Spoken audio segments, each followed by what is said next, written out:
it, fire. Calm down. Stop attacking fire, man. Calm down. It's okay. Better just when I talk to Amir, it's better you keep quiet. That's all.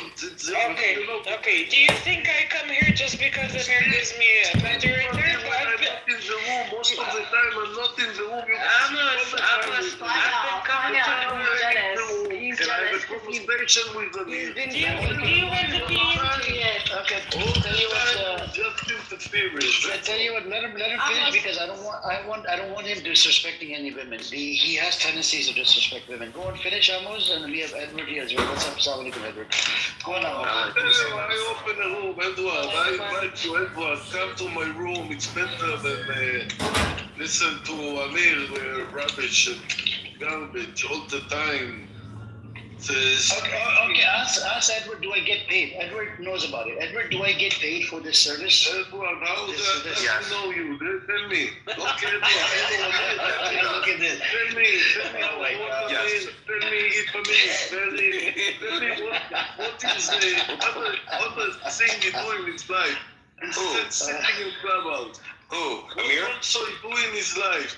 I mean, of course you get paid, man. You have a Everybody knows work, you you get have a paid. family, you have a children. How old is Amir? Look at all these enemies. Amir has been able to retire off the money he's made off of Clubhouse. Oh my God. Amir gets paid by the IRGC to attack Israel and gets paid by Israel to attack the anti-Semites. Listen. Oh my God. We gotta throw Qatar in there too. Edward, okay. No, Qatar is the one You know him. I'll ask you. I will not ask Amir. Edward, I'll ask you. At least you give me a decent answer. Hey, listen, if you don't get money, let's say that he's not a liar. You don't get money, just open everything for me, for free. Give me one reason that I will accept it. And I'm talking to Edward now. Amir, you get this. Amos, I agree with you, Amos. So I think he does get paid. Wait, I didn't ask. Wait, let me ask a question. Let me ask. Go, Amos. Give me one reason why you don't come. Not only to my room. I invite him. I put a red carpet that he will come to my room. Tell me why I never saw Amir in another room. Never, ever. He's a liar, he say. He never go to another room. Tell me now, Edward. This is why he's really mad, guys. Okay, so Amos. So he has an employer, which is the IRGC and Qatar. Okay, and both of them, and he signed agreements with them. He has a contract with each of them, so he can't just do whatever he wants to do. He has to go. He has to start his own house. He has to start his own room. He has to mod it. He has handlers. You know how this works. It's exactly. I don't know if you laugh on me or you. No. I mean, look, like you said, because you make a good case now. I'm laughing at you. He's here like 12 hours a day, right? I push Amos Wolf. I forgot. Because I do it only once a week in Amos's house. Is Amos even paying attention? A new life room. Who this? Are you opening a room as you're sitting in this room? Distance, ODB. Fire, this is why he's mad at you. Because Amir doesn't give him money. This is why. If we come to your room, would you mod us? Instead of ODB, the new word is Epstein. Tonight I mod you, yes. If I come tonight, you mod me? Everyone. Okay, if I come, me, Amir, Edward, Sunny, would you mod us all? Yes. Goy. Yes. I'll bring my friends also and my cousin, Abraham and Joey. Everybody in this room, I'm moderating. Leiluna also. Now start count. Yalla, okay. 4, 3, 2, 1. Bye. What are we counting down to? He opened his room. That's nice. It's not fun. They're definitely frenemies. You guys are definitely. How so? I agree free. I mean, I was about to say the same thing. He asked me an honest question, right? I gave Well, yeah, tell me what's an honest question. I just walked in. And would you rather have him thinking, would you rather have him thinking that you're running this room for free or that you're running it for money? Which gets him more mad? I think for free would get him more mad. No, money, because he's not making money. No, for free, that free might melt his heart. Because you never know, you might change his position. No.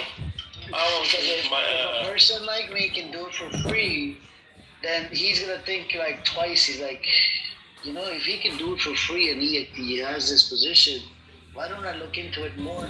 You never know. I told him Buttercup ran away thanks to Bibi that she left. Yeah. So let's see what happens. But Yeah, I'm Bibi, curious to see if she comes back. I think he should not have done what he did. Yeah. Well, you know what? But she used him and used Yael, and I'm sure he is for months. And he did a treaty with her based on, and so she played him for a fool.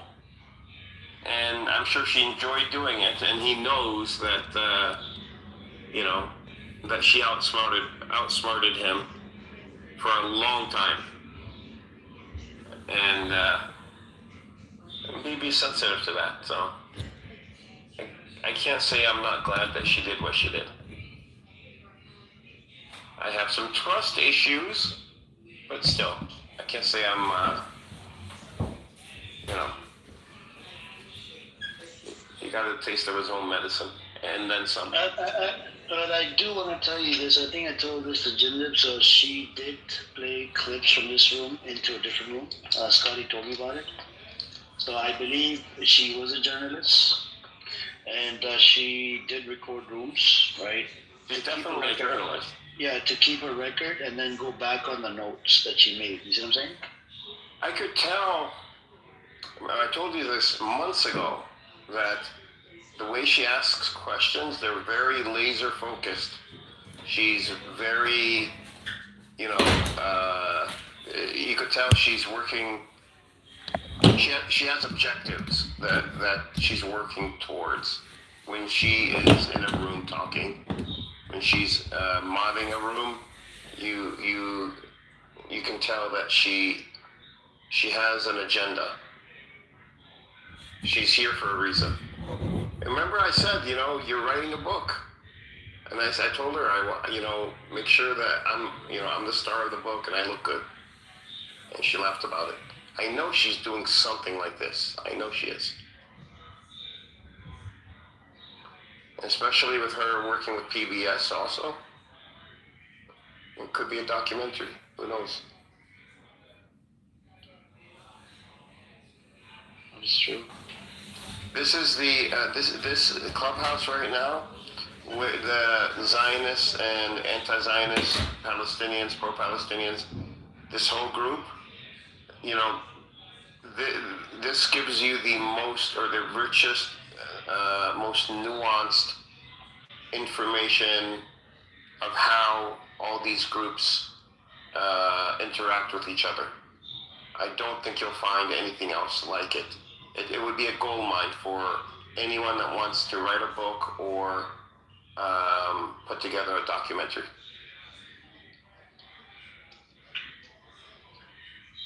I don't know, maybe documentary or it was just experiment for her, I think.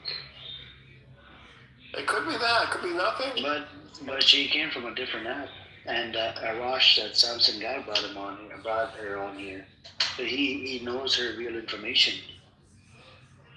I don't know if we could assume that he may know her fake information. For all we know. I mean, He knows her real information. Who knows? Samson. You know Samson, that Iranian dude? Samson knew? No, man. If Samson knew, he would have given it to Bibi a long time ago. No. So Samson, that's what Bibi was doing. Bibi was putting the blame on Samson. Bibi is the one that told me that Samson brought her on here, and I even confronted her. I said, "Oh, I heard Samson brought you up to this app," and she confirmed. She said, "Yeah." And Bibi told me that Samson's the one that doxed her, and I asked Buttercup. She said, "Yeah, Samson was the one that doxed me." I don't know how true that is. I'm still not convinced that we're not still playing Buttercup's game right now, because she met M. Rose on X before coming here, and she did so with her real name. No, she didn't. Yeah, she did. No, she used to follow M. Rose, right? Yes, with her And then real. when Emerald, but when Emerald came here, Buttercup told her, "Hey, I actually follow you on Twitter." Yes. Emerald was like, "Oh wow, okay, I didn't even know that." I So know. they didn't meet on Twitter. No, okay. It just Buttercup was following her. That's it. Right, okay, following her. But she was Right. following her with her real name, not her fake, not with her fake name. Yeah, that's fine. And so Buttercup But could have Emerald has a chosen. lot of followers on Twitter. No, that's not my point. My point is Buttercup could have chosen not to say anything to M. Rose. She could have chosen not to say that I follow you on X. She told her this, and Buttercup is not dumb, right? You know she's not dumb. She's very smart, and so she did this knowing she's exposing her real name. So I'm not convinced that this isn't still a part of Buttercup's game, whatever it is. I mean, I don't mean it in a Exposing whose name? So when Buttercup followed M. Rose on X, she did so with her real name. No, On X. that's not a real name. I think with her No, her real name. fake name. No, her real name. I confirmed this with M. Rose. Her real name. The same one that BB doxed? Yes, her real name. And so Buttercup made it a point to let Dude, Emerald, no. Emerald has 4.7K followers. I'm not. How are we gonna find her? That's my whole point. So Buttercup made it a point to let Rose know that she is following her on X, and so, but the follow was with her real name. So why are you letting Rose know? How is she gonna know who it is? Just She let her know. No. How is she gonna know who that person is? Yeah, How is she gonna link Buttercup with? She with, did. with Because she let Rose know. Yeah, but she has a lot of Dude, followers. she has 4.7K I know, followers. but they spoke, and Buttercup told her. She told They spoke her on X as well? No. They didn't speak on X. No. on here. Buttercup. So if I go up to right now, I follow Emerald on Twitter. Okay. If I go up to Emerald in a different name, by the way, okay. Like my Twitter account's name is different than my Clubhouse name. If I go up to Emerald and I say I follow you on Twitter, how is Emerald gonna know who I am on Twitter? She would ask, or you would volunteer the name that you're using. If that were but Buttercup didn't give her her name on Twitter. No, she didn't. No, she didn't. I spoke to Rose. She did, is what I'm saying. That's my whole point. Dude, I've never seen Buttercup on Twitter, and I follow Emerald and go. Okay, but Rose knew her on Twitter with. No, she didn't. Listen, she knew when Buttercup told her on here on Clubhouse, Rose, Buttercup told her her name, not her name, her whatever handle or whatever on X. Rose looked at it, and that is her actual name, which is strange. No, but man. that's what she Buttercup did. didn't dox herself to Emerald. She did. I mean, unless Rose is not telling the truth. I don't think so. Unless Rose is lying. But I heard this from Rose. I don't think you're Rose is lying. misunderstanding. I'm not misunderstanding. I'm not. Actually, I can check it right now. I asked her multiple times. Hold on, I can different check ways. it. Because I follow Emerald as well. So what it will do, it will show me the mutuals. What was her name? I could back channel it to you. I want to see it in the Hold room. on a second, let me see. Let me check. No, I think I have the name. Hold on. Wait, I have it.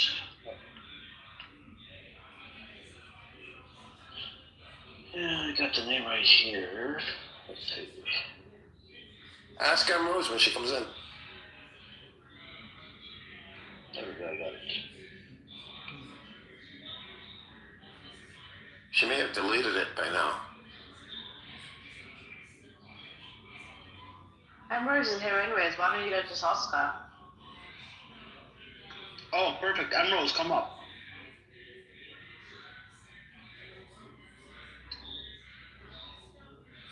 What's up? Can you Did you know who Buttercup was on Twitter? I'm not going to talk about Buttercup. Okay. Well, conversation closed, I guess.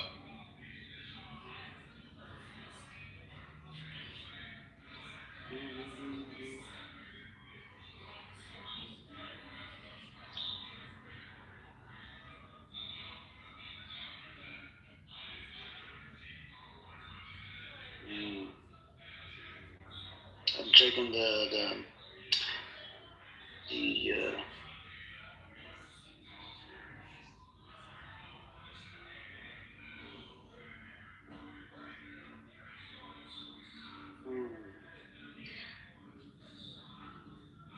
I think she did delete her account on Twitter.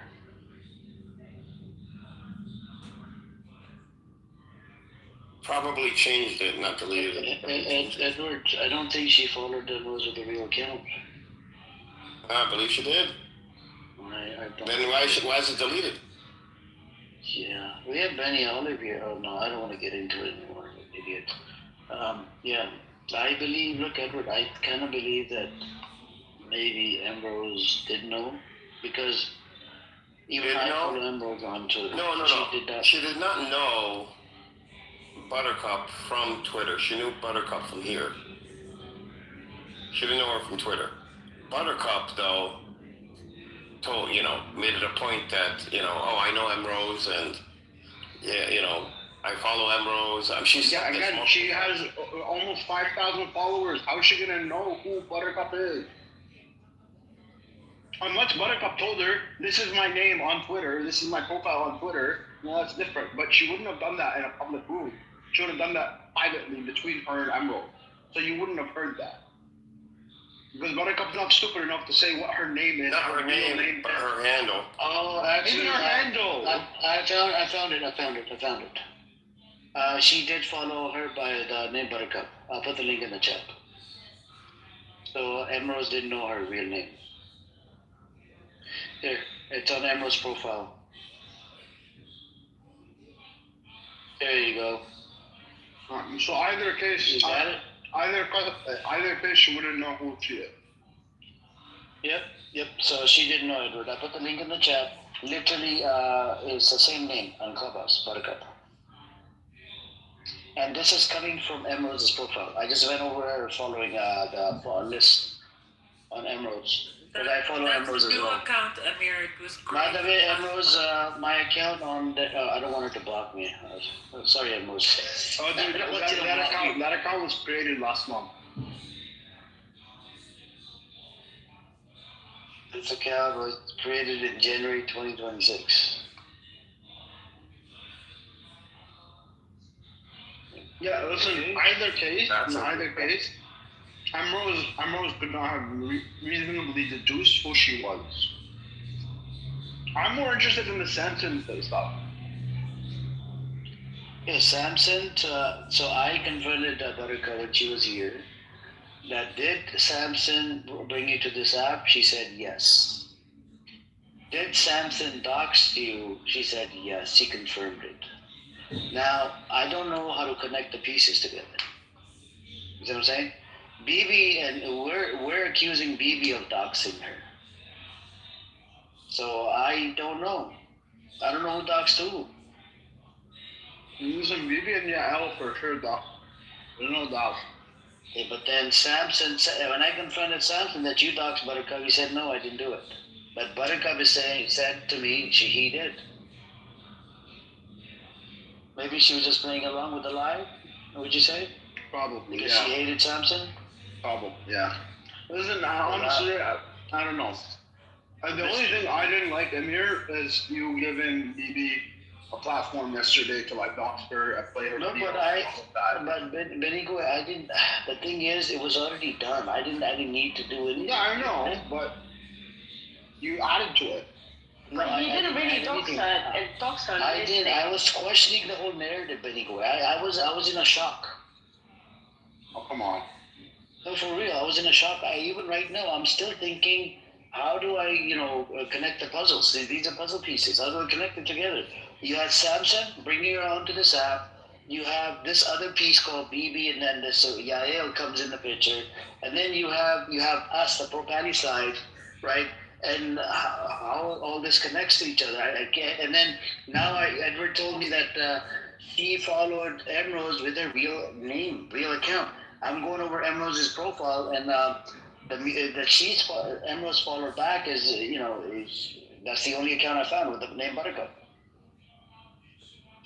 And I tried to look for her with a real name. She's not there. Why? Oh, it's fine. Maybe she unfollowed. Maybe she deleted her account. Who knows? But the point is that you shouldn't have given BB that platform yesterday. Yeah, but he would have done that anyways, regardless. Yeah, let him do that. No, because he did that from the morning, right? And me and Ace were in that room. That room had 4 people. In this room, you have dozens of people coming in and out, and like a lot of information that gets spread out in this room gets disseminated to a lot. So you're giving them a platform, right? And at some point, you let him play like the video of her, basically at work. I didn't let him play. He said, "Listen to this, Edward." I didn't know what he was about to play. Yeah, I know. And he only played like 5 seconds, right? No, I hear you. Yeah. But I gave him platform, but I should not have. Look, mistakes do happen. Even I didn't know. I was in a shock. Okay, fair enough. You see what I'm saying? I'm just saying. It was just shocking to me. All this information was just too much. I have to process all of this. That's okay. Just as long as you do recognize that what you did was a mistake.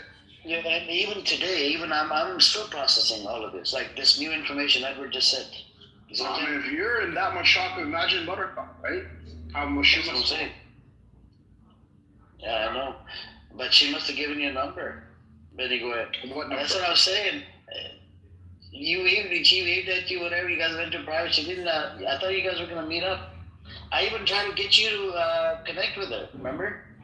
No. I think you were trying to hook up Edward with her. Edward, no, he's not into atheists. But on your side, you don't care. Who said I don't care? Well, seriously, you don't really care. You eat everything, bro. Pork, non-pork. Yeah, but Christians are allowed to eat pork. Yeah, but the blast, she's flexible for you. How do you know she's flexible? Because he's always I'm just repeating your words, man. I just stop it. No, flexible in the other sense. Stop. Amir, stop. Forget about the fact that it's Ramadan. This is disgusting. Cut it out. I wasn't talking about the rated R shit. He told me. No, I didn't do anything. I missed the disgusting part. What's wrong with you, man? I didn't say anything. You just stop it. Cut it out. I said you're not into atheists, right? Because it's haram to eat pork and all Don't this and say that. it again, Amir. I want the compatibility rate is not there with you and Buttercup, right? So I don't understand. You have to be an atheist to eat pork? No, I'm saying that come on, man. She's okay with whatever you believe in, right? Whatever you believe in. No, my religion is very anti-Semitic by her standards. No, it's not. She calls me anti-Semite all the time. So lost. And by the way, she hates Christianity more than any other religion. She always talks about like Christian nationalists ruining her country. I didn't want to go down that path, bro. You turned it into freaking rated R, kid. Really? Flex it, bro. Oh my god. I didn't mean it like that. I can't believe this.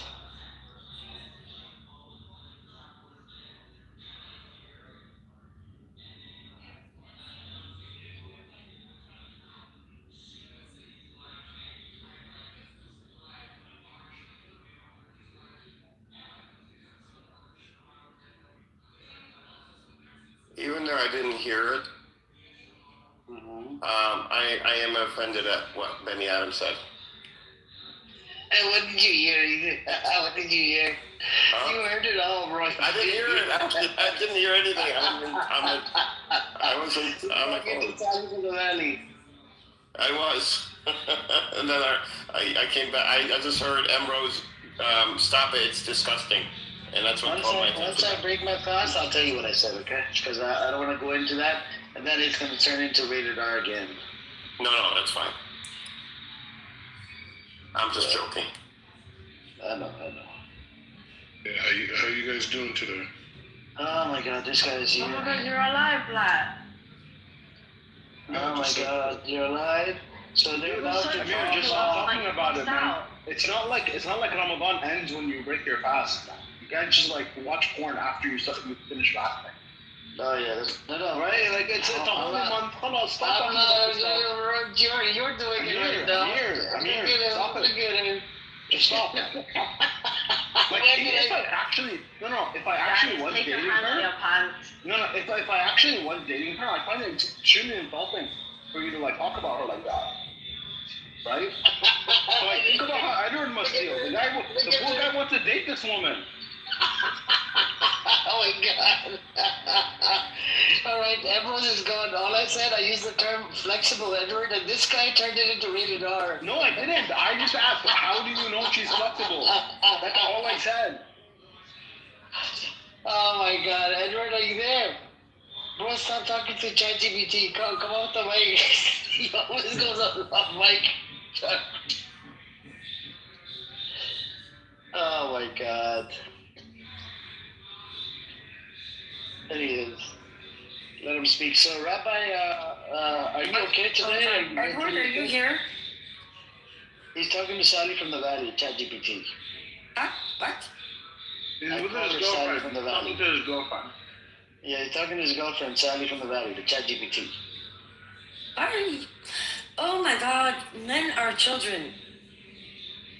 Have you not learned this already? Is this new information? Okay, so again, I was It's surprising me. Easy. Really? Did you watch the Yael videos that I sent you this morning? Yael videos? The songs. I've watched a few, yeah. Oh, me? Oh, wait. All right.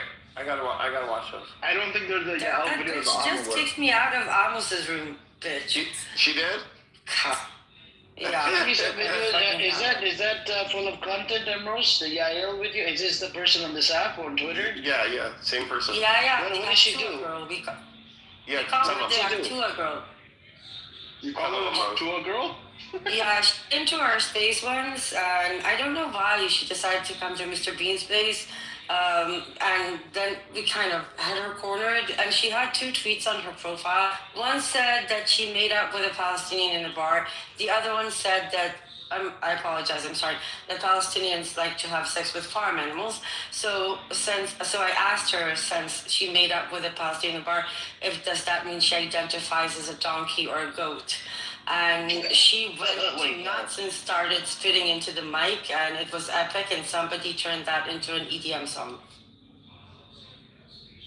Her spitting into a song. It's an EDM song. You can play it if you want, right? You can play these things on here. Yeah. You have an iPhone, Emrose? Yeah. Yeah, we'll play it. See, I knew she was a smart person. She has an eye. Yeah, of course. I made sure of this. Listen, I vetted her by asking her if she has an iPhone. This is how we vetted. I vetted her. So she's. This is how we distinguish, the good people from the stupid people. Yeah. Well, good and stupid. I would say intelligent and stupid. Well, I want it to be nice. Oh.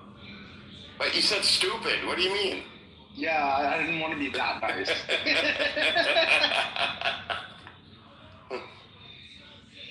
Amir, you're awfully quiet, Amir. No, I'm just Okay, thinking do you want to hear it? Sure, Yeah, we should. Yeah, go ahead. This is Yael.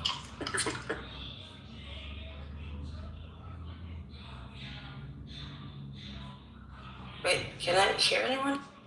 Oh, you gotta put on music mode. Emeralds, music mode. We don't hear anything. You know, I could never figure that out. I Because usually play she's it from my on laptop. mute. You I have don't to hear. Is anybody speaking? And I'm like not hearing. Yeah, anyone. yeah, that's it. Emeralds, can you hear me? Emeralds? She's on mute though. She needs to come off mute. But how we? But we just heard her talk. Yeah, but then she went back on mute. Oh.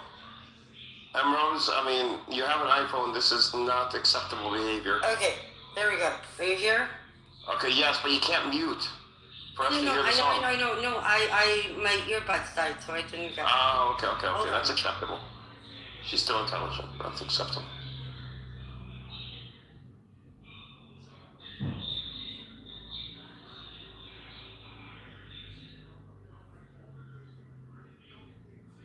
Music mode, Emeralds, we don't hear anything. Oh no, I don't know. I can only play it through Twitter, so maybe it doesn't register. Huh? Maybe, I don't know. YouTube No, you does. can. License for it. No, Emerald, click on the 3 dots on your right hand side at the top. I did that. And Like then no music. Oh. Okay. Yeah, okay. and then go onto the top. There you go.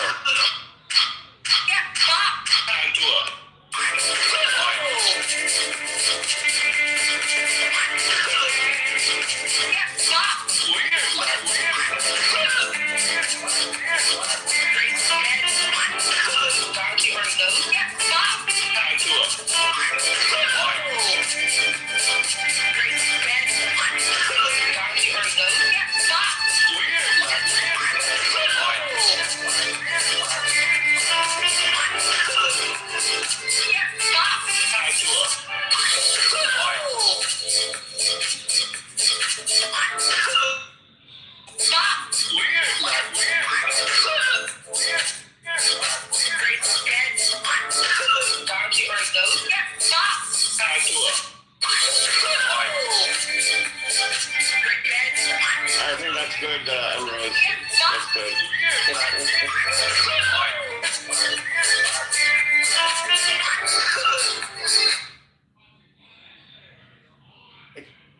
Okay, can someone go into Amos's room? She knows the song. She knows I the know. song very well. She got me. You should every time she take it off of music mode, Emeralds. What? Oh. Take it off of music mode. Somebody go in there. Wait, so she's modded in Amos's room? Yes. Oh, okay. She just kicked Emeralds out. She can't go in. Does Amos know that she kicked Emerald? I DM'd him, but I don't think he really cares. No, he cares. You're a And woman. he wants his rooms to get big. How are they gonna get big if Amos isn't there? He doesn't like Yael that much. She's like, No. If anybody ever wants, I still have the original recording of this space where you can hear her meltdown. oh really? Honestly, we've heard Yael melt down so many times, like it's nothing new. I've never heard her spit though. It was my first time and it was fucking epic. Like the way she was into the mic, it was, oh my, people Can you put the link in the chat, Emerald, or maybe or back channel to me? Maybe I'll grab a clip from there and no, the original, the recording is it okay if I post it on YouTube so everybody can share it? But not me.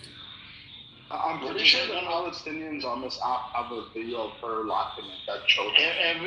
Look, all of the other people will be covered except for her. You see what I'm saying? I don't know. It's Argante is the actual music producer, and it's his clip, like the song is his. So you have to ask him. No, without the song. You have the original clip. Oh yeah, no, that I do not share. No, okay. You don't have the original clip, like, but your rooms are with the replays on. You said you have the It's original a clip. screen. I have a screen recording that I'm not going to share because it's not originally mine.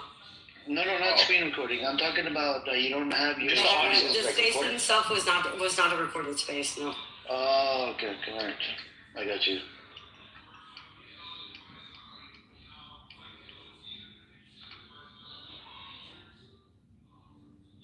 Hey, so Amir, you just be grabbing clips, bro?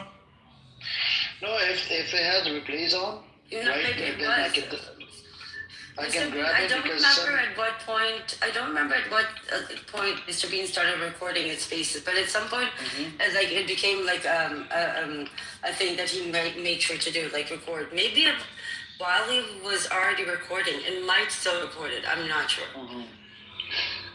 yeah, only the ones that with the replays on, Dave. Like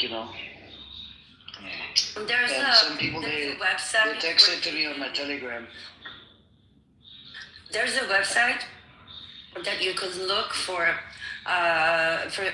you can like literally see a speaker in a specific space. So, and Yale didn't go to a lot of Mr. Bean spaces, so maybe through that website you can find the actual space and look for it. Wait, but actually it should have been somewhere like it should have been of February 25, because the clip Aragante posted it on February 28th, so it was probably somewhere along February on Mr. Bean's feed.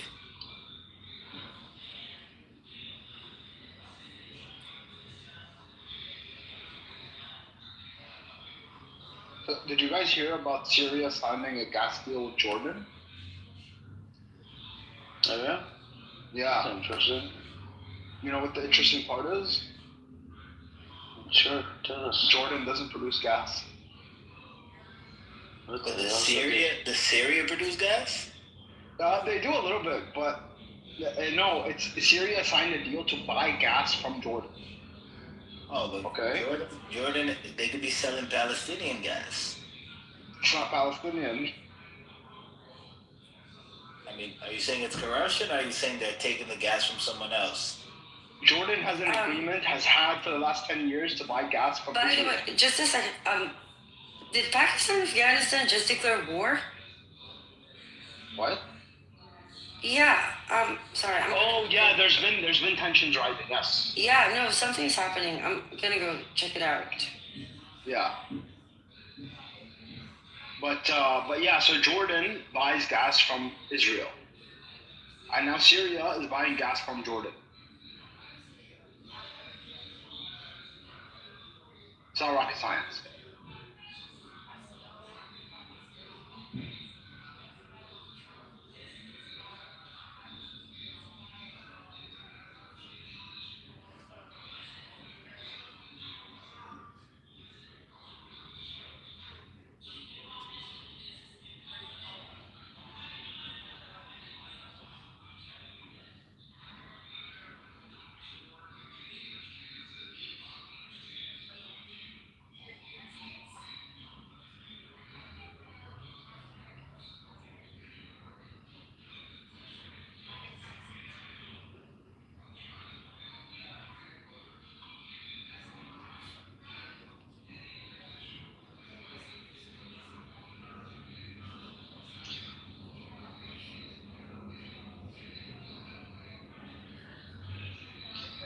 This music was made with I think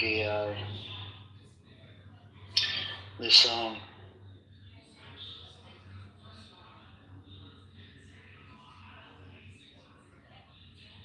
Amir, I wrote about my life on our Substack. If you want any content. Mm-hmm.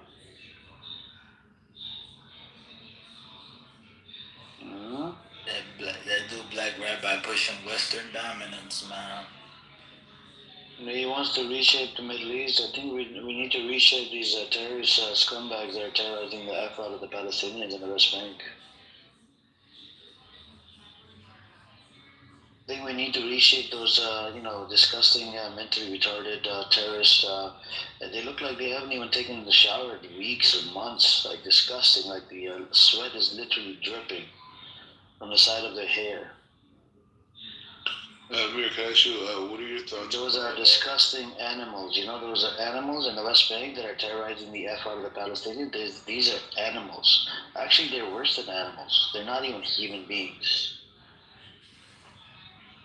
And you know who they are? They're Zionist scumbags like you. Hey, Black Rabbi, you identify as a Zionist now? I thought you used to not. I never did that. He identifies as a woman. He's pregnant. What the fuck? You didn't know he's pregnant? You didn't see his stomach? I think the mayor's drunk. Okay, I think I have to make another video. I'm gonna make another video how he's pregnant. And Edward gave me a good idea as well. When Ariel opens the wallet, he checks that there's no money in the wallet. Oh my, he crashes out. Well, what happened to Ariel? Where's his new account? I heard he's on here again. They came together, asked the Black Rabbi, they followed each other. What's his account, Black Rabbi? What's his account? You follow him? I don't follow. Of course not. He was in here, right? Yesterday or today? Yesterday, I think. Yesterday, and he came with him. So, I mean, how did he find my room when he found him? So your room, who else was in your room, Sonny? It was just me, Velvet, Ace. It was a small room, like literally, it's like 4 of us. And then he came. We need Ariel in here. Can you bring Ariel in here, Black Rabbi? What's his number? Let me call him. You got his number, right? Mm-hmm. Okay. Yeah, Because I really need to tell him something about Kitover.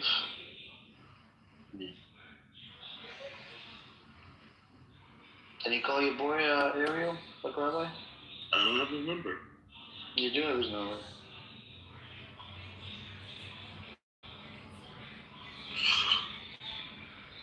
Nah, man. I'm just trying. I did for a couple of while ago. I took a nap. I mean, he was even telling us, why are you guys picking on Black? Leave Black alone. That's, you guys are Seriously? horrible. I swear. Oh my God, we need the clip, man. Somebody has a clip? We need the clip. Who was in the room? We need the clip. We need to listen to it. But this We need to is listen to what the we knew was content. him, unfortunately. The mayor records conversation and put them on. I don't record conversation. People do it. On this app, everybody does it. Everybody. Yeah, and the mayor puts it on the internet.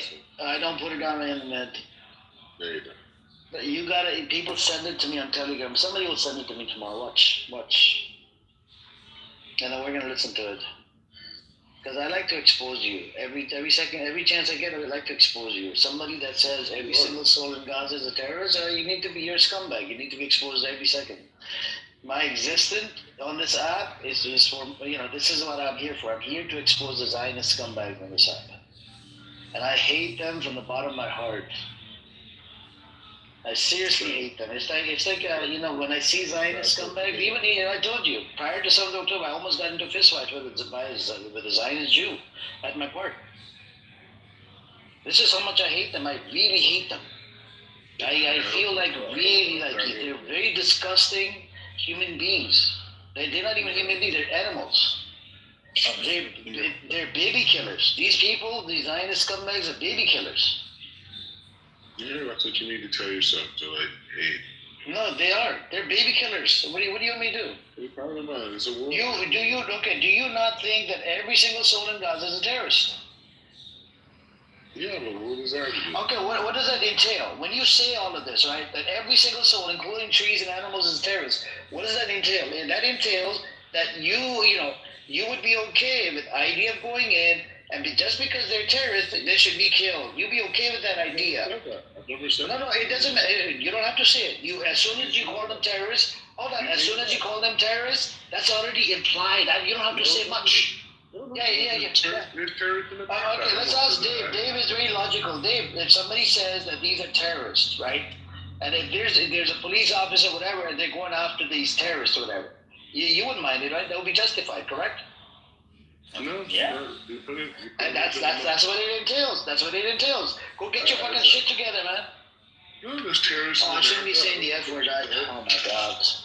There's terrorists in America that shouldn't die. There's terrorists in Israel that shouldn't die. There's terrorists in a lot of places. There's terrorists in Israel? Who are the terrorists inside Israel?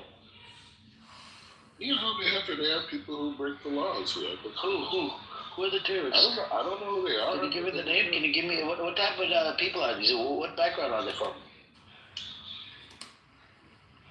I don't know. You have to look at the Israeli files. I'm sure they have people. They have people labeled as domestic terrorists. Okay, what type of are they Christians? I don't know. Muslims? Are they What the Jews? Israeli government does. I'm just saying. Are they atheists, agnostic? What type of group? From what? Just because I say someone's terrorist is not a death sentence. It just means that they're hostile. You said okay. Now you're being selective, and so when it comes down to Israel, you're being selective. Hold on. You're being selective, okay? Hold on, you're being selective.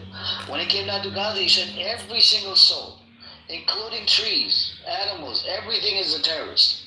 And when it comes down to Gaza, you're not being selective, right? But when it comes down to Israel, oh yeah, I'm gonna be selective. Oh, check the files. It says some of them are terrorists. Some, not all, some.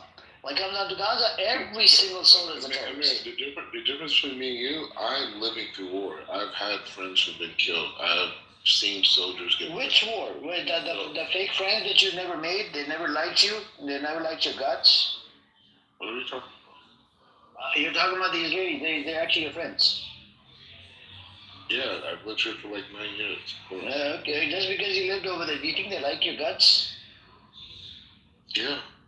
Who says who? Says okay. Can you provide confirmation from your best buddy that they do like you and they like your presence? Yeah, I know everybody here. No wonder why you're always on this app, because you're always looking for clout, and you're always looking for new friends because nobody likes you. How do I get clout? Even Ariel was so close to you, you got into a fight with him over some chick. Oh, Ariel's never close to me. He was close to you.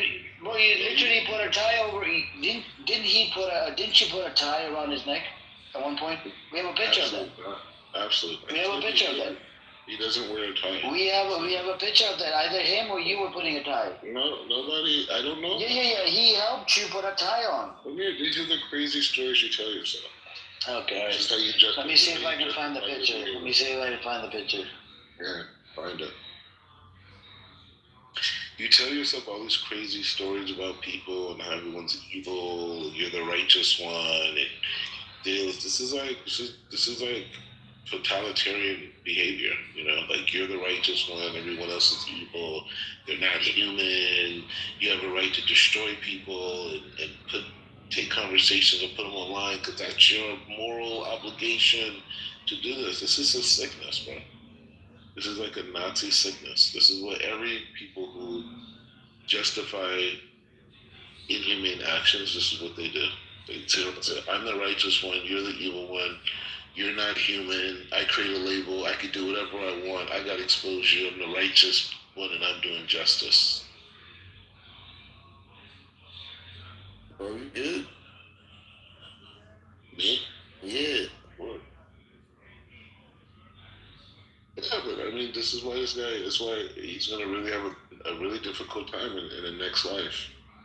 All the stuff he's doing, and he thinks he's so right, and everyone's so inhumane, and all the Zionists are disgusting and filthy, and everyone's bad. You think you're being blessed by this, bro? Were there any good Nazis? You're lying to yourself. Were there any good Nazis? I don't know. I'm not God, bro. There weren't any. I don't play God. There weren't any good Nazis. Okay? Yeah. That's what you want to tell yourself. Oh, no, not tell myself. Everybody believes in that. There weren't any good Nazis. You're going to be punished in the next world for everything you're doing every day. Don't think you're doing some kind of Joe, big fat black faggot. You're not even human, so don't even Your mother thinks I'm human. Yeah, I'm sure you think that. She thinks. I put a bunch of links in the chat. Please check it out. This is what Black Rabbi stands for. All of this shit that he has said, that's fine, but wants to enslaved people. That's his the Twitter tweet that he thinks he's not Black American. You're designated by God. He said that he said to kill Prophet Moses, peace and blessing upon him. I don't know what kind of Jew this guy is. Yeah, okay, you're the righteous one. You're going to and dancing with the LGBTQI folks, and yet he comes on this app, and every time there's somebody in here from gay community, he goes, "Oh, get him to change the voice." He used to attack Faya on her voice as well. You're a man. He used to say this all the time. He did that to a whole bunch of people in my room, even to Hampton that used to come in here. Tell him not to talk to me. Tell him to change his voice. Who else? Yeah. Anyway. You're the righteous one, man. You know. You're righteous. Yes. So I have enough evidence.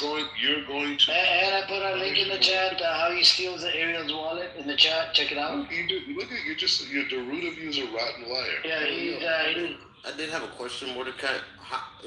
If Ariel was never close to you, how he get that video of you? He followed me. He followed me to the apartment I was staying at when I was getting divorced from my ex-wife. So he followed you. How? Yeah, you saw me walking, bro. That's it. You were unaware that he was following you? Yeah. Okay, I put a video in the chat how Ariel was following Rabbi, this character. Mary, you can't clean it up. I didn't say to clean it up. I got it directly from Ariel's account. That's cool. All I'm saying is, it's just like, you're gonna have to answer for this. You said No, I don't. Everyone in the whole state is disgusting, and you're the righteous one, and everyone's not. They're not. Was the Nazi regime good? Was Nazi regime good? Was Nazi Germany good for the Jews? There's nothing to do with what we're talking about. Was Nazi Germany good for the Jews? It's nothing you are saying is relevant. If Nazi Germany was not good for the Jews, just as Israel is not good for Palestinians. That's a disgusting entity.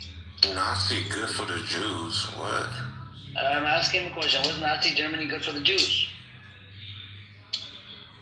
Amir has the same. This is the flaw in like Muslim thinkers. They're so rooted in Muslim thinkers. Your mom is a Muslim.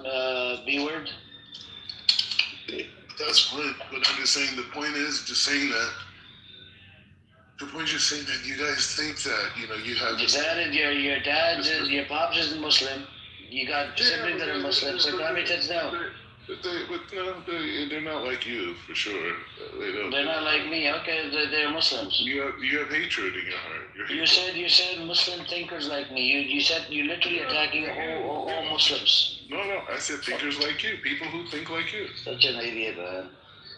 You think you're the right. Kaz, do you think Black Rabbi is a terrorist? You just Black Rabbi, I put a whole bunch of links in the chat. He thinks 1-year-old in Gaza, including animals, everything is a terrorist in Gaza. Who gives a shit about Gaza? Black Rabbi, you want to enslave black people? Yeah, I put a link in the chat. He wanted to enslave that brother from Jamaica. Go and listen to it. See how stupid this guy in there. He said that you don't sound American, so I feel like I want to enslave you. This is what he said, the idiot. Boo, Rabbi, boo. The 70-year-old man says from there he wants to enslave black people. You said it. I didn't say it. I have the clip. I have the clip. I go based on evidence. He's as much of a joke as I like to expose the Zionist scumbags like you and other Zionists. I'm telling you, you're just as much of a joke as a pro-Palestinian. I hate Zionists. Look at you. I hate Zionists. I hate them. Shut the hell up. I do. I really hate them.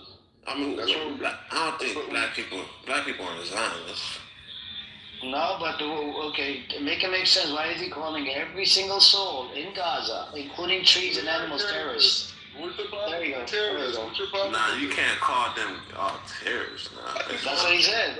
It's some terrorists in there. I know them. You don't know them. I know them. You read headlines. You think everybody is a terrorist? Including trees and animals. Like, who does this? Everybody in that environment. Even trees that they have destroyed. So what do you mean? Like, wait, hear me out. Everyone in the environment wants to kill Israelis. They want to kill Americans. And not only that, no other country will even let them in because they're terrorists. They won't even want them in. Egypt won't let them in. Jordan won't let them in because they're trained to. Why should they go into Egypt? Can you please tell us why should they go into Egypt? It's not occupied by Egypt. It's occupied by Israel. Either way, no Arab country will let them. No. Why should there's so many Palestinians live in Saudi Arabia, so many live in the UAE, so many live in Qatar, so many live in Bahrain, so many live in all around. Can't be touched down. You don't know the facts. You don't know the facts. Even Kuwait, there's a lot of them over there. My whole question to you is America. Kaz, so this guy is a terrorist, by the way, right? You're just a terrorist scumbag. You're a terrorist scumbag. Yeah, I'm a terrorist scumbag because I have a position about. You're a terrorist and Zionist scumbag. You can't say everybody over there is a Well, you understand? It's not. You understand? This is the difference. Is I live here, right? I'm not talking about Palestinians as a collective group of people. I'm saying there's a town, an area called Gaza. There, they train kids to be terrorists. They have 14-year-olds carrying guns right now in Gaza. Israelis shoot these people, and they say, "Oh, well, you're killing children." You know what I'm saying? I can't say you're lying. He I'm not lying, you can't say he did it. Yeah, ask him for the evidence. He'll never provide you a single video. So you don't believe him? Yeah, so these are back. Anything he says, it's not believable. He tweeted on his Twitter account that he's not Black American. Make it make sense. Is he Black American? Is he Black American? Yes or no? Now he's running away. No. I'm asking you a question. Kaz, look at his picture. Is he Black American? He's not. He don't live here. No. He's American, born and raised in Los Angeles. Well, the point is like. Is he Black American? It's a yes or no question. Yeah. It's a low life, bro. He says he's not, according to the tweet. Did you check out his tweet? I put a link in the chat. Wait. Listen to how dumb this freaking. All right. Let's go over the next link that I posted. Hold on. Let's go over by one. Read it. He said every single soul in Gaza, including trees, animals, they're all terrorists. Okay. The next link is a black rabbi, right? He's against gay marriages. He's a homophobe. Hold on. He's a homophobe. He's against gay marriages. He's against the LGBTQ. Yet, he was dancing with the LGBTQ people. Did you check out the link? Right here. I put the link in the chat. Just scroll up and you'll see it, like a second link. 7-year-old loser. That's what you are. 7-year-old. Scroll up. He's dancing with the LGBTQ. He's dressed up like a clown. You 7-year-old loser. All right. Number 3.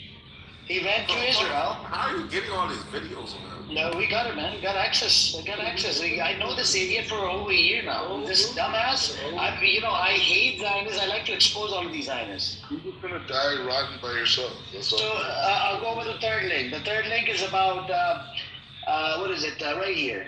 He wants to. The third link was about. It's about how he went to Israel. They chained him up, and he was whipped by another man. Make it make sense. Why would you get yourself chained up and get whipped by another man? Why would you do that? You say he did that? Yeah, look, I'll put the link in the chat right here. Bro, hold on, Black. What the fuck is going on, bro? Let him keep going, bro. This is how. Why does he have all these links on you, though? Bro, number one, he's taking videos off my Instagram. That's number one. Number two is he records people in these rooms or has people do it, and he tries to use it against them. But bro, he doesn't realize. I say things on purpose. Check out the link in the chat. For me, you freaking orange. Yeah. This is why you gave me that threat. Because you got scared that your yeshiva, the person that the street rabbi that taught you about your religion, right? Because you're a street rabbi, right? You're a street rabbi. You learned it from a street rabbi. The rabbi that taught you your Judaism, whatever, you got shit scared, right? You started, pooping or peeping in your fucking, in your diaper, whatever you wear, right? And you started attacking, you started giving me death threats. You're like, I'm gonna pull up and I'm gonna kill you, this and that. You said a whole bunch of shit because you got scared. You got shit scared by these videos. Where you work at? I know exactly where you work at. Oh yeah. I know exactly who your kids are. So check out the link in the chat, Kaz. This is where we got. Let's not play around with people's kids, brother. That's not okay. That's where it's at. I mean, you come here because you said that you're working on honing your ability to control yourself, right? No. He threatened my family. Oh, that's not cool either. I didn't threaten your family. When did you do that? What did I say? Either way, this is an old loser. He's the same age as my parents. His mom is a professor. His mom is a professor. And at the university, right? Okay. So I've been listening, Black Rabbi, and I've been listening to Amir. I don't feel like he's threatening your family in any way. Well, how did it know? You stated that he did. How did he do it? Well, these people found my parents, found their whole thing, and said that in passing on their numbers. I didn't pass anybody's numbers. So you're saying indirectly by them, their actions? Never passed anybody's numbers. Never single passed his numbers. Amir, let's look how pathetic your life is, bro. You have nobody around you. Nobody. You're by yourself. You're on this app. This is pathetic, bro. Okay, let me ask you this. You say you made a claim earlier. You got a whole bunch of friends. You've been there for over 10 years, right? Where are your friends now? Why are you on here all the time? I'm not on here all the time. I work all day. You literally sleep. You slept in my room earlier. I didn't sleep in your room earlier. I mean, I left. Yeah, you did. You did. I'm just saying, it doesn't matter. I have more friends than you, man. You could go on my Instagram. I'm busy every night. Oh, you're busy every night. So if I make fake videos on my Instagram, that shows I'm busy every night. Wait. You have nothing going on, period. Nothing. And this is the end of your life. I'm just getting started. You have to stop assuming shit about other people. Okay? You have nothing going on. Yeah, you have to stop assuming shit about other people. I have parents your age. They're all over the world. They're making impact. All right. You're sitting on here. You're 8 people in a group every day. 8 people. Look, I understand you're a street rabbi. You learned it from a street rabbi. And you got scared that street rabbi was going to find out about your position about Prophet Moses, peace and blessing upon him, how you said you would kill him. Nobody, bro. Yeah. And you got shit scared. You're like, Amir, I'm coming for you. I'm gonna kill you. Blah blah blah. You said give me a bunch of threats. And you try to slide into Ace's DMs, right? Creepy messages. Yeah, right? Yeah. Now you found another victim. You were going after Fire. I had to warn Fire. I had to tell her, please stop Fire. Because out of respect and love and care, because she's a part of the family, poor Patty family, right? People that support the Palestinian cause, they become part of the family, right? I don't want any women. This is why I try to tell women to not engage with Zionist scumbags like you, because you Zionist fucking scumbags have a tendency to attack women all the time. No sex. You get no sex every day. Nothing. Oh my God.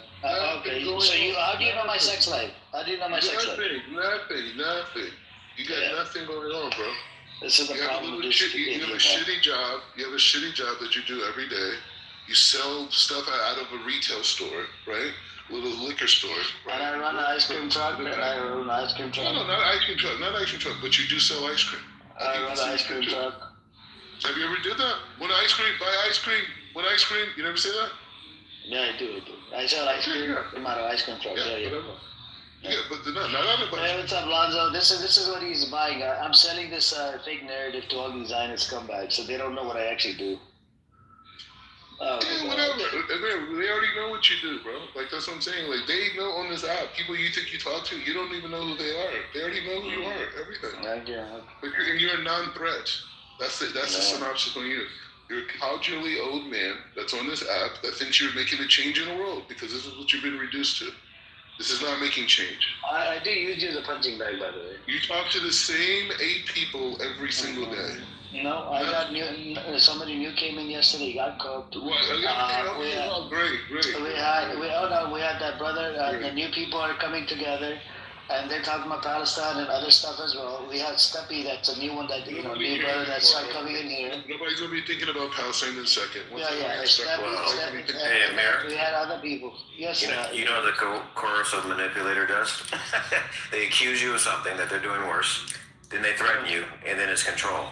So what I've done in this app, Black Rabbi, at least in this space, is I've learned a lot.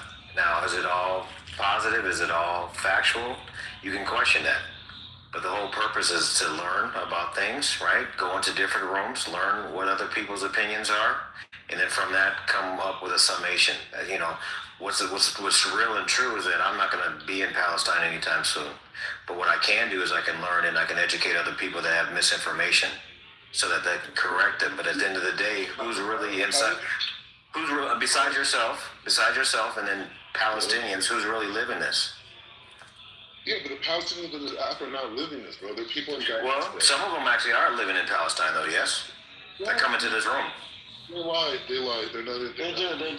I know they do. It's at the respect, by the way. Baby. Yeah, Lonzo, check out this video. He stole Ariel. Somebody texted to me to my channel as the exclusive video. Black Rabbi You're stealing too much stuff. is stealing Ariel's wallet, and then Ariel had to chase after him. Amir, I hope every lie that you share. He's a thief. This is a master class on Black Rabbi. You will burn I mean, that you'll burn in the hellfire for eternity for all the lies you say about Israel, all the lies. I thought you don't believe in hell. I thought you don't believe in hell. No, of course we believe in hell. I thought Jews don't believe in Jahannam. Not for us, you. Yeah, but how do you know I'm not a Jew? You're not. I might be Jewish. You curse God's people every day. I don't curse God's people. You actually wanted to kill Prophet Moses, peace and blessing upon him. Yeah, sure. Tell yourself whatever you want to. I've never heard Amir say anything negative about an Orthodox. David, do you want to see how he said that? So literally one day, he comes into the room. He's like, we will shoot Prophet Moses, peace and blessing, because we had that brother Fayaz, right? He told him, if Prophet Moses, peace and blessing upon him, was to come into the land called Israel and tell them that you're committing a genocide, you're killing babies, you're killing women, doing a whole bunch of atrocities, you know what this idiot goes? Well, yeah, we'll shoot him in the head. Yeah, he's just talking. Isn't that crazy? He's just talking in there. Like literally blasphemous, Yeah, it is blasphemous. That's his prophet. That's how the book was revealed, the word of God. Yeah. And I respect prophets, peace and blessing. This is your life, and you will be cursed for eternity. And you'll be like all the other anti-Semites that came throughout history, who had 1,000 reasons to hate Jews and to invalidate Jews and this, and you're against it. You're just a long list of dead carcasses that souls are going to be punished for eternity for going against God's children. That's who you are. And you convince yourself. God's children. You're not God's children. Zionism is a whole nother aspect. Zionism is something you don't like because it represents Jewish dominance. You do not worship. No. You don't know how to do what's Jewish dominance? You're a black man. What you're witnessing in the Middle East. That's not dominance, because y'all couldn't stand the 12-day war. Well, you sure y'all needed to call Big Daddy America to come help you? Did you forget? Did you forget? How many babies did you suck off while being a rapper? Let's ask the better question. How many babies did you suck off while you was a rapper? Is that Jewish dominance when you sucking off babies? No. When we're bombing the shit What do you call that? What do you call that when you suck off? When you suck off a baby when they're running after you circumcise them? That's called Jewish. That's called homosexuality. You guys worship the synagogue, the Satan. Dominant. Nothing you can do about it. You sit and watch. You come on Clubhouse and talk about it. Imagine being a black man acting like this. Yeah, no, I've transcended your little slave narrative. What a black person should talk like and act like, because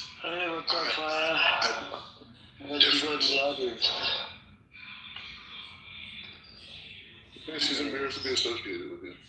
She's not embarrassed. I think she's probably listening mode. Oh, good night. Okay, cool. She's in listening mode. Anyways, you're a sad old man, man. Sad. No, it doesn't make sense to me. Like a person like him converts to Judaism, right? And he never accepted Islam from his own heart. He admitted to that. You're a little Islam, bro. Who cares? There's 2 billion people that follow Islam. Right? You think that's You think that's how many people follow Judaism? But how many people are chosen to be able to? Yes. You're not chosen.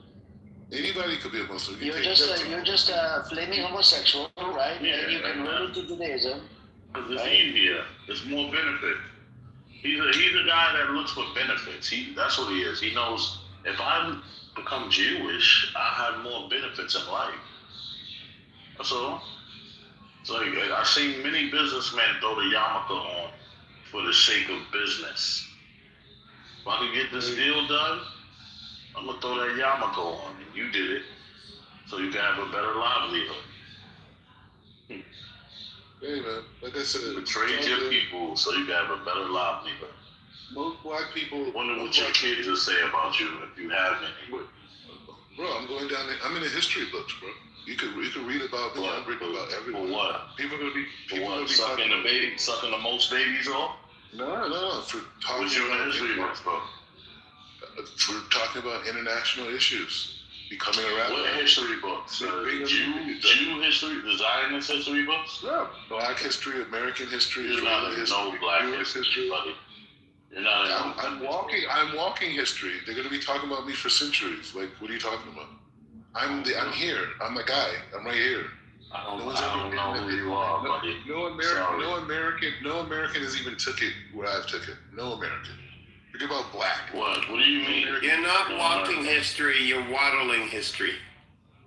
He's not even that. He's a fucking bootleg. This is a mirror, buddy. Dude, what about that woman you got pregnant outside wedlock and you're trying to leave for Faya? Is that gonna be an history book? That would be the first time doing that. You know, that's the black side of him. Exactly. He got a woman pregnant because her father is a famous rabbi. Oh, so that's why he bootlegged his way into. He's a model. She's a model. Yeah, well, she's not with you anymore.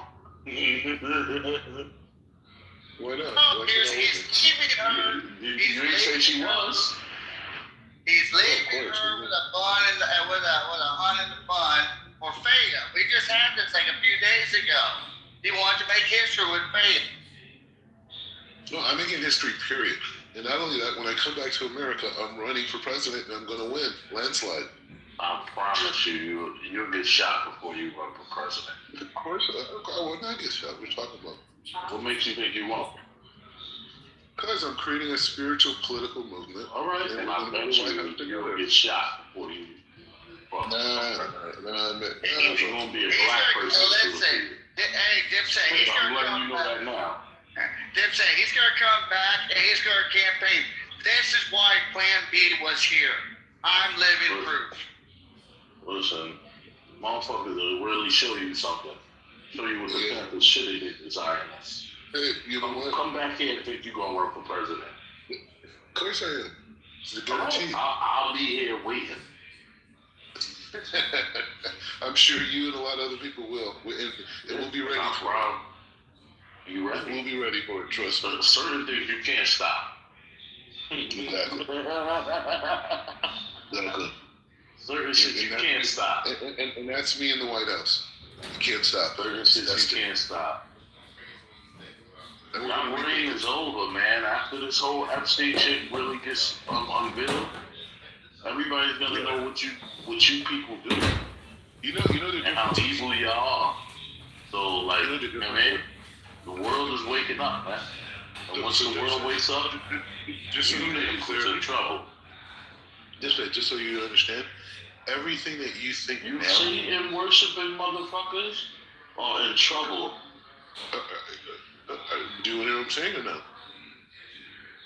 You understand me? All the things that you believe now. Synagogue of Satan worshiping motherfuckers.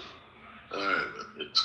Go ahead. Go say your point. Go say it. I'm deaf to Zionist. I want you to convince yourself. I appreciate that because I'm deaf to Zionist. I have a question.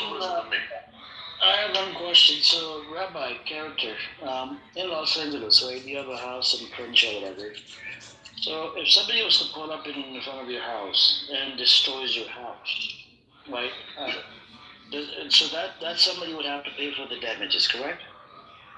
That person would be alive. No, I know, but let's say if he's alive and he would have to pay for the damages, correct? No, we have insurance. I'll make money from it. No, that's fine. You have insurance, but that guy, they will, they'll go through restitution. Let's say if he didn't have insurance, that guy would pay for it, correct? I'm saying either way, I make money from it. No, that's fine. But I'm saying if he didn't have insurance, right, that guy would pay for it, correct? I don't know how it works. Let's put it to the test. Hang on, Dipset. So the insurance policy usually have the deductible, and I'm sure your insurance policy is 5,000 or 7,000 or something, or 3,000 or something. No, I own the house. It's not that. No. Insurance policy. I'm talking about insurance policy. No, man. That's fine. You can own a house, and the insurance policy usually have I own three more too. That's fine. So if somebody comes to your property, you know what the combined net worth of that is? I don't care. No. You should care because that's who you're talking to. No. You can look up and find out I own property, so but just look at the network. You're just a low life. So going to your, going to the, what you call it? Yeah, so somebody comes to your property and destroys it. That person will have to pay for the losses. Regardless of whether you have insurance or not, because the insurance company will go pursue. What's your point, low IQ? What's your low IQ point? So the low IQ point is actually mine. I have a high IQ point where I have to talk to a low IQ person like you. So now let me engage with a low IQ person like yourself. So guess what? In Gaza, say that hold on a second. I'm not done. In Gaza, right? Let's say I'm a Palestinian. I live with my family. I don't have anything to do with 7th October. I don't have anything to do with hostages. And none of it, I'm not connected to Hamas. I didn't go inside Israel. And all of a sudden, IDF comes and destroys my house. Who pays for that? Nobody. It would have to be IDF would have to, because IDF is the one that destroyed. There's no Hamas. They're not paying for it. They're taking the land. That's it. There's nothing you can do about it. I'm talking about who should pay for it. They're taking the Who should pay for it, bro? Mentally retarded. Hey, low IQ. They have no right. Retard. They have no right. They have no rights in the West Bank. None. God, this guy, man. None. They don't have any rights in the West Bank. Retards. What do you want me to do with me? I didn't make the rules. They're taking the land. That's it. I didn't say they're taking a land or not. I'm talking about who should pay for the damages. That's the question is different. They don't have rights. So I know. I'm asking you who should pay for the damages. The idea, correct? I'm telling you, the people whose house was destroyed have no rights. Zero. So then IDF is the God-chosen people. They can come in and destroy anybody's house and take over. It's called imperialism. And this doesn't fall under the Jewish terrorism. Okay, all right. The Zionist Jewish terrorism. What it is. There's nothing you can do about it. Nothing. I think we need to reshape the Zionist scumbags that live in the Middle East. You have no power. You have no power anymore. It's over. a matter of time. You have no power. Nothing. You're subservient. And that's the way it's going to be forever. Right? That's the reality. So you can talk, you could go, you could pay your little protesters, you could go and do camping incidents. The world has moved past it. The Arabs have moved past it. You, being on diaspora and being so full of hate, this is something you could connect to. But the reality is the world has already moved past the Palestinian issue. We've already moved past violent resistance. And this is the last part of the cleanup with Iran. The world's already moved past it. You're still there.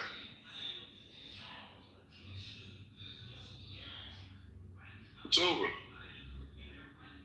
So figure out new solutions, new ways to do things, and then you can help the next generation. But this model you got now is over.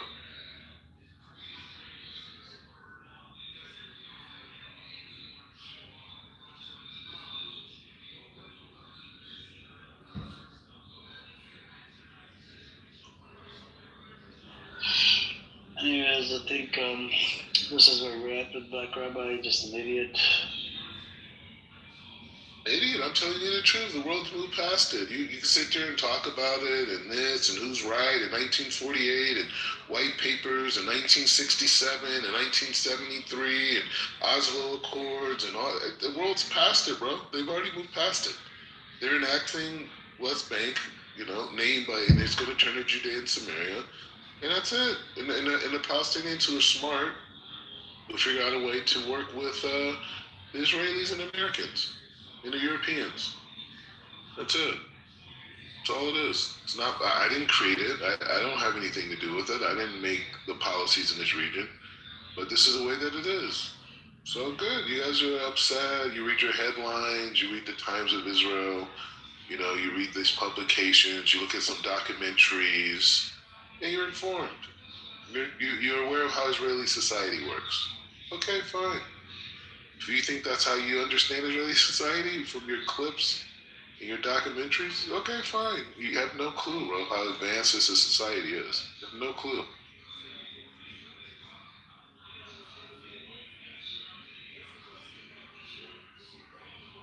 Anybody else wants to engage with this idiot or Anybody in the audience would like to come up? We're here. You keep talking about it. Oh, it's an injustice in the West Bank.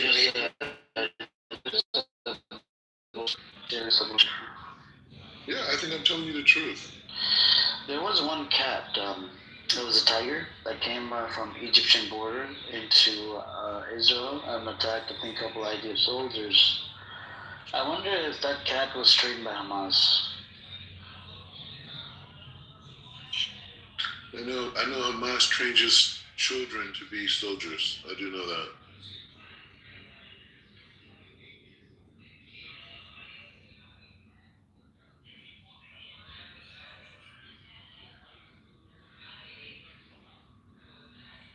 Black Rabbi, you never amaze me on the amount of stupidity they accept. You're one of those low IQ mid-Americans, bro. Like you have nothing going either. Maybe served a little time in the military. You know what I mean? You're one of these like low IQ guys. Sir, yes, sir. You know. He served a long time, not a little time. Yeah, but I'm saying he's not a smart guy. Like he's in here with you guys. Like anyone who's in here with you guys is just like out of the loop. Okay.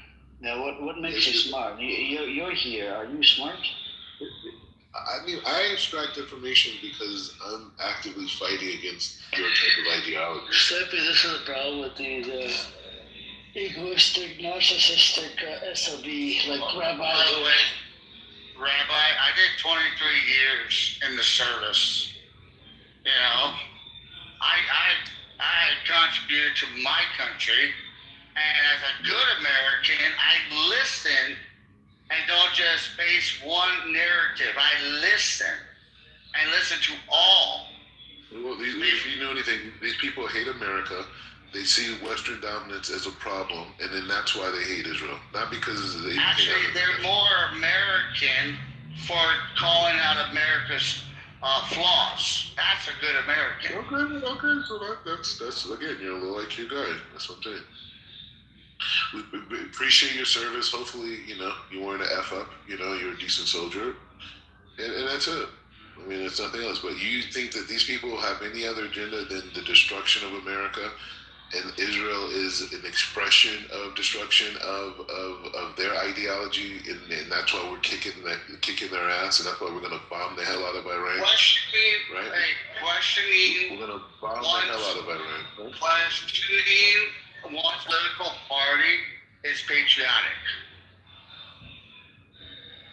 Like I said, bro, these people are anti-American. They hate our way of life. They hate our military. They hate what we do around the world. They see us evil. They see us perverse. They say death to America. That's what the whole thing is. That's why they can't support the Iranians, right? The Iranians, they can't support them. Why? Because that goes against their hatred of America thing. It's not that they care about people in Gaza. They hate American dominance. The Palestinian resistance movement only has to do with fighting American dominance by the Russians and other Arab countries. They use the Palestinians as cannon fodder, and they use that as the way to shift public sentiment away from American expansion.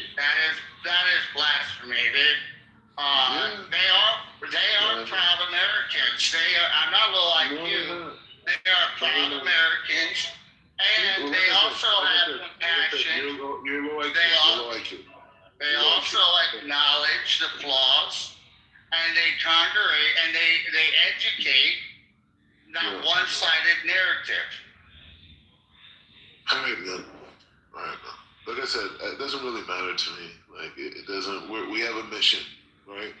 When I say we, I'm talking about America. I'm talking about Israel and our allies. We have a mission, and it's not for you to understand it, or you to comprehend it, or definitely not the Arabs, the Muslims that we're conquering their radical ideology. They're not going to accept it either. But bottom line is we have a mission, and it's a mission from God, and we are creating a better life for everybody around, including the Muslims. Being the creator. Hold on, no. Why is America trying to act like God? Can you answer that? You say it's a mission for God. You say it's a mission for God. Only God knows, only the creator knows the outcome. Why are we trying to be judgment, decision? because the American idea is the holiest thing on planet Earth. Right? The American system of thought, the American system of civilization, the American vision for the world, and these people rather get murdered by their own leaders, hundreds of thousands of people in every single country in the Middle East. They kill their citizens. They just have no rule. They're ruled by the jungle. You're a good troll, but you do not speak. You do not speak on all Americans, good patriotic Americans. A patriot is someone. The one who A loves patriot, America, respect everything. a patriot is one that loves the value that America brings to all, not to a singular image. Either way, bro, like I said, you're in here with these people. It's reflective of where you're at, and that's fine.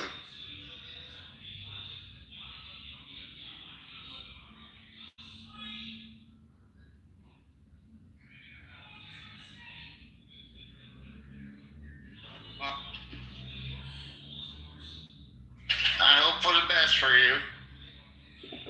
Yeah, well, I think I'm doing pretty good.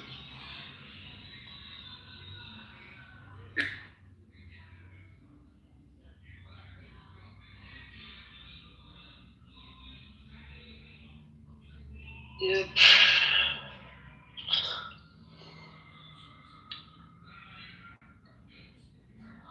And the video was good, like Rabbi stealing Ariel's wallet. Man, you really think like I'm bothered by it, huh? Like I mean, it's like my vision and my message is so pure and holy that I need content out in the world showing an aggressive side, showing a no nonsense side, showing an integral Jewish and American side. So you're not doing anything against me, right? You're not doing that, right? I even do certain interviews where I take very hardline positions with unpopular places, just so when people look me up, they'll find those interviews. So you're not doing anything. You're not embarrassing me. You're not hurting anything that I'm doing. You're just showing how much of a loser you are, right? Because if it wasn't you, it'll be someone else, right? It'll be some other loser who feels he has to expose me, show that I'm not really this nice guy. No, I am a nice guy, but I have boundaries, right? What I experienced on October 7th in the ensuing months has led me to understand that the people in Gaza are terrorists. And that's it. Now, you reading headlines in Los Angeles and your fake little Muslim pride makes you come to certain conclusions, and you got to defend, and you got to protect, and you got to get caught up because you're part of groupthink. You're part of algorithm thought, right? So your algorithm says, oh, the Israelis are bad, and Hamas are fighting or resisting, and therefore it's okay for all these people to die because they have to resist. And this is how sick and twisted, and this is why we're superior. Jewish kids are saying this, not many Jewish kids are saying this. No, this is why we're superior. I have a survey. When rockets come into Israel, we build infrastructure to protect our women and children. Your ideology in Gaza, you leave your children and you leave your women out to be massacred, right? Because you need to use that for political power. But you're such a rotten soul. And then, you can't even acknowledge. Hamas is not the one that's using, as a human shield, but the Israelis are using them as human shield. Yeah, but you know what? That's why we're kicking your ass. Because we are more sophisticated. We're more sophisticated. We have more humanity, right? And this is where the world is going. What you're promoting and you sacrificing of Gazan children, that's what you want. You want to see more suffering in Gaza. You want to be able to say, look what happened. Look at this, look at that. Instead of saying, Hamas, disarm, get out of Gaza, get out of there. Let these people rebuild. Let them start a new life. And say, no, we got to resist against the evil Zionists and this and they're baby killers. Okay, they're baby killers, so why you keep provoking them then? Get Hamas out of there. No, we got to resist. We got to keep fighting. Okay, see. They're not letting them out. America, hold on, Black Rabbi. Amir, did you know during the Revolutionary War, and America formulated militias through civilians. The English, the Crown himself, even Lord Cornwallis, called us almost terrorists, belligerent, foolish. You're comparing American liberation to Hamas sacrificing children in an entire region, where they could do the complete opposite. Hold on, Rabbi. Black Rabbi. Excuse me, Amir. Can you moderate and mute Mr. Black Rabbi? Let me speak. Calm down. What I see is Hamas is Calm down, Rabbi. Calm down. Let him finish. Hamas is a militia for their people.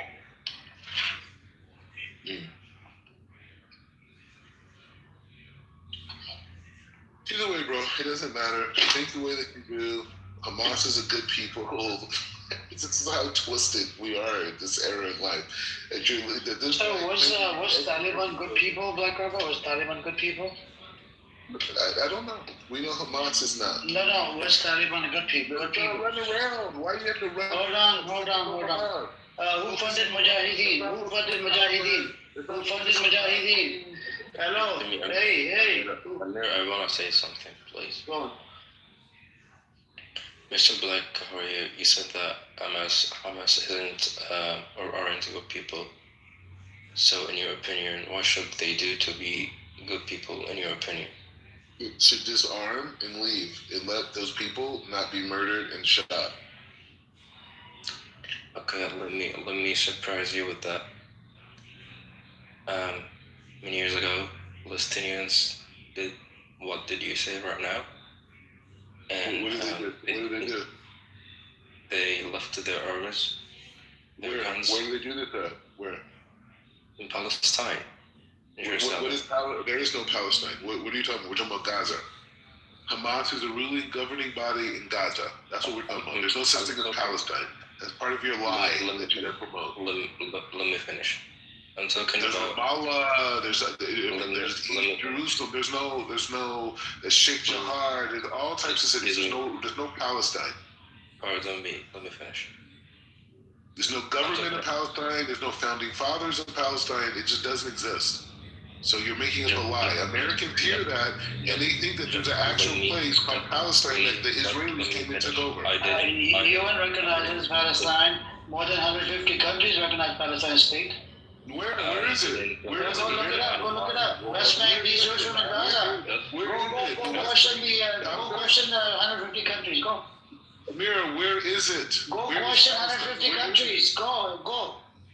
That's what I'm saying. It's called made up. It doesn't West exist. West Bank, Gaza, East Jerusalem. That's Palestine. No, it's not. Oh my God, this idiot.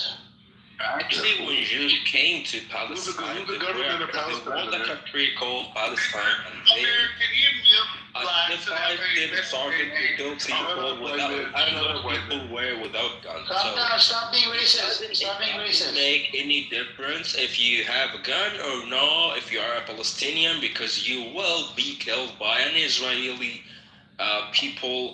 It doesn't make a difference if you have a gun or not. But it's better for you to have a gun to defend yourself. Okay, so defend yourself. And the United Nations admit that the Palestinian people have the right to defend against those Israeli people. But innocent people die. Your country, your people, your government actually, I don't know why, but they aren't fair. They are justice. They support the Ukrainian people to defend against Russia, but they can't do it. 2 billion people who believe the same thing. It must be right. I'm finished, and we can talk as well, you can't talk to me, bro. You don't even know. You know nothing about what's going on in this region. You're just talking out of your ass. You read some headlines like Amir. You So saw some that, video and clips. I'm an You talk from Egyptian, and documentaries. you are an American, and you are an American. You want to tell me about my vision. I'm in the Middle East. Layla comes in here Okay. and she talks. She's So not you even want Palestinian. someone like Her you dad's want to teach me Palestinian. about my She's not even country, about my Palestinian. vision, She's about my Pakistani. religion, about my nation. Okay. And these are the ones who go. You go and Stop coming, let him try finish. to study first. Try to read first before you talk with me.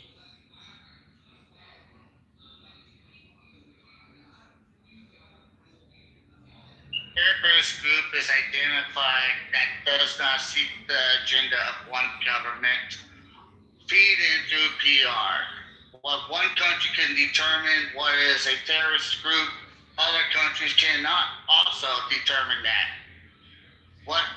Just because the U.S. identifies Hamas as a terrorist group does not mean it is. It means that they have complete opposite opinions based off of it. I'm not saying there are entities or individuals in the group that are bad apples and they're utilizing the organization as an excuse for their personal agenda. But I see Taliban, Black Rabbi, I doubt you ever spent any time in Afghanistan. You're a treasonous person. You're a treasonous person. Hamas is a terrorist organization stated by the United States, stated by Europe, stated by every major civilized country in the world. And you want to sit up here and say you don't believe it, and you claim you're some American soldier?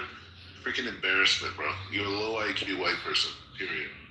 Actually, I'm mixed. Thank you. Even worse. The point is just saying you're a low IQ white person, bottom line. Hamas is killing, sacrificing the children and the people in Gaza for the political cause.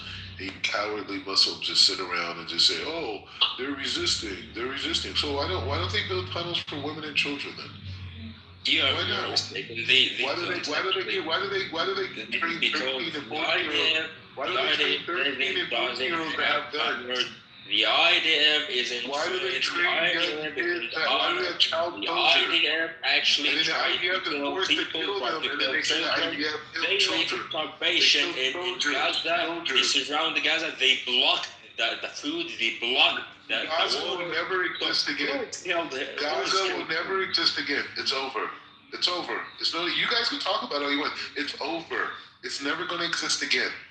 Gaza is now called the Freedom Zone. It's never going to be controlled by Arabs ever again. Muslims will never have dominance in that region ever again. It will be a Judeo-Christian, white Christian territory. Okay? That's what it is. That's what it is. It will no longer exist ever again. No one can say that. No one can. You're watching it in front of this. First of all, we demolished it. We demolished it. We demolished every square inch of it. And then now we're making it unlivable. So it doesn't seem like we're kicking the Palestinians out. They'll leave voluntarily because there's nowhere to live.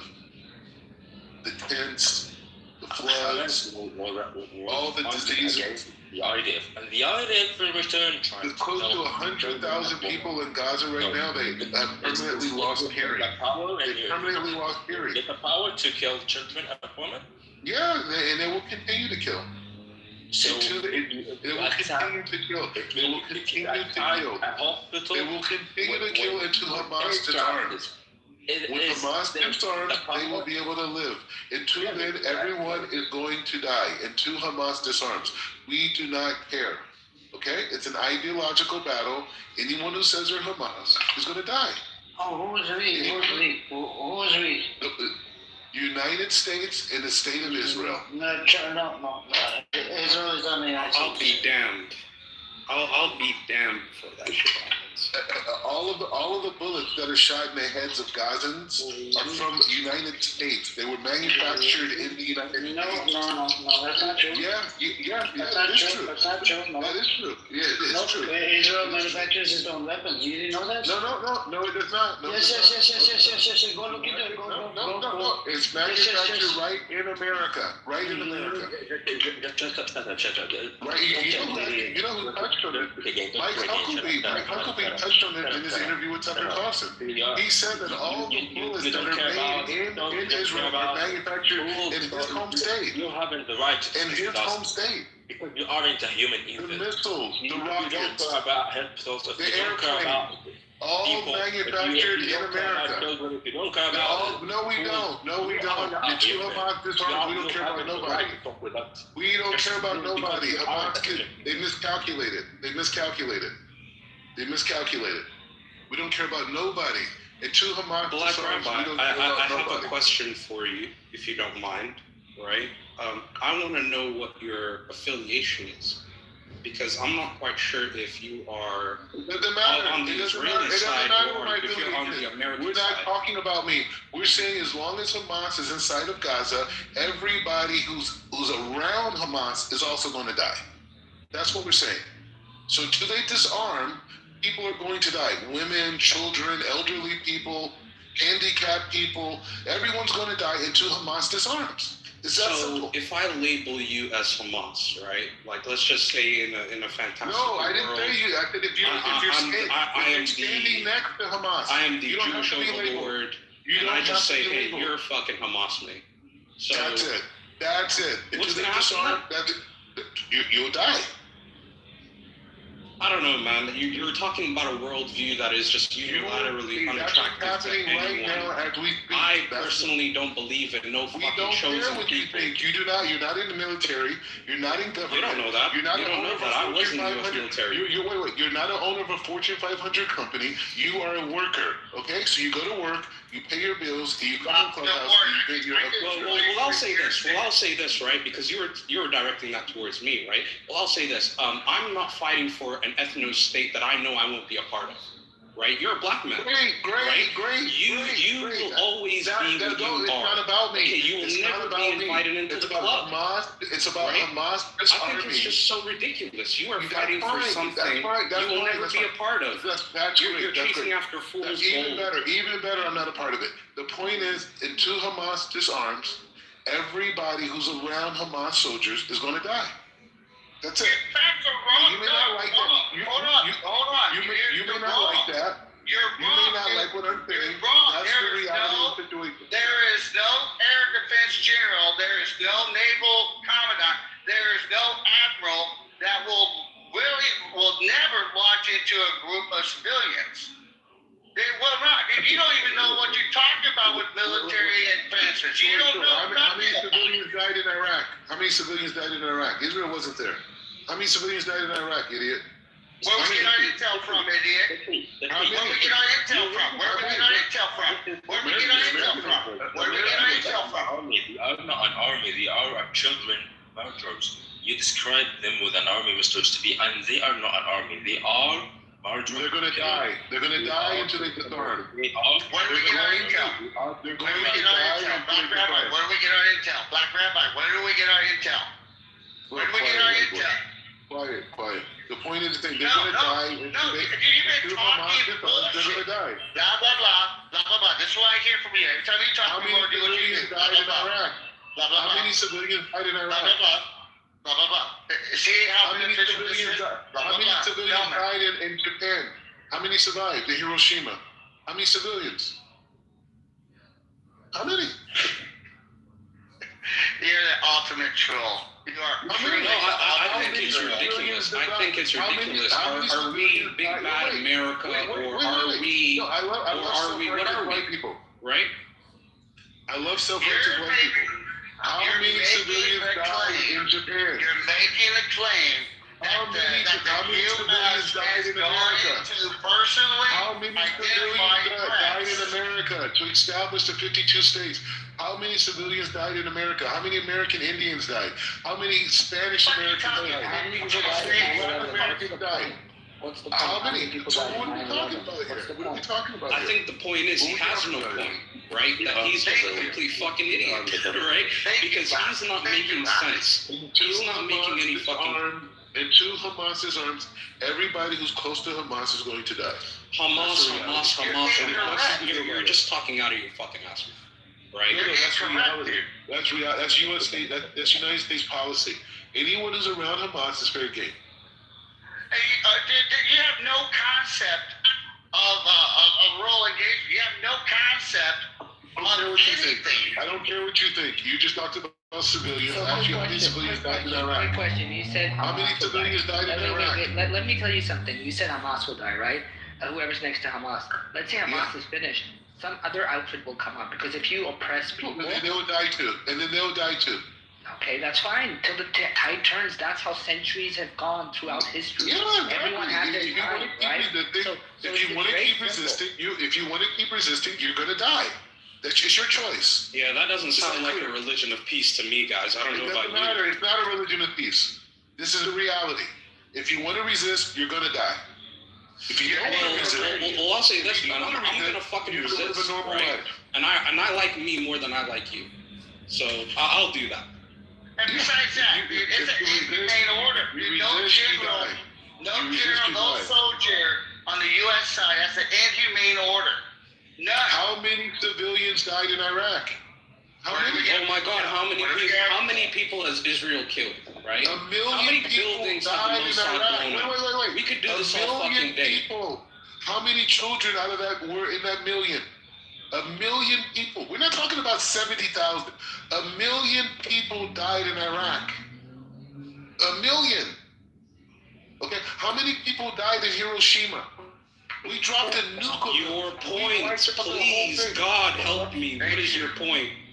The point is the thing that 70,000 you hear in Gaza is nothing. That's what. Yeah, you're just talking out of your fucking ass, man.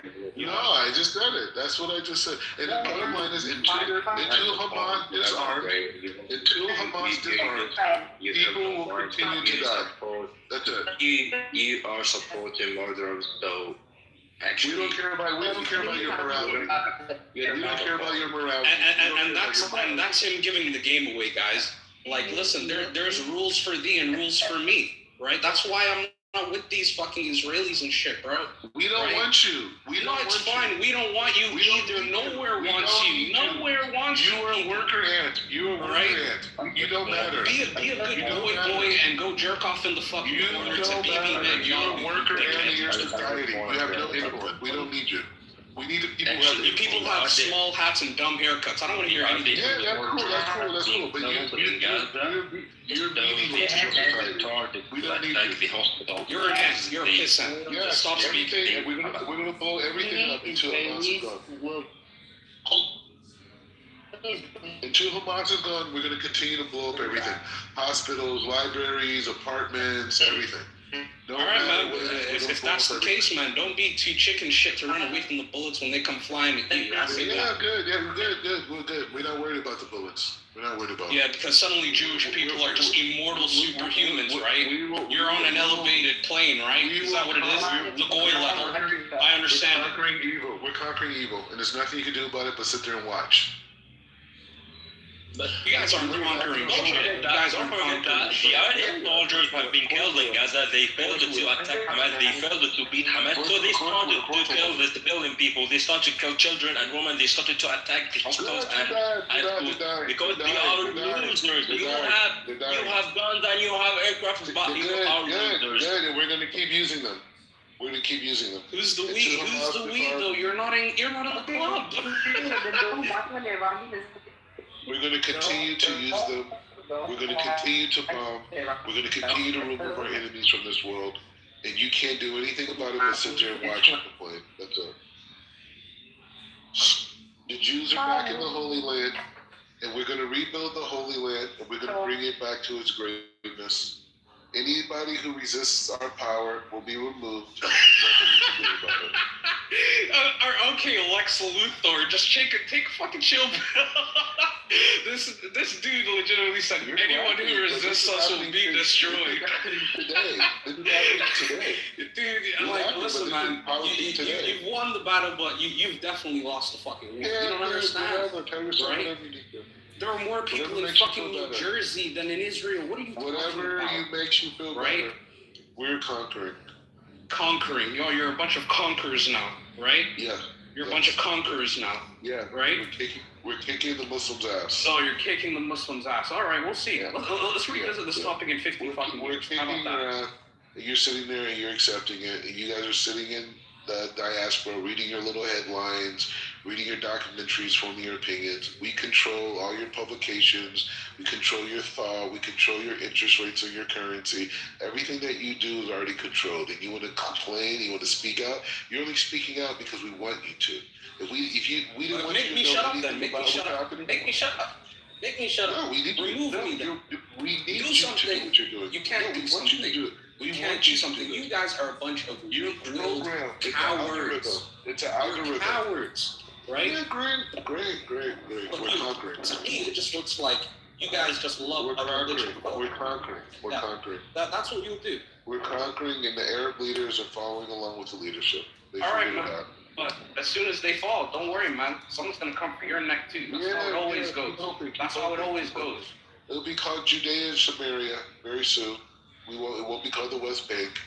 More Jews are going to move there. There's already 800,000. There'll be another 800,000 there. We'll have more control over the region. Gaza would never be controlled by any Arab leadership ever again. And that's what's happening. Rabbi, you're promoting fucking genocide. You're promoting fucking genocide. Yes, genocide. Yes, genocide. Speak up that the United States military because you have no concept of the girl. You're right. It's genocide. It's genocide. It's ethnic cleansing. Would not even accept those orders. They would question. Great. It's genocide. It's all happening right in front of you. What are you going to do about it? Nothing. Okay. Nothing. With your time. You're going to watch your TV.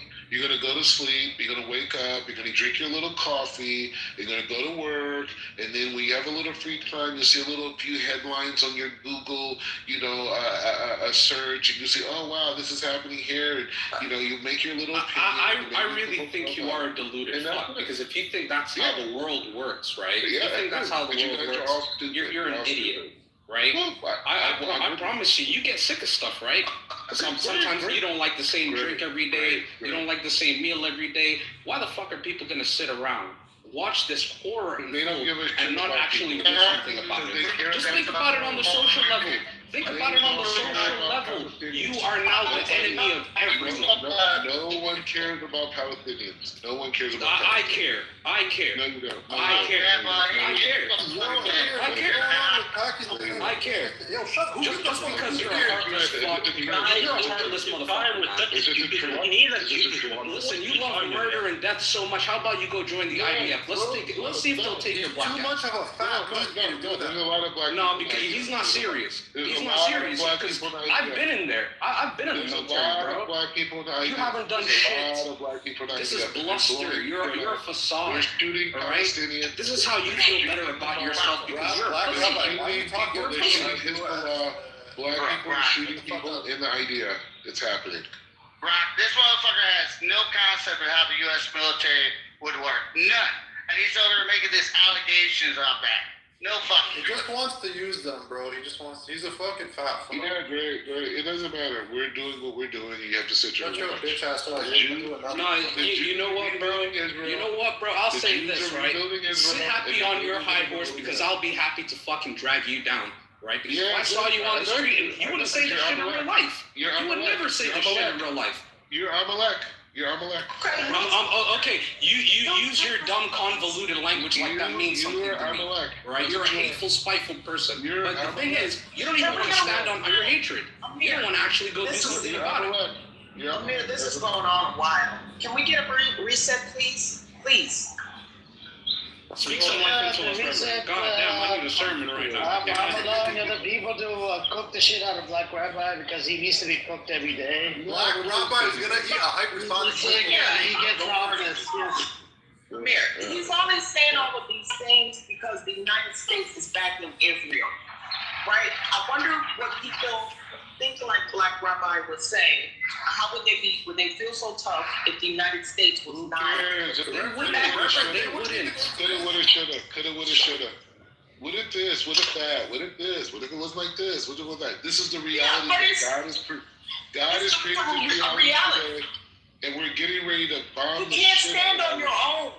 We're gonna bomb the shit out of Iran, and we're gonna topple that regime, and Your bitch ass no is one's gonna gonna be be in thinking a about fucking Palestine bunker and for months and months. Your fat ass is gonna become a No, not gonna be. There ain't no bunkers. You're a pussy, bro. You're not ready to stand on business. You don't want to be out there in the fucking fields actually talking about what you want to say. Israel's gonna stop existing. Once we hear the sirens problem. here in Jerusalem, Israel we're is gonna gonna know stop those are the horns of existing. the They're gonna Mashiach. hit your electrical Those are the power. horns of the KFC has Mashiach. existed longer than the state of And that is Israel. exactly what the horns are. Your My point balls is existed longer than Israel. Yeah, it doesn't matter, bro. You guys sit there and watch us conquer. Please, let's put somebody else. Get some new ones. This is just getting me an aneurysm. Church, black woman self, and no protest, you know. don't do that, bro. Don't do You're gonna that. say something racist. Don't do that, right? Because we know how you like it. We know how you like it. You stroke your dick and wish it was pink every day. I did it. Rabbi, stop with that. Yeah, I stopped. Thank you. Okay, So calm your tits down. Iran shipped uranium. Israel burned Palestinians. I was looking for the video of. Are you saying that there was some idea of burning? Who cares? Calm down, Rabbi character. Let other people speak, bro. Stop hogging that freaking mic. Nah, I was being attention whore. Just close your mic, dude. They were attacking me. Why don't you Just talk? just close your mic. Nobody's attacking you anymore. Bro, why we gotta hear her talk, bro? She just wants to. Could you move him? Move him, Amir. He's not gonna shut up. Mute up. Thank you. Yeah, so there was some. When you say Israel burned Palestine, you don't mean like the government. Was it some idea of soldiers In the against West Bank, they're burning. They burned down the mosque. They burned down a whole bunch of cars, and they're doing a whole bunch of stupid shit in the West Bank. This happened in the last 24 hours? Yes, in the last, it was mentioned Times of Israel. I did post an article, I believe. If you scroll up, you'll be able to see it. They are giving practically no coverage to this because then that would destroy Trump's reputation of so-called peacemaker. And the peacemaker is bullshit.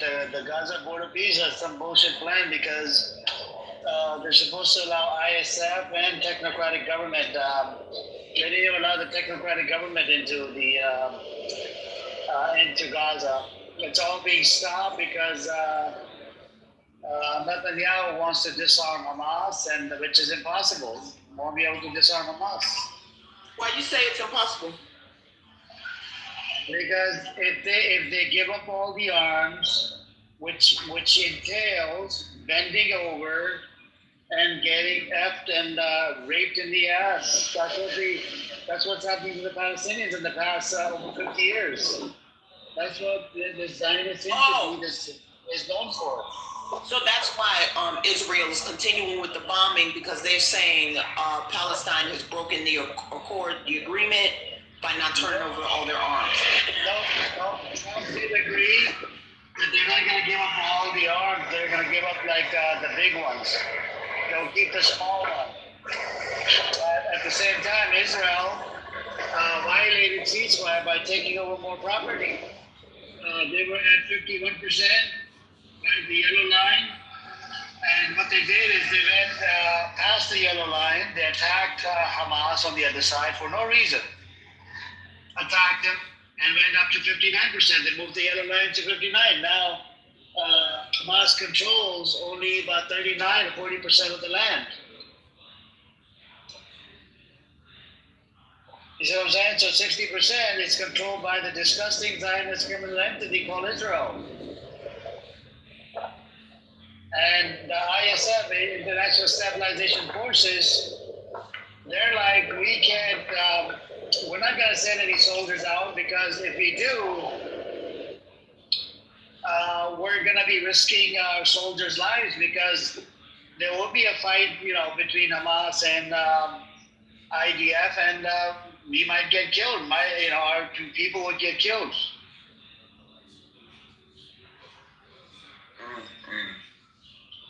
So this is, and okay. So if the U.S. is sending over like backup reinforcements to Iran, Why are they doing this? Like, are they like it's like you're prodding the bear or something? Is Iran and Palestine, do they have like an agreement kind of like NATO? It's a scare tactic, Reverend. It's not going to happen because the midterm elections are around the corner. And Trump said he's going to do limited strikes on Iran. He can't do full strikes because if he does full, he needs permission from Congress, and Congress says he's not going to give him permission. Not true. That's not true, man. That's not That's true. true. You can look it up. Republicans control Congress, don't they? Yeah, but he still needs approval from Congress. No, he doesn't. No, he doesn't. Yes, he does. Go look it up. Look it up. Look it up. Amir, look it up. Look it up. War Act in 1973. Just look it up and look what it entails. The Power of War Act 1973.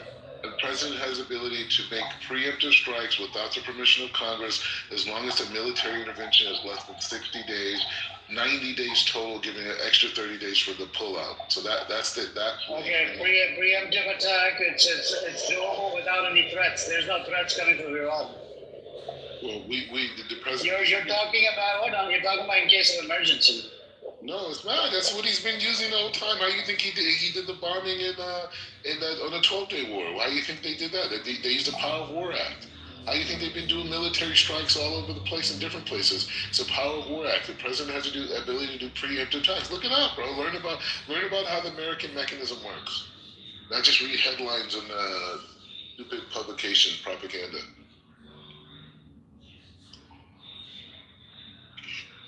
Yo, Amir, what's going on between Pakistan and Afghanistan? Why did you? It started from Afghanistan. They killed about 6 Pakistani soldiers, and then because there's Taliban inside Pakistan, and then there's Taliban inside Afghanistan, and they're cooperating with each other. So they're attacking each other, and the Taliban's position is they want to topple Pakistani government. And Pakistani government ain't gonna get toppled because they're run by the Pakistani military, and the military is very stronger than some militia called Taliban. I see.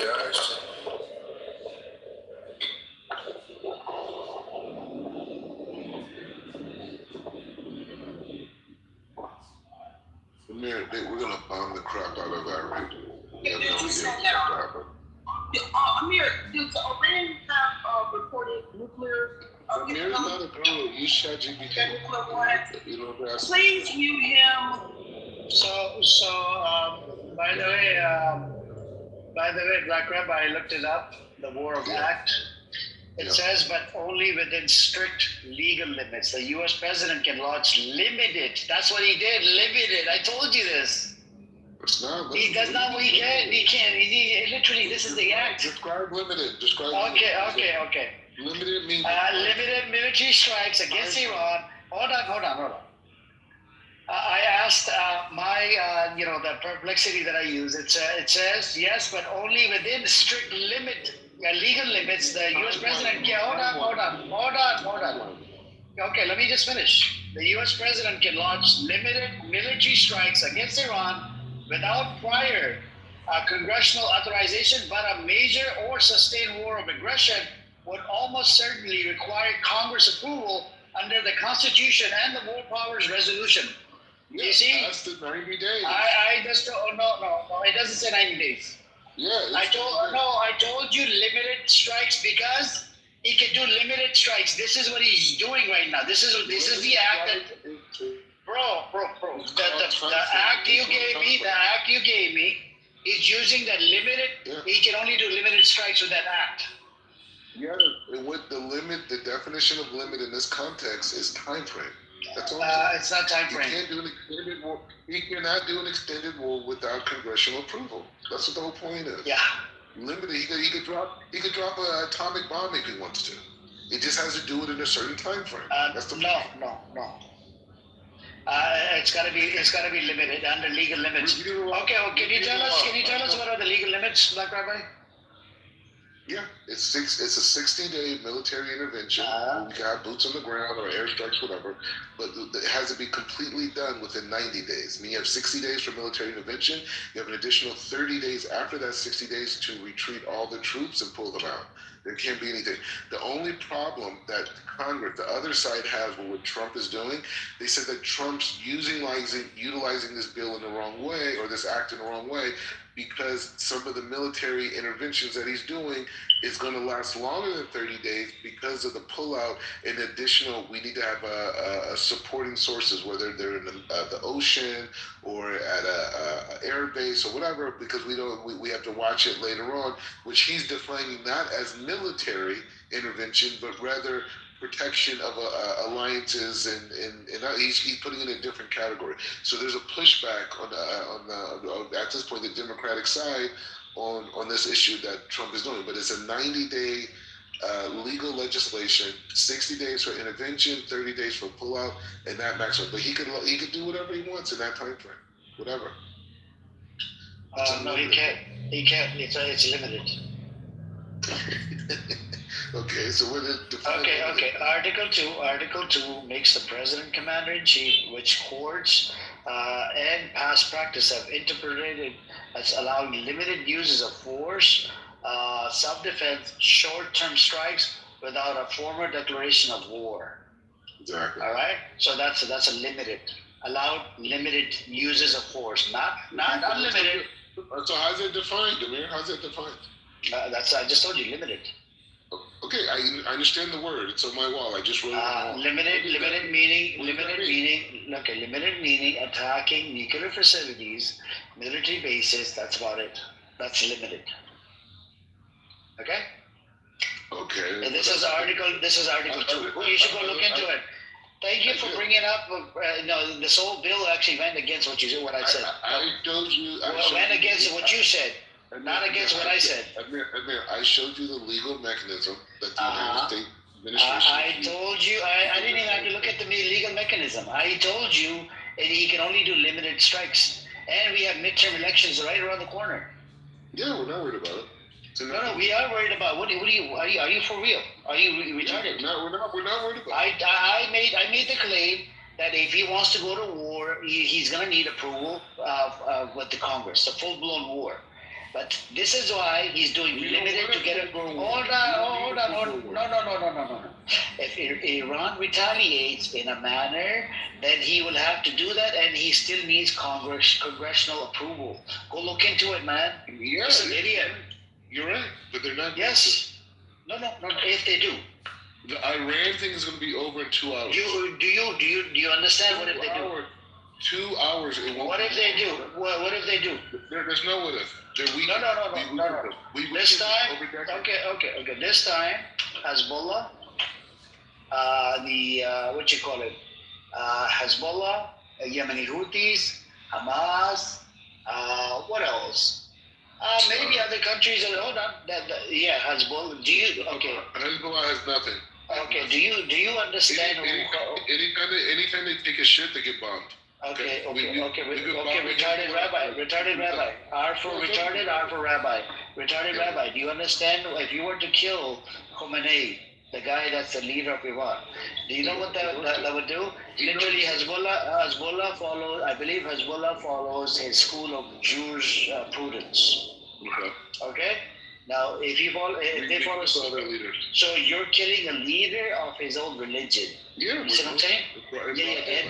And this is a problem. This is like very with Soleimani. Okay. Do you know this will start problems for Israel? No. We're the most dominant force. Okay. How many proxies does Iran have? God has ordained us to dominate you, and there's nothing you can do about it. When we assassinate Khomeini, you're going to sit there and watch. Right? You're going to sit there and watch, and there's nothing you're going to do about it. All right. Yeah, I think you should try that. The Shia world will wake up, and you're going to have problems. You haven't thought about that.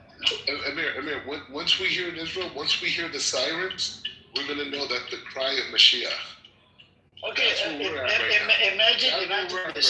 imagine this, right? You have, can you tell us what would happen if Netanyahu was to get assassinated? Yeah, we'll continue on. No, what would happen? Nothing. We'll continue on. It's an act of war. Yeah, of course. We're already in war. Yeah, hold on. Just like that, when you attack a leader of a religion, it's an act of religious war. Do you understand religious war versus the regular war?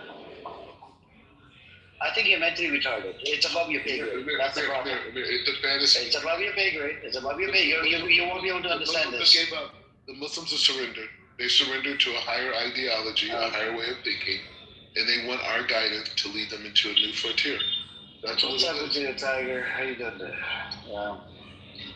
I think if China was to come in the picture, I think it's finished. Israel is finished. China has no foreign policy.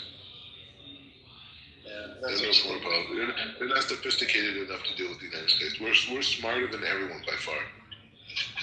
No, I think you guys are super dumb. You guys are. Yeah, I know you think that. I know You have civilizational deficiencies that makes you ineffective. Yeah, that's fine. We're not Chinese, so good luck.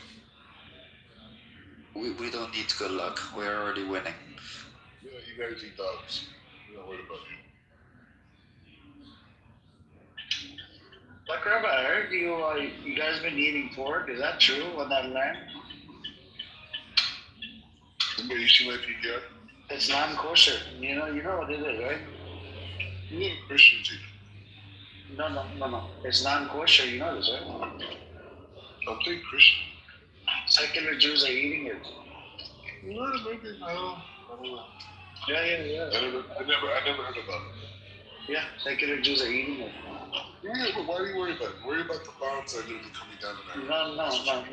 No. You just said to Tiger that you're eating dogs. I heard you've been eating pork. That goes against your scripture.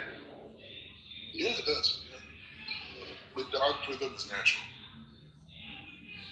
They eat dogs, they eat squirrels, right? They eat all the forbidden foods of the Torah. They eat it naturally. It's like a cuisine for them. We don't let barbarians like you tell us what to eat or what not to eat. Yeah, we're not worried about it. We're not worried about you guys. You guys are already. We already have you surrounded. We have Japan. We have South Korea. We have Taiwan. We have the Philippines. We have Vietnam. We've been selling them arms for the last decade, right? So you invade Taiwan. We got nuclear submarines all around the Taiwan Strip, right?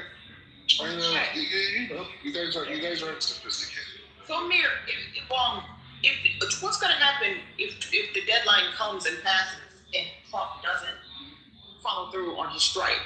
I mean, will he look like that will look bad on him, right? With his approval rate already being low. Since you're saying it's only a threat, it's just like a paper tiger. No pun intended, tiger. This is good. Yeah, I don't feel like I need to argue with the imbecile. Not me. I'm not here to argue with you, bro. I'm here to talk about Israeli and American dominance and basking in the power that God has given us to dominate this region and to cleanse all the cancers and all the evil out of this region.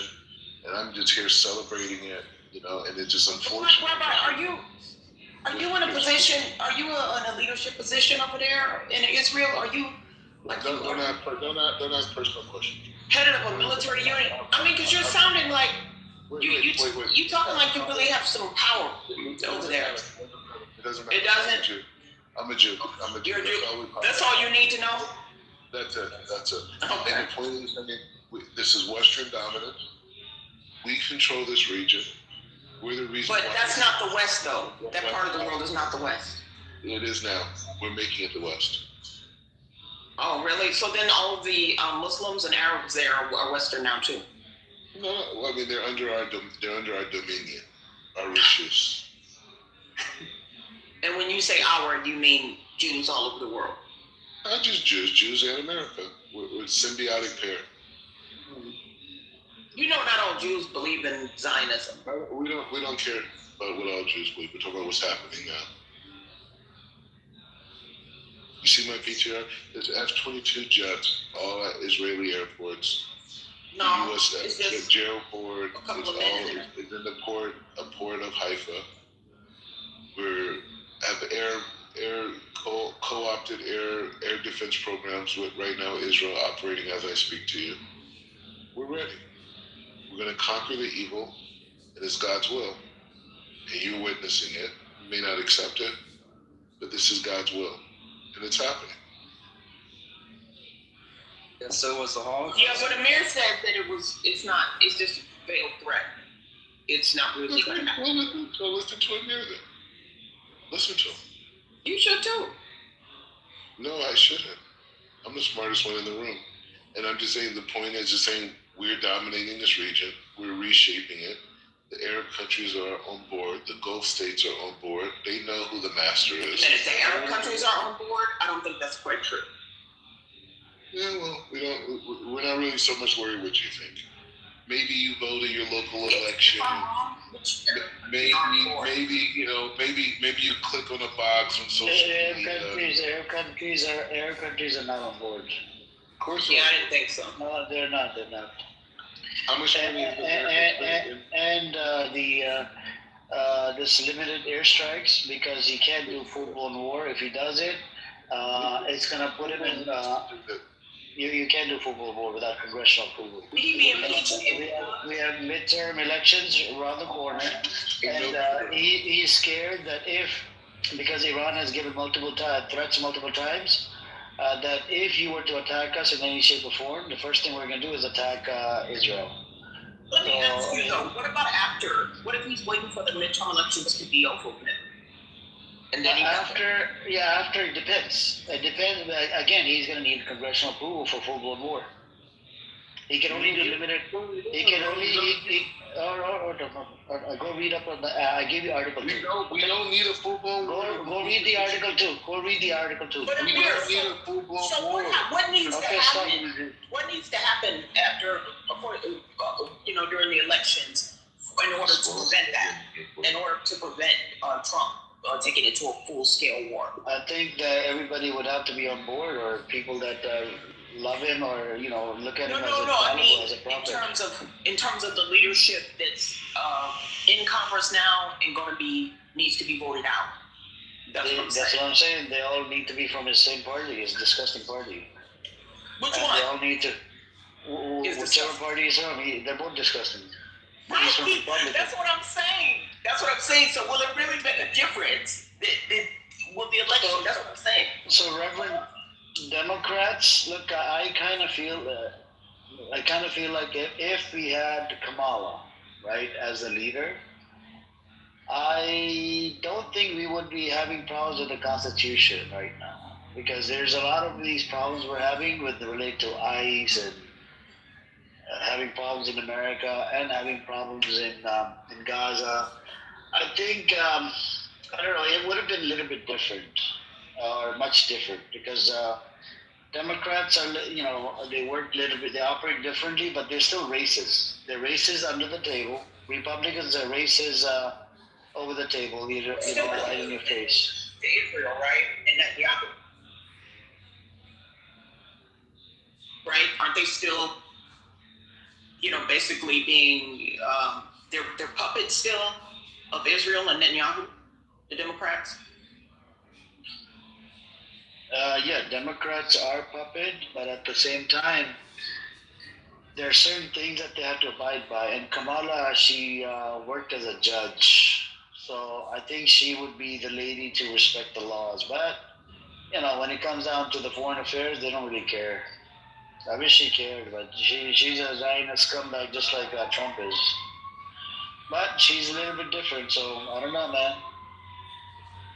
You're saying that basically we should all, are you voting Democrat and encouraging everybody to make a blue wave, like they say,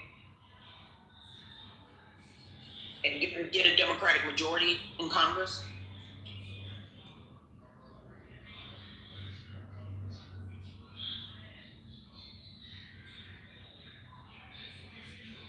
Yeah, that's what I'm saying. That if they get Democrats or whatever, he's gonna have a hard time getting anything approved by the Congress. So Black Rabbi can forget about the war. And they don't even let him into the bunker because he's Black American. What does that mean? What's wrong with him being Black American?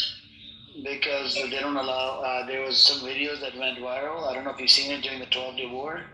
The black folks weren't even allowed into the bunkers. Okay, is this something I can look up? There was some kind of... If you check on Twitter, you'll come across some videos.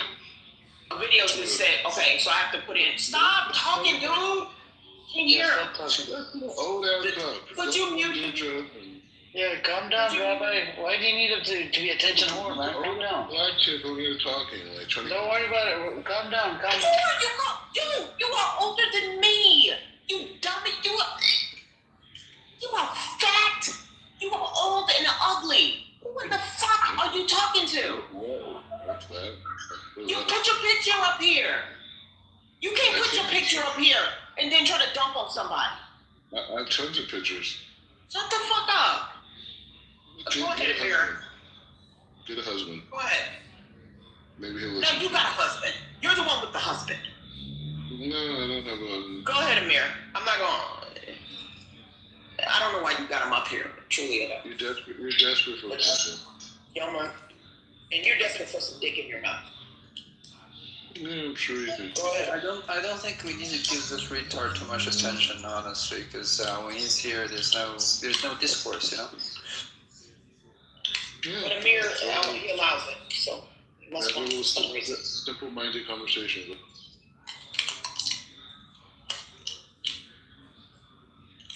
Amir, you step away from your mic. Oh. No, I'm here.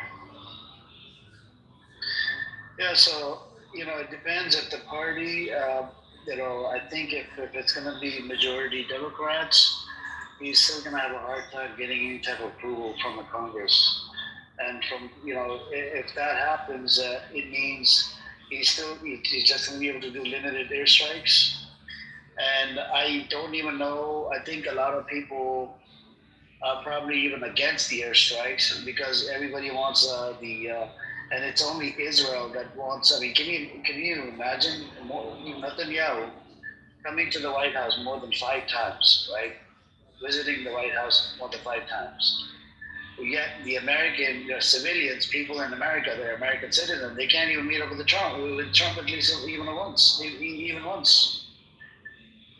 But when it comes down to Netanyahu, what you said? I was gonna look up what you were talking about no black people being allowed. You said in the room. What room? Like into the bunkers. They have bunkers. Okay. And if I type in bunkers, there was videos. I don't know how many bunkers, but there were some videos. I don't know. I've seen 1 or 2 videos, 3 videos. They weren't allowed into the bunker inside Israel. It is not that they just didn't hold any positions at the time. Because, Trump's bunker would look the same way right now, right? But a black guy was ahead of the whole country before. So, that's what I'm saying. I mean, Trump, did you see what Trump did with the picture of Obama and Michelle Obama's picture? Yeah, I know. But that was a distraction. That was an Epstein distraction. That was another one. To get people to stop talking about it. That was very racist. I think it was plain. I mean, yeah, they're all racist to begin with, but I think that I don't put too much behind it because it served a particular purpose. You don't think that it was just to get people to, stop focusing on the Epstein files and why nobody's being prosecuted yet? That's why I wanted to be here in your room when you did a room about the Epstein files, but I guess I missed it or you haven't. You don't think it's important. But just because I just wanted to make sure that just because there were no black people in the bunkers doesn't mean, I thought that there was some kind of rule, either spoken or unspoken, that no black person is ever allowed in to the bunker. And what would be the reason for that? I mean, if they're citizens, if they're Jewish, they're just being racist. That's about it. Oh, okay. Yeah, there's people, on that land. There's a lot of people that are really racist, even against the Arab Jews and Sephardic Jews. Sephardics are like from Africa or whatever. I mean, the Ethiopian Jews, they face It's the same Ethiopian, they face a lot of discrimination. Yeah, isn't it the same way? I mean, they call the blacks there Abid in the Arab states. No, that's not it. It's you'll have some isolated cases, but when it comes down to as a whole, no. Because according to the religion, it's not. And so a lot of these countries, they follow some form of a Sharia, some form of Islamic law. It prevents racism, anti-black racism. We both know that's not true, America. I know, but that does prevent them from being racist.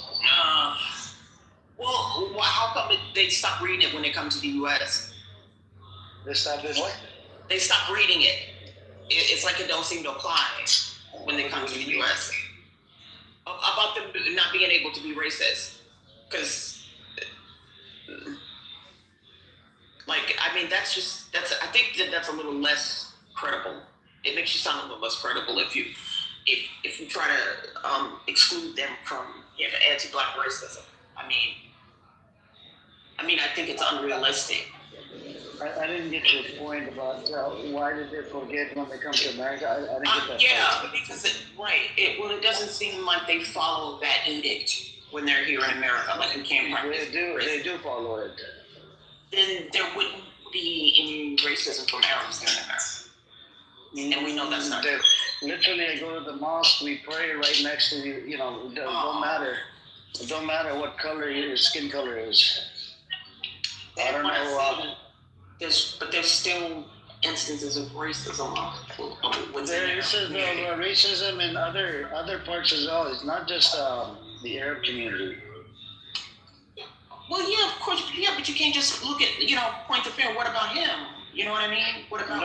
No. Because I have to look at everyone. There's a racist people in every community.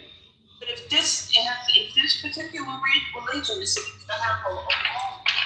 Yeah, but not everybody's a good Muslim. That's the thing. Right. Yeah, just like not every Christian is a good Christian. Not just like every Jew is not a good Jew. Right. So that's what I'm saying. We shouldn't, put their religion up there or their ethnicity. The reason why I'm saying this is because the laws of the country, they have to abide by certain laws. And the certain laws is, there's a law in my scripture that says no discrimination. That's it. And I was referring to the government. I'm not talking about people. People are going to be people. There are people. There are races, just like in America. I've been to the white folks area. I've seen some racism over there, even towards me and towards my friends. I've been to the black folks area. There's been some racism over there as well. I live in Compton, by the way. There are black people in the Arab state bunkers. Do you know that at my store, actually, at my... the bunkers in the Arab country, not just bunkers? Yeah, unlike Israel. I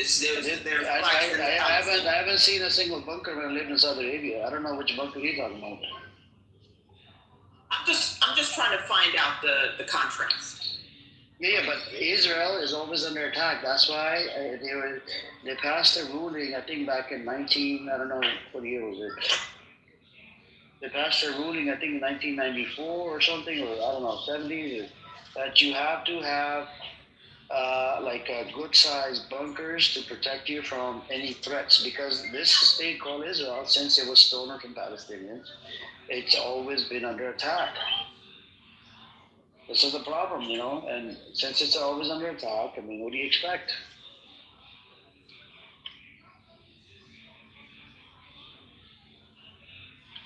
That's why they have bunkers in the first place. Otherwise, why would they build bunkers? If they were cooperative, if they allowed Palestinians to come back, there would be no more problems. But these idiots, they're not willing to understand. And in the next maybe 5-10 years, whether they're bunkers or they're called something else, like Palestine meeting places or their military senior personnel, would I find black people in there with them? Mm-hmm. That's all I'm asking. Would you find black people? Black people you find everywhere. No, Amir. No, in the bunkers. Unlike there aren't any bunkers in Palestine. That's what I'm telling you. Okay, that's what I'm saying. Wherever they go to meet. Wherever they go to meet. Yeah, you'll see black folks all over there. Yeah. I don't mean delivering trash. I mean at the table with the leaders. Yes, you'll see them. Okay. That's all I'm saying. Yeah, you'll see them.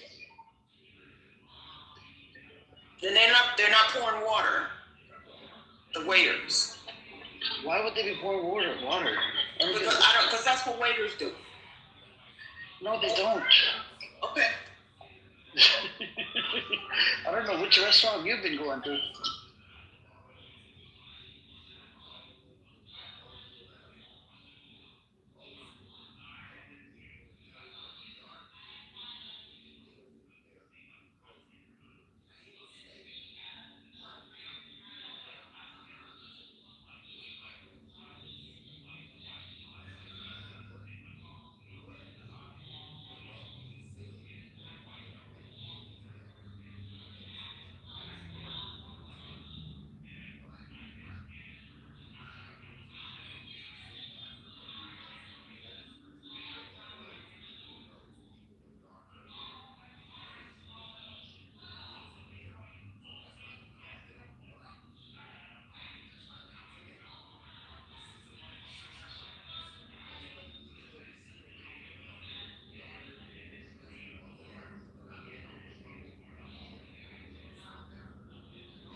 Hey, Def Jam employee, man. Y'all making money over there?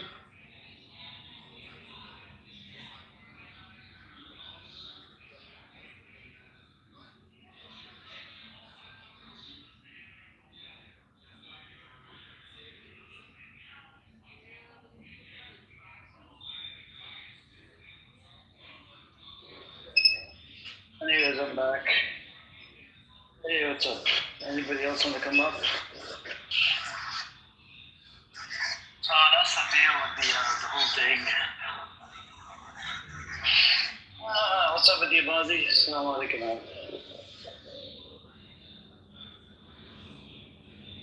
What you been up to?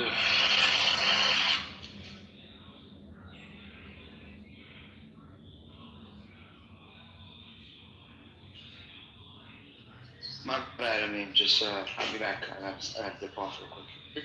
You know how low IQ you have to be working in the music industry in 2026?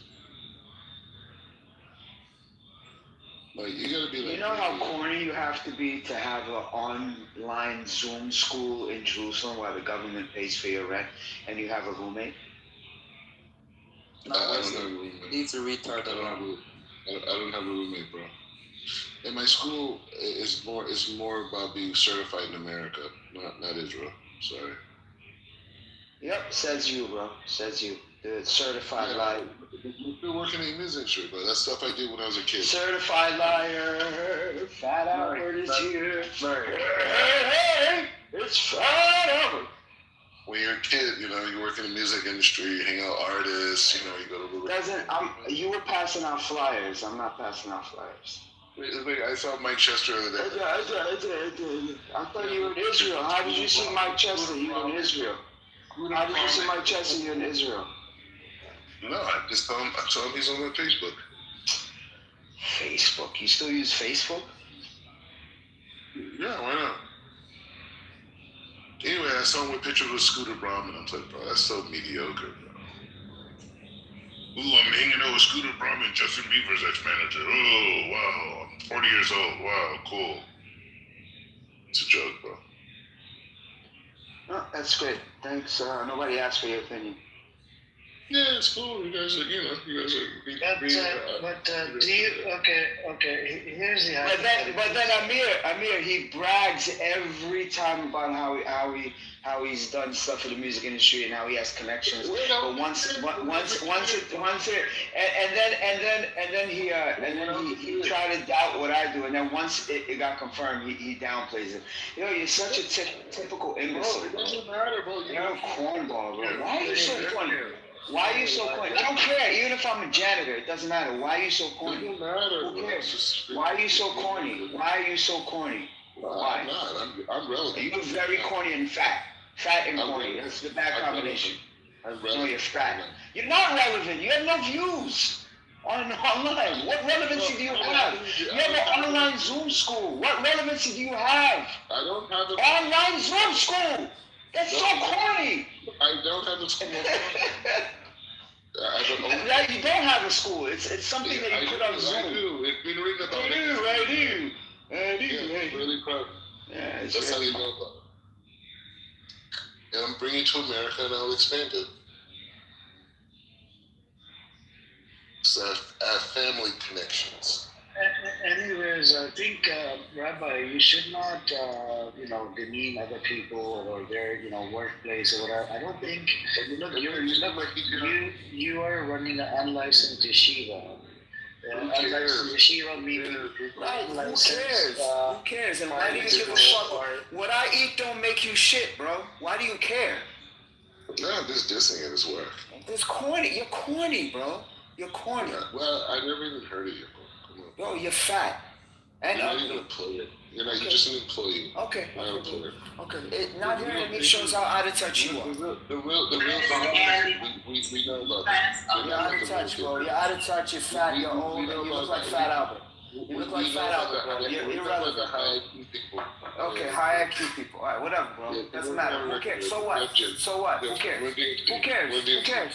Who cares, bro? Who cares, fat boy? Who gives a fuck? When DMC. Fat Albert.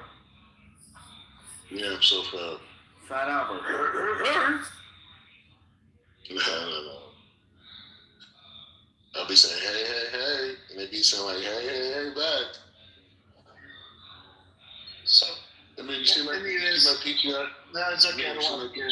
Yeah, I don't care. But the big question is if Iran does retaliate and attack Israel. They won't be able to. They won't be able to. No, come on. If Iran does retaliate and flattens Tel Aviv and goes after everything and flattens half of Israel, how will Israel recover from all of this? This is going to be like the second attack. Second time that Iran has flattened it. I mean, we own Iran, okay? That's it. I found out something interesting about the hypersonic missiles. You know the reason why America never got into hypersonic missiles? Because the hypersonic missiles only work because they have smaller warheads. They're able to go very fast, and they can even break through certain things, but they have smaller warheads, which means they can only do limited damage. As where America's position was, well, we don't really need that. We'd rather have larger warheads and missiles not as fast. So even when you look at this 12-day war, they hit an apartment building in Tel Aviv. They didn't flatten it. Yeah, it caught on fire, these things happened, people evacuated, but I don't think anyone died. Hypersonic missiles are not as dangerous as, the 2,000-pound bombs that Israel's dropping. Do you know that there was over $8 billion worth of damages? Yeah, that's fine. Not a big deal. No. It is a big deal. $8 billion is not easy to, come up with. It's tough. $8 billion and 25% of stockpile. The ballistic missile program. The ballistic missiles, they go into the THAAD system. These are special type of missiles. They go in the THAAD system, the defense system that that was used against Iranian ballistic missiles to shoot them down. You see how tough it is?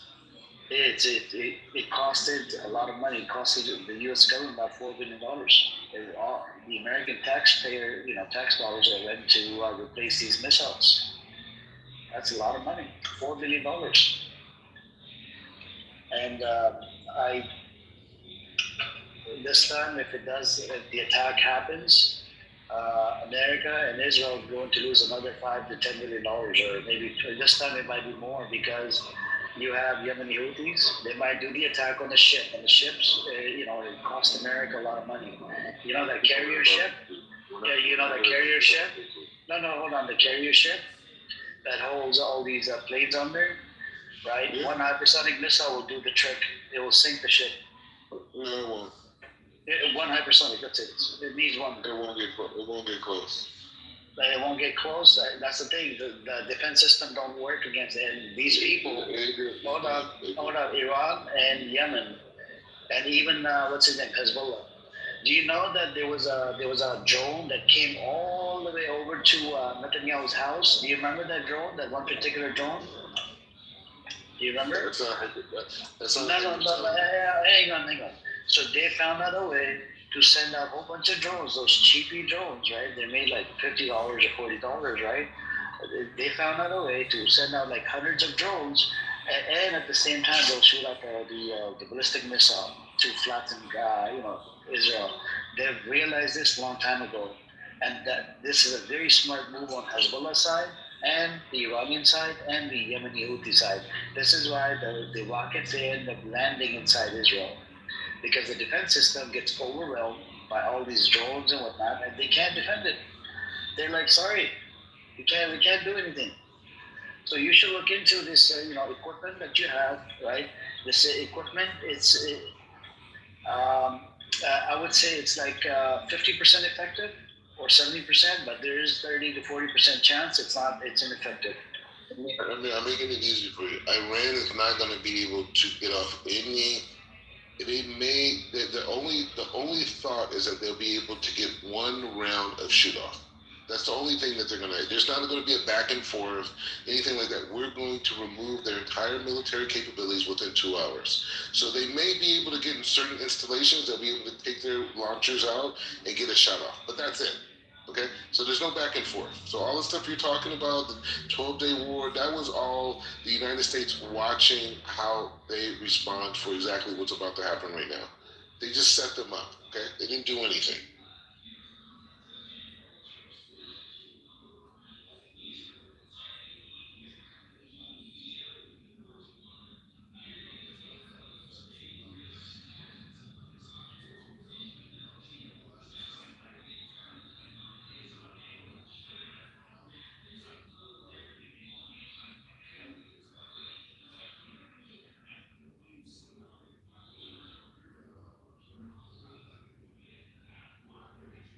Anyway, I think Black Rabbi is too retarded for me to want to have a conversation with him. And Amir, I would suggest you stop wasting time trying to educate an idiot.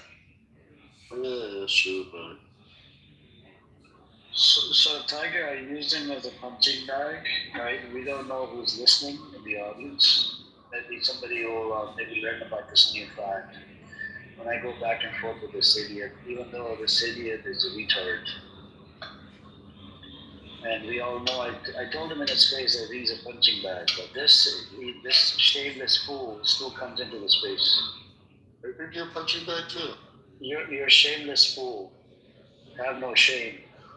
Alright, cool. I just don't, I expect you to think the way that you do. You know what I'm saying? Don't really give a fuck what an idiot thinks. Yeah, who cares? The feeling's mutual.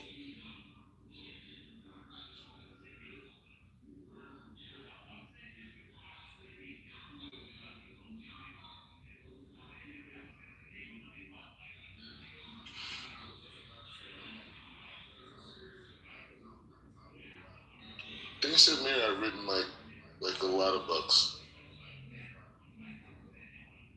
A lot of books. Assalamu alaikum. Yes, alaikum assalam. So, how are you all, my dearest friends, brothers and sisters? I'm Fire.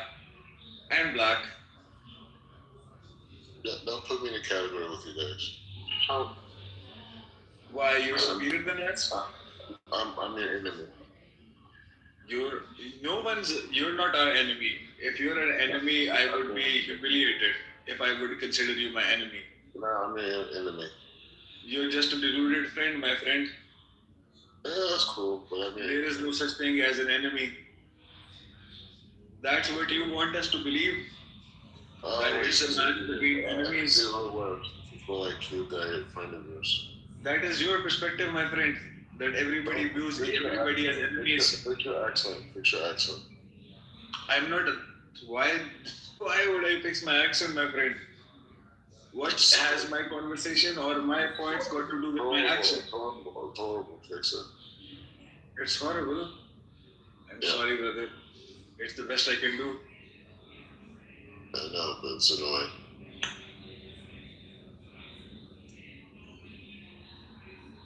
I wanted it to be annoying for you. It's alright. I mean, it's fine. I accept it. I was dying for your acceptance. Thank you, Black Rabbi. See, Tufan, what you gotta know is Black Rabbi is a black white supremacist, okay? Mm-hmm. And he will send ICE after you because of your accent. So, yeah. Just like you know. It doesn't matter if you're in America or not, he will send ICE to you no matter what you do. I don't think we should even label him as black anymore.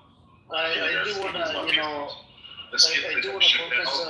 Hang on a second. I do want to focus on this article that I posted in the chat. It talks about Iran would be outgunned in war with the U.S., but could still inflict considerable pain, whether by using missiles to attack American military assets, getting support from its proxies, or closing the Strait of Hormuz. Tehran has potent options, and it goes into it more. And you should look into it. There's a lot of these things. Do you understand that? This is coming from your Jewish source. Do you believe it? There's been talk about this, that the U.S. has a munition shortage as well.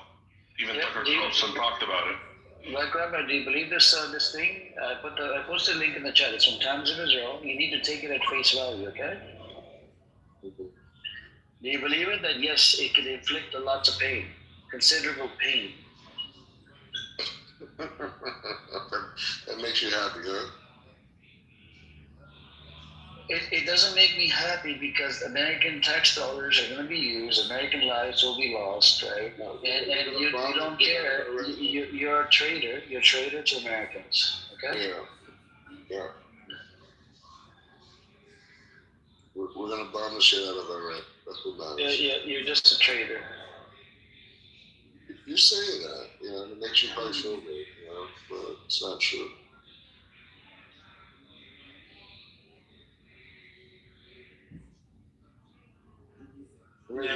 Mordecai, you directly fall into the category of munafiqeens. Do you know what a munafiqeen is? Do you know what a munafiq is? I understand you, bro. Translate. Does someone translate for this guy? Do you know what a munafiq is? I can't understand you. Please. You can't understand English? No, I can't understand what you think is English. Well, everybody else is understanding it perfectly. They're lying to you. They're just trying to make you feel good. No, they're not trying to make me feel good. Trust me.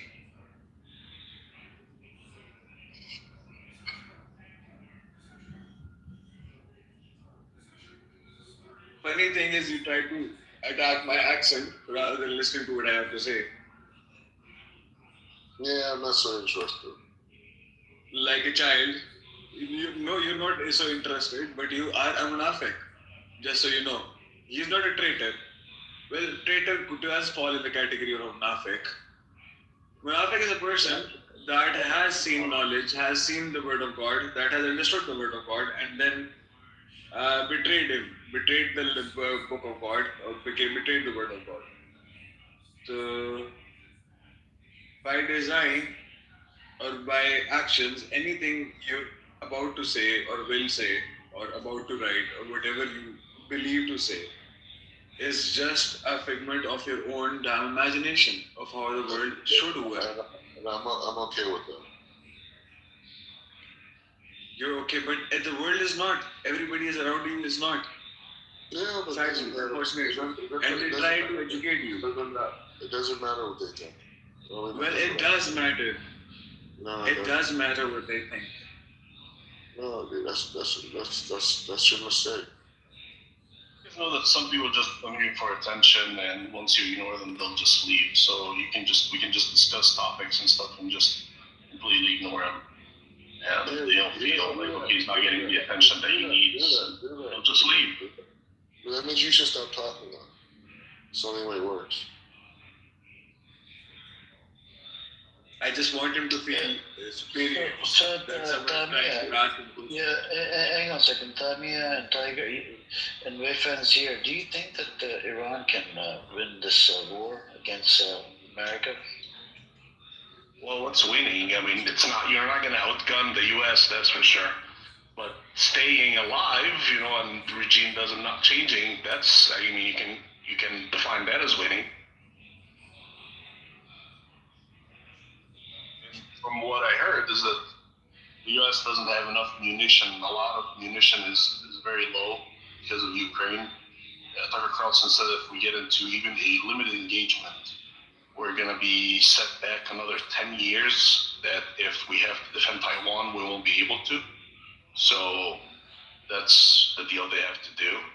If, are they going to use all their munition on Iran? And then if China decided to invade Taiwan, are we just going to stop and watch because we don't have enough munition to fight off the Chinese invasion?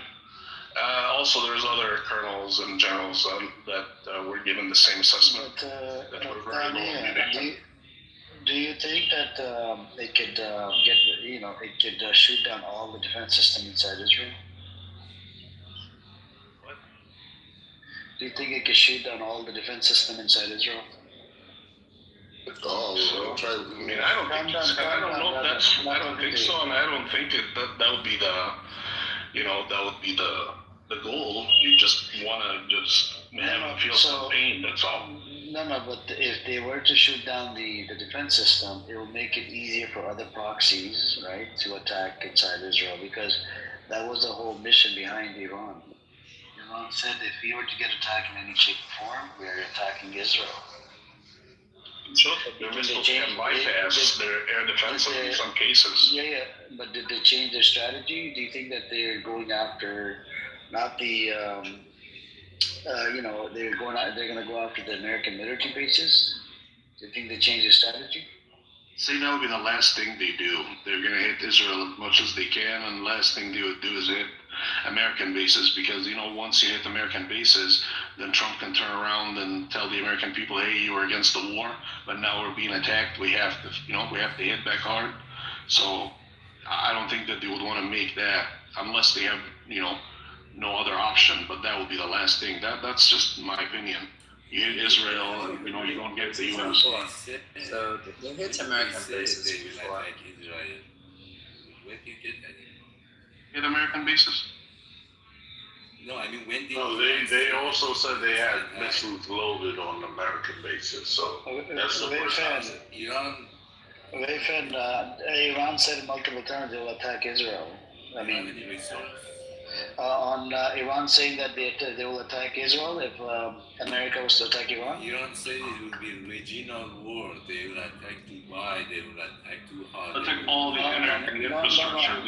They said, hold on, they said they will attack Israel. This was a long time ago. I haven't heard that. Can you? Okay, let me put. I don't think Iran could just disable the entire Israeli defense system, because targeting is going to be difficult. And actually, if they do hit American bases, it will be largely symbolic, because if you hit the Air Force base, it takes about a day to repair the cement for the runway. Other than that, the mobile targets, it's harder to hit. So if you're just hitting static targets, the best you can do is to maybe hit a radar or something. It's not going to disable the entire base. It's going to be a waste of ammunition. And I believe America already pulled back from the bases in Qatar and Oman and places like that. So they're going to start with deeper bases inside Saudi Arabia if they want to start anything. So actually, it's not worthwhile to hit American bases too much. It's only symbolic. They did it last time. It was like they even notified Americans that we're gonna hit it. Americans said, "Okay, fine, we'll let you hit it," and that's about it. So from your source, Amir, it says Iran has threatened to close the Strait of Hormuz. Then Iran has said it will be a regional war and it will attack all bases, facilities, and assets of hostile force. There is no Israel in Iranian threat.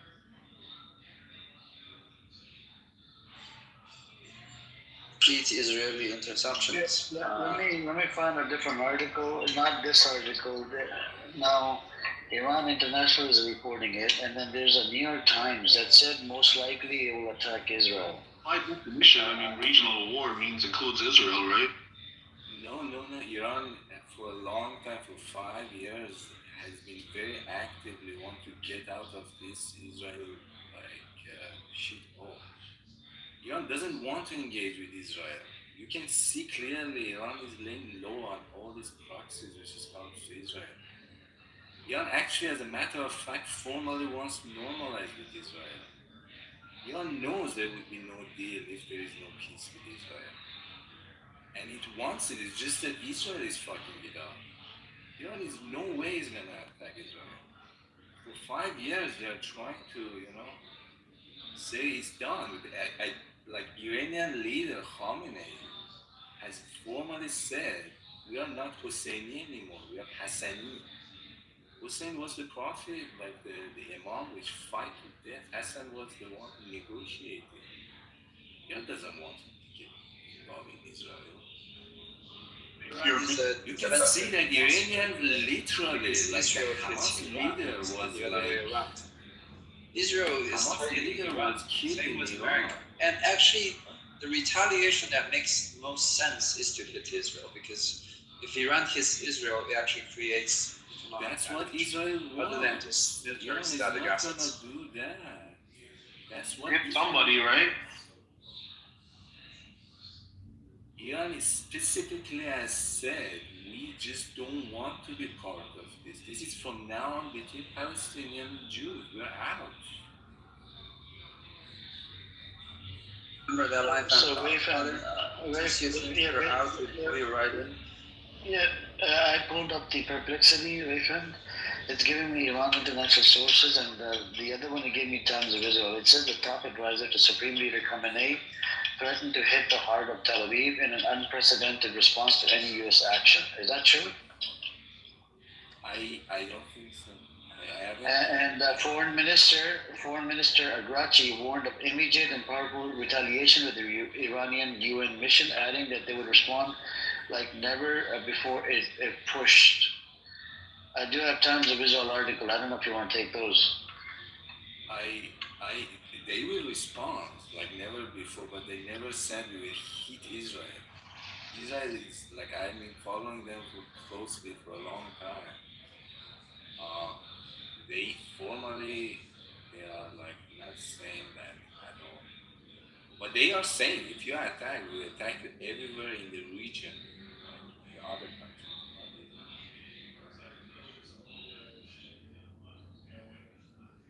I mean that's the whole thing, that Israel is like dying right now. They are just barking and Iran is not responding. U.S. even said that they might even ask Israel to hit Iran first, so that Iran retaliates and they can be drawn into the war. Yeah, in that case, then Iran will hit Israel. But I don't think if United States attack Iran, Iran will go and attack Israel. That I don't know. Iran will definitely attack Gulf countries, will definitely attack, like, I don't know, Turkey, these countries, but because think about it, Israel is too far, it's very difficult to hit Israel. Like 90% of the projectiles you shoot there will be shot down. Why should you waste your ammunition on Israel? These neighbors, you just blow them up. There are so many towers in these towers, right? You can just shut down the whole economy of the world. Like Dubai, if Dubai, like you bring down a couple of those towers, which is very easy, they don't have Iron Dome. You know the kind of pain that you can inflict on the world. Those are much more effective tools. Intercept rockets. Iron Dome doesn't really work against ballistic targets. I know it doesn't work, but what's the point? I mean, you can like, if you want to like make it hurt, why should you? Because you see, it's one of the few retaliations that will actually hurt a little bit, right? No, because if you hit something that the Israelis or Americans don't really care about, or could repair in a day, it doesn't do much. If you want leverage, you have to threaten to hit where it hurts. That was 5 years before. Then, like they get smarter. When you are dealing with a capitalistic system, what really hurts is money. The life of innocent people is like not of value to people like maybe Netanyahu or Trump. They don't care. They will be happy if Iran go inside Israel, kill a bunch of innocent people. But what they care is that their investment goes to shit, and they have a lot of investment in Dubai, right? They have a lot of investment. Like the reason that they're really in pain now is because Houthi is one like he's hitting the ship which is passing through the Aden Strait. Like no innocent people is dying, but the insurances are going like up to the sky. This is what really hurts them. For a long time, yes. Before 5 years ago, they used to like kill innocent people, but they were advised that's not a very smart move. Just hit the ships, hit the cargoes. No people is dead. I think you have a very good point, Wifan. But the thing is, the political cost of hitting ships in the Gulf is higher than hitting Israeli targets.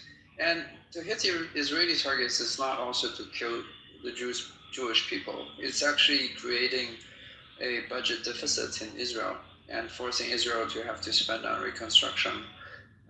Like you said, economic investment value tank, and also that Israel is already running at over 4% budget deficit just to fund the defensive posturing, interceptions and things like that. So they could create a bigger hole for Israel without without too much political outflow toward the region. You have to understand what is the problem. Who is Iran dealing with? Who is the problem of Iran? The problem of Iran was never Israel. It's Israel, the whole existence of this state, security of Suez Canal, and the importance of keeping it safe and keeping any other routes unsafe. The routes that Iran is trying to make for a long time, the land routes which wants to connect to the Mediterranean and bypass Suez Canal. So Israel is not the point for Iran, even in the first place, to be there or not to be there, right? So right now, Iran is making the Suez Canal route unsafe to Houthis and the Strait of Aden. So it doesn't need to hit Israel. It can just make that Suez Canal unsafe by hitting the ships this side.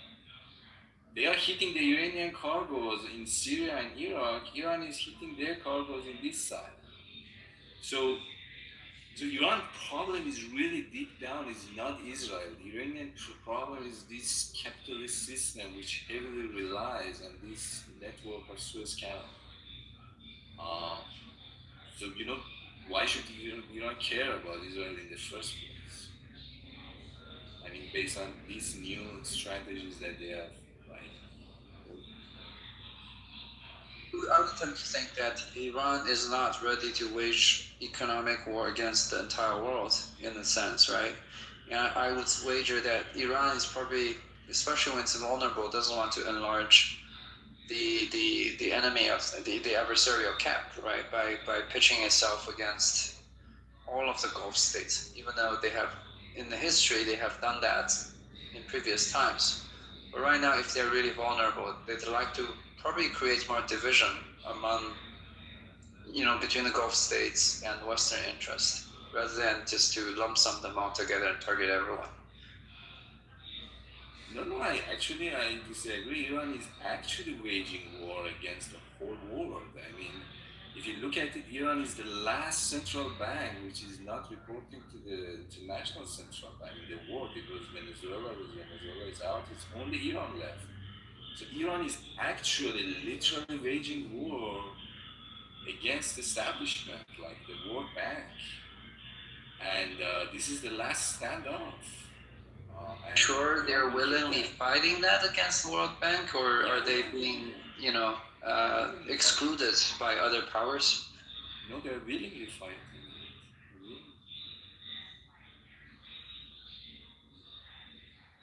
I don't know why they're willingly fighting it, but they are actually fighting it. It was all because Americans are sanctioning them.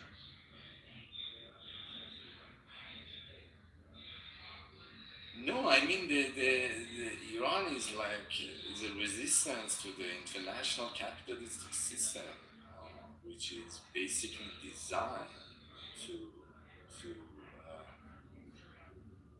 take advantage of the poor. Like it's designed on a slavery system, and Iran is an Islamic state, and from day one they were advocating for fairness. The international economical system is really designed to. You are from China. You can see the amount of slavery in China. It's because of this capitalistic system. So Iran ideologically is fighting this system. I mean, they make law. That's China also fight it, right? But to fight the system is not to say you want to be excluded by international trade. That doesn't make sense. You have to be part of the global economy in order to fight over the economic agenda of the hegemon, which is the United States, and some might argue it's the Jewish interest, the Zionist interest.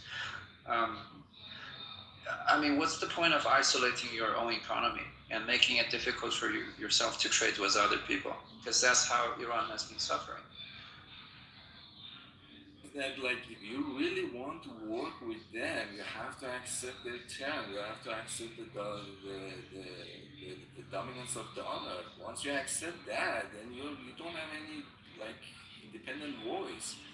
Right now, China is basically the Chinese yuan is like a fixed proportion of dollar. This is active central bank of China is controlling the value of their money to be a fixed proportion of the dollar. Taiwanian dollar is the same. Most countries around the world, I mean, right now, except Iran, any other countries is fixing their money, just follow as a ratio of dollar. So you cannot really, but Iran is not doing that. Iran's central bank is independent of the dollar. And it's the last one is independent of the dollar. And this is an ideological fight. And many people in the elite spaces are saying that Iran is the last stance of resistance. Even the Iranian leaders are saying that we are the last stance of resistance. Because if Iran falls, then it's over. Then it's dollar, right? The American people vote and the world just follow, right? It's not true. I mean, you have to tolerate that the status quo is the dollar. It doesn't mean you have to follow that system. But the first thing is, Iran by itself, its natural resources, is in shortage of fresh water, right? Its agricultural needs are not fully being met by domestic production. It relies in many things on foreign trade. And the result of you refusing to integrate with the trade network, whether you voluntarily do that or just being sanctioned, is that you go through periods like this where you have hyperinflation. Not even hyper, right? This triple digit inflation, and you have internal instability. That's the result of the economics mostly. And you can't say you're fighting against the system by being excluded from it. And it's unfortunate, but you're not fighting in that sense. You're not resisting. China is resisting, right? You said China is pegging its currency on dollar. China does that for stability purposes, but if you actually look at what's going on in the financial world, China has never really shied away from trying to replace the system or trying to rival the system. It's two different things. You can be part of the global system and you can fight against the financial hegemon. And while you can tolerate that the status quo is the dollar, and that's just what you have to do. Because otherwise you can't even meet your domestic necessity. I mean, I agree with you. I mean, this is an ideological fight. It's not a practical fight.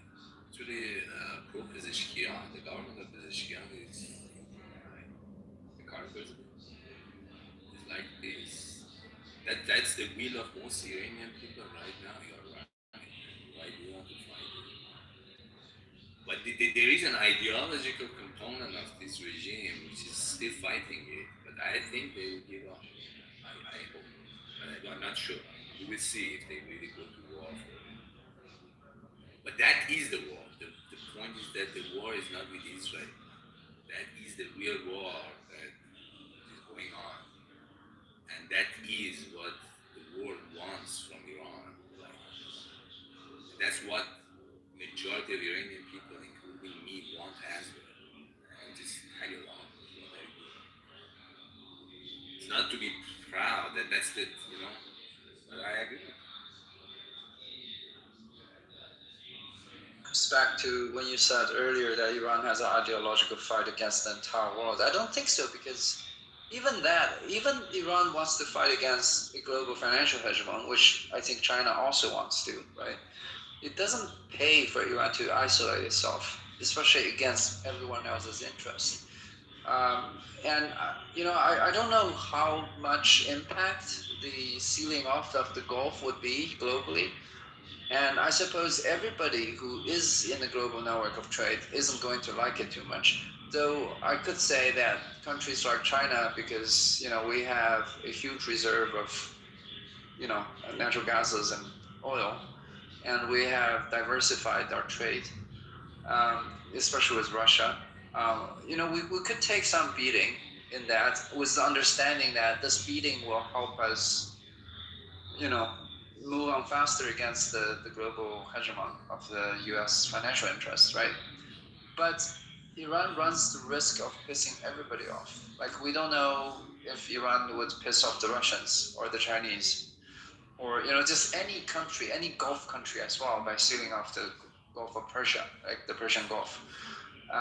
There's a lot of political risk. So I'm not sure if Iran, if right now it needs support to sustain itself, wants to risk doing that, wants to risk fighting, actually, being on the opposite of everybody else.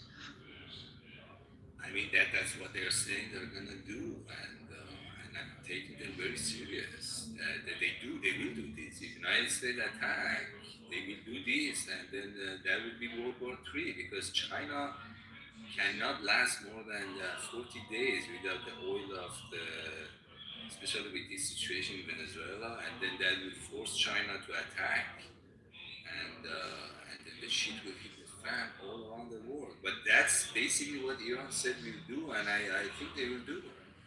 Because it doesn't make sense. China would attack? I don't understand this. So first of all, let me dispute the saying that China won't last 4 months without uranium or the Gulf oil. I think we do have a lot of reserves and plan B, especially for that scenario. Even just for the fluctuations of the oil market, we have about 1 year of reserve, just in reserve, right? And if shit really hits the fan, I think the first thing China would do is to ration its energy use, its oil and gas use, by limiting actual exports industries. And you could argue its own economies will be hurt, but actually, if China cuts off export, I think there are other countries that could get hit more. Which is not to say there won't be trouble for China, but I think China has been preparing for that scenario. What I think is more interesting is that you think that such an event will force China into attacking, and I wonder, who do you have in mind? Like, where should China attack?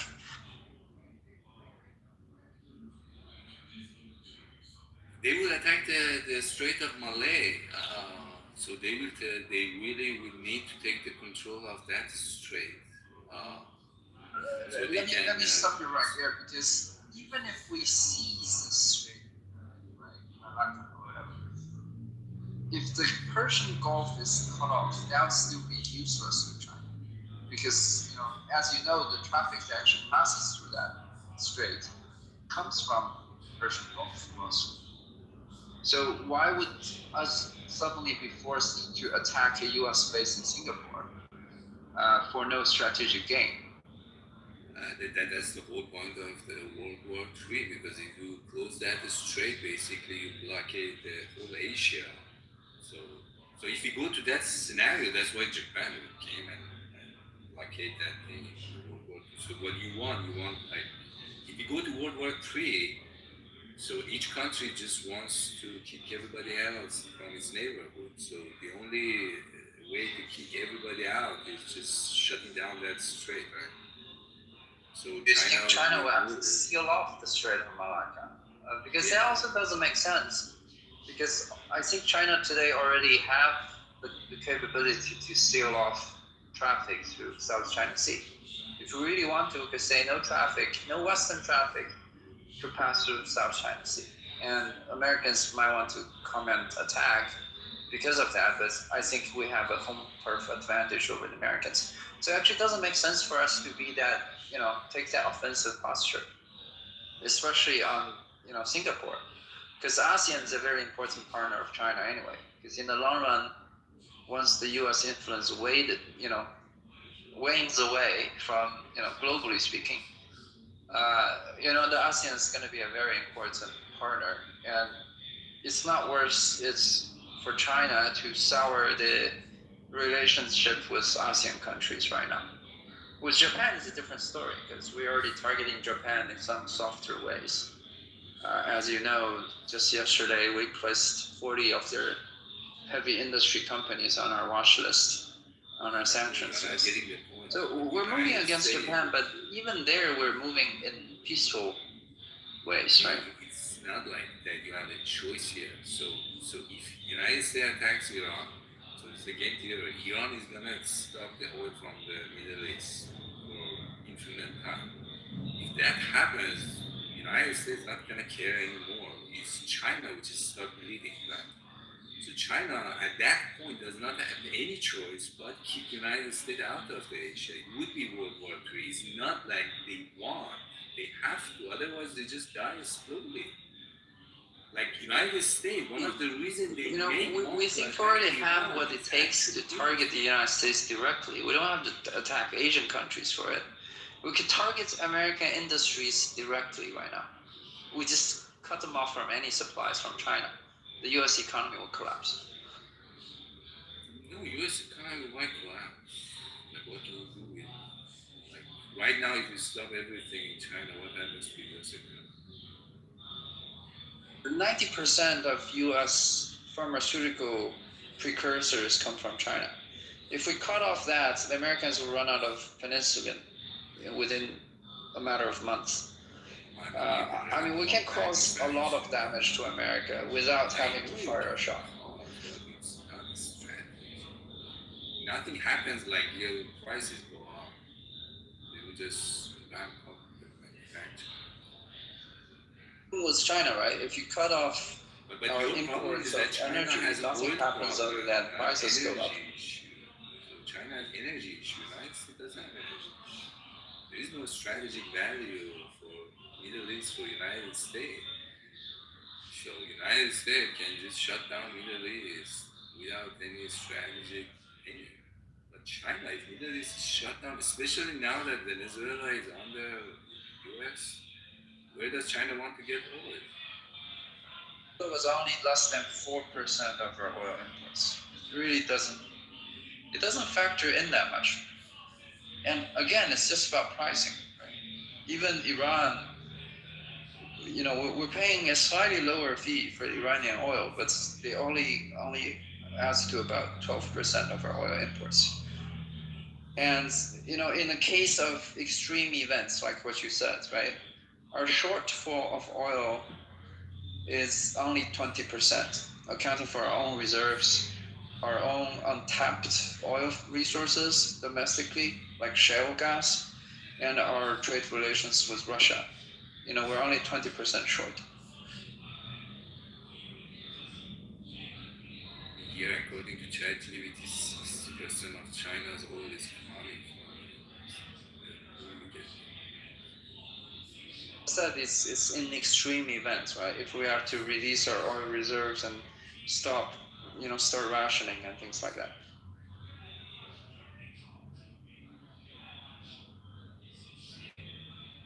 You see the logic that why China would attack if they needed. I actually don't. This is why I'm asking. I don't see the logic why we have to attack. Because if the Middle East is shut down, you lose 60% of the energy source which is going inside China. That is a strategic threat.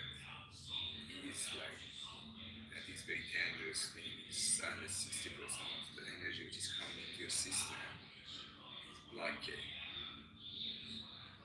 This is basically, there's one thing that we remember from our history, right? The first necessity is satisfy your domestic needs, which if you cut off 60% of our oil imports, we could still satisfy our domestic needs, right?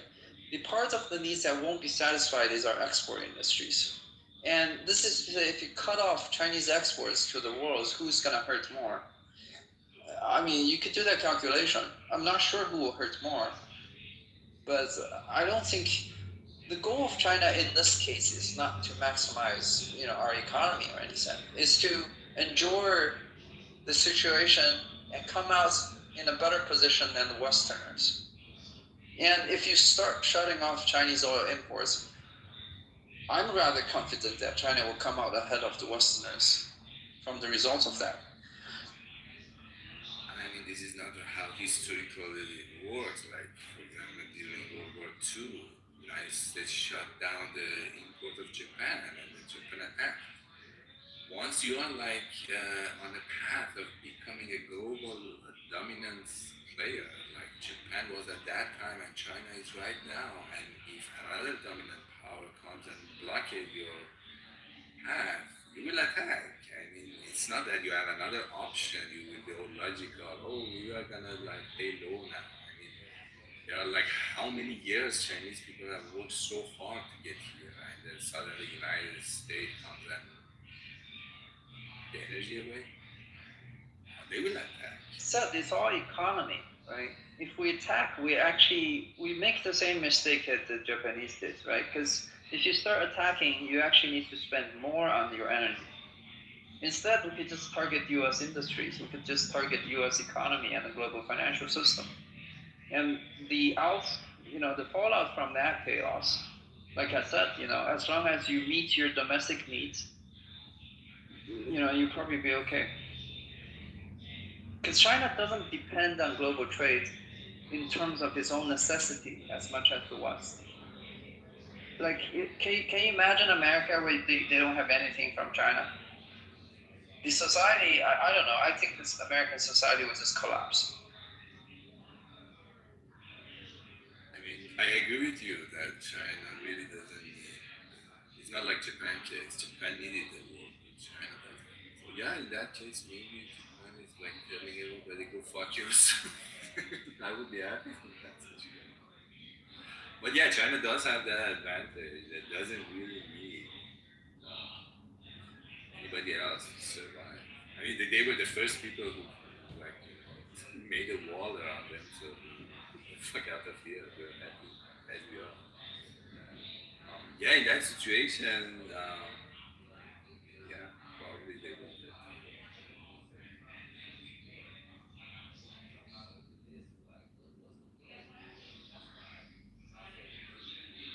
But again, I want to exclude that with Taiwan or Japan. Right? Japan, I don't think China wants to use actual kinetic conflicts against Japan, but China does want to deindustrialize Japan as much as it can. With Taiwan, there's definitely going to be some kind of, whether it's military or peaceful, Taiwan will have to be brought in. There's no question about that. And the timing of that could depend on the Middle East. Why do you really want Taiwan? What is it there? It's just security. It's Western Pacific. Taiwan is Western Pacific to us. I mean, if you have a peaceful relationship with Taiwan? Why do you need Taiwan to be part of China? It's impossible. The history tells us it's impossible to have a peaceful relations with Taiwan while it has its own, independence, and there is a Western adversary, trying to get on our doorsteps. It just doesn't happen. This is what history tells us. Because when Japan invaded China, they started with Taiwan.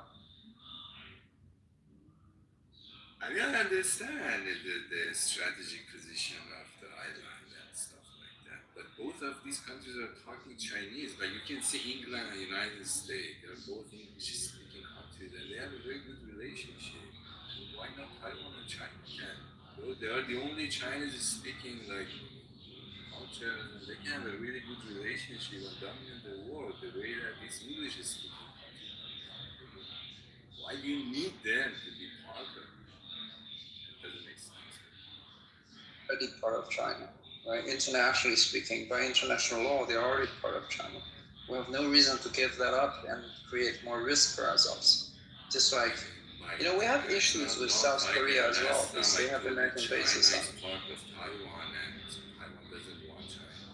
You are going international law. China is part of China. Number one, and Taiwan says we don't want China, so that's international. Actually, that's not how international law works. We had this conversation in this room with you and with Amir before. We're not going to please everybody, of course. Right? You could think that they deserve to be independent just because they want it, but that's not how international law works.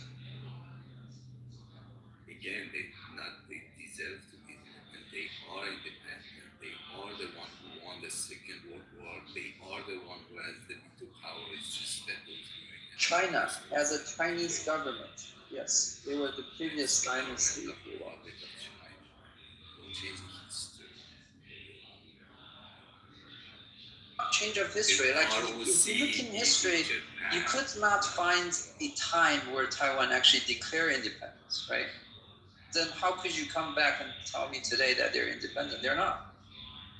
Because, by international law, they're excluded from most of the governing bodies internationally. Because, China says they are an illegal representation of the country of China, which is legally what the status is. The way that history works, government beat Japan, the government which won the World War II, the government which signed all these treaties, it's the government which is right now in Taiwan. It's not the They were the government of China, that's my point. That's because Taiwan is a province of China, and unfortunately they lost the civil war and have to stay in the province of Taiwan. That's exactly what happened. Like you said, right? Their government was the representative of China, but then they lost the civil war. Based on international law, first of all, they are not lost the civil war. They are here. We are completely talking about law. They haven't lost the war. So they are representative of the whole thing. And now Yes, you missed the UN resolution 58 or something. That it was decided by UN that they stopped being the legal representation of China, where the PRC becomes the legal representation of China. That's international law. And Taiwan doesn't accept that. Too bad. Taiwan's not even a UN member state. There hasn't been a country called Taiwan ever. Not today, not in the past. This never happened. Like I said, they never declared independence. The Republic of China.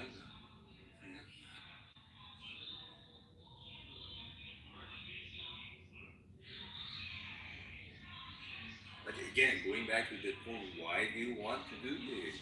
You can just be happily dominant the world and cooperate with each other. Why do you want to take over? I already said this. It's security. This Chinese security and Chinese entryway into the Western Pacific was so hard to understand.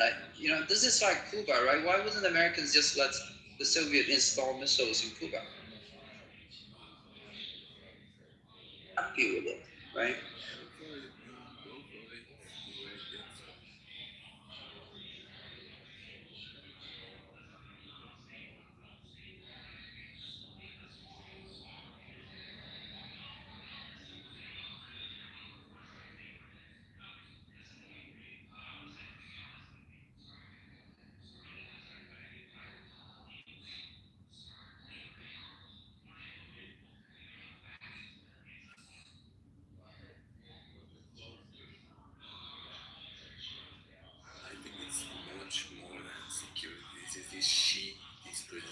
his political agenda. First of all, why he's not going away?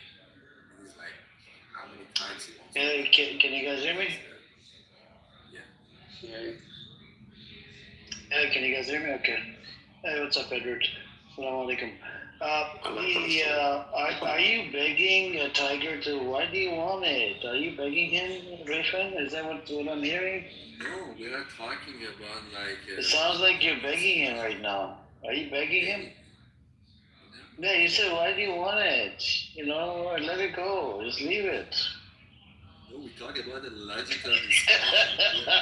Bro, you're literally begging him not to take over. I say go for it, man. Like, I'm here living beside the military base. Hey, what's up, Velvet? What's up, everybody? Cash. Why is Shuki on the stage? Go for it. I don't know. I was thinking maybe we could maybe listen to old clips of Baraka in our memory. I thought there was something you were going to play. We did listen to the yesterday one. It was you, Jindib, Baraka, Judy, and that Naftali, that idiot. Oh, yeah. You already know what it was about, right? So we listened to it. Is her accent off? Her English accent? Does this sound like an Arab English accent? Nope, she's white as a whistle. She's really white. Well, she could speak Arabic. That's the thing. She passes the Palestinian, Judy? Yeah. Oh no, I thought you were talking about Baraka. No, Judy. Oh, Judy, yeah. I don't know about Judy, but I don't know. Her English. I'm saying when she speaks in English, to me it doesn't sound like an Arabic English accent. You know how Arabs speak in English. It doesn't sound. I don't know. Maybe it changed because she has studied here and she became, I don't know, she's in the medical industry, right? Doctor or something. I mean, I don't know. No, it wouldn't change like that. No. To be honest with you, you know what I was thinking, Edward? Like this actually came to me.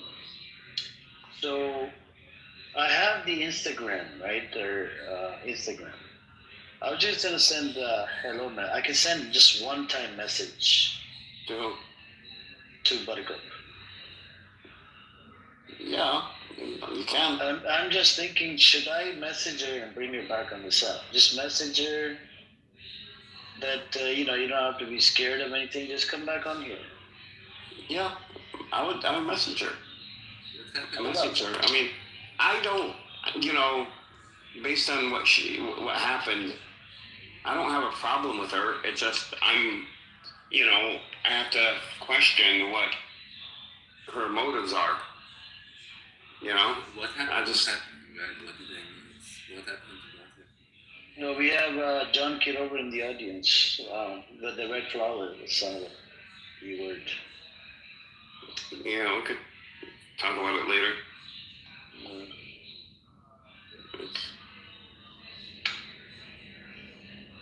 But did Buttercup get chased off from this platform? Yeah, by BB. Baby Doctor.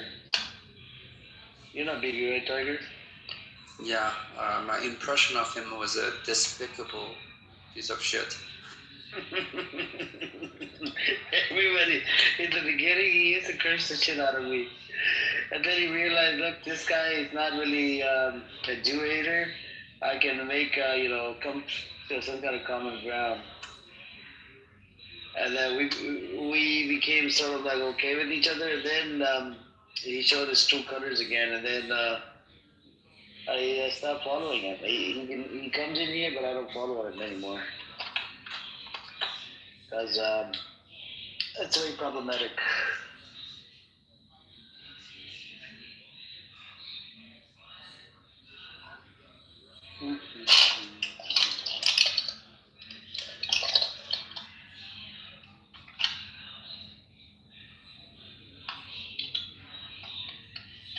Anyways, we can keep begging Tiger, why do you want it? I keep begging him. Edward, Rayfan has been begging Tiger, why do you want Taiwan? Leave it. Leave it. That's because China. I think it was they did war games or something, and the U.S. also analyzed it, and I think it was China could take Taiwan in 28 minutes. It's right there. I'm telling you, there's so many airplanes here. There's so many missiles here. I'm living here. What do you mean 28 minutes. 28. Yeah, there was a video on YouTube that this military expert broke the whole analysis down. Taiwan is? Well, rich doesn't mean you're safe. That doesn't. When they ran away from mainland, they bring all the gold. So nobody knows how much gold Taiwanian have. That doesn't mean that you can win in a war. Wealth doesn't guarantee victory. They have weapons. They have a lot of weapons. They do, but China is 1.4 billion people, right? I know, but these are massive. Island. How can you take them over? They just keep shooting you off. No, I don't think they would. I don't think there's any technical challenge to China when it comes to Taiwan. It's more just, geopolitics is probably more of that. Pretty much. And I don't think China wants. I can see that there is a siege, but I cannot see how can you come on the land. That's kind of, especially with the thing is, we don't even have to come on the land, right? If we just stop anything that flows into Taiwan Island, Taiwan's electricity will stop in 2 No, I think that an analysis was by air and by water, by sea, China could take Taiwan within 28 minutes. It would have control over all its military bases, all its airfields, its airports, its supply lines, everything. And why? Because they have so many ships. Maybe. No, because they have so. Come on, friend. They have so many. I mean, it's such a large country that they just would overwhelm Taiwan. And by the way, Wei-Fan, you said earlier that when ROC government fled to Taiwan, they took most of the gold reserve from entire China, right? Right. And you just gave us another reason to not have to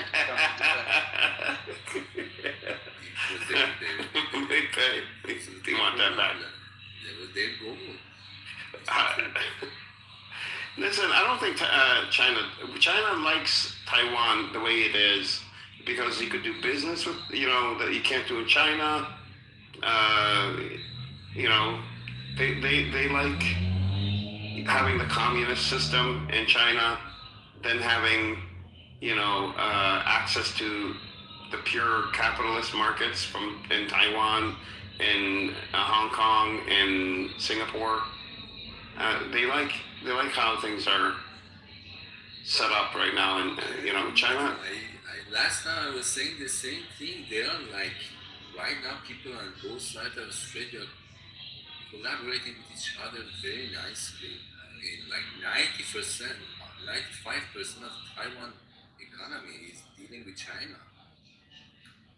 They are really working together beautifully. I mean, right now TSMC is the absolute dominance in semiconductors because of China. They completely knocked out all Korean, Japanese, and American players. I'll tell you why, it's because so why should they like TSMC? Okay, Wei-Fan, don't worry about it. TSMC actually has to follow American orders, mainland industries, right? We're not going to tolerate situations like that much further. And like you said, about 10% or more of Taiwan's working population work in mainland, right? But as you also know that within Taiwan, there are about half of the people that votes to a very anti-China government. So, if that's the situation that just has to be remedied from our perspective. I mean, Tiger, at one point you have your President Xi, which is attacks Taiwan, and then in response they are voting for this government. So if both of separatists, that's the whole point. There are separatist governments. Of course, we're gonna I mean, attack them. she starts these things. Who starts first? I mean, if she doesn't do it, then this government won't do it. So when you do it I there can tell you to for get a fact, power, it's not just political because power, of she. here they do it to There get power. is no viable government in China if they don't promise to unify with Taiwan. Not she. If she goes out of office, Before that, they if were the not next this leader of much China says we are gonna argue. let Taiwan become independent, the entire government would collapse. We're gonna have a military coup when that happens. Nobody says that give them independence. Like other presidents, why do you need to bark every time that we want to take over? Just let Who started the separatism since the early 2000s? Who started the separatism movement? It's not us. You know about this 92 consensus thing between the two governments that we agree that we're both China. We just keep our representations on each side, right? This is who gave that up? It's not mainland China. It's the separatist government in Taiwan right now. And for that reason, we have to bring them into the fold. We didn't start this. It was them with the Americans behind. That's what happens. If that's the case, I don't know. You know more than me. So I hope next election in Taiwan, people will vote them out. So and after that, I see the Taiwanese say that they're separated from China. They say they are Taiwan, not part of China. I know a lot of Taiwans that don't want to be part of China. No, there are two parties in Taiwan. There is a blue party, which is more like historically what Tiger is saying, that they were in a very peaceful relationship with China. And there is this green party, which is the party which has been in power in I think as Tiger says, since 2000. So they are the one which is actually beating the drum on, we are independent, blah, blah, blah, blah, blah, stuff like that. So those are the Tigers saying is piecing off the mainland, and then the mainland responds by becoming aggressive. So like people of Taiwan probably will vote them out next round, and then the blue party comes into power, and then things will calm down. I think that's the truth. If you actually look at the trends, the brainwashing works. The propaganda works, and they even wire those directly into their education system. So we can't count on those people. We could only dismiss them and say they have no future. We can't bank on them to have a future within the type of China we want. We basically write them off. China is like so far behind. It's like not even funny. Not be retarded. I'm not interested. Behind what? China is more engineer than U.S. population. Behind what? Yeah, but see, this is the thing, and this is the most important part of probably anything I'm going to say, like in these conversations. There's a reality. You're not important, and I don't wish to have you participate in the conversation because I think you're retarded. I think you should keep yourself and do not waste any of our time. We're not interested in your opinion because you're a fucking retard. Don't eat a dog. Don't eat a dog. The point is just saying there's a reality before AI. Calm down. Wait, and there's a reality after AI. The reality after AI is all robots. All your scientists, all the labor that China does for the world is all going to be replaced by robots and artificial intelligence. They have robots right now in China, by the way. Yeah, that's good. But what I'm saying to you is that the human being is going to make such dramatic changes intellectually and emotionally that China's current infrastructure of totalitarianism is not going to work. The only society that's going to be able to move with the nuances of technology is American Western society, because the people are actually free. The people are actually free. They're not controlled by communism. You cannot Bibles and Jews make the robot. You need some engineers. And China has more engineers than U.S. population. But Black Rabbi, don't we have the dictatorial regime here in America as well? No, not at all. Okay, so What is Trump? Why is he in bed with Israel? Because of Israel's one. Why does America depend on Israeli foreign policy? In the Middle East, they should. I mean, why would you not? No, we have other countries. Why doesn't it depend on other? Who's the other countries? Saudi Arabia, UAE, Iraq. They literally just is building a military base in Iraq. Yeah, that's good. We have military bases. Israel got eyes and ears. Eyes and ears. No, they're not. They're not.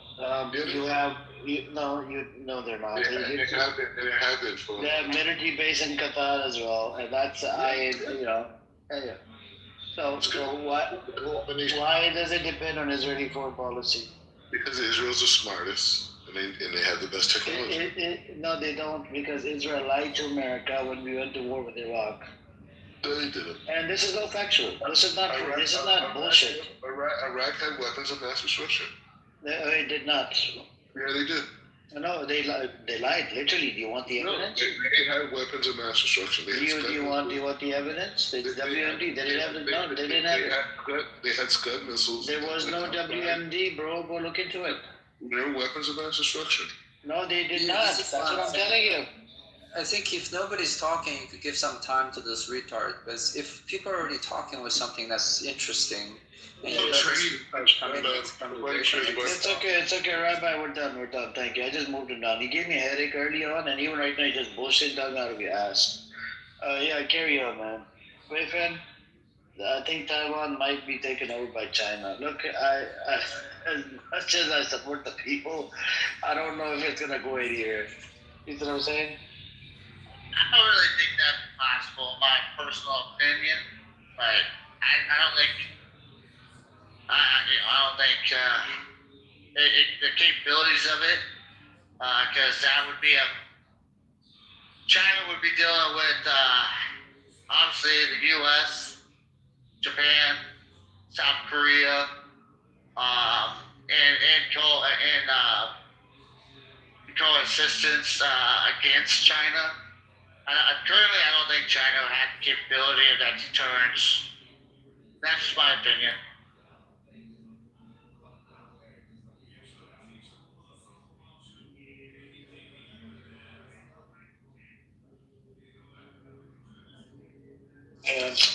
Boyfriend, do you have a problem if China takes over Taiwan? Yeah. Well, I'm gonna tell him because I know you live there. I think you're gonna just do, you're gonna do just fine. Because we're not trying to make it so different for you guys. If you're just conducting your normal day-to-day business, we hope it's a seamless transition. So you'll be fine. Seamless transition. No, I mean, honestly, I have traveled. That's funny. Oh my God, seamless transition. That is funny. Taiwan is actually, the only democracy which is working. This whole planet, I've traveled all around this planet, so I really have a problem if somebody wants to mess it up. People here are happy. People here are really People in China are not happy? It's a democracy which is working. Like the education is free, the healthcare is free. In China, healthcare is not free. People are not happy in China. It's very, very a stressful environment in China. Taiwan environment is very relaxed. People are like, talk to people outside. People are happy. Which country on this planet you can go outside and talk to people and people are actually happy? They are not. There is no other example. Taiwan is the only example currently on this planet which people are working hard. It's not like Europeans, they are not working. People are working really hard and they are happy that they are working hard. I don't want anybody to come mess it up. I really don't. I think this is a beautiful example for all countries to follow. This is actually what humanity has achieved. This is the top of the humanity and philosophy and everything that during the history we have. like try to achieve like how to run a society. It's working here in Taiwan. Wait, I could give you some numbers to suggest that it's not working. And I could give you those numbers. Things like the real wage growth in Taiwan since 5 years ago compared to their supposedly real GDP growth. By the way, their GDP growth last year was supposed to be 8% or more, or 12%, something like that. But the real wage in the past 5 years only grew by 1.8% or 2%, right? And when you say people are happy, I'm sure some people are happy. Just like whenever I go back to China, I think people in China are very happy. But put that aside, right? Put that aside. I think partly of how to judge if a government is working is to actually look at their politics. And if you do think Taiwan's politics is working, then I got news for you. I don't think it's working. Because fundamentally, as you know, 95% of their business depends on mainland, right? And it could be more if not for US sanctions, embargoes against Chinese technology companies. As you know, TSMC is actually not allowed to manufacture chips for Chinese companies. So if most of their economy depends on China, and they are in a situation that China is pissed off enough, they want to basically forcefully unify with it, right? And if you look at the type of rhetorics that are in the Taiwanese politics right now, as you know, every election is all about China, China, China. You got one camp that's vilifying China and demonizing it. You got the other camp that's advocating for, we need to work with China, right? We need to keep the status quo and work with China. And then people are so radicalized to the point that, it's not even unforeseeable that they might even have an internal coup just because of that. As you know, the ROC army is more pro on the blue side, right? Whereas the politicians are more on the green side. And you tell me that this type of politics is working, and I have to disagree with you. I don't think it's working. They're being radicalized, they're totally irrational, and they're going to fuck up whatever they have. So it's not working. I mean, politics aside, that's just one branch of the government. So they have 5 branches. So in US we have 3 branches of government. Here they have 5 branches of government. So the executive branch that you're talking about, that's just one of them. But when I'm saying working is like in the sense that qualified people are in charge, decisions which are made are really like... That's not happening. That's not happening according to them. It's not happening. Not qualified people. Provide us articles, Tiger. Do you provide us evidence? I'm living here and I'm working here and I can see it's happening. Like, for example, you talk about wages. Like, this is the only country which the people bonuses is more than their salary. For example, nobody, like when they sign a contract, in China, your bonus is more than your salary. Which industry are you in and which company do you work for? That's a critical part, because if you actually look at the wages in Taiwan, right? If you work for TSMC, your wage is 5 times the average or the median wage of the entire semiconductor industry. And that is already higher than average wage of the entire working population. This is why 10% of their working population is right now in mainland China. They're not even working there because there are very limited opportunities. And I can give you other metrics, right? If you look at their infrastructure, it's falling apart. Taipei infrastructure is falling apart compared to China. Why? I go to Taipei every time. It's beautiful. It's the smartest city I have been in. Which part of it is falling apart? From the I can't exactly tell you which part because I don't live there. But I've seen statistics and studies on part of failures like their road infrastructure, like the drainage infrastructure. There are houses there that are that needs to be renovated but haven't been renovated for ages. What has been? I mean, I could just compare the streets, right? The street view of Taipei in various areas to the street view of, say, Shenzhen. It's just not comparable. I mean, if it's a new city and old city, yeah. I mean, how can you compare Tainan, for example, with city in China? But please come and visit Taiwan. It is good for your mental sanity.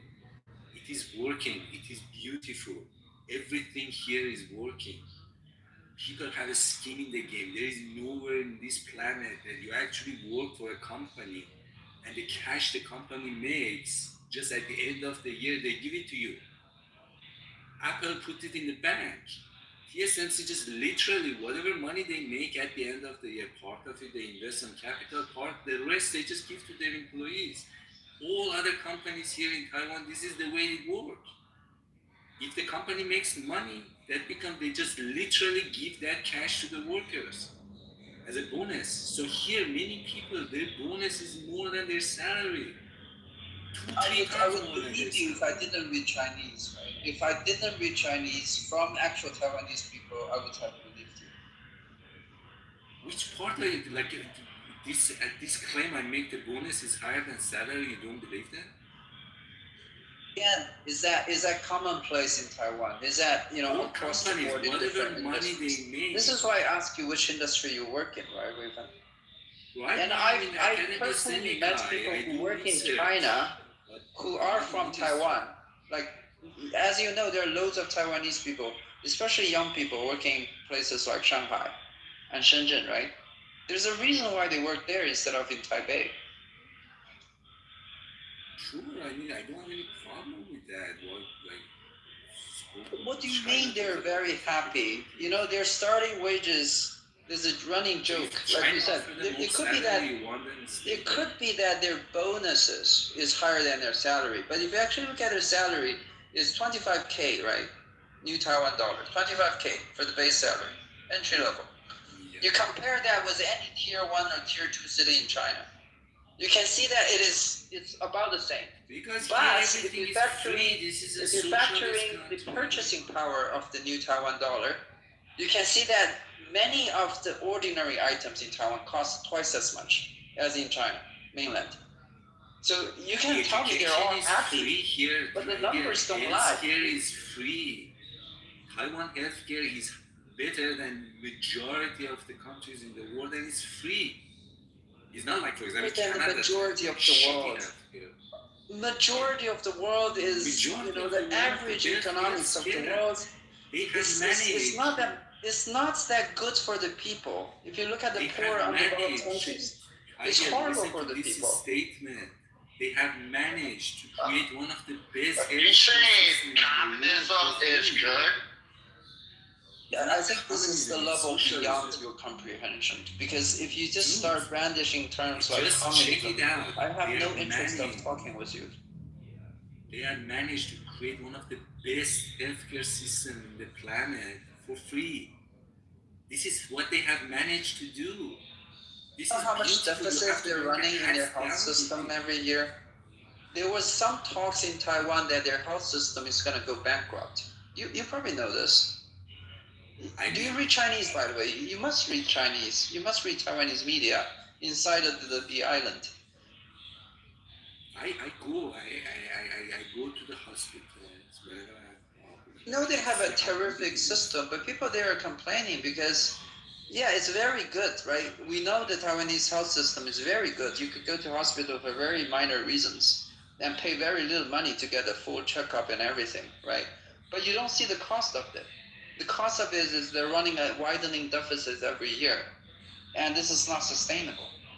Even people in Taiwan will tell you, like the actual people who use the health system, will tell you this is probably not sustainable. I mean, it is sustaining so far. If China allows, they will.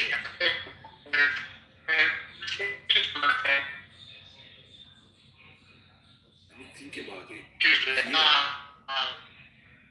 You're breaking up, Sleepy. CIA got you, Sleepy. So, let me see.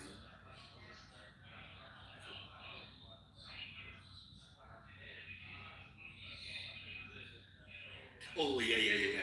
The 25K here, like for example, people who are working government, right? For 25, 30K per year, you can have a very comfortable life. Your kids will have future. You can have good food, healthy food, good education, no worries, guaranteed labor's law are amazing. I mean, this is mind-blowing. You don't need to worry about anything. Which country in the planet has achieved this? In United States, with 300K per year, you're still worried that you will get homeless if you lose your job. People are scared to shit in the United States. That's why they're so fat. Here, everything is just working for some reason. And people need to study it. Like why they had like this 5 branch of government is better than 3 branch of government. I mean, the actual function of the government is actually just 3 branches. Because one of their branches called 考试院, I'm sure you know, it's the branch of the examination. Right. Supposedly, it controls the examination of the entry level, office. This is Chinese tradition, Confucius tradition. Yes, and it's working.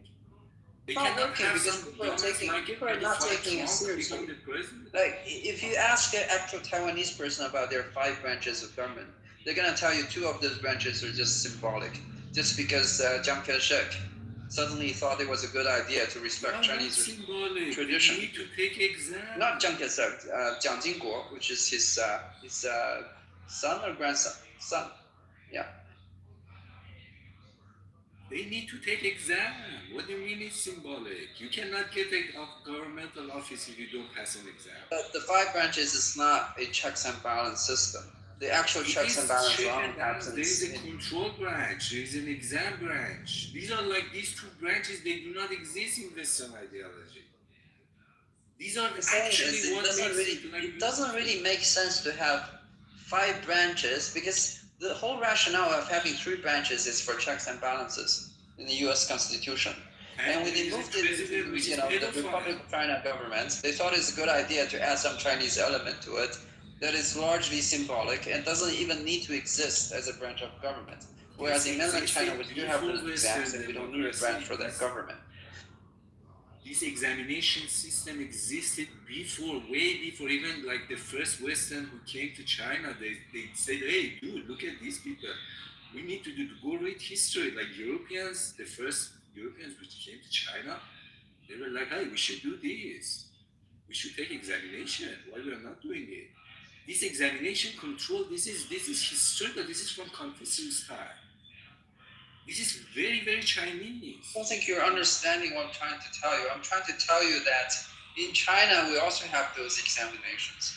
In China, we don't need to have a dedicated branch of government that's supposed to work as a checks and balances system, as in the ROC Constitution. Because that's just for show. It doesn't work. There's no function of it to have a checks and balances over the government. Your system is highly corrupt. Their system is not corrupt because these branches are independent. The system is definitely corrupt. I mean, most recently, if you look into their government contract to build their own submarines, it's definitely corrupt. And previously, you could look into the stadium project in Taipei City, right? All those things are corrupt. And those things are, repeatedly talked about in Taiwanese media. I'm surprised you don't pick up on it. I'm talking about different kind of corruption. You have systematic corruption. They might have like local corruption. Your corruption is very systematic. Like you can have for example, systematic corruption is what happens in America, right? Which lobbying is actually corrupting the entire legislation process, which actually does happen in Taiwan to some degree as well.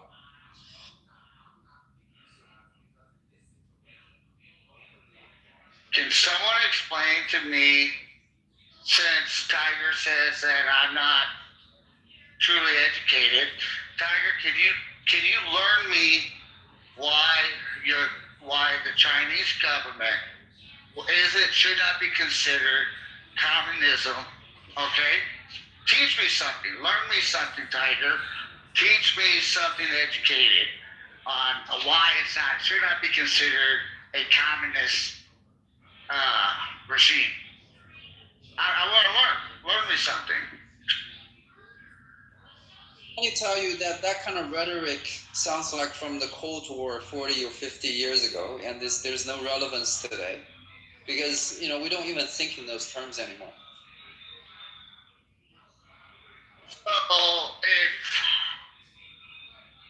If I was a Chinese resident and I didn't like what my executive branch is or my president was doing, I could publicly say I think Xi Jinping is being an idiot.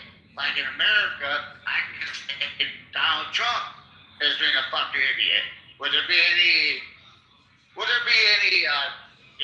disciplinary matters? Would my digital currency be shut off? Is that your idea of what communism is supposed to be? You never explained communism. You're all over the place, man, and I can't help you. I tell you, I have a question. Can I ask you? Tiger, I'm from Iran, and as you know, we covered about many things such as military things, but we have some financial issues such as investing because we are under sanctions. But we haven't seen Chinese movement in Iran, for example. They should invest because we collaborate many things, but we see nothing because we have a same enemy or same country that we don't have any common with it. I think I've been asked that before, not from just Iranians, but from other countries, people as well. All I can say is that you need to have a very rational expectation on what international trade and investment is about, right?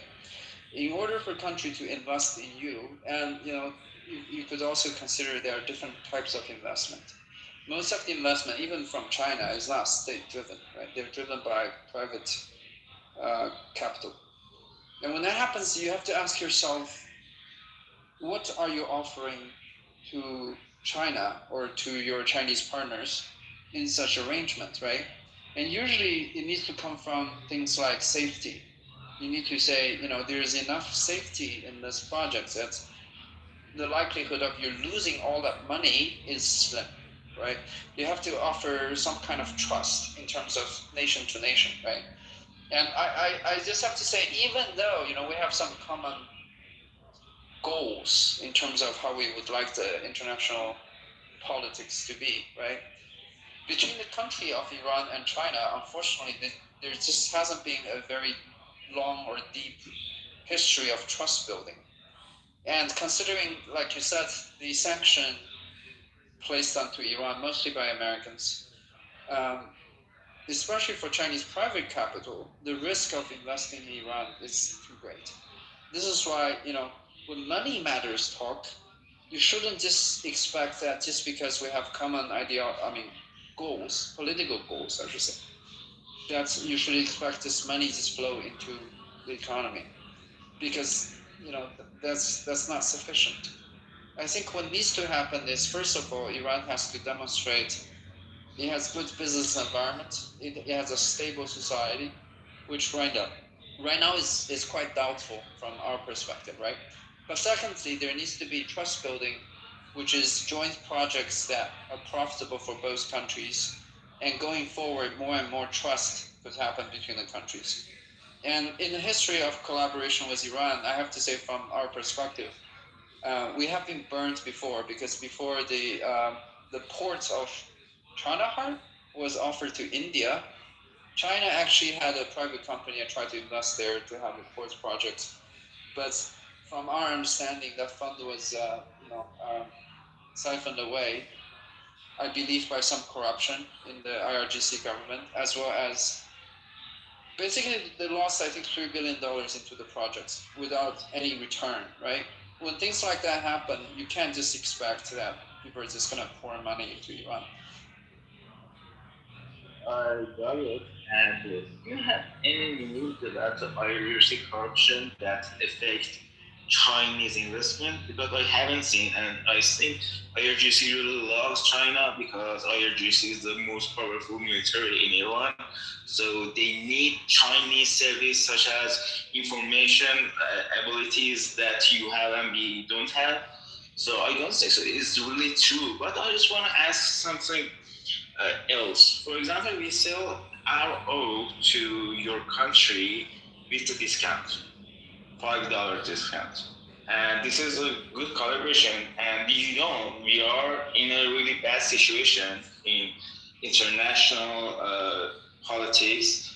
So we need you, and we can offer something bigger than the other countries because they have other options too, but we don't have any options. So I guess also that is really true. I understand you, and I think that's a very good point, right? Because I also learned that the Iran, we buy about 12% of our oil imports from Iran, mostly through smaller refinery companies. Because as you know, right, they're buying it with a lower price, about $4 to $5, like you said. That's about less than 10% of the oil price. But the price they also do pay is twofold. First of all, many of those companies are under U.S. sanctions by extension, right? Because they're dealing with Iran. Even companies like Huawei, which also is a Chinese company. Huawei used to sell computer equipment to Iran. But, when the U.S. came to investigate on that trade, we believe, I don't know if it's true or not, we believe a lot of that information actually was leaked to the U.S. by Iranian sides, whether they work with the government or they're, planted there as spies or whatnot. Actually, that case become a corner case for the U.S. to persecute the company of Huawei. You should look into the history of that. So there's a lot of risk for China to take. And one of the big ones is that for any Chinese company to want to work with Iran, they have to balance their business interests if they have any dealing with the West, or if they depend on any of their banking transactions through Western, integrated banking system, then they also have to take a risk. So one of the part of the system, and I agree, I think this is a system that hopefully China and Iran could work, to improve in the future. But it remains right now for the private equity considerations. The business with Iran is just too much less than the business with the West. And if the West forces sanction on Chinese companies, and they have to choose between dealing with Iran or dealing with the West, most of them are going to choose to deal with the West. And that's the reality. And, it's not something we could blame on those companies, because companies, first of all, are business entities, right? You could say that there should be any state-sponsored initiatives between the Chinese state and the Iranian state. And I would agree with that, except that for states to cooperate on a close level, they need to have trust between each other. And they need to have trust also in each other countries, things like stability. Right now, if China say, we're going to go all in with Iran, and then when the Americans pressure Iran, if there was going to be a regime change in Iran, that actually places China in a very difficult position to the next Iranian government, right? Then, even though we know that in reality, probably, even if there was a change of regime in Iran, that they will still going to work with the Chinese government, because China is one of the largest customers in the oil market, right? So, but for China to want to bet on this current Iranian government, there has to be some kind of trust and some kind of, guarantee in terms of the future. And this is the part I think is right now missing from our perspective. Thank you for your response, Mr. Really informative. But I have another question. Think your Iranian government and you wanna to improve your economy, so you need some investment in your country. So you have a problem with the West and America, and China doesn't support you as you think. So what we gonna do? We should, for example, have a war with the West or have a better agreement, But I don't know why Chinese government supports us in United Nations. For example, I don't know why you don't think. For example, you think we're gonna have a regime change. So why you wanna support us in United Nations? And I guess this is some paradox, and I can't really understand. Yeah, I don't know if there is going to be a regime change. I mean, probably not this time. Like my estimate is that there isn't going to be a regime change, in the near future. But it remains that I think this is the opportunity for Iran, right? If Iran could stabilize its situation domestically, especially after this round of pressure from the West, I think that actually opens up a door for more cooperation with China. And I think the critical part is actually for you guys to work out the economics, that somehow you'll be less affected by Western sanctions. And I think everybody would want that for Iran. Like, even regardless of who they support, Iranians probably don't want to be constantly sanctioned economically, right? Everybody probably just doesn't want Iran, either as a people or a sovereign state, always sanctioned by the West, just because America wants it. So in that sense, right, as I was telling Amir earlier, right, our support for Iran, most of the rationale for it is that we don't believe that the West should be able to sanction every country whenever they want to. And they should be able to invade countries like Venezuela or Iran potentially, whenever they want to, and not to have any consequences from those, right? Because the West has been doing this for, I don't know, almost 100 years. And the repercussions for the West, when they advocate they want to have a rule-based international order, is always that those rules don't apply to themselves. They apply rules to others, and no rules could apply to themselves. And China doesn't want that. China has enough of that. So on that point alone, it's enough for China to say, we are against the United States to use any sanction who is not authorized by UN, or to use force unilaterally in order to change the geopolitical situation of another country. I want to share some points about the points that Tiger was speaking about. So I'm also an Iranian. Most of the people in this room know me. So 2 points here. First, the problem with, sorry Tiger, I don't mean to be rude, but with you and some other pro-Palestinians, even in this room and in the West in general, is that they look at what is happening in Iran from their ideology, and second, their whole general worldview, their global perspective, such as what would happen, what would be the impact of any sort of regime change on Israel, what would be the impact of any sort of regime change on China, and whatever. And perhaps if I was you, I would have done the same. I don't blame you.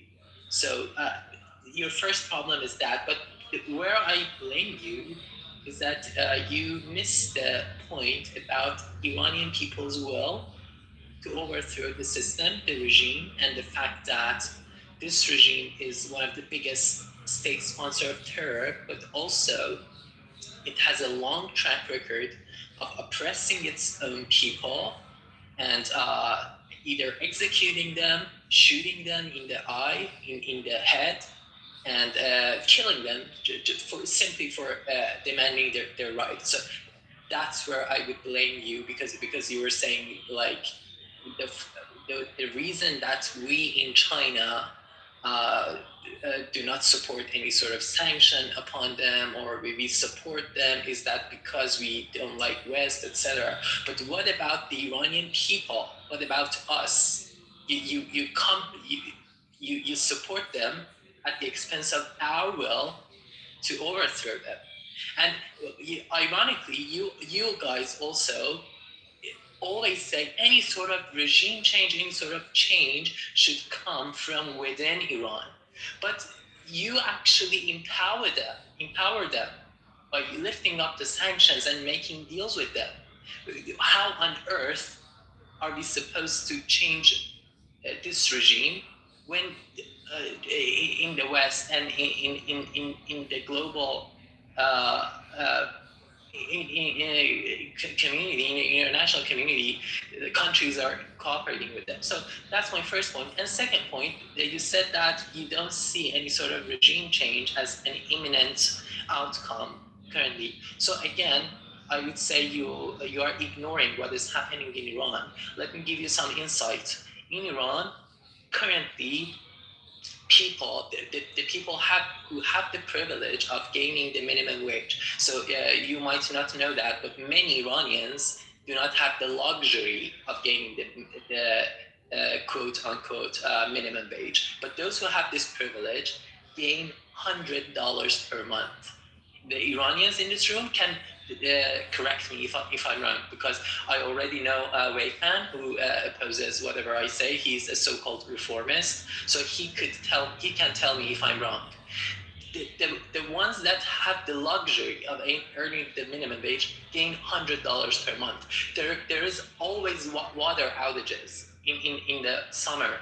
There is always power outages. People breathe literally the smoke. They don't breathe clean weather. And I'm not speaking about democracy. I'm not speaking about any sort of freedom of speech, freedom of thinking. The fact that the dictator of Iran, the so-called supreme leader, Ali Khamenei, has been in power for 37 years without having ever been elected by us, and he's literally killing people. I'm just speaking about the basic human rights of Iran and the fact that this situation is not sustainable. I know you don't like to see any sort of regime change, but I'm telling you, this situation is not tolerable by people. One day or another, something must change. And for you to know, the West, I mean, the situation is even intensifying. It is escalating. It's not getting better, because look at what happened yesterday when the Prime Minister of India went to Israel. The West is doing their best to sorry, I took long, I'm landing. But the point is, the situation of this regime is getting ever intensified. They're losing their oil wealth and their oil income from every aspect and every corner, either from domestic, internally, and from the broader communities, the external countries. The situation is getting worse and worse for this regime. So sorry to tell you, but this regime will change, or something will change one way or another, which is not good for the regime. And it's what happened yesterday? You said the India. What happened yesterday about the India? You said, look at what happened yesterday. What happened in India? Not in India. Prime Minister of India was in Israel. I'm sure you saw it. So how is that relevant to Iran? Why do you think he was in Israel? Because he likes the booty clap, and because there's Muslims that are getting killed. He likes to support any party that's killing Muslims. No. Okay. He's Islamophobic cunt. Okay. I want to argue that. Obviously, you think differently from one another, but no, not think differently. I'm talking about logically. In India right now, they're being oppressed and suppressed. The minorities in India, Muslims, Sikhs, even the Hindus from their old lower caste, and Christians. They've attacked 300 Christian churches in India. They've attacked a whole bunch of mosques in India. And guess what? Modi is part of RSS. RSS was inspired. The RSS movement was inspired by the Nazi movement. And just because he traveled to Israel, it doesn't mean anything to do with Iran. I don't get it. Okay, you make up bullshit as you go, man. You just seriously bullshitters. No, Amir, I'm not denying it. I said I don't accept. I don't agree, because you know that I wouldn't blame any Islamophobe. You know my ideas, right? So I'm not denying that he's an Islamophobe or whatever. My point was, I wouldn't blame him, just as you do. But regardless of that, what do you think would be the outcome of his travel to Israel? The main purpose was because India happens to be the biggest customer of Iranian oil alongside China. So that's the whole aim of that travel. The main point is Iran, because that's the biggest concern of Israel at the moment. Our experience, I hope people don't think too much about what the Indians do. and in terms of their intentions, because India is a country that's very good at playing all sides, which has its costs as well. If you look at India's diplomatic history, you can see that while they are on good terms with the Russians and with the West, and the West sometimes use them as a counterweight against China when it's convenient, they actually never commit to anybody, thus nobody actually trusts them too much. So with that aside, which is to say, just because Modi visited Israel, I think the Iranians or the Jews shouldn't just bet on to have meaningful cooperation with India. I'm not saying anything bad about India intentionally in any way, because that's just history. Secondly, when you said about China enabling the Iranian regime, I think there is some truth to it, right? Because from your perspective, as I said, international politics is never going to please everybody. Depending on your perspective, you could see somebody as benign or malicious just because you have a different standpoint. But I can tell you from our standpoint, right, it's very simple for China. China never really seeks regime changes in Iran or any country, which is to say that's not a Chinese option to try to influence Iran by installing a government like the West does often.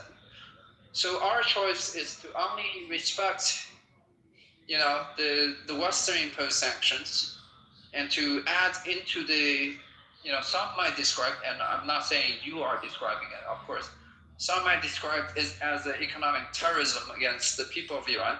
China could choose to do that, or China could deal with Iran, but if China wants to deal with Iran, China could only deal with the legal representation of Iran as a country, which is the current administration of Iran, right? And of course, that's the point. They're war criminals. How they can represent us? That's the point. Well, how can you not see that they have oppressed us? They have killed us. They do not represent us. That's the point. That's your domestic argument, right? You could argue that, but then there are also, some say 30 to 40% of RGC supporters in Iran that said, they wave the flag of Khomeini whenever the Israel attacks some, officials in Iran and so on. So it's not our place to decide whether we want to, have a different regime in Iran or not. That's up to you guys. That's our decision to make. That's our decision to make. The Iranian representative in UN is what we have to do. The only entity from Iran that we're legally able to work with. You have to understand that. I have another question. You think it's not really rational for me that Chinese government doesn't want to involve in Iran or domestic things, because when we think about geopolitically in Iranian roles or Arabs, so you need this, region. So you should work with us or other governments.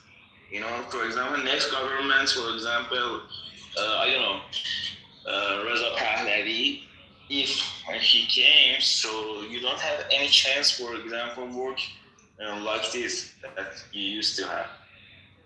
I mean, we draw a line for ourselves to behave like the United States in such ways, because China used to be a victim of Western imperialism as well. And we fundamentally disagree from our identity with the way the West deal with smaller countries globally. We don't seek to install government that are disfavorable to us. We welcome it, of course, and if it's within reasonable means, we try to help forces around the world that are friendly to China. But we don't impose our will against other foreign governments just because they are for or against our interests. Because identity-wise, that's not who we are. We remember the past where we were subjects of Western manipulation. So we don't want to set that example. We don't want to join the Western club that imposes imperialism around, right? That's sorry, ideological. you're so sorry, Tiger, but you're so obsessed with your ideology, imperialism, with West, your hatred Of course, from. I'm speaking from my perspective. Sorry, but that blinds you. Sorry, but that blinds you. You don't see how much we hate them and this regime, and the fact that you support them, you buy oil from them, you cooperate them, you sell intelligence surveillance services to them and instruments to them and help them oppress us. You just don't see that. Do you also it's so see that unfortunate. Western sanction is also oppressing you? Do you not see that?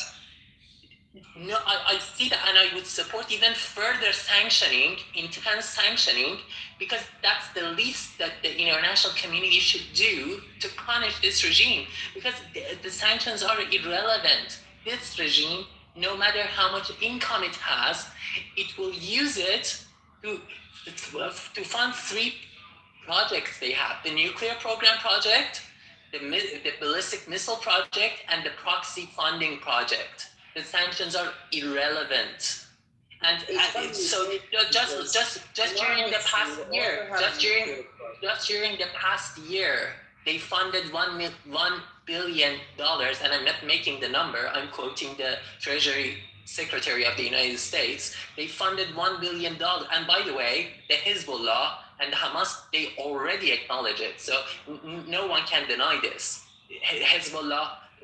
Previous head, Hassan Nasrallah, and also Hamas, they all acknowledge that they are being funded by this regime. During the past year, they funded $1 billion against despite they were under huge sanctions. So the sanctions are irrelevant. And furthermore, the narrative that you are pushing is that you first reduce our desire to have dignity and have a democracy in our country to an economic situation. You just say, you Iranians are being manipulated by the sanctions of the West, and you blame your own government. Do you think we are stupid? First of all, it's not just about it. First of all, it's not just about economy. I'm not accusing you to be stupid.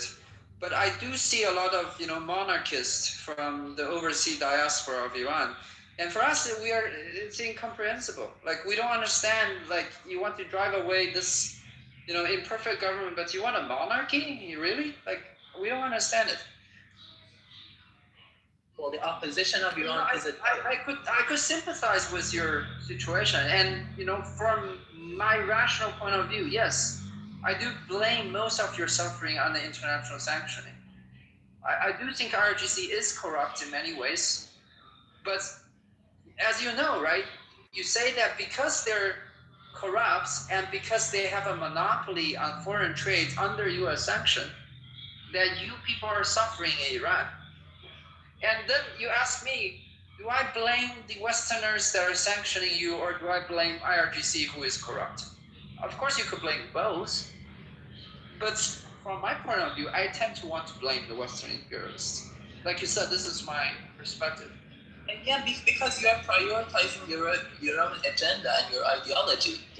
That's what you do. But our desire will prevail. Our will prevail, because we are in a resistance mood, and there is nothing that can go back behind this year's protest. But again, you are again implicating the Western sanctions. I told you, it's not about economy, it's about basic human rights. They have, just during 2022, again, I'm not making the numbers, just fact check me, to go and see how many numbers and how many names the United Nations have substantiated. The same United Nations that have consistently normalized and legitimized this regime. But the same United Nations have substantiated over 500 protesters just during 2022, Women Life Freedom Movement, that were literally blinded by this regime, blinded and were shot in the eye by the regime. So I'm telling you, it's not about economy. Just put your narrative aside. It's not about economy. It's It's about democracy. It's about women's rights. The Iranian women cannot ride bicycle. They cannot ride. They cannot judge in the courts. Their testimony is half of a man. To exit the, and again in the same room there are Iranians that oppose what I'm saying. They don't want the regime to be toppled in particular ways, and they have a dream of this regime to be reformed. But they can correct me if I'm saying anything wrong. In law, an Iranian woman to exit their home, they should have permission of their husband. Of course, the Iranian men are not taking advantage of this barbaric and fanatical laws because Iranian people are very progressive. But the point is, this is the way this regime behaves Iranian people. We want democracy, and there is no way we can change the behavior of this regime. 10 years ago, I was just the same as Waythan. So he might remember. That 10 years ago there was an election for the parliament, and the leader of the so-called reformists, Mohammad Khatami, urged Iranians to vote to a reformist to go to the parliament. 30 members of the reformists in Tehran, and although we had tested the reformists and they had failed to do their promises, 10 years ago I was in Tehran streets urging people to attending elections and vote to the so-called reformists. There is nothing we can do to change this regime and all its behavior. What was the law? No. What is the lie? No, the law that they said woman cannot go out without man. What?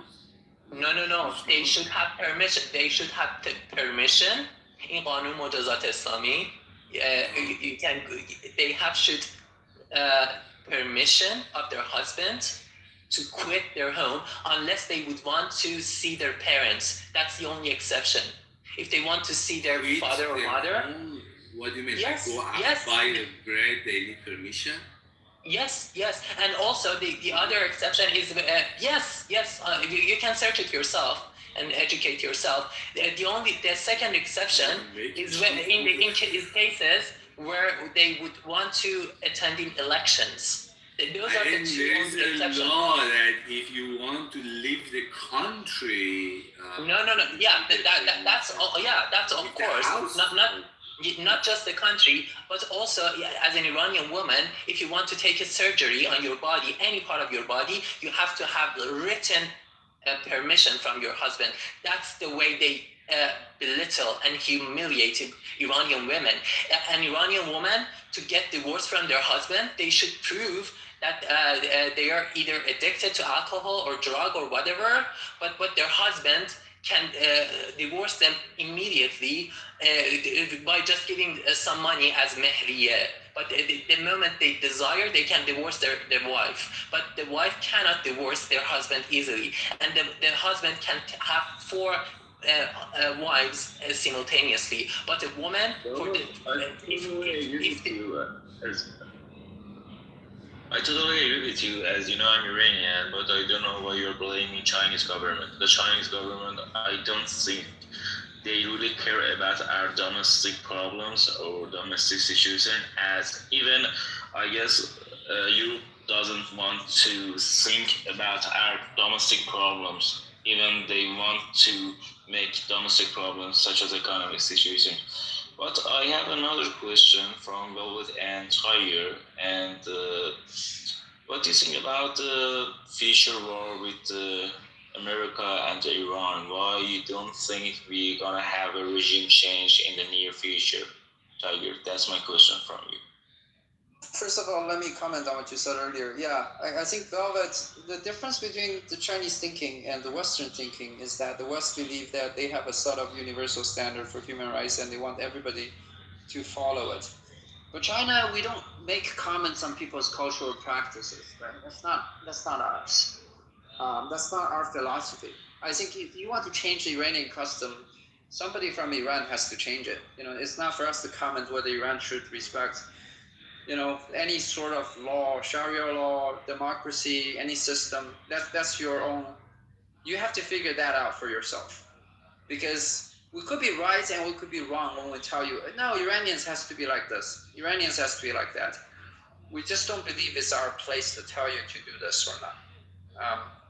With that said, to Irfan, the reason why I don't think there's going to be regime change is, first of all, it's only my guess, because even though Gilbert says that the situation in Iran is not going back, he could be right because he knows it more than I do. But at least from the data that I have, seen, it looks like even though there are university protests, the intensity of protests and the amount of, say, violence in those protests has subdued from where it was the worst, right? So there is to say there is some stability that's being restored, first of all. Second of all, mostly is that our assessment of U.S. capabilities, we don't believe the U.S. is, having adequate force to force a regime change. Sorry about interrupting you at night, military. But I have another question too. So you think if you want to have a better collaboration with the Chinese government, we should have a better situation with the Western and the United States? And my next question is why we couldn't have any agreement with the United States and the Western countries. For example, we have had Barjam, I don't know what we call in the American English, but we have had a nuclear power agreement, but America suddenly said we don't want to be in the agreements anymore, so that's our problem.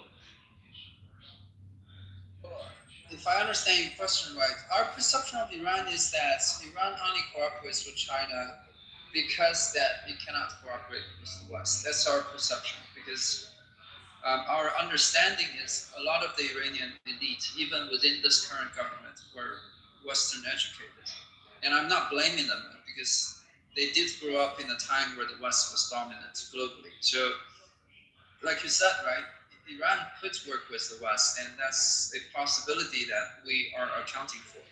This is also why I said there's no history of building trust between Iran and China, because in the past we've seen, when there's opportunity for Iran to work with the West, they often just put us aside and, negotiate with the West, or having agreements with the Europeans, even India.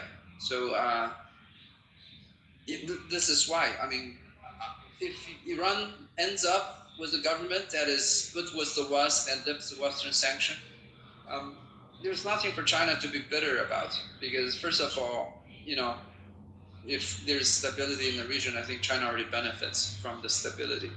Second of all, as I said, if just on a transactional basis, if Chinese companies do not have to worry about Western sanctions when they deal with Iran, it's also good in a way that we know that Iran will have to work with China one way or the other.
I have another question.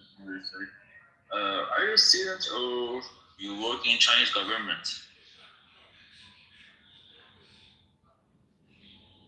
You mean I personally work for the Chinese government, or? So I just want to think about your POV. easily similar to the Chinese government, or you are just a person in China? Right now, I live in California in America. I have no affiliation with the Chinese state, the government, but I would say my point of view is pretty aligned with the mainstream views inside China, because I'm very in touch with the internet over there. Tiger, what is Chinese spy agency called? I mean, it's so hidden. I don't even know their name. Like, for example, what is the equivalent of CIA in China? We have Guoanbu, which is the Department of National Security, I guess. Guambu.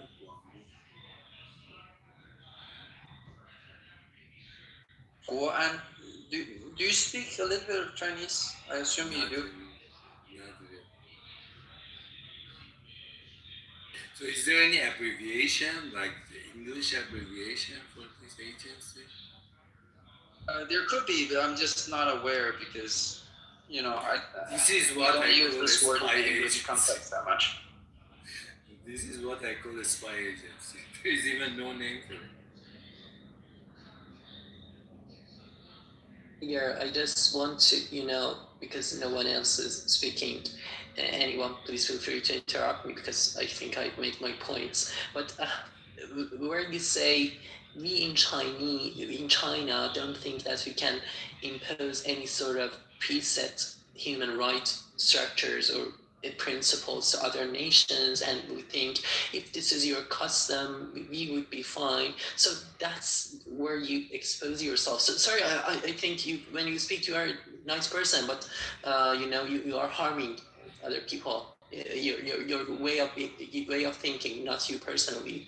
But for instance, if in Afghanistan, Taliban has its custom, or generally the Afghan community has its custom of not allowing women to go to university, or little girls not to go to school, which they do, you will respect that because it's their custom. So you don't think there is any sort of global basic human right principles that you can adhere to because that's what the West has imposed on other people or other nations? That's the way you think? Can't you simply blame this regime that they have blinded protesters simply for attending in the protests? There's nothing that can trigger your emotions that this regime is a vicious, fanatical, barbaric regime that you cannot cooperate with them?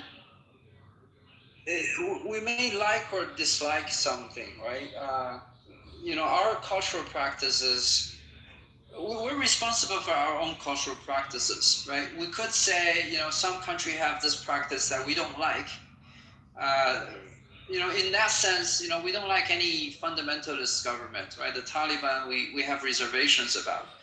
And that would be a hindrance in our working relations with them, right? With that said, I mean, if that's what a country does based on culture or political reality, we just have to accept it, right? The thing with China is that we have to accept people the way they are and not try to say or to think that we have to...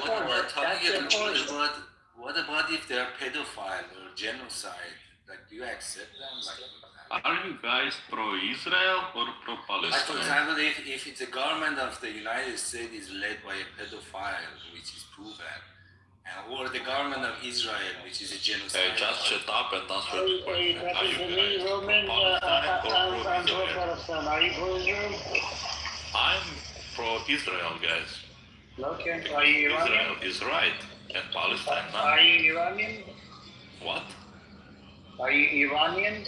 No, I'm not Iranian. Okay. Why do you support Israel? Because Israel is a victim of terrorism of Palestine. So the IDF hasn't killed 70,000. It was confirmed by IDF. That's a terrorist act. The Zionist comeback settlers in the West Bank terrorizing the ass out of the Palestinians every day.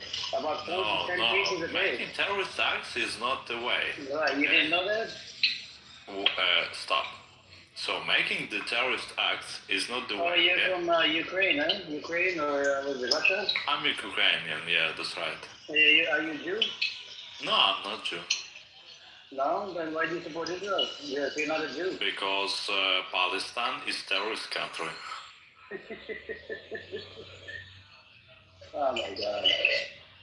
Anyways, do you support IRGC? Repeat, please. You do? Repeat, please. I didn't hear you. Do you support IRGC? I what? IRGC, the Iranian government. Iranian government? No. Yeah. No, I do not support Iranian government. No? Like, absolutely not. Not at all, I would Ukrainian say. beach, when you come to a room, do you expect I'm not Iranian, idiot. Do you understand? This is Ukrainian, bro. He's Ukrainian. Ukrainian, I know. He's Ukrainian. When you come to a room, Why do you call me Iranian? I said Ukrainian beach. Ukrainian beach. Wow, beach is your mother, okay? Let's talk about this, okay? Roman, ignore Rafa. I should have fucking you in the ass and you are in So please do not say it again. No, Roman, Okay? Roman, I'm gentle Roman, with stay you, in the room. and you must be gentle with me. Otherwise, we will finish very bad, okay? No. Your president. But why, guys, are you pro-Palestine? It's a terrorist country. Because we are you Palestinians? Roman, Palestinian people are victims of Hamas. So that's the point. No, that's the point. You should differentiate innocent civilians in Palestine, which are victims of Hamas, with Hamas itself, which doesn't wear the military uniform and blend themselves with innocent freedom fighting civilian Palestinian civilians. They use kids as human shield, right, Roland? Yes, that's what they do. Okay. And IDF doesn't use the Palestinians as human shield, right? So they use Palestinians as a shield. You're right. They are hiding under the hospitals. Do you want the data? I can give you sources. Do you want the source? I can provide you sources. What source do you mean? I have the CNN source that shows literally on a video IDF using Palestinian, people as a human shield. Okay, so what Israel have to do? What Israel have to do? Israel needs to remove the occupation. Israel is occupying the land for over 50 years. So are we talking about the occupation, or are we talking about the war with Do you think 7th of October was the day that started the war? Or Do you we think it talk started about on the 7th war of October? with Listen, idiot, Hamas, man. or we talk about the occupation. Are two different things, okay? Yeah, you think the war started on 7th of October? It's an idiot, man. Repeat. No, Annie, of course it Like, didn't. why Zelensky of course it didn't happen in Russia. You shut up, wait fun. You just shut up and fucking why mouth, Zelensky? okay? We just understood that you're just like a bullshit, okay? Your opinion is not I have good question. at all. I have question. Why Zelensky? No, your opinion is like a bullshit, okay? Yes. So we just understood Why it. do you sell And your you must shut up, okay? gears Because to you American just offended pedophiles? people and Why do do you not... sell But it is the fact, Roman, it is the fact, why is Zelensky begging money from America? Why do you sell nobody's begging money. gears? America is giving Why do money, you okay? No, it's begging. He was here. It's begging. To get weapon. Why do you sell underage gears? Ukrainian underage gears to get. I do not understand how we passed from the Hamas to Zelensky. Please explain. I have a question. You have a question. I have a question. No, it's like a Why do you bullshit sell question. We are underage talking about gears? Hamas right now. Okay, why are you trying to switch entire conversation? Maybe because you have no arguments. I mean, we answer question by question. You didn't answer any of my question. You're just trying to switch the conversation. That's what you're trying to do. I mean, killing your enemy is more honorable or selling your underage girls. So I have a question for another question for Roman. Roman, is Russia occupying Ukraine? Russia is making war with Ukraine, okay? None of it is it occupying it? Is the land occupying by Russia? So Ukraine is currently occupied due to war because Russian troops are on the Ukrainian territory. Okay. So just like that, Israel is occupying Gaza for over 50 years. What do you think about that? Not just like that, okay? So like initially, so if we go to history, initially Palestine is how it's called Judaic kingdom. Okay. You're talking about West Bank, not Gaza. Okay, You're talking about you know what is Judea? Judea and Samaria. They call it Judea and Samaria. This way, please stop. Do not I just told you, you call it from the Bible. Nobody believes in the Bible. The people that live on that land don't believe in the Bible. No. Stop. It is come from the Bible. It's not from the Bible. Just then where does it come from? You're lying. Where does it come from? Go on, provide evidence. Go. Where does it come from? Judea and Samaria. Where does it come from? Repeat. Where does Judea and Samaria come from? From history. It's Which like history? A province. It's the Bible. The Bible. It's province of Roman Empire. So it didn't come from the Bible. No, it's not only in Bible. It's province of Roman Empire. Do you understand it or not? Yeah, but it's come from which history? Which Bible? I do not talk about the Bible. I told you that it was province of Roman Empire. Do you understand or not? There was a province of Roman Empire. They called it Judea and Samaria. Yeah. Can you provide evidence, please? Evidence, I don't know. Yeah, provide sources. Maybe.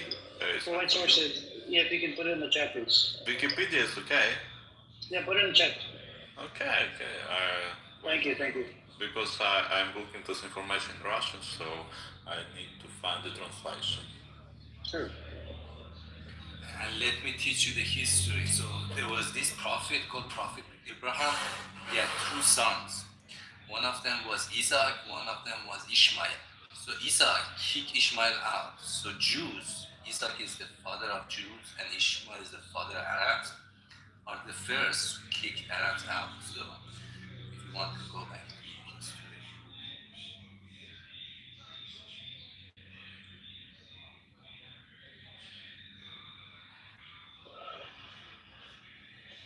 No. What's up with you, Joe? Do you want to speak? We have a flaming Zionist on the stage. I don't think he's flaming. He's just a Ukrainian Zionist. Okay, I just give you the link. Take it. The link? Sure. Take it, please. Let me check it out.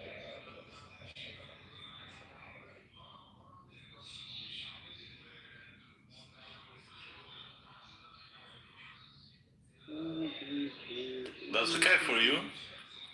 Hang on a second. Hold on. So you guys just couldn't find information in the internet and was just talking here about it. Oh, you were, sorry, my English is bad a little.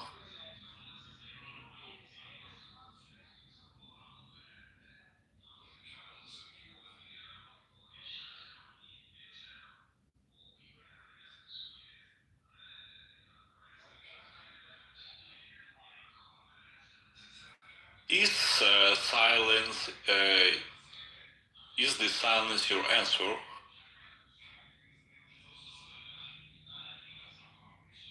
Okay, did you read the link, by the way, Roman? Did you read the link?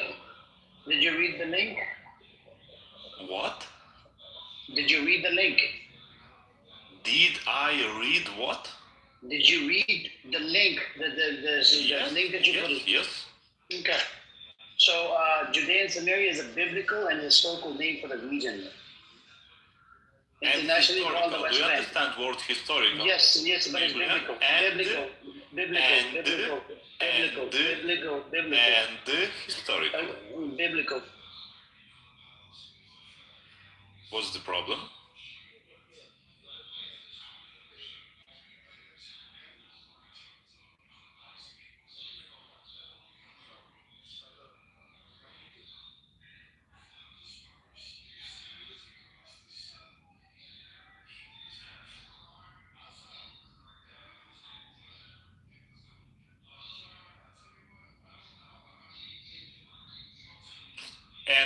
so if you read well, I can tell you that there are words.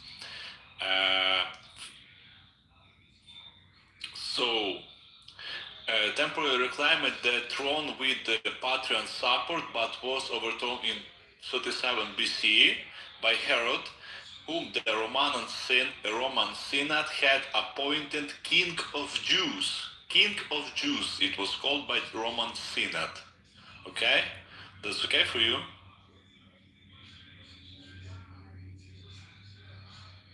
Do you like name King of Jews? Or maybe we should maybe find another way to call it? I think there is.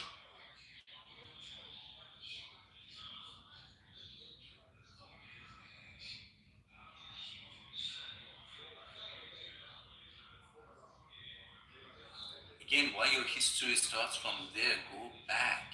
Go to...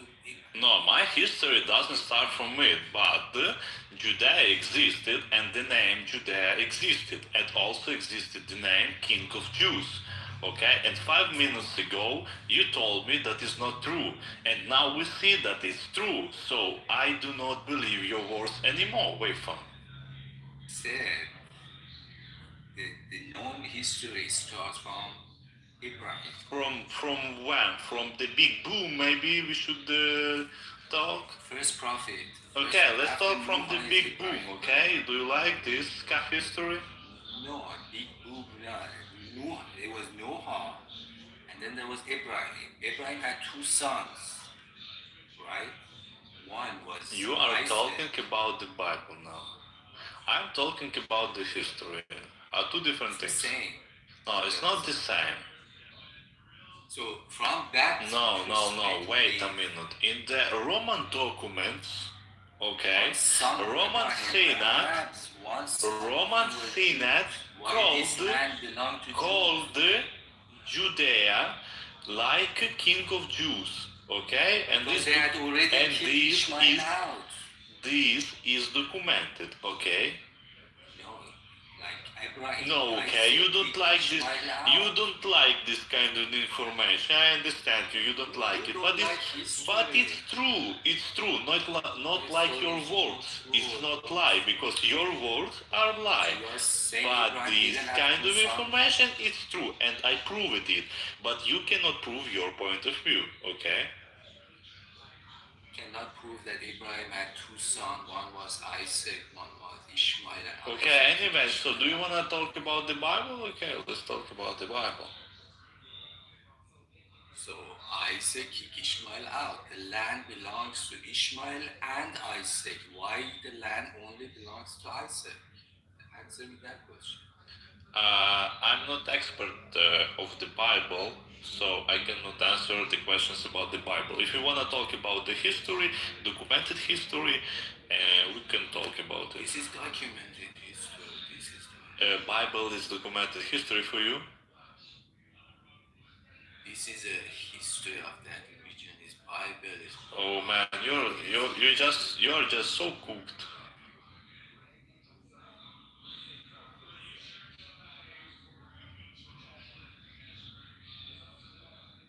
And how's your war with, inside Ukraine going? Do you believe still that you can win? I hope so. In Ukraine, how many people support waging the war for longer? Or how many people want to say peace deal? I don't know because nobody asked, said that there weren't any polls about it, okay?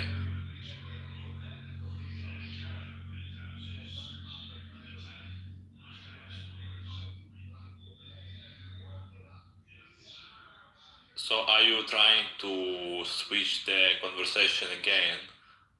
Guys, why are you so quiet? Is it because of Judea? No, it's because we want to hear your Borat accent continuously. No, that's not a problem for me. It's not my native language, so please be grateful. Can you say my wife? My wife? Please just say my wife. Be grateful. be grateful that I talk with you in the language that you understand, okay? Because you do not know any other language, I believe. You believe wrong. Your belief is wrong. I'm not sure about that. Just say my wife. Can you please say that? Okay, so we switched to my accent. Okay. Yes, we switched to accent because you insulted the stage. Because you insulted the stage and thought that you checkmated everybody, and that's why people are quiet.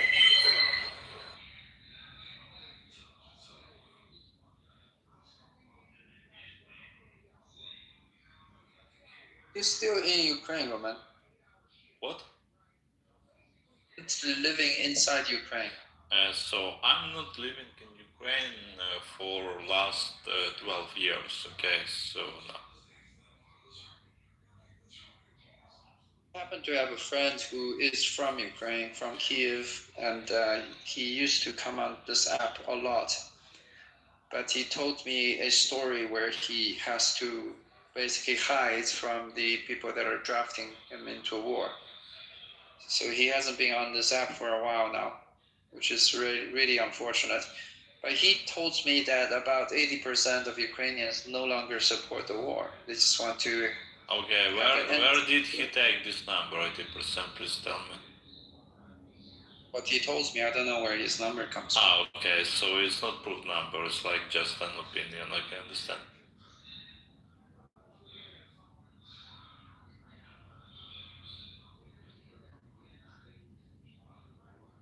Okay, guys, you are a little bit boring.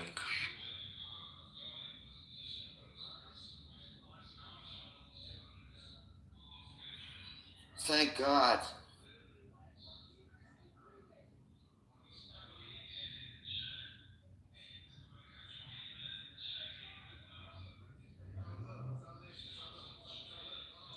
I have a question. You support Israel because Israel support your country, or you really believe that Israel is the, peaceful country?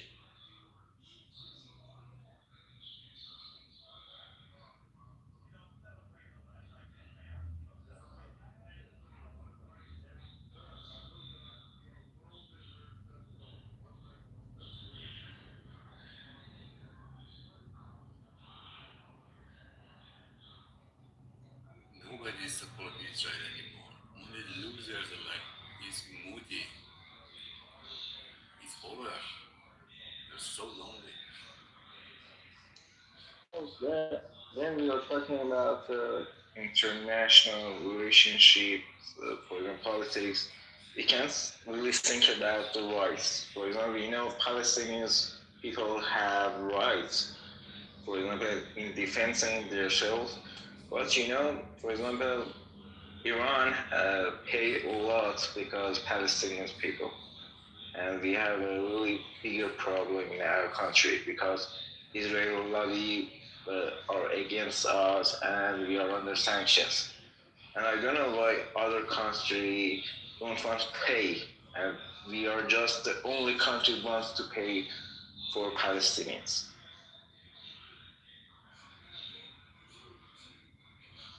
Iran doesn't want to pay Palestinian. This is something that you have been brainwashed in. Iran has strategic interest to neutralize Israel so it can create a route, a land route, which is make money for Iran.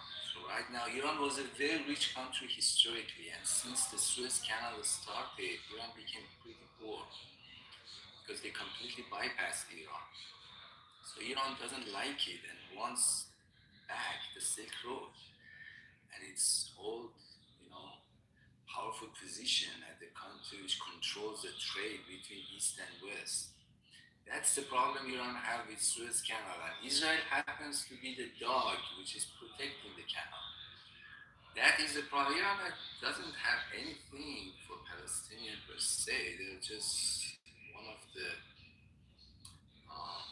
cards that they play. So, as an Iranian, you need to grow up and see a little bigger picture here. we pray for Palestinian people, not just for their right here.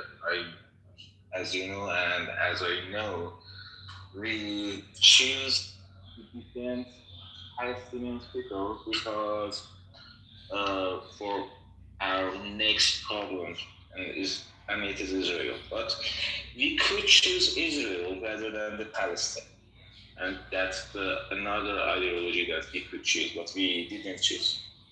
So we pay.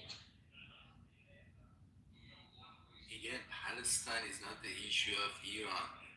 Did you get what the theory I put on the table? Why Iran is like against Israel? Even Shah, even before revolution, Iran was against Israel. After revolution, Iran is against Israel, and forever Iran will be against Israel because it's a strategic threat to Iranian dominance in controlling the trade between East and West. Iran has this geography, which is the only way that East and West can talk to each other, because north of Iran and south of Iran is sea.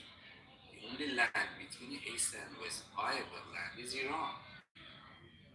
So when there is a Suez Canal, which can connect East and West via water, that's a problem. You see?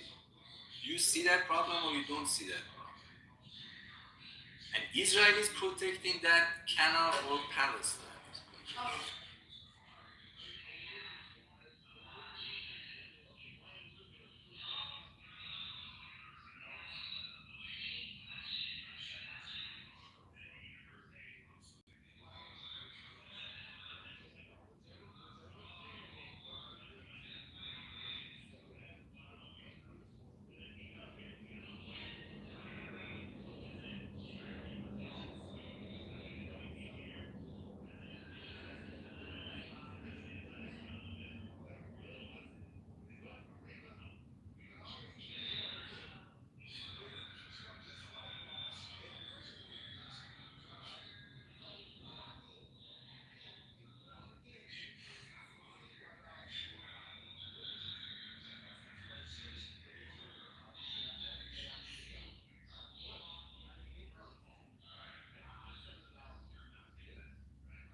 Because the room is silent, I just want to carry on the discussion with Tiger. So, Tiger, if you are still there, could you respond to me whether you consider the so-called supreme leader of Iran, Ali Khamenei, as a dictator or not?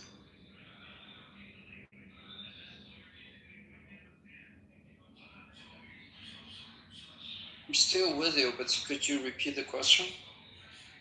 Do you consider the so-called supreme leader of Iran, Ali Khamenei, as a dictator or not?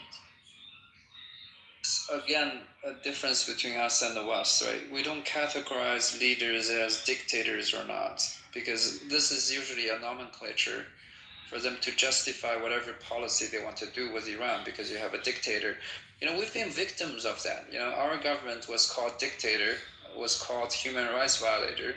And we know in China, a lot of that are lies, propaganda. And, we can't blame the Americans. They've been doing this over the world, which is why when you were appealing for, your statement, and I don't doubt your statement about, women's rights and things like that, they're just not convincing to me, because, we've been there.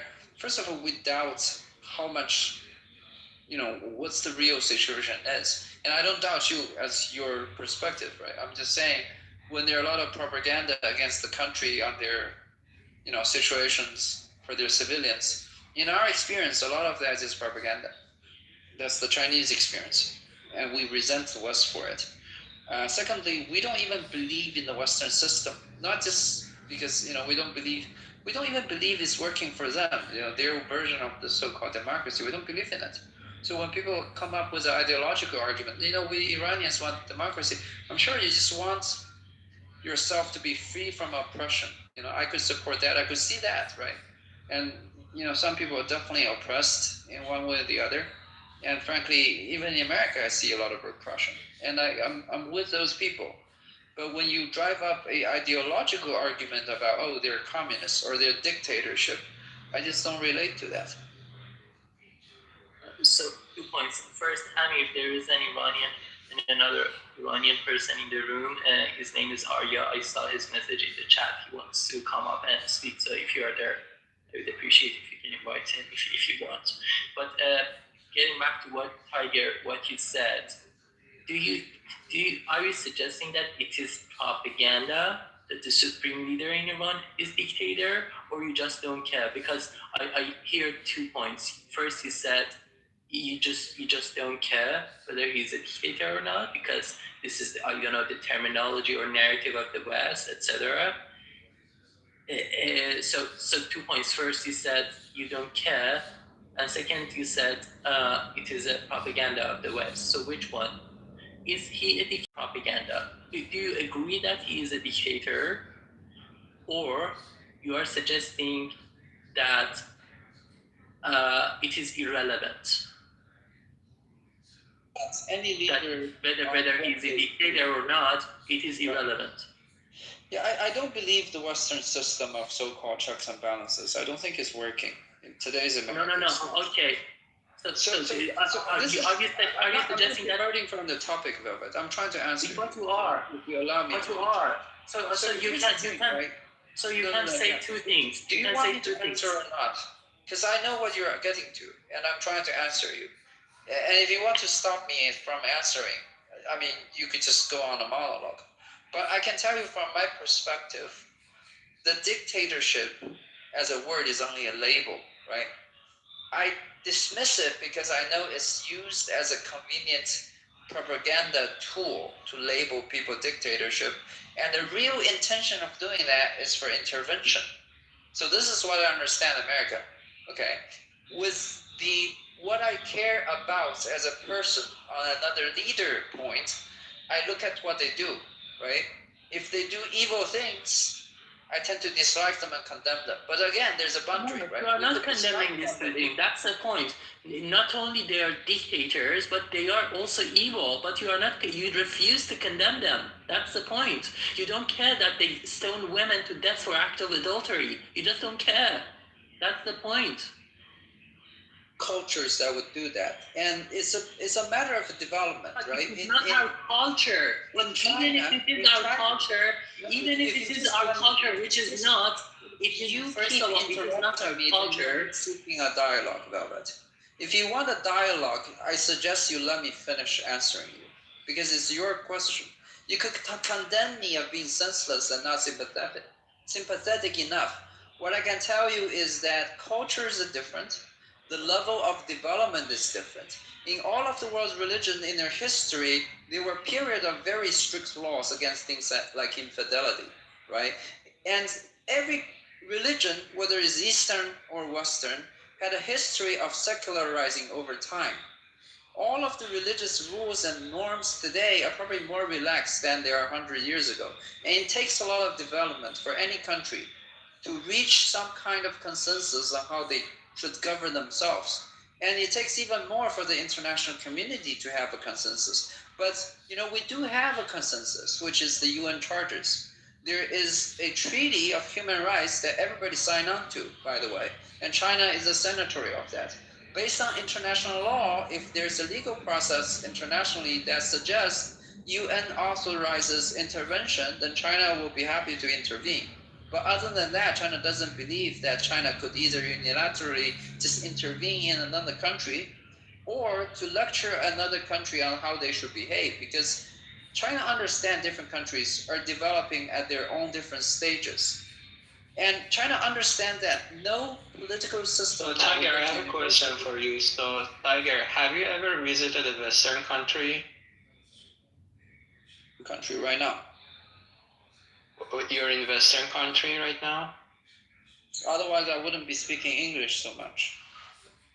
No, I mean, next to Raza Pahlavi supporters. He lives down the street. There are many Chinese who are. Tiger, how many Raza Pahlavi supporters live over there in the area? There's a lot of them, I right? haven't seen any of them in my area, but yeah. So yeah, so I think that the way you frame your argument is that the U.S. is going to attack another country to do like human rights, but I mean that's part of it. But the other part of it is like Iran is like being a hostile country toward U.S. So U.S. like sees that as the right to defend itself, from this hostile government. So what do you think about that? Because the way you frame it is not correct. If for to me, the U.S. should has no business in the Middle East. I don't believe they have a justified position. To me, it's also China shouldn't have any business being in Chabahar. No. You are very present in the Middle East. Any Chabahar involvement? No, you are involved. You are very much involved in Chabahar. You're getting involved in Africa. You're pretty much everywhere. You were in Venezuela. Maduro got when he got toppled, he met with the Chinese official the night before. So China present in everywhere. So the way that you're saying that the U.S. shouldn't be in Middle East while like China is being like everywhere, that's that's not the way to argue. The United States doing business in the Middle East. The United States has military bases all over the Middle East. I don't believe that it's their right to have those military bases. We don't have military bases in Iran. We don't have military bases other than a rental part in Djibouti. In all of Africa, we have no bases. So what are you accusing China of? China doesn't involve in that kind of stuff that America is involved in stuff in. I mean, the way that the fact that they have like a base doesn't mean that they're being hostile. It signs on equal parts with another government. We don't. No. That's because the communism hasn't been like taken over the war. That's why like China is playing nice right now. But the moment the communism become the majority system, you're not gonna be nice anymore. And that's like the way that I see that is like the Chinese government treat their own people like very poorly, and the people in West are much more free than the people in China. And the fact that all of us are talking to each other in Western country prove my point. Even Amir here is like sitting in Los Angeles and talking about Islam, Muslim, like Ramadan, as if like there is no problem. And we can swear Trump. I can say Trump is a motherfucker, and nothing will happen to me. Hold on a second. That's the difference. Arya, according to the Constitution, have a freedom to practice your religion. Are you trying to violate my constitutional rights? Is that what you're trying to do? No, me? Yeah. Why would you say that I sit here and do this and that? I'm saying that's a fact. No, dude, don't forget about Reza Pahlavi. I'm just saying, like, we are an investor more than we are practicing our First Amendment. I didn't say anything about you. And when did I preach about Islam? This one was not about Islam. Ask Mazi, your Iranian brother. No, I'm saying you're free to talk about whatever. What do you mean? I didn't say you're not even listening. I didn't say you preach Islam or you're somehow like. I'm saying you're free to practice whatever you want, and we are free to talk about whatever we want. And all of us are in Western country. I'm not saying anything bad to Islam. I'm not saying anything bad to Islam. I'm free to practice any religion as well. When I lived in Saudi Arabia, inside my house, nobody's gonna come and control me. Amir, this is. I don't know where do you get up this from? That's not true. The moment you exit Islam, when you're in Saudi Arabia, you're gonna get executed. The moment you exit Islam. I'm inside my house. The religion is between me and my God, not between him. Between me and the outside party. Dude, you don't even. This argument doesn't bother Islam. Just get to Islam. Do you know that there's people that my dad's best friend was actually a Hindu, living inside Jeddah in Saudi Arabia? Dude, idol worshiper. Do you know what happens with idol worshippers? The moment you actively saying that I'm ex-Muslim, they're gonna execute you. What are you talking about? Said to who? It's interesting because here's what these people. I don't know, man. Why would I go around and telling people that I'm ex-Muslim? I don't get it. I'm These saying people think like that. if you do that, America oh is my doing God. Why this. should I go around and tell people? America is doing this globally, and it's not bad.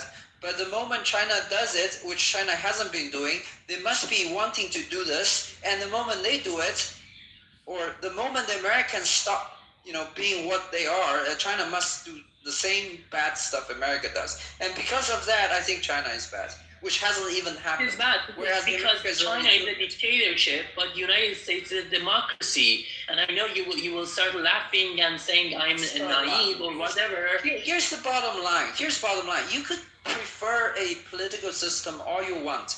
Your thought, your preference is not part of China's responsibility, okay? If you think China is evil, go ahead, think China is evil. I don't consider a nation. I don't consider a nation as evil. No, Chinese people like it. The Chinese people right now support their government, and we support it full-heartedly. And in Germany, the majority of people back then in World War II supported Hitler, but it didn't validate their point. The majority of people can make mistakes. I want to ask Velvet this question. Tiger, hang on a second. Hang on, brother. Hang on. So Tiger, Velvet, Arya, and Alex, and whoever else is Iranian. Can China and come in and take over Iran and be a leader? Would you guys allow that? Of course not. No, because the belief of Iranian are more aligned with Western country than with Eastern country. That's like very well known. What is your belief, Arya? What is your belief? I'm saying the belief that the Iranian people are more aligned toward Western, and even Tiger claimed that because all of our everyone who is in charge in Iranian government, their kids, they go to Western university. No one goes to Chinese university. Everyone send their kids to Britain, to USA, to all sorts of Western countries. So what does this show? I don't even need to say anything. The behavior of the IRGC, or not the IRGC, the IR regime official in itself shows what they prefer. I know people, they send their kids to Russia. What do you think about Russia? No, I'm not saying anyone. I know somebody that went to China to study. I've never come across any official whose children would be in either China or United States. But I can name lots of the Islamic regime corrupt officials whose children are currently in U.S. soil, including the Larijani himself, whose daughter just came back from U.S. from Iran. Look at Shah of Iran. He's in America. Look at the son of Shah. She just came back to Iran, but that's the point. It's irrelevant whether she's in Iran right now. So if the Shah does it, you don't have a problem. But if anybody else does, you have a problem. No. The situation is the official right now are currently saying death to America, death to the Britain, death to the any Western country. The government area. Okay, in America. Of course they mean the government. Of course they mean the government. In America, me as a U.S. citizenship holder, I can go out and I can say death to America. Did you know this? I can even burn down the American flag. First Amendment. If I can say this, what's the problem you guys have when you say death to America? I don't get it. So Amir, that's the difference between U.S. and China. You can draw a caricature of Donald Trump. You can swear him. You can say, as you say, death to America, U.S. soil. No one would touch you. But that's the difference. What will happen to you if you do the same thing in China? What would happen to you if you criticize the Chinese so-called leader, the dictator in China? What will happen to you? Yeah, but the problem is, I don't get it. If you don't like the leader, you can go to the political system, whatever system they have. Even in America, when you say anything against the Jews, you're going to turn into problem. You're going to run into problems. Did you know that in the UK, during that protest, I think somebody was burning down the Israeli flag. Do you know what they said? Oh, it's anti-Semitic because it has the Star of David on it. Did you know this? What did they do? What did they do to the guy who they claim to be anti-Semitic? So in America, what ends up happening ends up happening here is you get doxxed and you lose your job. Also, Yeah, sure. Yeah, you're not gonna get executed. You're not gonna go to the fucking prison, and no one hears about you ever again. And they also have Islamophobia, ridiculous rules. That's what they also have, with pure ignorance. But that's what they have in UK as well. So you think it's okay to burn down the mosque, burn down the holy scripture? It's okay. You should allow that. Iran mosques are functioning as structures to oppress people. That's the point. Okay, I want you to go on the streets. You cannot blame a nation, Iranian people, who have been oppressed for 47 years under the name of Islam. Okay, I want you to go on the streets of America They didn't bother differentiating the so-called true Islam from what Islamic regime has imposed on us on the name of Islam. But Iranian people will respect personal beliefs, even if it is Islam, although we have suffered under the name of Islam. But so long as you keep your religion for yourself, and it's just saying how you should pray your God and whether or not there is another world after you die or not, so long as you keep your religion to that area and to that extent, we will respect you. Whether your religion is Islam, whether your religion is Christianity or whatever. My own grandmother practices Islam. She prays, and I love her. But that's the point. The moment you mix your religion with society and you say, how should we behave in society? How should the banking system operate? Do you know U.S. had blasphemy laws before? Did you know that U.S. had blasphemy laws before? Did you know about this? What? U.S. had blasphemy laws back in the days. Blasphemy laws, I don't know what. Yes, in America. In America. No, I don't know what that is. In blasphemy is literally burning the scripture, cursing God, and doing all bunch of stupid shit. Yeah, U.S. also had apartheid regime. So hold on. You said they have blasphemy laws. This today, in America we had the blasphemy laws as well. Even if do you know women couldn't even vote until 1920? Did you know in America? I'm not here to justify any single thing that United States does. No. I like to debunk your bullshit claims. You come up here first. You made one claim. The wife cannot go anywhere without the husband's permission. Blah blah blah. That's between husband and a wife. What do you care? It's not a government law. The government doesn't have. Oh, hold on. The government doesn't have a freaking law. That you have to keep your wife on a leash. There's no law there. Are you an idiot? Seriously? Mazi? This is what he literally said. Early on, I was listening. I was making, preparing for iftar. That's why I wanted to engage with that stupid Ukrainian piece of shit that was in here. But I got busy, with preparing for the iftar. And this idiot goes, the wife, she can't leave the house without the permission of the husband. And is this a law that's set up by the government, or is it the people that are doing this? No, it's not the people. I made it clear. It is the law under Qanun Mujazat Islami in Iran. A woman, if they want to make a surgery to their body, or if they want to quit the country, or even exit their house, unless they want to visit their parent or attend an election, they should have permission from their husbands. But I made it clear that the Iranian men are not taking advantage of none of those laws because Iranian people are very progressive. It's up to the people. It's up to the husband and wife. You're just an idiot, man. Okay, provide me the laws. Go on. You can simply. I can't believe this, man. I can't believe it. There's such a stupid thing, like the way you said. There is a law that women cannot exit the country without their husband's permission. The illegal country is in America. In America. Their husband didn't Hold on let a her second. go. Hold on. In America, if you have kids, do you know that the wife cannot leave with the kids without the permission letter from the husband? Did you know this? Neither. What are you talking about? Yeah. In America, I'm telling you, this is in America. Yeah, hold on. If a husband, I live in California, by the way. Parties.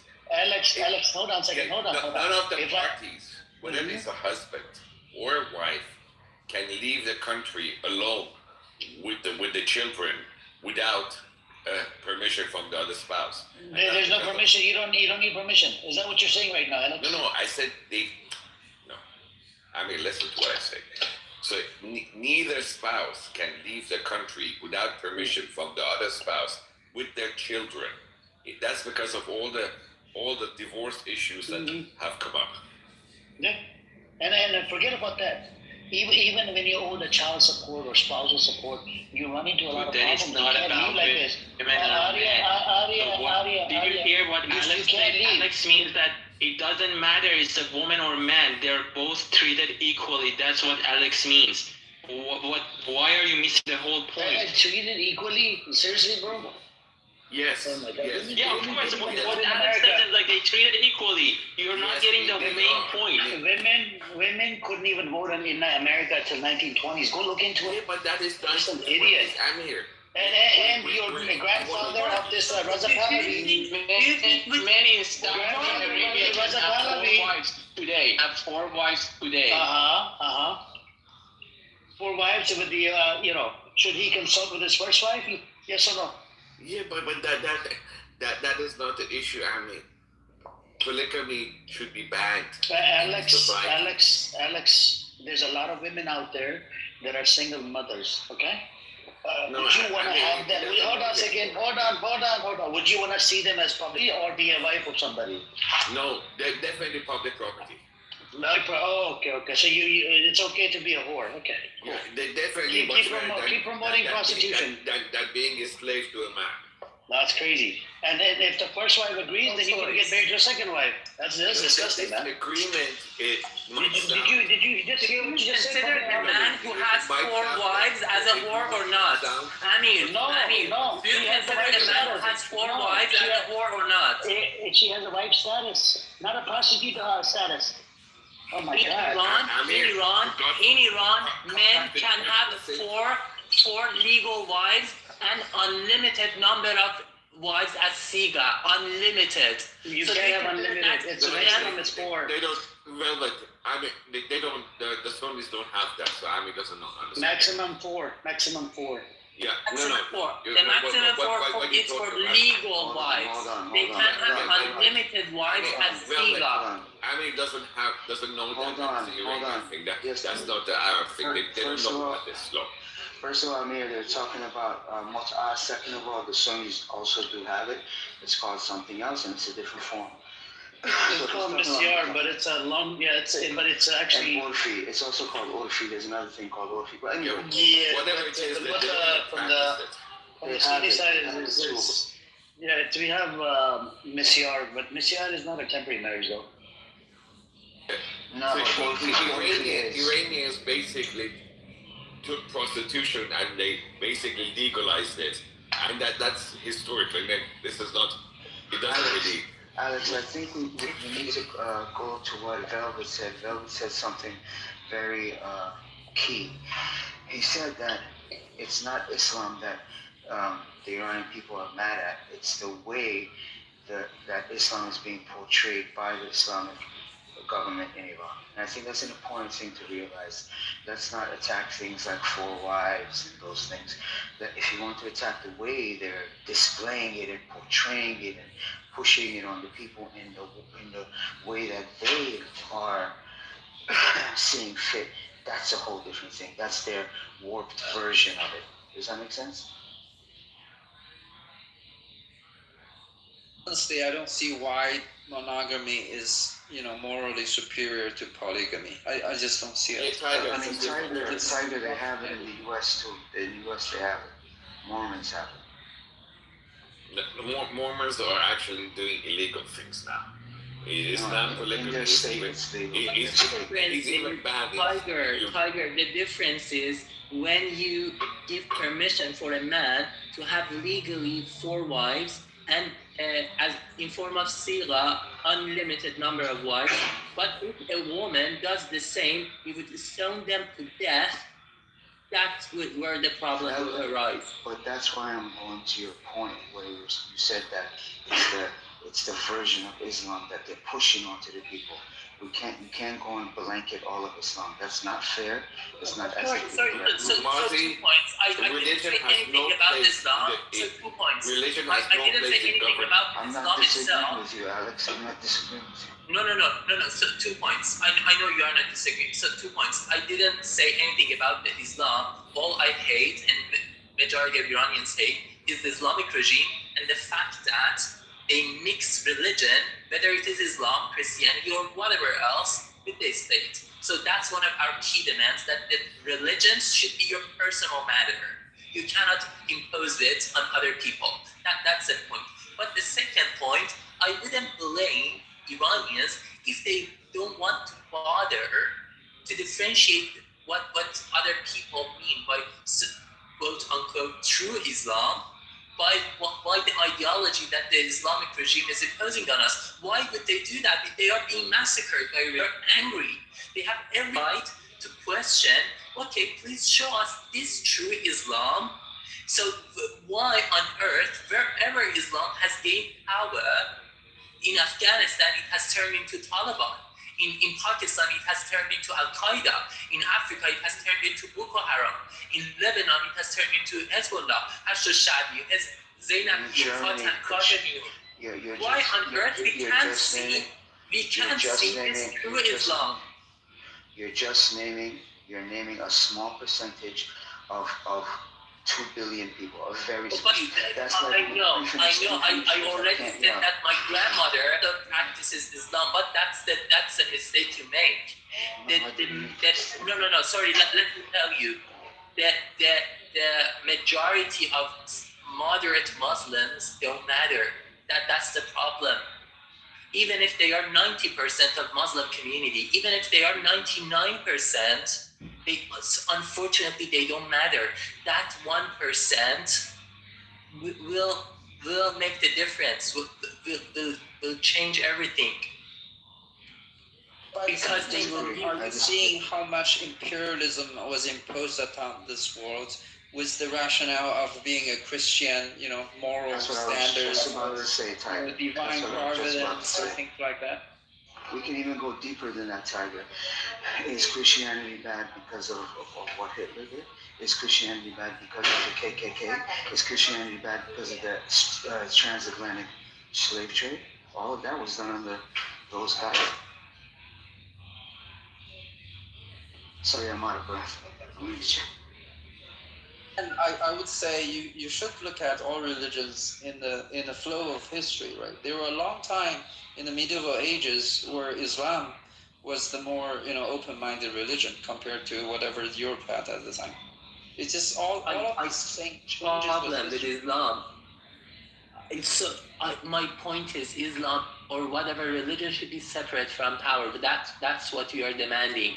If you're Islam, it's just telling you how you should behave, how you should pray your God when you're alone or you are in a mosque. That's fine. If it is something that tells you whether or not the God exists or whether another world after you die exists, that's fine. But the moment it starts to say you should be honest, stealing is bad, killing innocents is bad. I'm just quoting the good things, okay? The moment it allows itself to prescribe any sort of thing that has social or political impact, that's when I will have a problem with you. Your religion should be your personal matter. Do you believe in capital punishment? We don't need your religion. Do you believe in capital punishment, Wenwood? What? Do you believe in capital punishment? Capital punishment? What do you mean? If somebody, murders people, 1, 2, 3 people, what do you think should happen to that person? I'm not in a position to really, I have no personal idea. I'm not an expert. Should he be killed? I can already tell whatever punishment is imposed on them should not be just a punishment for themselves, but also should be deterrent to other perpetrators from making the same. So should he be killed? Yes or no? I cannot claim on that. I don't have an idea on that. Honestly. What about a rapist? Rapist, should he be killed? I cannot say 100%. What about a rapist? Should he be killed? Sorry, I wish I could respond, but I don't have an idea. So many You don't have an idea about a rapist? No. Many Iranians oppose any idea of execution. But okay, so the rapist should be freed, right? No, that's not the way I think. I think in some limited cases, perhaps the execution should be the response, but in a very, justified cases, very limited cases. But also all the rights of that criminal should be preserved under the law. That's the point. But I'm not a legal expert. It's not my position. I didn't say it's your position. I wanted to know your opinion. No, honestly, I don't have an opinion on this. I wish I had. You don't have an opinion on this? Everybody has an opinion on what should happen to rapists. Should they be castrated? Should they be killed? They should be punished. They should be punished in the most deterrent way. But perhaps an eternal imprisonment would be even more, crushing for them to just executing them and making them, relieved from suffering. An eternal imprisonment could be either more crushing, but if someone rapes another person, there is no doubt that the maximum punishment should be imposed on them. But whether that maximum punishment is execution or an eternal imprisonment, that's not my position to comment. Interesting, Robert. Actually, on this point alone, I actually agree with you, and I don't believe religion should mix up with political power. I totally believe with you, but my point is this, right? You are Iranian. If you don't want Iran to be run this way, you have to be part of the process to change it. It's not up to China or United States to tell you, because there are people in your country who supports that your government should behave in accordance to some kind of religious code. And they are valid people as well. They have their own opinion. And it's between you guys to work it out. It's not for other people. Yeah, it's like 4 Iranians and 10 opinions, It's 4 Iranians, 10 opinions. It's just like the Jewish people. 2 Jews, 3 opinions. Muslims, the same thing. Palestinians, the same thing. Palestinians, like 4 Palestinians or 3 Palestinians, 5 opinions. That's the point, Oliver. Your government is supporting our oppressor. We want to change them, but you are empowering them. You are giving them surveillance services, CCTV cameras that can identify the faces of the protesters on the streets. You are helping them by funding them to sell oil and have income and proceed with their projects of funding the terrorist organizations in the region. You empower them. But you say it's your prerogative as Iranian people, but we do. It has been 26 years that we have been in the streets in 6 nationwide protests, but every time we have been met with bullets and guns. How on earth are we supposed to change them if we don't have any sort of external help? You tell me. Why are you going after Tiger? Tiger is an innocent person, lives in Los Angeles amongst the rest of Parliament supporters. Why are you going after Tiger? Tiger doesn't have control over his government. I don't feel he's going after me. He's questioning why Chinese government work with Iran, and I think I already explained that. If China were to work with Iran or want to buy oil from Iran at all, the Iranian government is the only entity that China could work with. That's it. And if you want to topple that entity, of course, you could ask, how are we, you as a Iranian who has a particular viewpoint, are going to topple our government without, China helping us or the United States helping, Israeli helping us? And I don't have an answer for you, but I don't feel like it's any external actor's responsibility to impose a certain viewpoint by a fraction of your population. No one is imposing anything on us. No one should take over Iran. We just simply don't want Ali Khamenei for 37 years determining how should we behave, and everything in our country. We have no say in the way our country is run. That's the point. And the outcome of his reign has been misery. There's always water outages, power outages, poverty. If what you say is true, It is true. It is true. Hold on. If what you say is actually true, then that government would have been toppled a long time ago. I don't think there's any government that could exist without some support from some fraction of the population. It just doesn't happen that way. It's about 20 to 40% they support IRGC. Iran International says 20%, and I believe it's about close to 30 to 40% that support IRGC. You can say 80%, you can say 90%. That didn't change the reality, sir. Explain yourself. How did you come up with these silly numbers? Iran International says 20%. You can say, why not 99%? Do you believe Iran Why not 100%? I hate that Iran Why 40%? Why not 99%? Yeah, 99% have people support them. Yeah. Hang on. In this society, you have no idea what you're talking Alex, about. Iran International said 20%. Iranian, look, I don't care what Iranian has. Do you accept Iran International? 20% is false. The Iran International says it. I don't know what statement you've taken. Do you want Iran International? Do you want me to give you sources? Use Gaman, Gaman. That's what it says, 40%. With them. I have already shared Gaman survey with him. I have shared Gaman with you. You argued with me for 80 years about the number of Iranian deaths. You just cannot make up numbers. You know, you can have your own opinion. No, not my opinion. Iran International. Stop just talking about International. Yes, send the international link here. As far as I'm please send it here. You're pretty much ignorant about Iranian. But let him send it. Please send the international link here. Who's jumping? Please send the international link. No, let me make that clear. Amir, from the beginning, he didn't accept the numbers of Iranian death. Now he's coming up with silly numbers of support for the Iranian government. Exactly. Iran International says 36,000 protesters being massacred by regime. You question the validity of that platform. But send me the link. please send me the link. The Iran International link. Stop interrupting me when I'm speaking. Can you just close your mic, please? We cannot have two people speaking at the same time.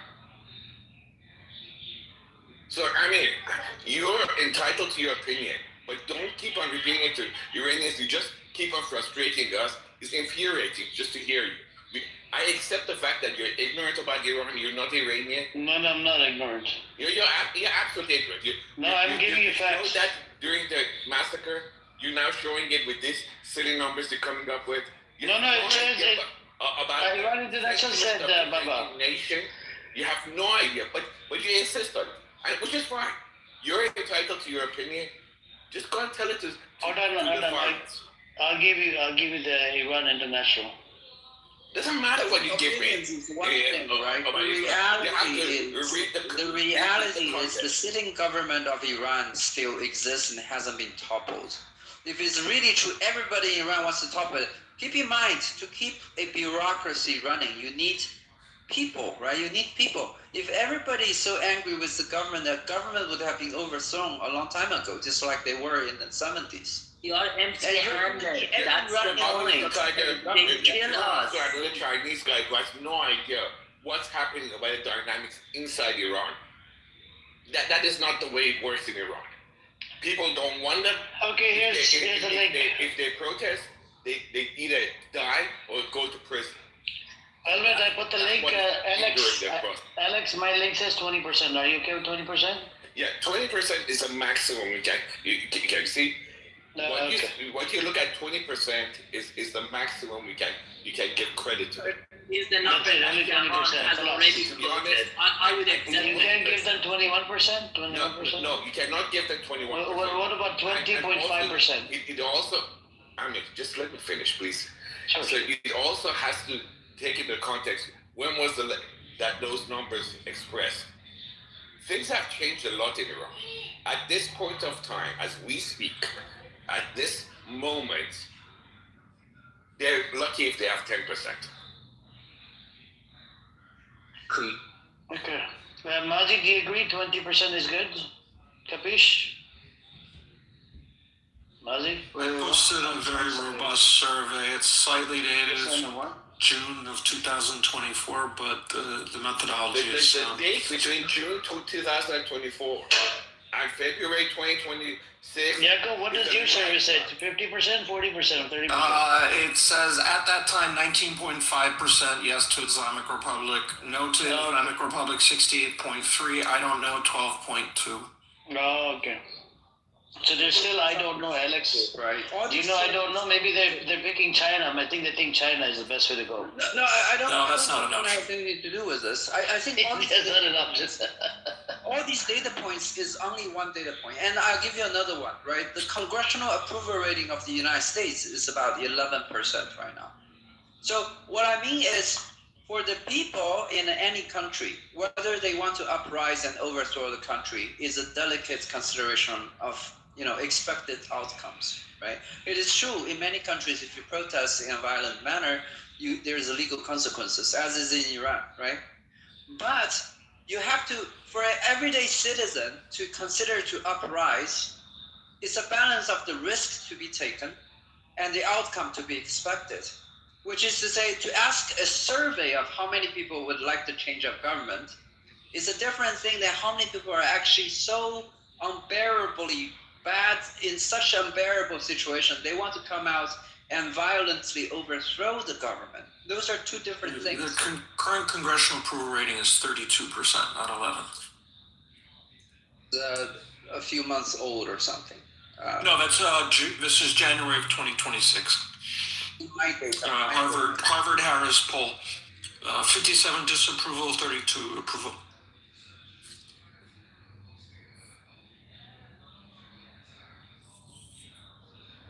My point goes like this. You are implicating Iranian people for violently trying to overthrow the regime. You could say I'm wrong, but you could prove me right by this time actually overthrow the government. If you can overthrow the government, they've got heavy machine guns. That's what we are trying to do. We are urging the United States to attack them just the same as you support the regime by empowering them, by giving them surveillance instruments, and CCTV cameras. Iran is to have a different government. I'm pretty confident that China and Iran will still work together in business deals. But after revolution, we will remember who stood by us and who stood by our sworn enemy, the Islamic regime. Trust us, we will never forget China, Russia, Qatar, Turkey, all those bunches of dictatorship and terrorism that are supporting this regime. So trust our judgment and trust our memory. We are a nation of over 7,000 years of civilization. We will always remember our enemies and our friends. I personally don't consider a nation which could be Chinese an enemy. I wouldn't never ever implicate the nation. But so long as that ruling system, that communism is ruling your country, that will be my enemy. About that.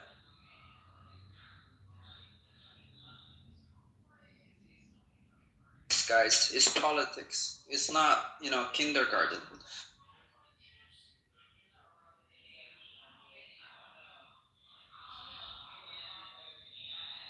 It's your problem. It's not about politics. It's about basic human rights. That's the point. You let your political ideology to stand in your way to see the atrocities of this regime. That's your problem, sir. And you should be ashamed. It's not about how many Americans it's about politics. It's about basic human rights. Every year. Are you saying China should intervene in America because American police are shooting too many Americans to death? This is your politics? In the United States, there are already structures and legal processes for people this is the part to that follow. I call ideology. Has breached the law. Ideology. In Iran, they shoot a plane on the air and they deny it for 3 fucking days. They deny it that they have shot airplane on this guy, and they never The ever Ukrainian say plane? who is The Ukrainian plane?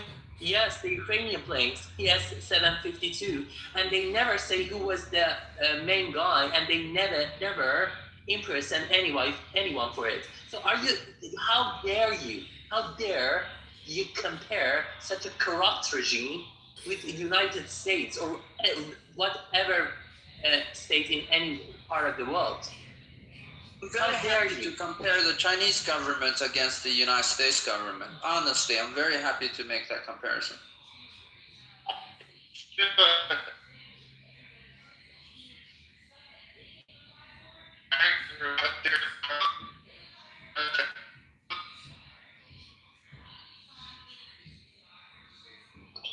Stubby, we can't hear you, bro. You're in the Matrix again.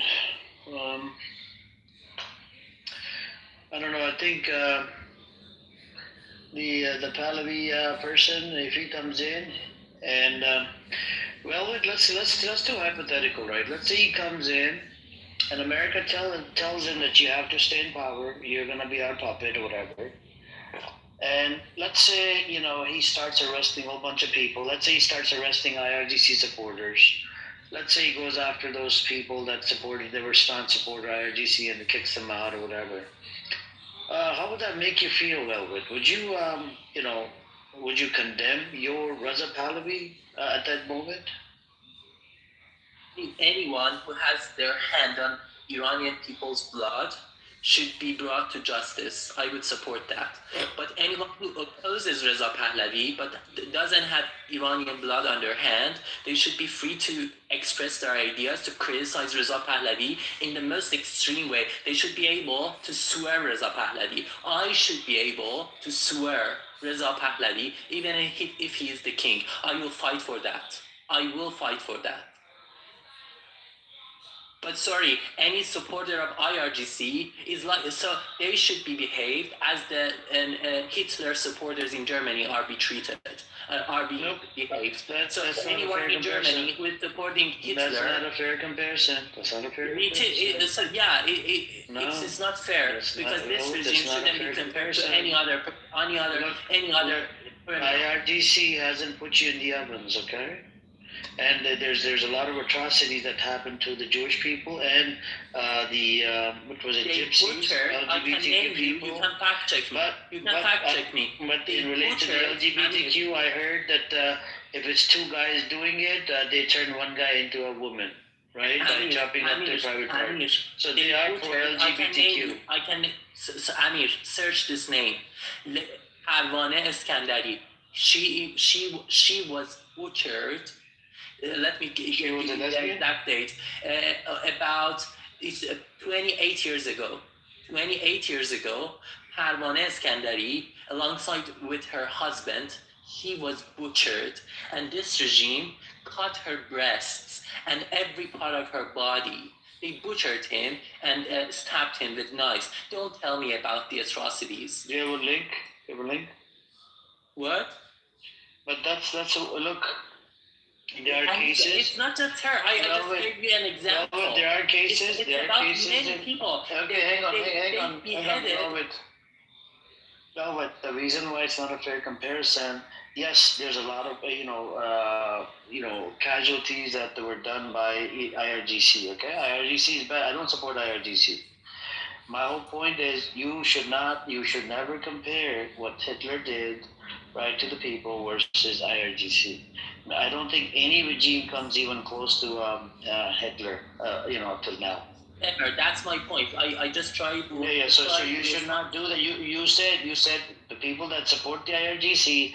I gave you a hypothetical. If Reza Pahlavi comes in and he goes after the IRGC supporters, whatever, and they're criticizing because the father of Reza Pahlavi did arrest a lot of people. Okay, did torture them. Yeah, it was a secret police, and there's a lot. We can go into the facts. Because you're not going to sit here and say that he was a pious person. You're not going to do that. Even the grandfather, he wasn't a pious person. He literally passed a law where women could not wear hijab. You know this, I know this, right? I mean, once again, your knowledge of Iran is lacking. Also, you seem to have no concept of time and era. So first of all, no, the Shah did not do anything to the people with hijab or anything like that. That was his father. I'm talking about the Grandpa Raza Pahlavi. Yeah, that was his father. So that's what I'm saying, Grandpa Raza Pahlavi. But there was a reason for that. It was a kind of a forceful change of culture, which happened, and Iranians accepted it now. No, why would they accept such a thing? You're going against Because it wasn't a very religious country. It wasn't like. Just wait a second. There's people that did practice the religion. Let me answer. Sure. Why? It was a time and era. So that was the time of the same movement in Turkey under Ataturk. Why are you doing comparing the Turkey? Let's Turkey is a secular state. They don't care, bro. No. Amir, it was not about forcing women to show their hair. It was not like that. It was the same thing that is happening in France. You really have to control your mic. Just speak in terms, please. Yeah, please allow Alex speak. Let's not suppress his voice. No, I'm not suppressing it. Please, Alex, please. The habit of whenever something comes to his mind, you open it. I know. So, yes, that was the era of Let's not laugh at him, Emrose. That's a bad person, bad girl. Don't laugh at Alex, okay? All right, go on, Alex. Okay, doesn't matter. You can laugh at me as much as... No, it's not a good thing. We shouldn't be laughing at your voice, As long as you don't Emrose, again, laughing is no good. No bueno. Hard. No bueno. Yeah. Now, so the question you asked, yes, at the era when the grandfather did that was the era of change of culture, and he took notes from the Turkey and the Ataturk movement, and he thought that is a good idea, and he went after that. Yes, when it came to the sun, there was no more restrictions. Under the sun, anyone could wear whatever they want. Now, going back to once again, is I say you have to take note of the time and era and numbers. Yes, the Shah was a dictator, but according to even the government of the current government, the Shah killed 3,000 people. Their numbers has far surpassed that by the multiple of 20 or 30 or 40. So yes, it's not that Shah was an angel, but the whole time during his reign, 3,000 people would died under, so like if they call it for political reasons. On the new government, we're now kind of reaching 100,000 people. That's a huge difference. The second part is that the third part, is what you mentioned that, you cannot compare it to Hitler. Yes, once again, different era. It was a World War II. Maybe the numbers and the crimes that Hitler committed in terms of sheer numbers is much worse and much more from a larger magnitude. But in the 2026, if you come in and massacre 50,000 people in 2 days, that is paramount to what Hitler did. You have to take notice of the time. Did you just say 50,000 people in 2 days? Yes. What? That is what happened. That is what happened in January of 2026 in Iran. Where? All over the country. Across the entire country. And the number comes from? Iran International, right? Yeah, it's Iran International. Even the president of US has now agreed to 32,000 of it. We think it's actually higher. Okay. But yeah, so you want to take the 32,000? Let's just stick to the. So Alex, can I say something? Yeah, can I ask a question after you're done? I'm back. Yes. The government said 3,000, right? And the human rights organization said 7,000. No. And they're still investigating 11,000 people. No. And Iran International said 36,000. I don't want to go through this argument again with you guys. No, but Alex, come on, man. Come on, let's go. I'm giving the mic. No, but Alex, my problem. Wait, hold on. I don't want to be dismissive. Hold on, Alex. The last thing I want to be dismissive or disrespectful, because one person is one too many. Okay, that's the basic assumption. But my question is, if we want to have an honest conversation, we need to establish like the boundaries of arguments. If you're going to make an empirical statement, like these are the numbers, and I don't want to cancel your personal knowledge because I do think it's important, and I do think that people on the ground and people who are relevant and have more gravitas in terms of opinion, but we still have to give it the proper addressing, right? And as much as reliable of a person as you can, we can't just take word for it when it comes to such delicate numbers. So we need to establish what are the sources of knowledge that we're engaging with. I know, but the nation has accepted that. When you say the nation, what do you mean? The president of U.S. now expresses that 32,000. You don't want to take my word. Take the U.S. government number. Okay, so let's 32,000 until now, right? It's not until now. This happened over 2 days. In 2 days, 32,000? Yes. That is. One impression said 36,000. Alex, why are you minimizing the numbers? No, we actually think it's a lot higher. Alex, can I have a really blunt question? Sure. Actually, uranium. What was the main cause of death? What was the main cause of that? Yes. Yeah, because millions of people came to the. No, main cause of death, not that. Death. I'm sorry. Is it a Machine guns. Is it machine? Okay. Oh yeah, machine guns. Machine guns, 50 caliber, AK-47, 5.62 rounds, just you name it. Yeah, they use military machine guns. There's some kind of a weapon called.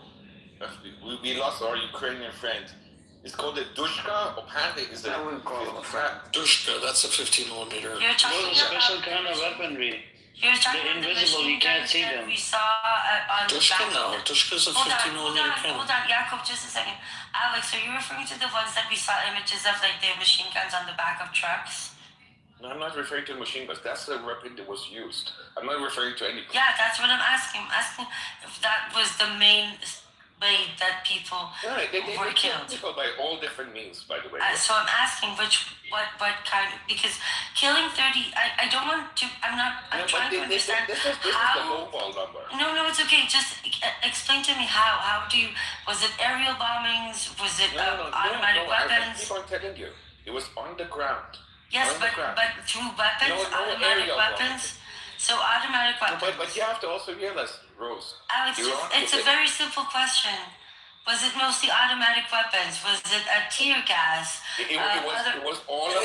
It's like the equivalent of a Galil. Like, just imagine all military guys running around with Galiles. What difference would it make if it wasn't 32,000, if it was only 3,000?